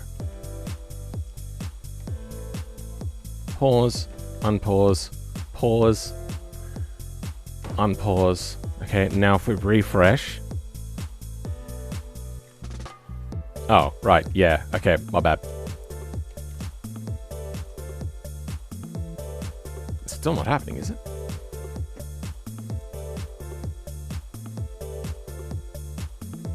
Can't load controller. I'm expected near local. 154. 154.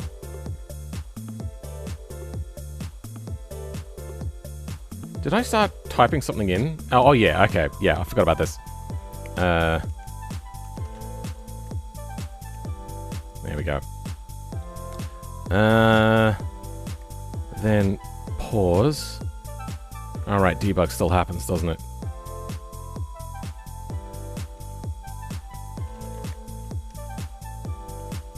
Our yaw value is normalized, I think. Now let's do the yaw again.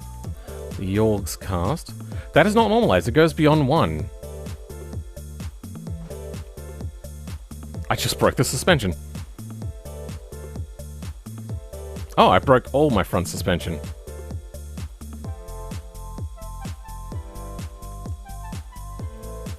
Two. Oh, is this in radians or something?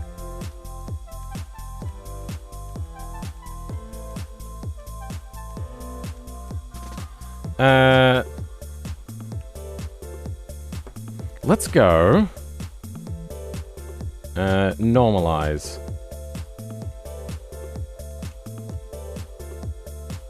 Oh, yeah. Normalized? No.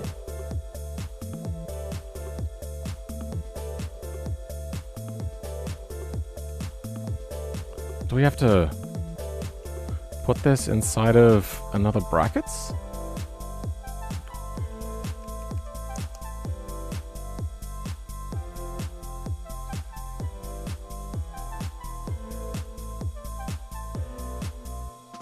Anyway, whatever. Let's do a comparison between the angle and the velocity. So object, get velocity maybe.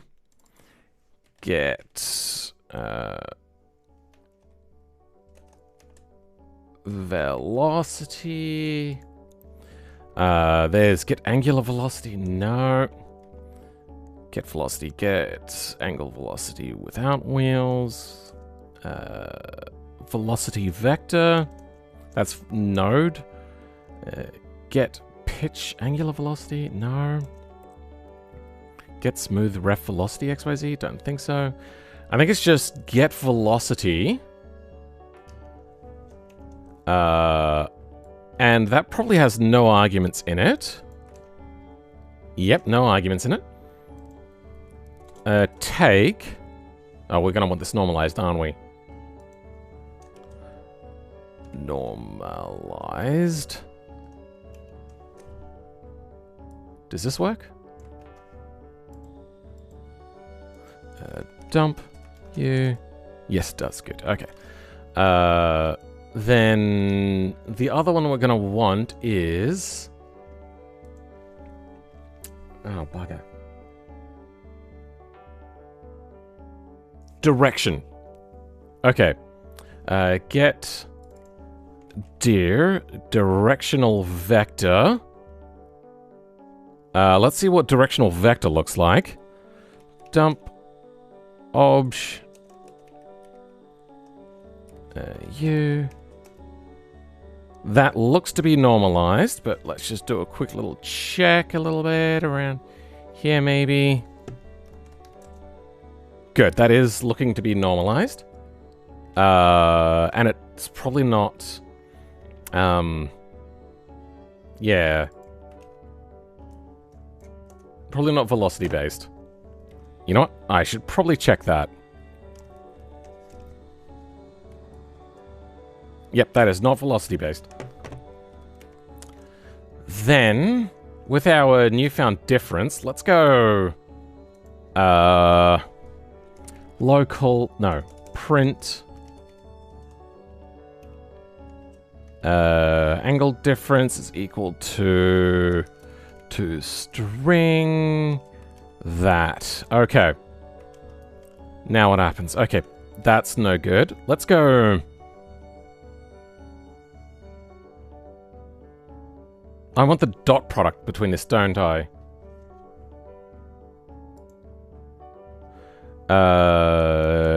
Dot. Let's put that in and let's see if we can get a dot product out of this. Probably gonna have to find like a right vector as well, aren't we? Okay. So, 1, 5. Wait, it becomes 9?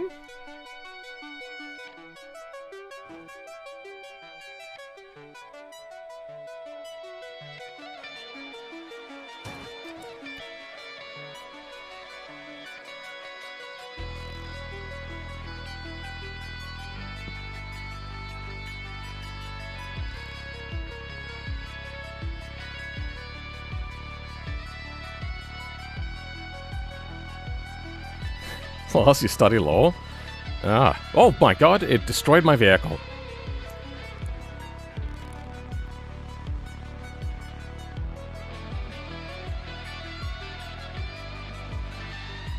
Comes 9?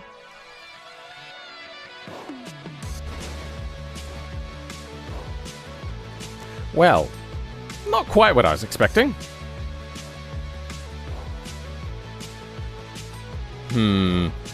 I get the feeling that this is not the direction we need to go.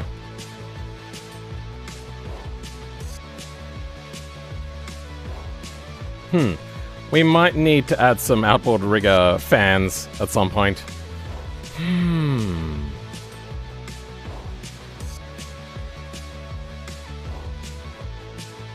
Let's move the debug drawers out and set them out so I can start to see what it is that I'm working with. So, objects get velocity normalized.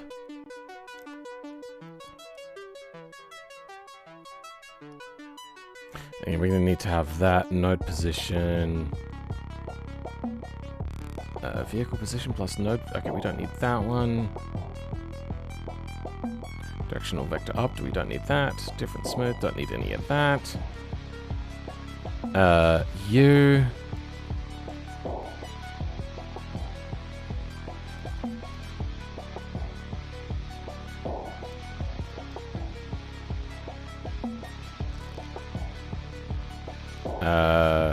Then I want get direction vector.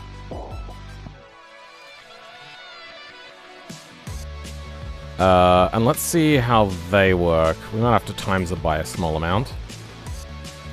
Oh. So it seems that the red one is unstable. Get velocity is unstable.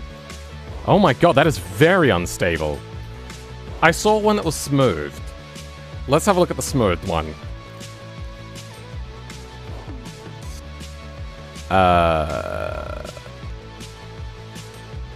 Now I understand why it had smooth in there. Get pitch, get angular velocity, get smooth velocity XYZ. Oh, so we're gonna have to vec3 it. Okay, not too bad.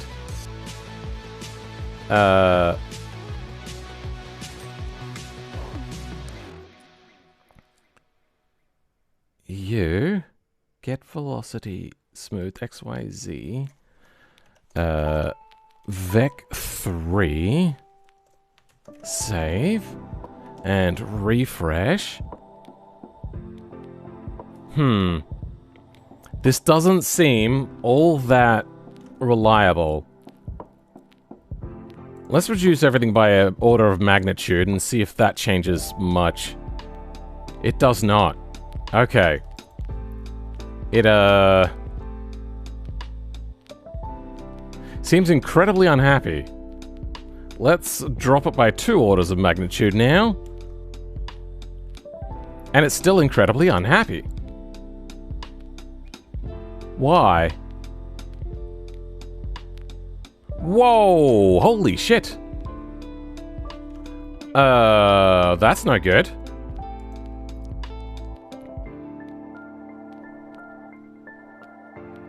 Wait. Oh, right, normalized. I don't want to normalize it, I want to clamp it. Because what it does is, if we have even slight velocity, it's going to go out to the maximum normalized amount, which is basically a sphere around the point. Yeah, that's where we go wrong. Then how do I clamp that value? I'm just going to try getting rid of the normalize for now. And try this. Okay, that is a lot better.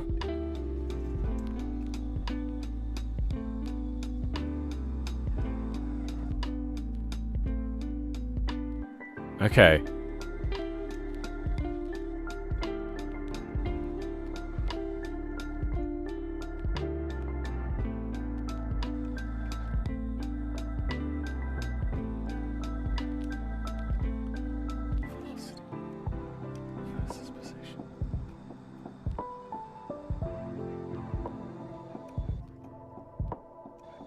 Okay, yeah, now we're drifting. Okay.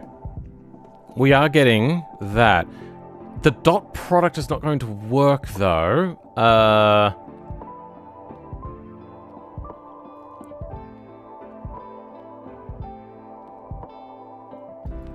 Is there like a clamp for vectors? Let's have a look. Clamp. Vec. No, wrong thing. There we go. Clamp sign velocity dot. No. Clamp, clamp, clamp. No. Input. Okay, let's switch this around. Clamp. Vec. No.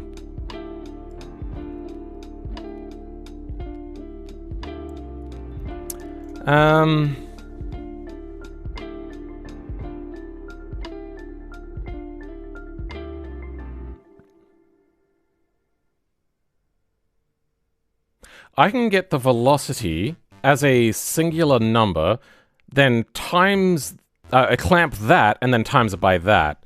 Okay, so local speed is equal to electrics dot values dot airspeed. Let's clamp this now.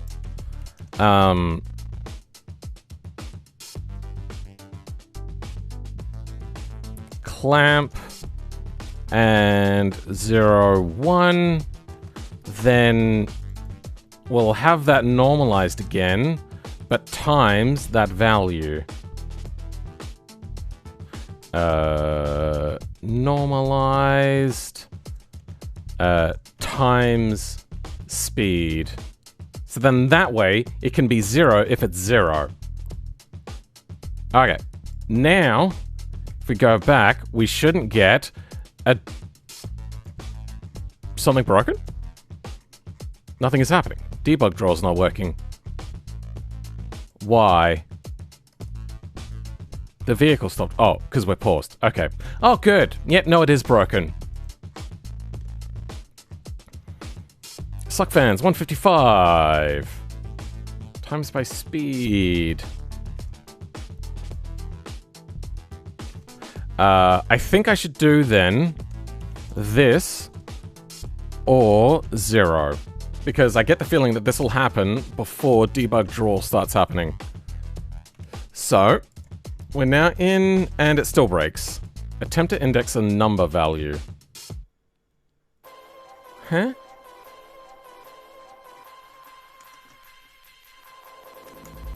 Suck fans, 155, best guess.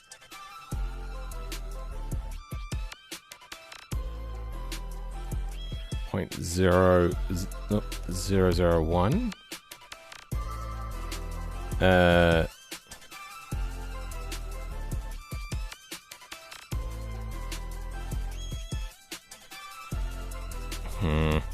Let's go copy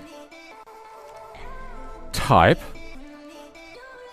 equals number and that or that. Okay, let's try that out. Nope, still has a problem. Attempt to index a number value. Why can't...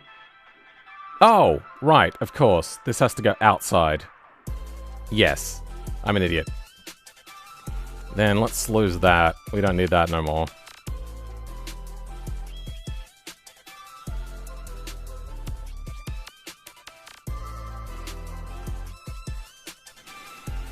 Okay, fix that. Back in here. Back at it again with the fuck you. Oh right, I've got ore in there. Attempt to index a number value. So it's getting a value, it just doesn't know what to do. Can you not times a vector by a number? Let's try that out. Dump vec 3 0 1 1 multiplied by 2, and that gives us a new vector. Good, that works.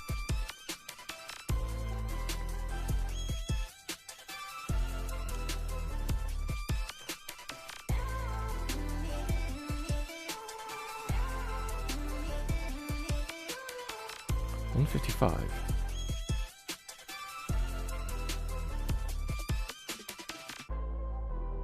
Oh, wait, yeah, no, normalized goes outside as well. Yeah, okay, there we go. Easy, done. Alright, our values now? Good, now it clamps out, and then we can find the dot product. Easy! There we go. This becomes tricky in reverse, doesn't it? But, forwards at least. Bah! What just happened? Okay, well, looking from the top down was not the right thing to do there, but this is doing what we need it to do now, and we can use the dot product of that. So, Vec3u there times speed goes into here. Now we should have a good dot product. And it's at about 0. Good. And it goes to 1. I suppose. If we're not moving, we don't need the downforce, do we?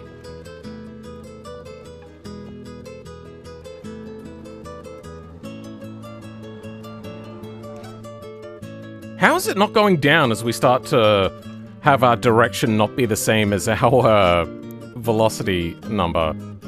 Like, what? Wait, where even is our velocity number? Huh?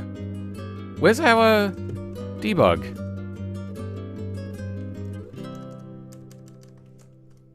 Where are you? The debug just disappeared. It's just not here. Hello? The debugs are gone. Right, because we're upside down. Yes, of course. Now I know. Yep. The balls are swinging loudly. Doesn't sound fun. Every time I see to go back, it does something whack. What are we talking about? Car flip. Are we? Oh, me. Yeah. Alright. So we have our values. And turn left and right. Good. So, now, let's try to go to our steering amount. So that is 0.99. And if we come to a stop...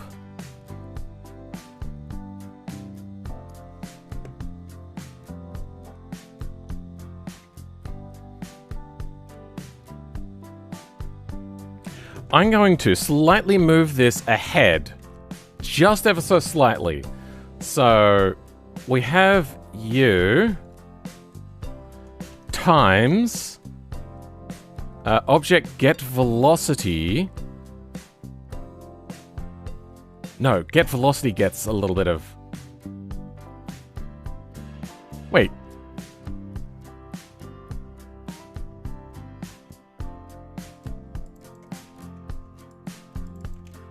I don't have...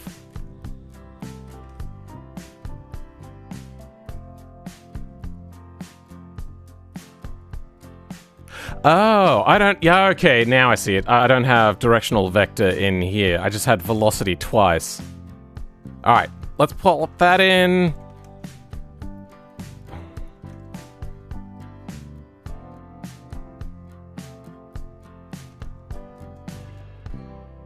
Why is that one failing? Does it not like the normalized thing? Let's get rid of normalized. I doubt that that's the problem. 154. Ah, right. Yeah, I put in a times multiplier and I didn't actually end up using it. Good. Okay. And now, our dot product is really small, and if we accelerate, it goes all the way up to 1. We turn, it's gone down to 7. And it's getting smaller and smaller. Okay. We're going to have to use a clamp value on our steering input and measure that against this value. Or we might do a linear scale. Okay. Alright.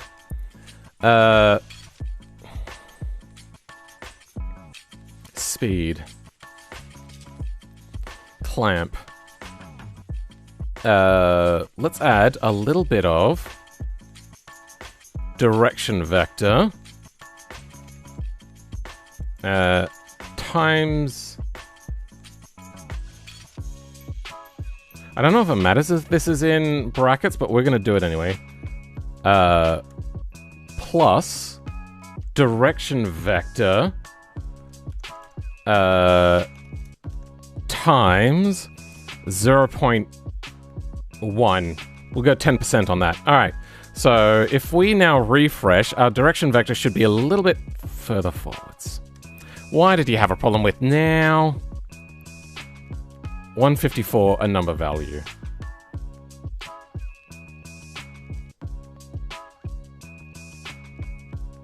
You know what? I didn't even add it into the right place.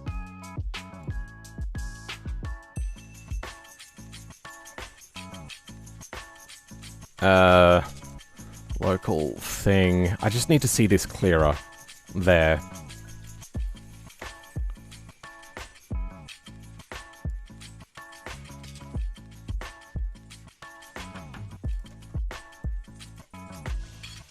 Vec3.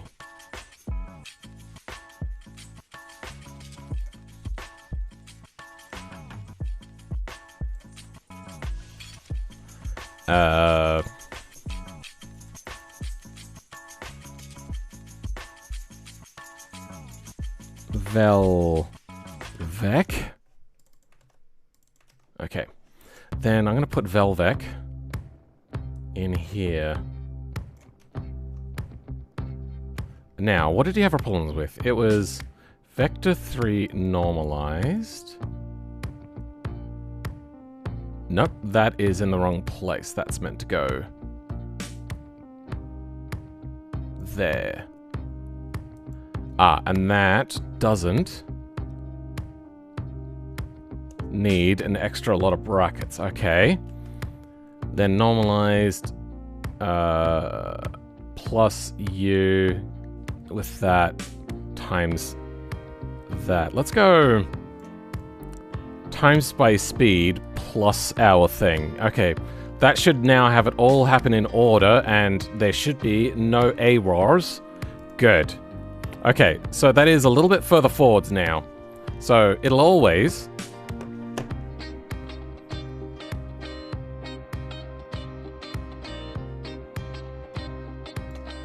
.9.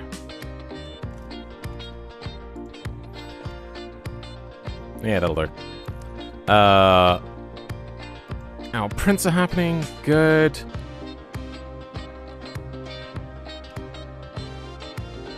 So, let's get into a drift situation and see what happens to our values. If we try to understeer, well, we're oversteering now, we're getting more value. Good.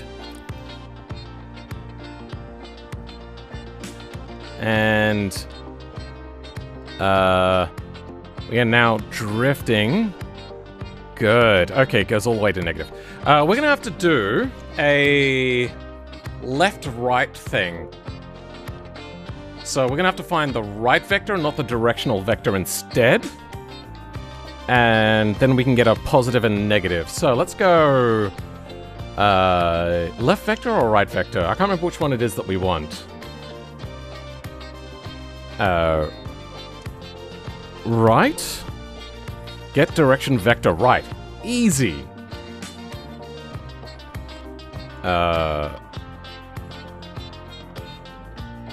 Let's go local vec is equal to u. Obj. Then we'll put vec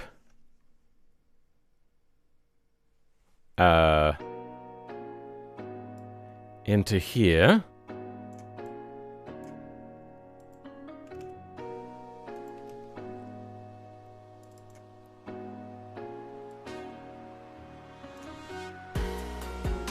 Dervec goes into there. And into here. Okay. So now we'll always get a left or right value. So we can compare it against steering. So then that way if we're trying to counter steer, it's not going to screw us.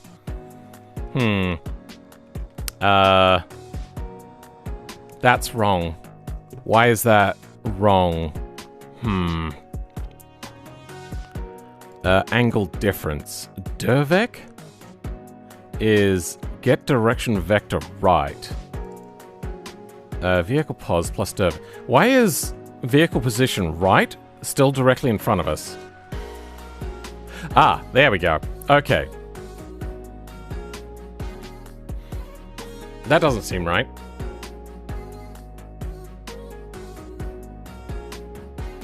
That's the green one.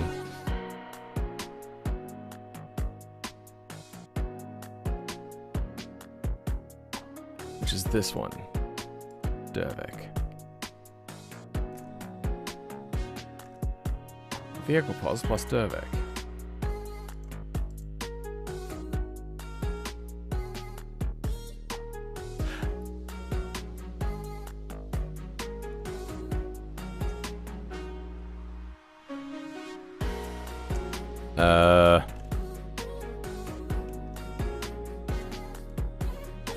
Why is that offset weirdly?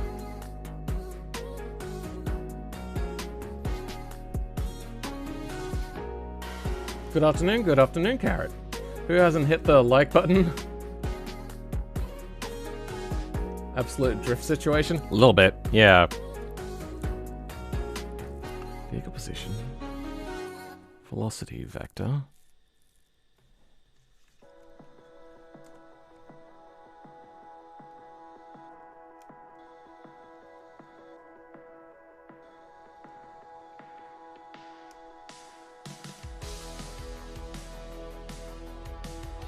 Even though we still have such a small amount of thing.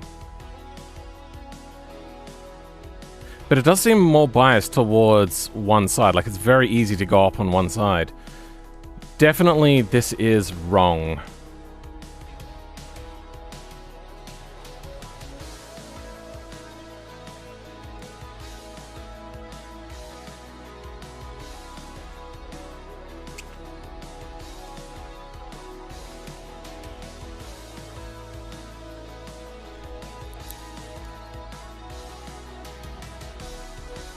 I'm gonna get rid of this. Let's see what happens. Right, it does that.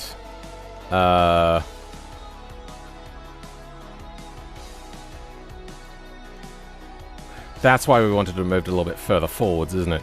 So, plus this times 0.1.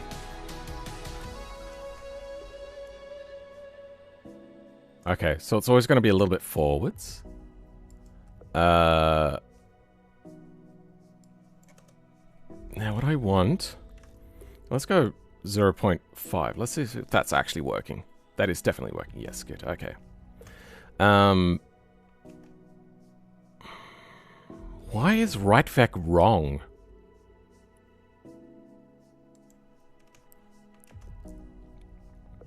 Actually, hold on. Let's go there.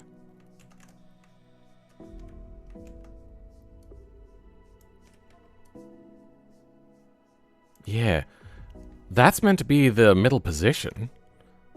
Let's bring out a third one, and it's just going to be vehicle pause, and this one is going to be blue. Abadi abadai. Okay. Yeah.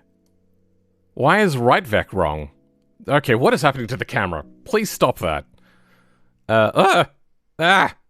Oh, god damn it. I believe that's what they call gimbal lock.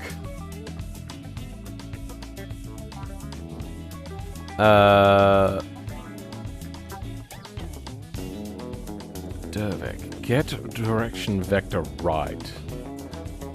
So, let's try the XYZ and vectorize it. You... quote vec 3.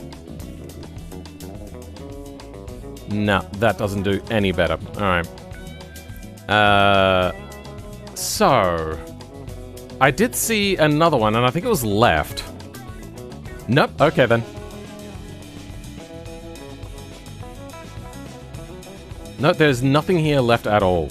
Right? There's 3 references to right.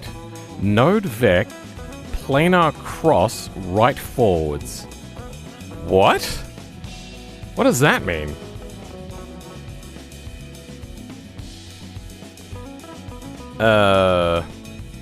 Wheel front node and wheel front node. So it takes 2 nodes, huh?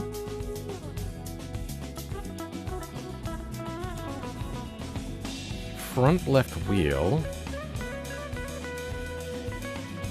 1 and 2. Okay.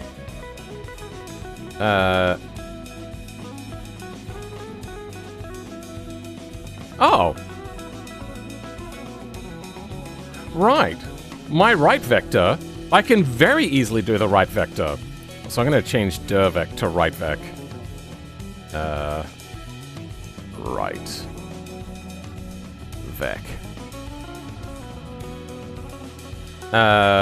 What we can do is just a node position removal. So let's go get node position, wherever that went. Ah, here we go. Get node position. We're gonna comment that out for now. And get node position, table ID. No, we're gonna go ray thrust nodes. And then that's gonna be left, take, right.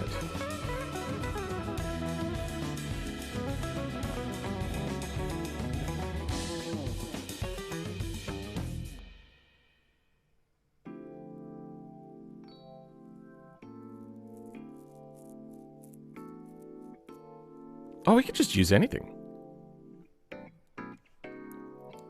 Anything to the side. Get node position. Ray and thrust nodes. Thrust nodes dot U. Then we're gonna vec3 this. Vec3. U, comma 0, comma 0. And then we're going to do vehicle pos plus this. Good. Now our right vec, we're going to put in. Good. Yeah, no, we should be good. All right, let's see if our right vec is now working. I realized what I did wrong. U.x. Okay, there we go. Oh, now it's just not going to work for me. Get node position and number expected got a table.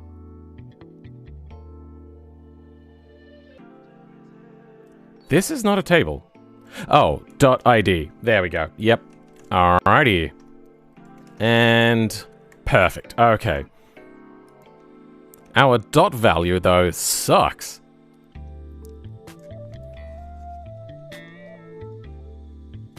So our right vector is now not working. Right vec. Draw sphere. Oh, do I want to normalize it? Probably. Yeah, let's go normalized. There. Okay. That'll now give us a proper right vec. And refresh. Why? Oh. No?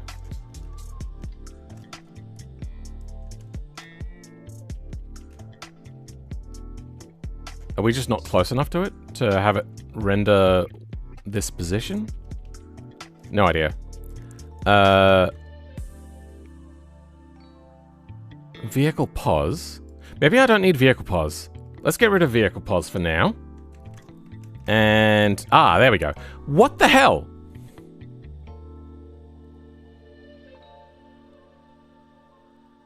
We have no X and Y. What the fuck? This makes no sense.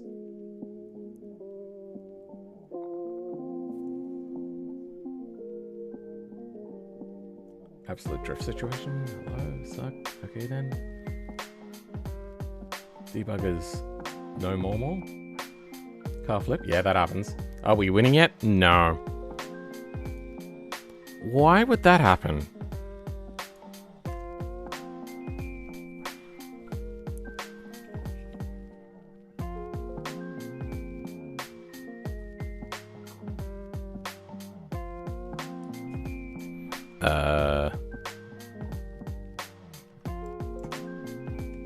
Let's try that.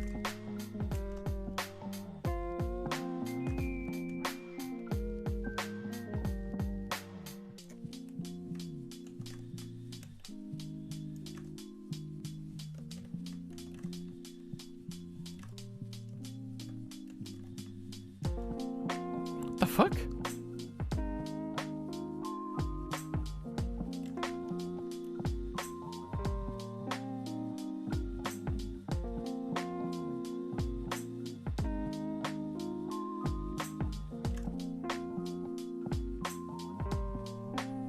if I get rid of normalized?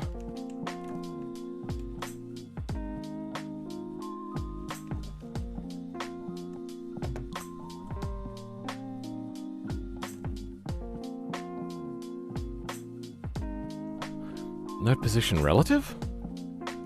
You know what? I'm just gonna RX2L. That is not really where it is.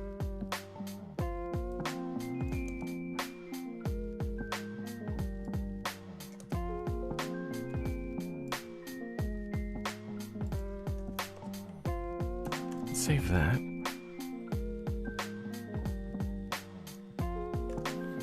Let's go sensor nodes. RX7.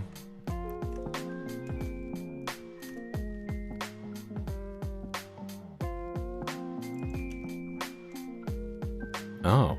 Oh. No, what I want is sensors.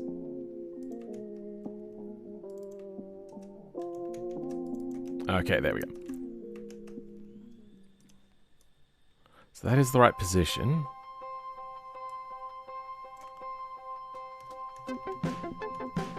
Let's bring this back. And we're going to put that one in instead.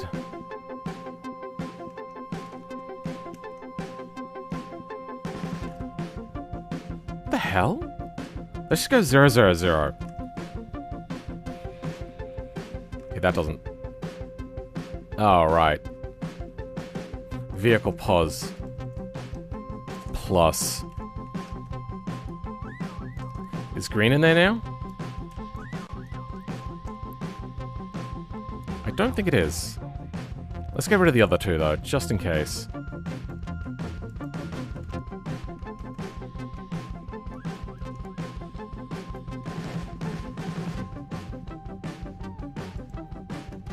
What the fuck? Oh. Oh, because we already have right vehicle. Okay, yeah. I don't think that's going to be changing much, but a lot of operations thing, huh? Right vec. Vehicle pos plus that. Well, let's try losing that. Why isn't right vector working? What the fuck?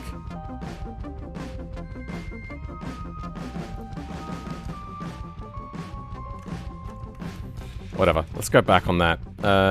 U times 0.1.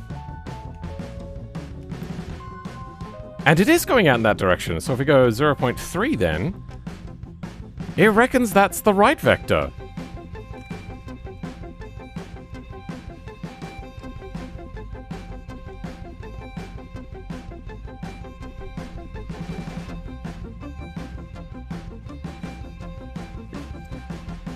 We're only doing the X value. That's world X. Oh. Get node position relative. There we go. Then let's get rid of vehicle position on there. Okay. That, now I understand. So now it should be relative. Why isn't it relative? Vehicle pos plus... Okay, there we go. That's no good. Let's get rid of the small multiplier. Yep, doing the same thing. So that's world position then, that it's going... Yeah, it would, wouldn't it? Alright, so why is right vector then so fucked up?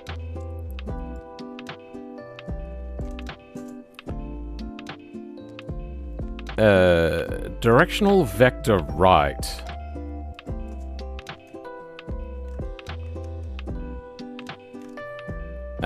Vehicle pos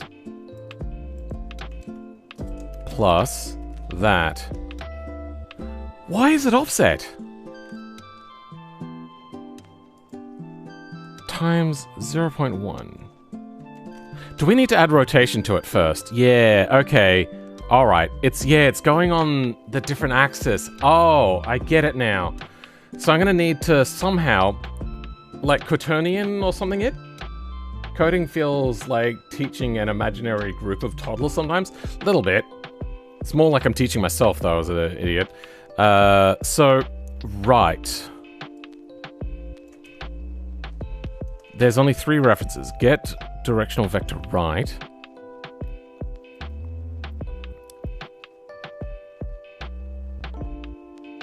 If I can get a forward vector...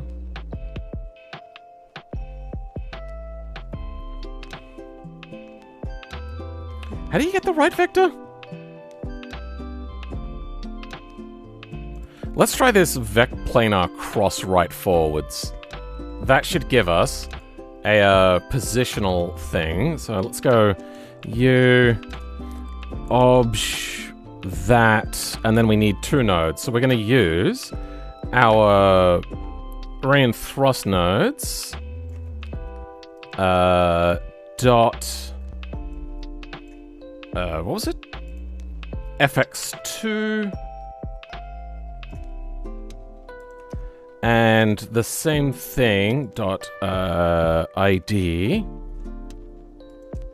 And this one will be to the right side, and that should give us a left-right vector. Okay. Damn it! Apparently I didn't know how to use that one. Right vector number value. Oh! What is this then?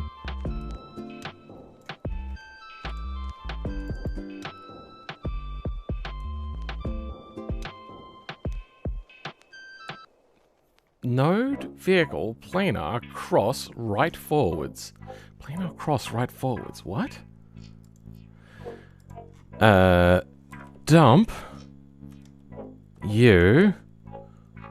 Let's have a look at the node numbers themselves.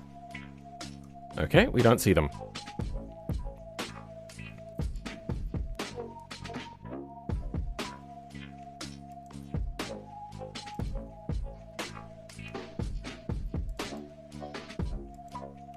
Okay.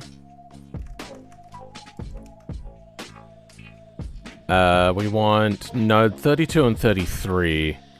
32, 33, and this gives us, as a result, with 1 extra bracket on there, a number. What is this cross? I don't understand. This one doesn't make sense.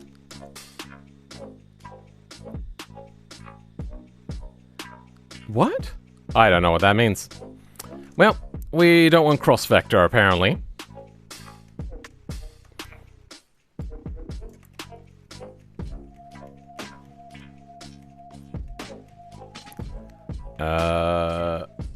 What we want then is...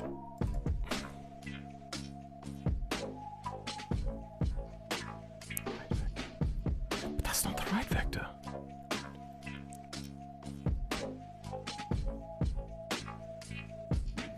Let's just test out the right vector. Does it keep... So right vector stays with the car? It's just in the wrong place. Why?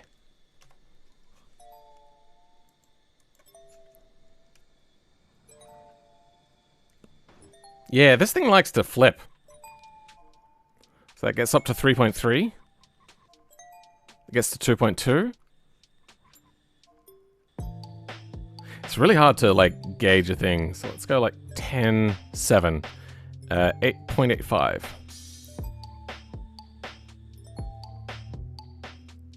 0.5.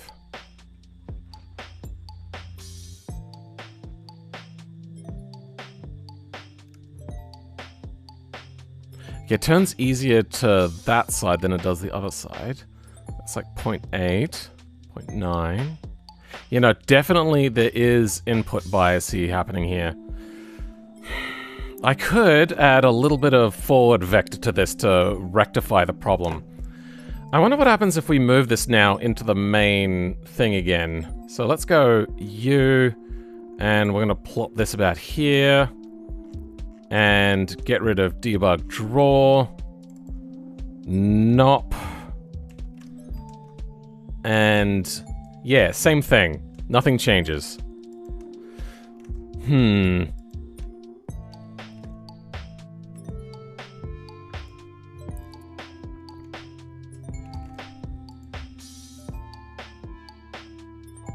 An incredibly small number compared to a very, yeah, incredibly small number. Okay. Where's the directional vector? We had that earlier. Yeah, here we go. Plus u times 0.1. Okay, well, that failed. Get directional vector. Why did that fail?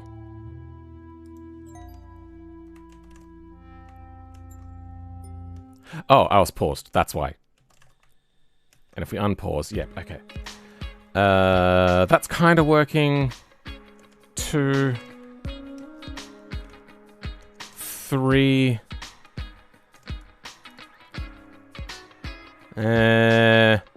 That's pretty darn close to the point where I don't think it really matters too much now. Let's go 3.5. 3.3. So apparently it's like a third off.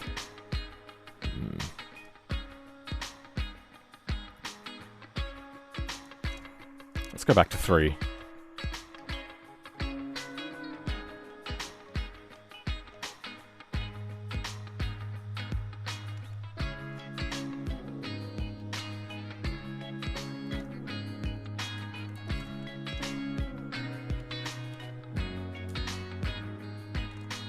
It would make sense that it was 33.3. Yeah, okay. So that's like a common mistake on numbers. Okay, we now have our right vector.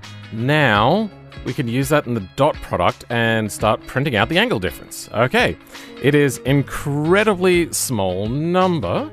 And if we drive to the left, at about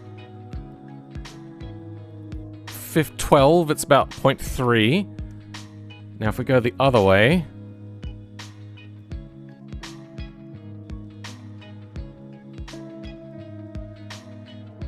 okay, yeah. What I want is this to be normalized again, times by speed, all that sort of jargon, and good. Now, that should... Oh, whoops. Yes, always give us a bit of a forwards thing. And our dot product seems fair.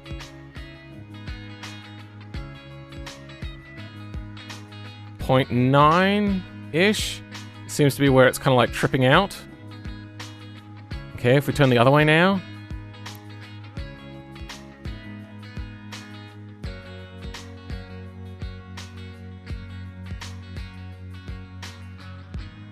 Wait, hold on. This way it's negative. This way it's positive. Is it? Oh, right, because it's not to do with velocity, it's to do with drifting. Okay.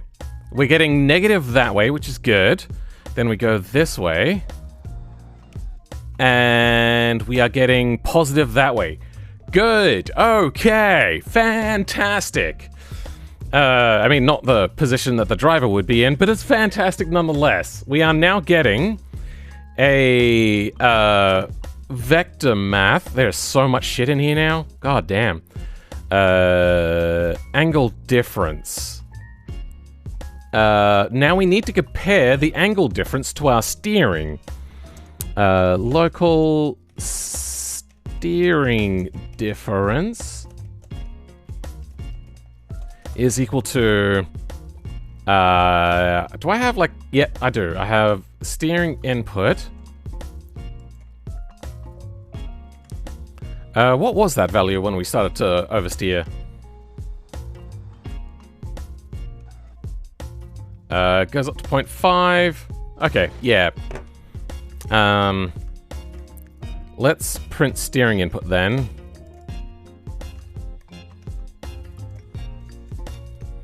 Goes all the way up to 1. Yeah, let's clamp that at 0.05.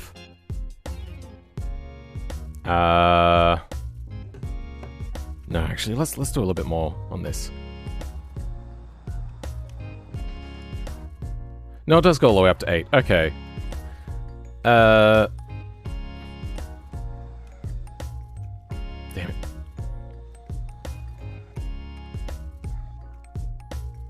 Damn it. This is hard to get right. There we go. Yeah, it does go up fairly high. Alright, good. So, if the value is high for the steering, and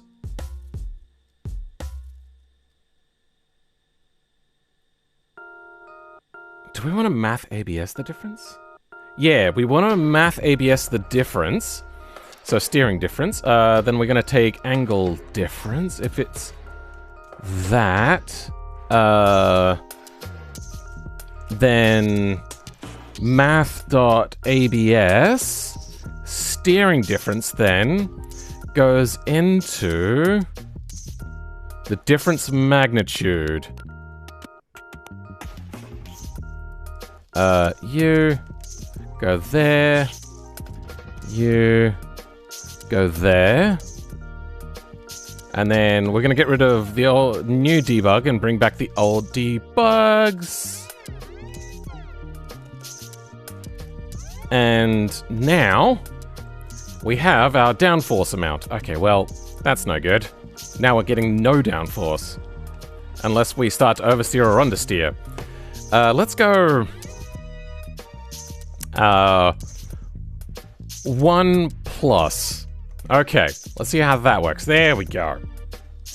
I think it needs more downforce. Alternatively, reality Lancia straddles by length width ratio. Maybe, who knows? But that car did win a lot. Alright, if we're... are we understeering? We're oversteering now. But it's doing both. Right, yes. We need to do one take that. Okay. And then... that was on the wrong side. One take. So now, if I start to oversteer... oh, it's lifting us up! Well, that's not good, is it? Haha!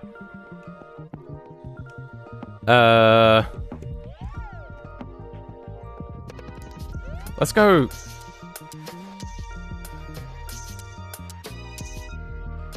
2 plus this value.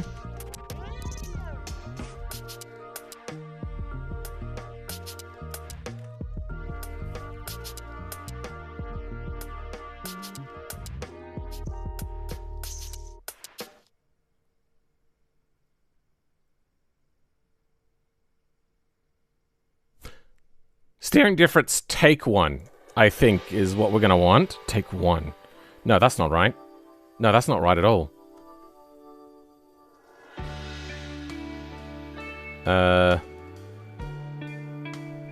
Minus steering difference.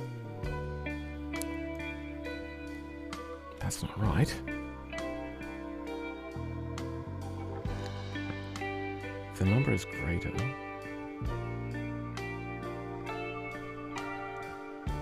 let's just go ABS and 1 plus and then 1 take. What do we get? Okay. Okay, that is too drastic of a value. We might have to linear scale this or something. But if we start to drift, so understeer, it helps turn in, and then oversteer. Yeah, alright. Let's just focus a little bit on driving in a moment. Yeah, we're gonna have to clamp that. Not gonna be the worst thing to clamp. Let's go...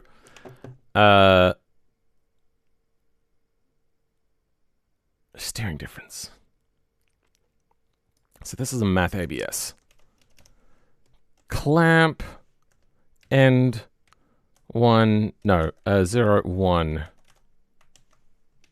Okay. So it'll never give us negative. And we might even clamp this a little bit differently.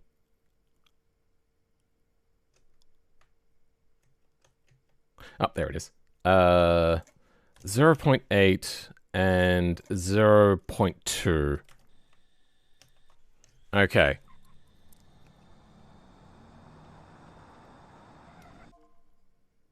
So we're oversteering now. Maybe if we go there?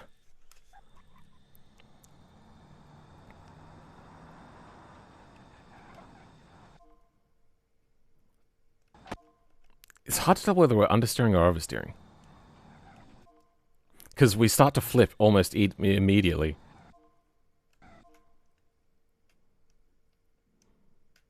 So we are...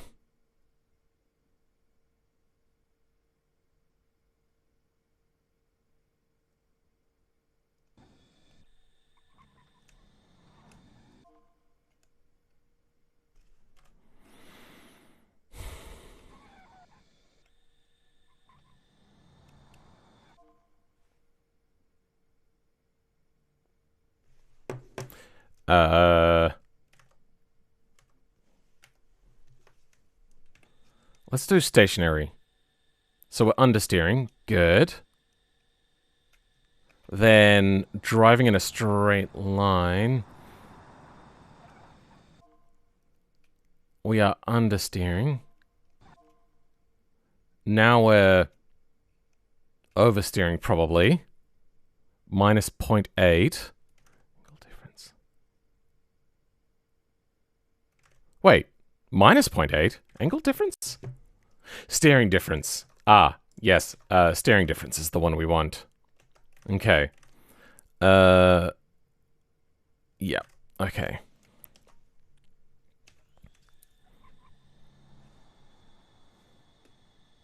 Now we should have fairly decent readout. We're maxing out at 0.8. If we understeer, we're maxing out. If we understeer...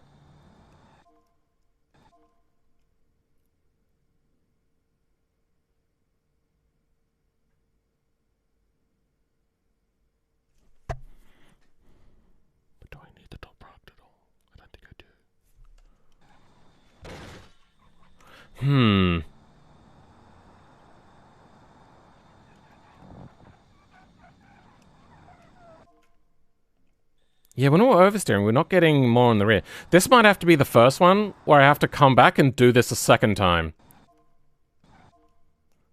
Because, I wonder if the front just stays stationarily dormant amount of downforce, or we only adjust the front. So let's try that out. This is just going to be 1. And we're only then adjusting the front area. Okay. Nice. Okay, that comes in. A little bit of... Okay, so once we start to oversteer...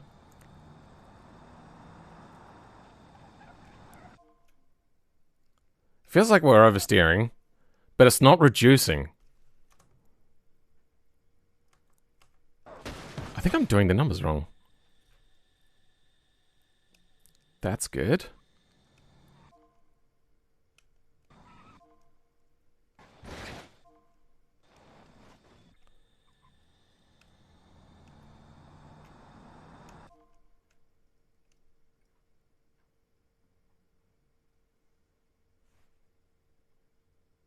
Feels like a car could... feels like the car would need downforce on specifically the side that flips up.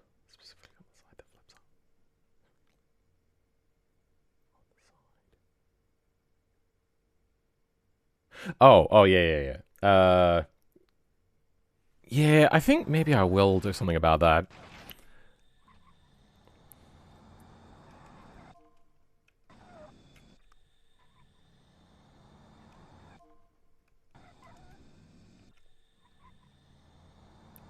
It also doesn't roll off on traction, so if we have a look at how much we're, rolling... The amount doesn't slowly roll off as well.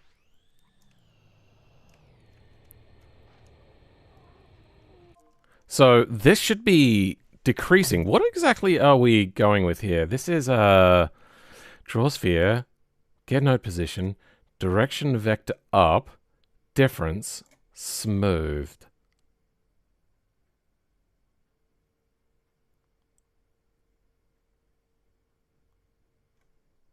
We have a clamp in here.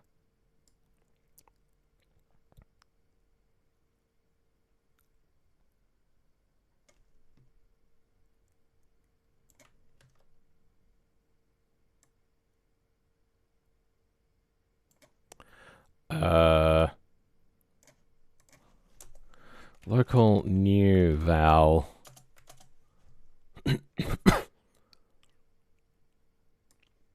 This.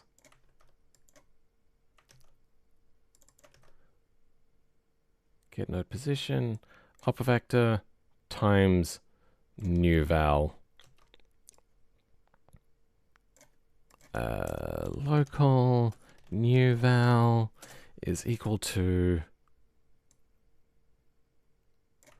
this times that. Okay. Oh, it doesn't like that, huh? Magnitude, that difference. Oh, okay, this is...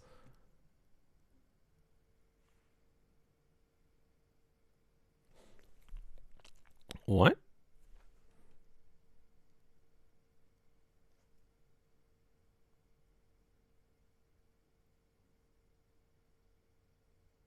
Up value times new val.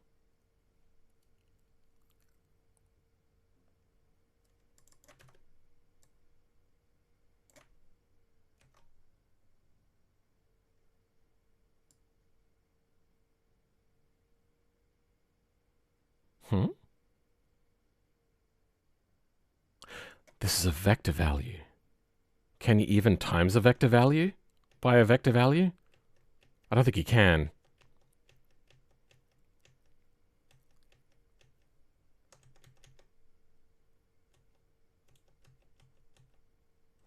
Magnitude is a vector, yeah. Okay, so... Yeah. Debug DT, yeah, no, that's fine. Difference, U, smooth fan speed. This is the one we want. X, new val goes there. That's what we want. New val. Okay. Then new val goes in here. Okay. Local new val is equal to debug DT difference magnitude. Yeah. You go there. You go there. And you go there. Okay.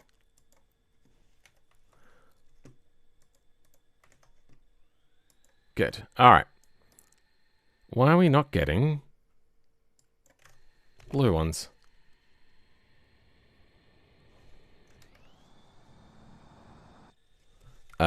Red. Blue. Vehicle position.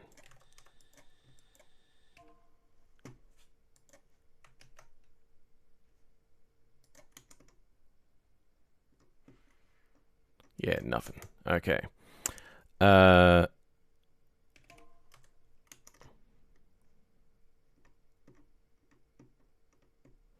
once it starts, it doesn't stop. Okay, like Pringles.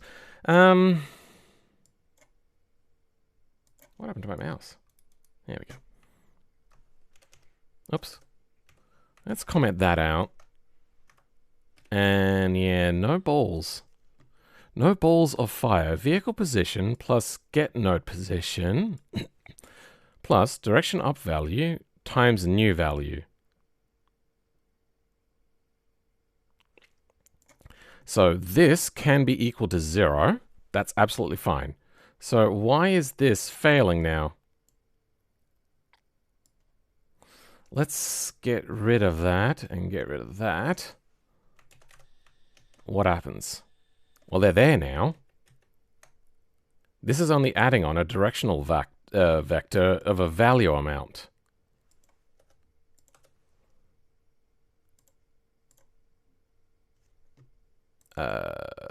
Total magnitude, velocity, total magnitude, velocity. Is it possible to mod BeamNG Alpha Tech demo? I don't know if they actually released the CryEngine version, if that's what you're asking. Debug DT, difference. Oh, I'm still using difference.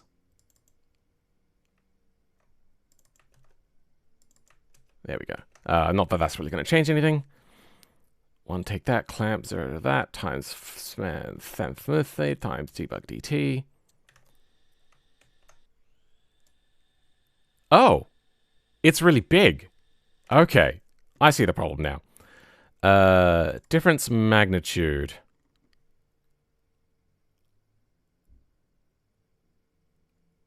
Oh, yeah, because now we're timesing it by thousands. Okay. Let's go. Yeah, that was something that was not properly done. Divided by 100. Divided by 100. Okay, there we go. Now it should work right. And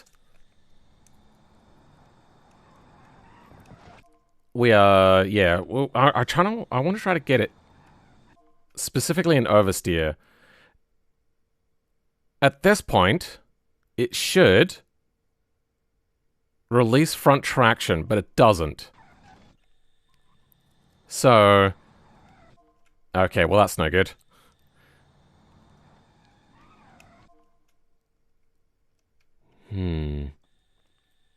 So what are we doing wrong?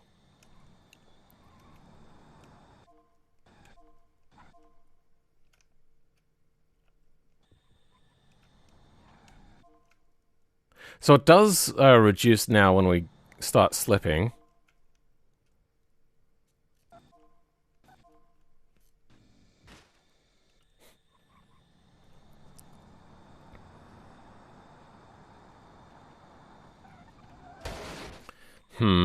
Yeah, now we're just running into, like, friction limitations. Yeah, this is a problem. Oh, it's brutal.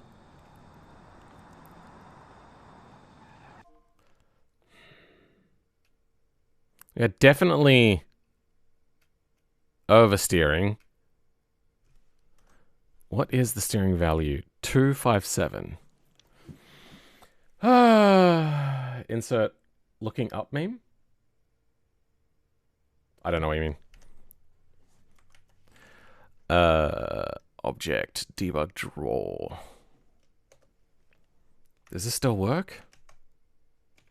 It does. Okay. So,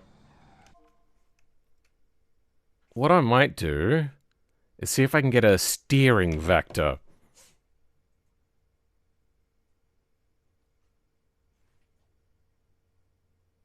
Increase weight, copy and paste. Instead of the right vec, what we're going to do is... How do I do a rotational between a vector? So I can get the forward vec easily. Then I want to rotate it by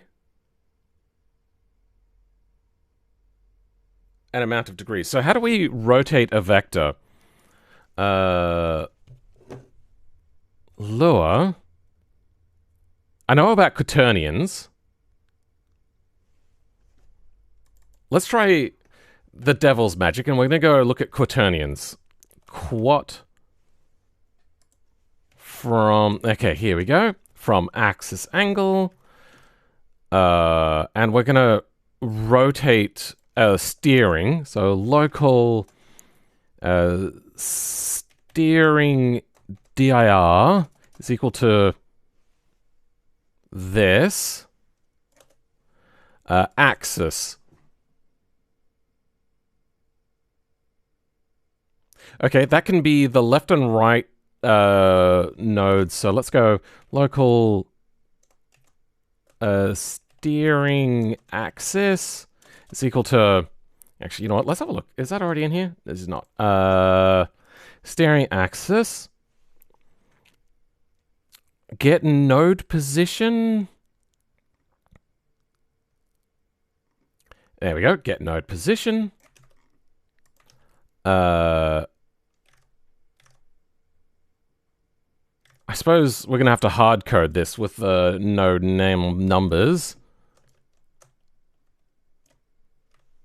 27 and 26, okay? 27 and let's go U for 26. Now we have a steering axis inside of here. Then we go normalized, and that's our steering axis now. Goes in there 2 times point. No, we don't want that. We want to rotate along this thing. Can you tell that I've been working on the tires mod? Perpendicular N is then what we're going to want. We're going to grab the node position, go forwards, and rotate. No, that axis is going to be downwards. So we're going to want a vertical axis. From that, we can grab our ref nodes.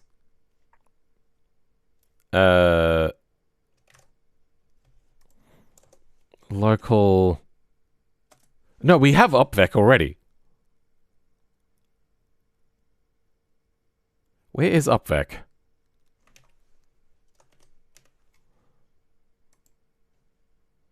Object get directional vector up, and we can rotate along that axis. Local... Oh, already did that. Steering vec is equal to...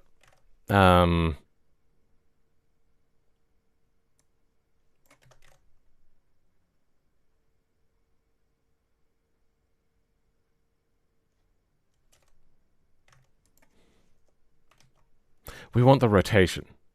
This. Perpendicular N, quaternion, from axis angle, times rayvec. Let's just do that. Give me a second.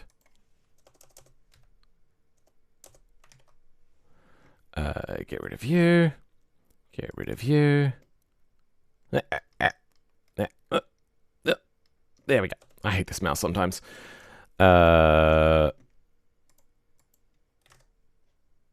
Rayvec is... Yep, good. Okay. Local... I don't know, Jack, about beam modding, but can the rear downforce be linked to a rear tire slip instead of steering stuff? There's not just a value that says tire slip amount. So, yeah. Axis perpendicular N, Rayvec. Wait, what?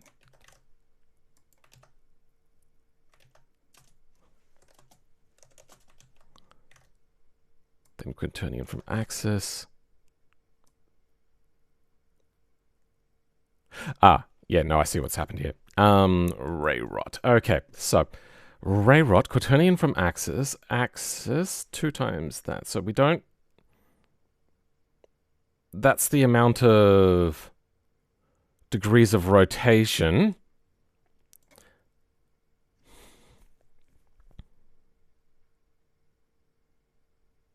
From axis angle.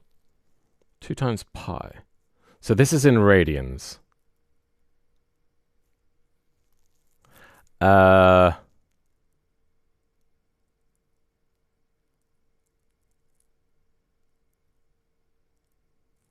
Axis.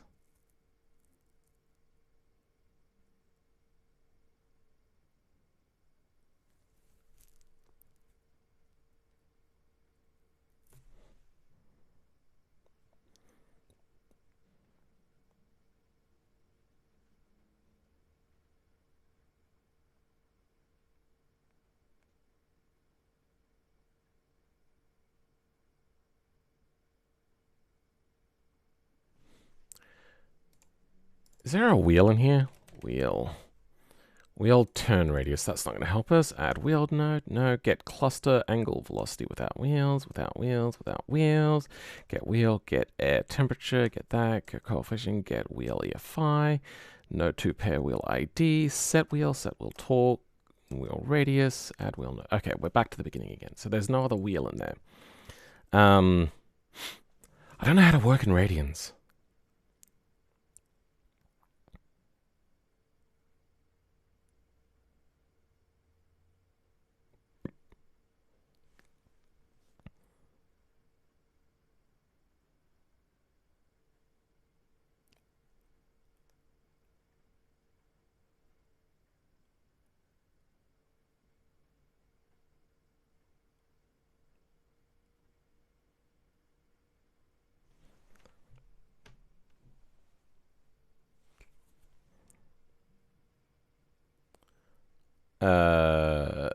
Steering axis. Ravec.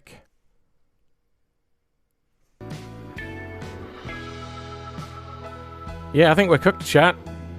I think no such luck. I think we're done. It's we're at the end of the stream, a lot of time that I normally run for. I also am hungry and want to eat, and I don't think I'm close to being able to find... So we have Downforce, and I will make it a version available on Patreon for this Downforce version, but I don't have stability downforce control at the moment. Which is, I think, kind of like the next thing. I know we're getting super technical, we probably just avoid this altogether, but I think this is something that's going to be worth trying to deal with. But yeah, thanks everybody for being here. Thank you to all my channel members. Thank you to all the Patreon people. Thank you to the BeamNG devs for the game and for the new update. I really do love it. Thank you to Pippa for being a good girl. Nah, she's not interested. And... wait, hold on. There's the goodest of girls.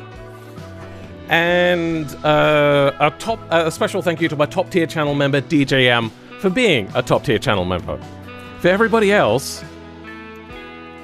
it was lonely without you. We'll leave that at that.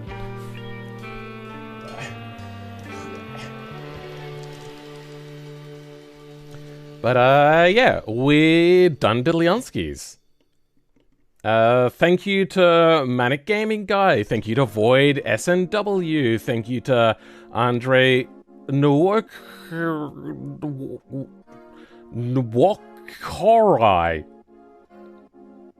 Void, already said that. Thank you to you for being here as well. Throttle Monkey Racing VR, welcome back. Thank you for being here. Andre's stuff. Warrior the J was here. Ah, thank you for being here, Warrior the J. Carrot Slay of Potatoes? Sure. If anybody doesn't know, Manic Gaming Guy is also a mod maker as well. You can check out their YouTube channel for that. If you really like modding stuff, he does map making stuff, so you can go check out their stuff. Semus, thank you for being here again. I like cars. Wow, very descriptive name there. Cyclox? Sure, Dotnoy was here for quite a while. And Kapil Patel was here. I wanna buy a Bugatti. If I had enough money to easily maintain it, I would agree. Otherwise, no, buying a Bugatti would be just a financial nightmare. Miko was here. Let's go back a lot. There was also... oh, Zemcore was here. We'll drive you Insano. Yeah, I already read that one. Yeah, I did see them. At the very beginning of the stream, Andy MB, and the link is in the description of the video that we reacted to there. You can go back and rewatch that stuff if you so wanted. I'm gonna refresh my stream. I think my stream is... chat is balked. Am I not live? No, I am live. Okay, no, it's just... alright. Oh, weird things are happening on the stream. Strange. BMG Alpha Tech demo? That's a very old message. But yeah, we're done. For anybody that's not on the list, that's not here, I suppose.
Whoa, Pippa's such the bestest of girls, aren't you?